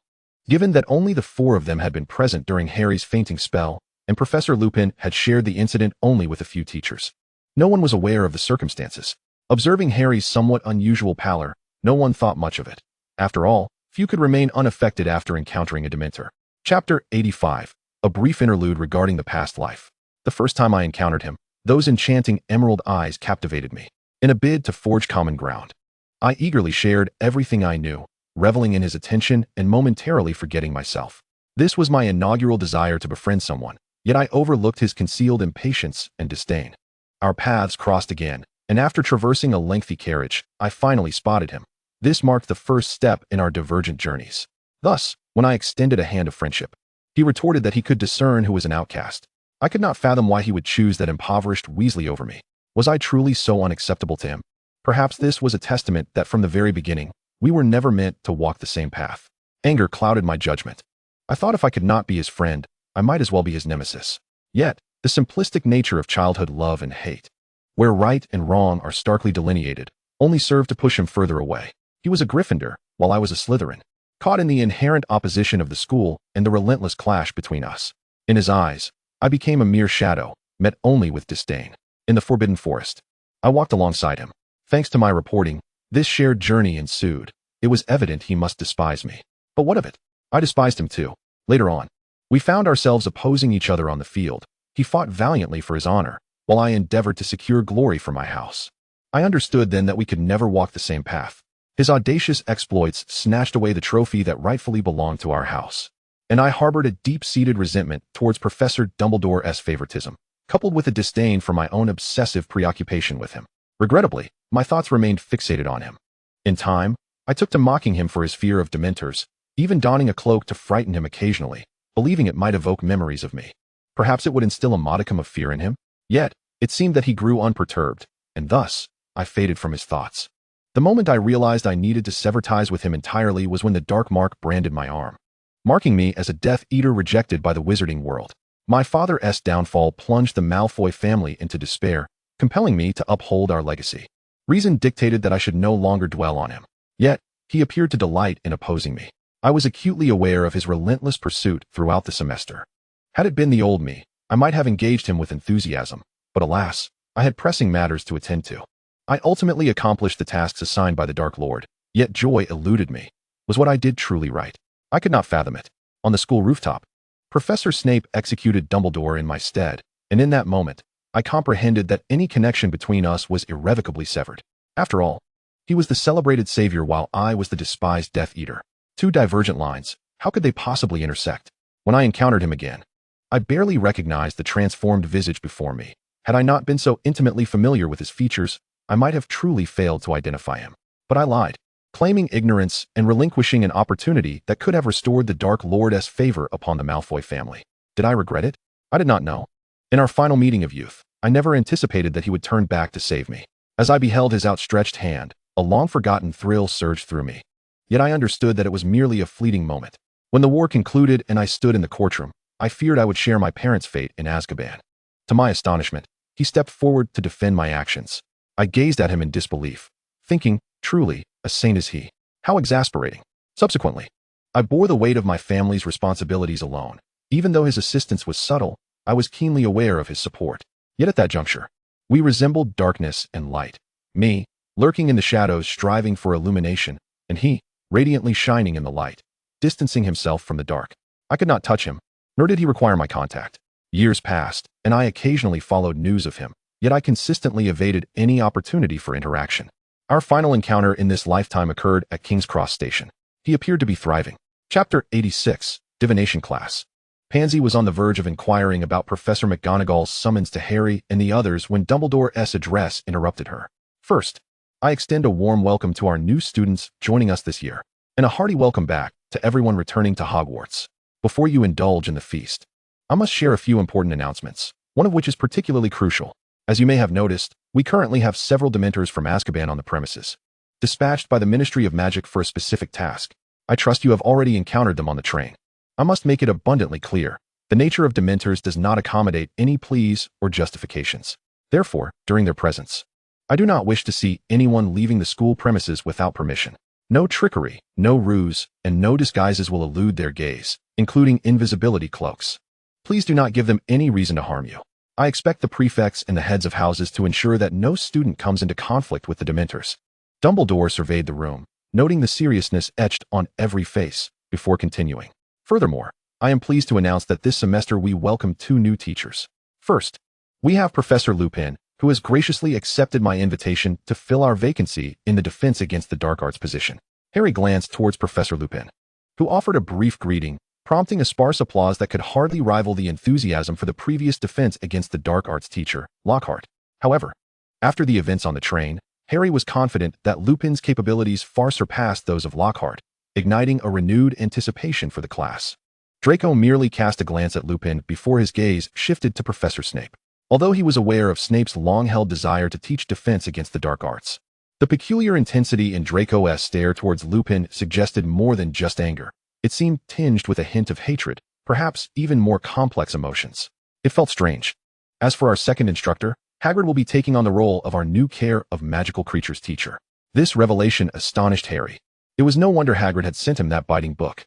Yet, considering it, Harry mused that if Hagrid were not the one teaching the course, he could scarcely imagine anyone else compelling students to purchase such a book as a textbook. Very well, that concludes my announcements. Let us commence the feast, Dumbledore proclaimed. And immediately, an array of delectable dishes materialized before them, greatly whetting the appetites of those who had long been famished. The following day, their first class was divination. Thanks to Draco's knowledge of a shortcut, they did not rush out like the others to find the classroom. Instead, they leisurely finished their breakfast before making their way to the divination classroom. By the time they arrived, most of the students were already present. Though it was called a classroom, it bore little resemblance to one. It was reminiscent of an old-fashioned tea house. Inside, round tables were crammed together, each surrounded by patterned cushions, and thick curtains blocked out any hint of light. The walls were adorned with an assortment of curious divination tools, while shelves overflowed with countless crystal balls and teacups. A large, tarnished copper teapot sat on the hearth, exuding a scent that was less fragrant tea and more akin to a noxious perfume, rather unpleasant. Today's lesson was not shared with Gryffindor as usual. Pansy and Blaze, having arrived early, had saved seats for the two of them in the back. Upon spotting their arrival, Blaze waved them over. Once they settled in, a figure emerged from the shadows beside the teaching podium. It was their divination teacher, Professor Trelawney. Welcome. Welcome to divination class. Allow me to introduce myself. I am your instructor, Sybil Trelawney. You may not have encountered me before, as the tumult and clamor of campus life often blur my visions. After his introduction, the audience exhibited little in the way of expression. Although none of them had encountered Professor Trelawney in person, many had heard whispers of his reputation. It was said that since his arrival at the school, he had predicted the demise of a student each year. Yet, contrary to his ominous forecasts, those individuals remained unharmed, thriving without incident. This very phenomenon fueled the curiosity of most students, prompting them to enroll in this course, eager to discover whom he might herald as the next victim of fate. I am delighted that you have chosen the divination course, for it is indeed the most profound of all magical arts, Professor Trelawney proclaimed. If you lack insight, I regret to inform you that I can impart only a modicum of knowledge in this domain. Such perception is a rare gift, possessed by but a select few. After all, few can claim to possess eyes that pierce the veils of the future as I do. This year, we shall delve into the fundamental techniques of divination. Professor Trelawney elaborated on the curriculum he would impart in the days to come, offering several students prophetic glimpses.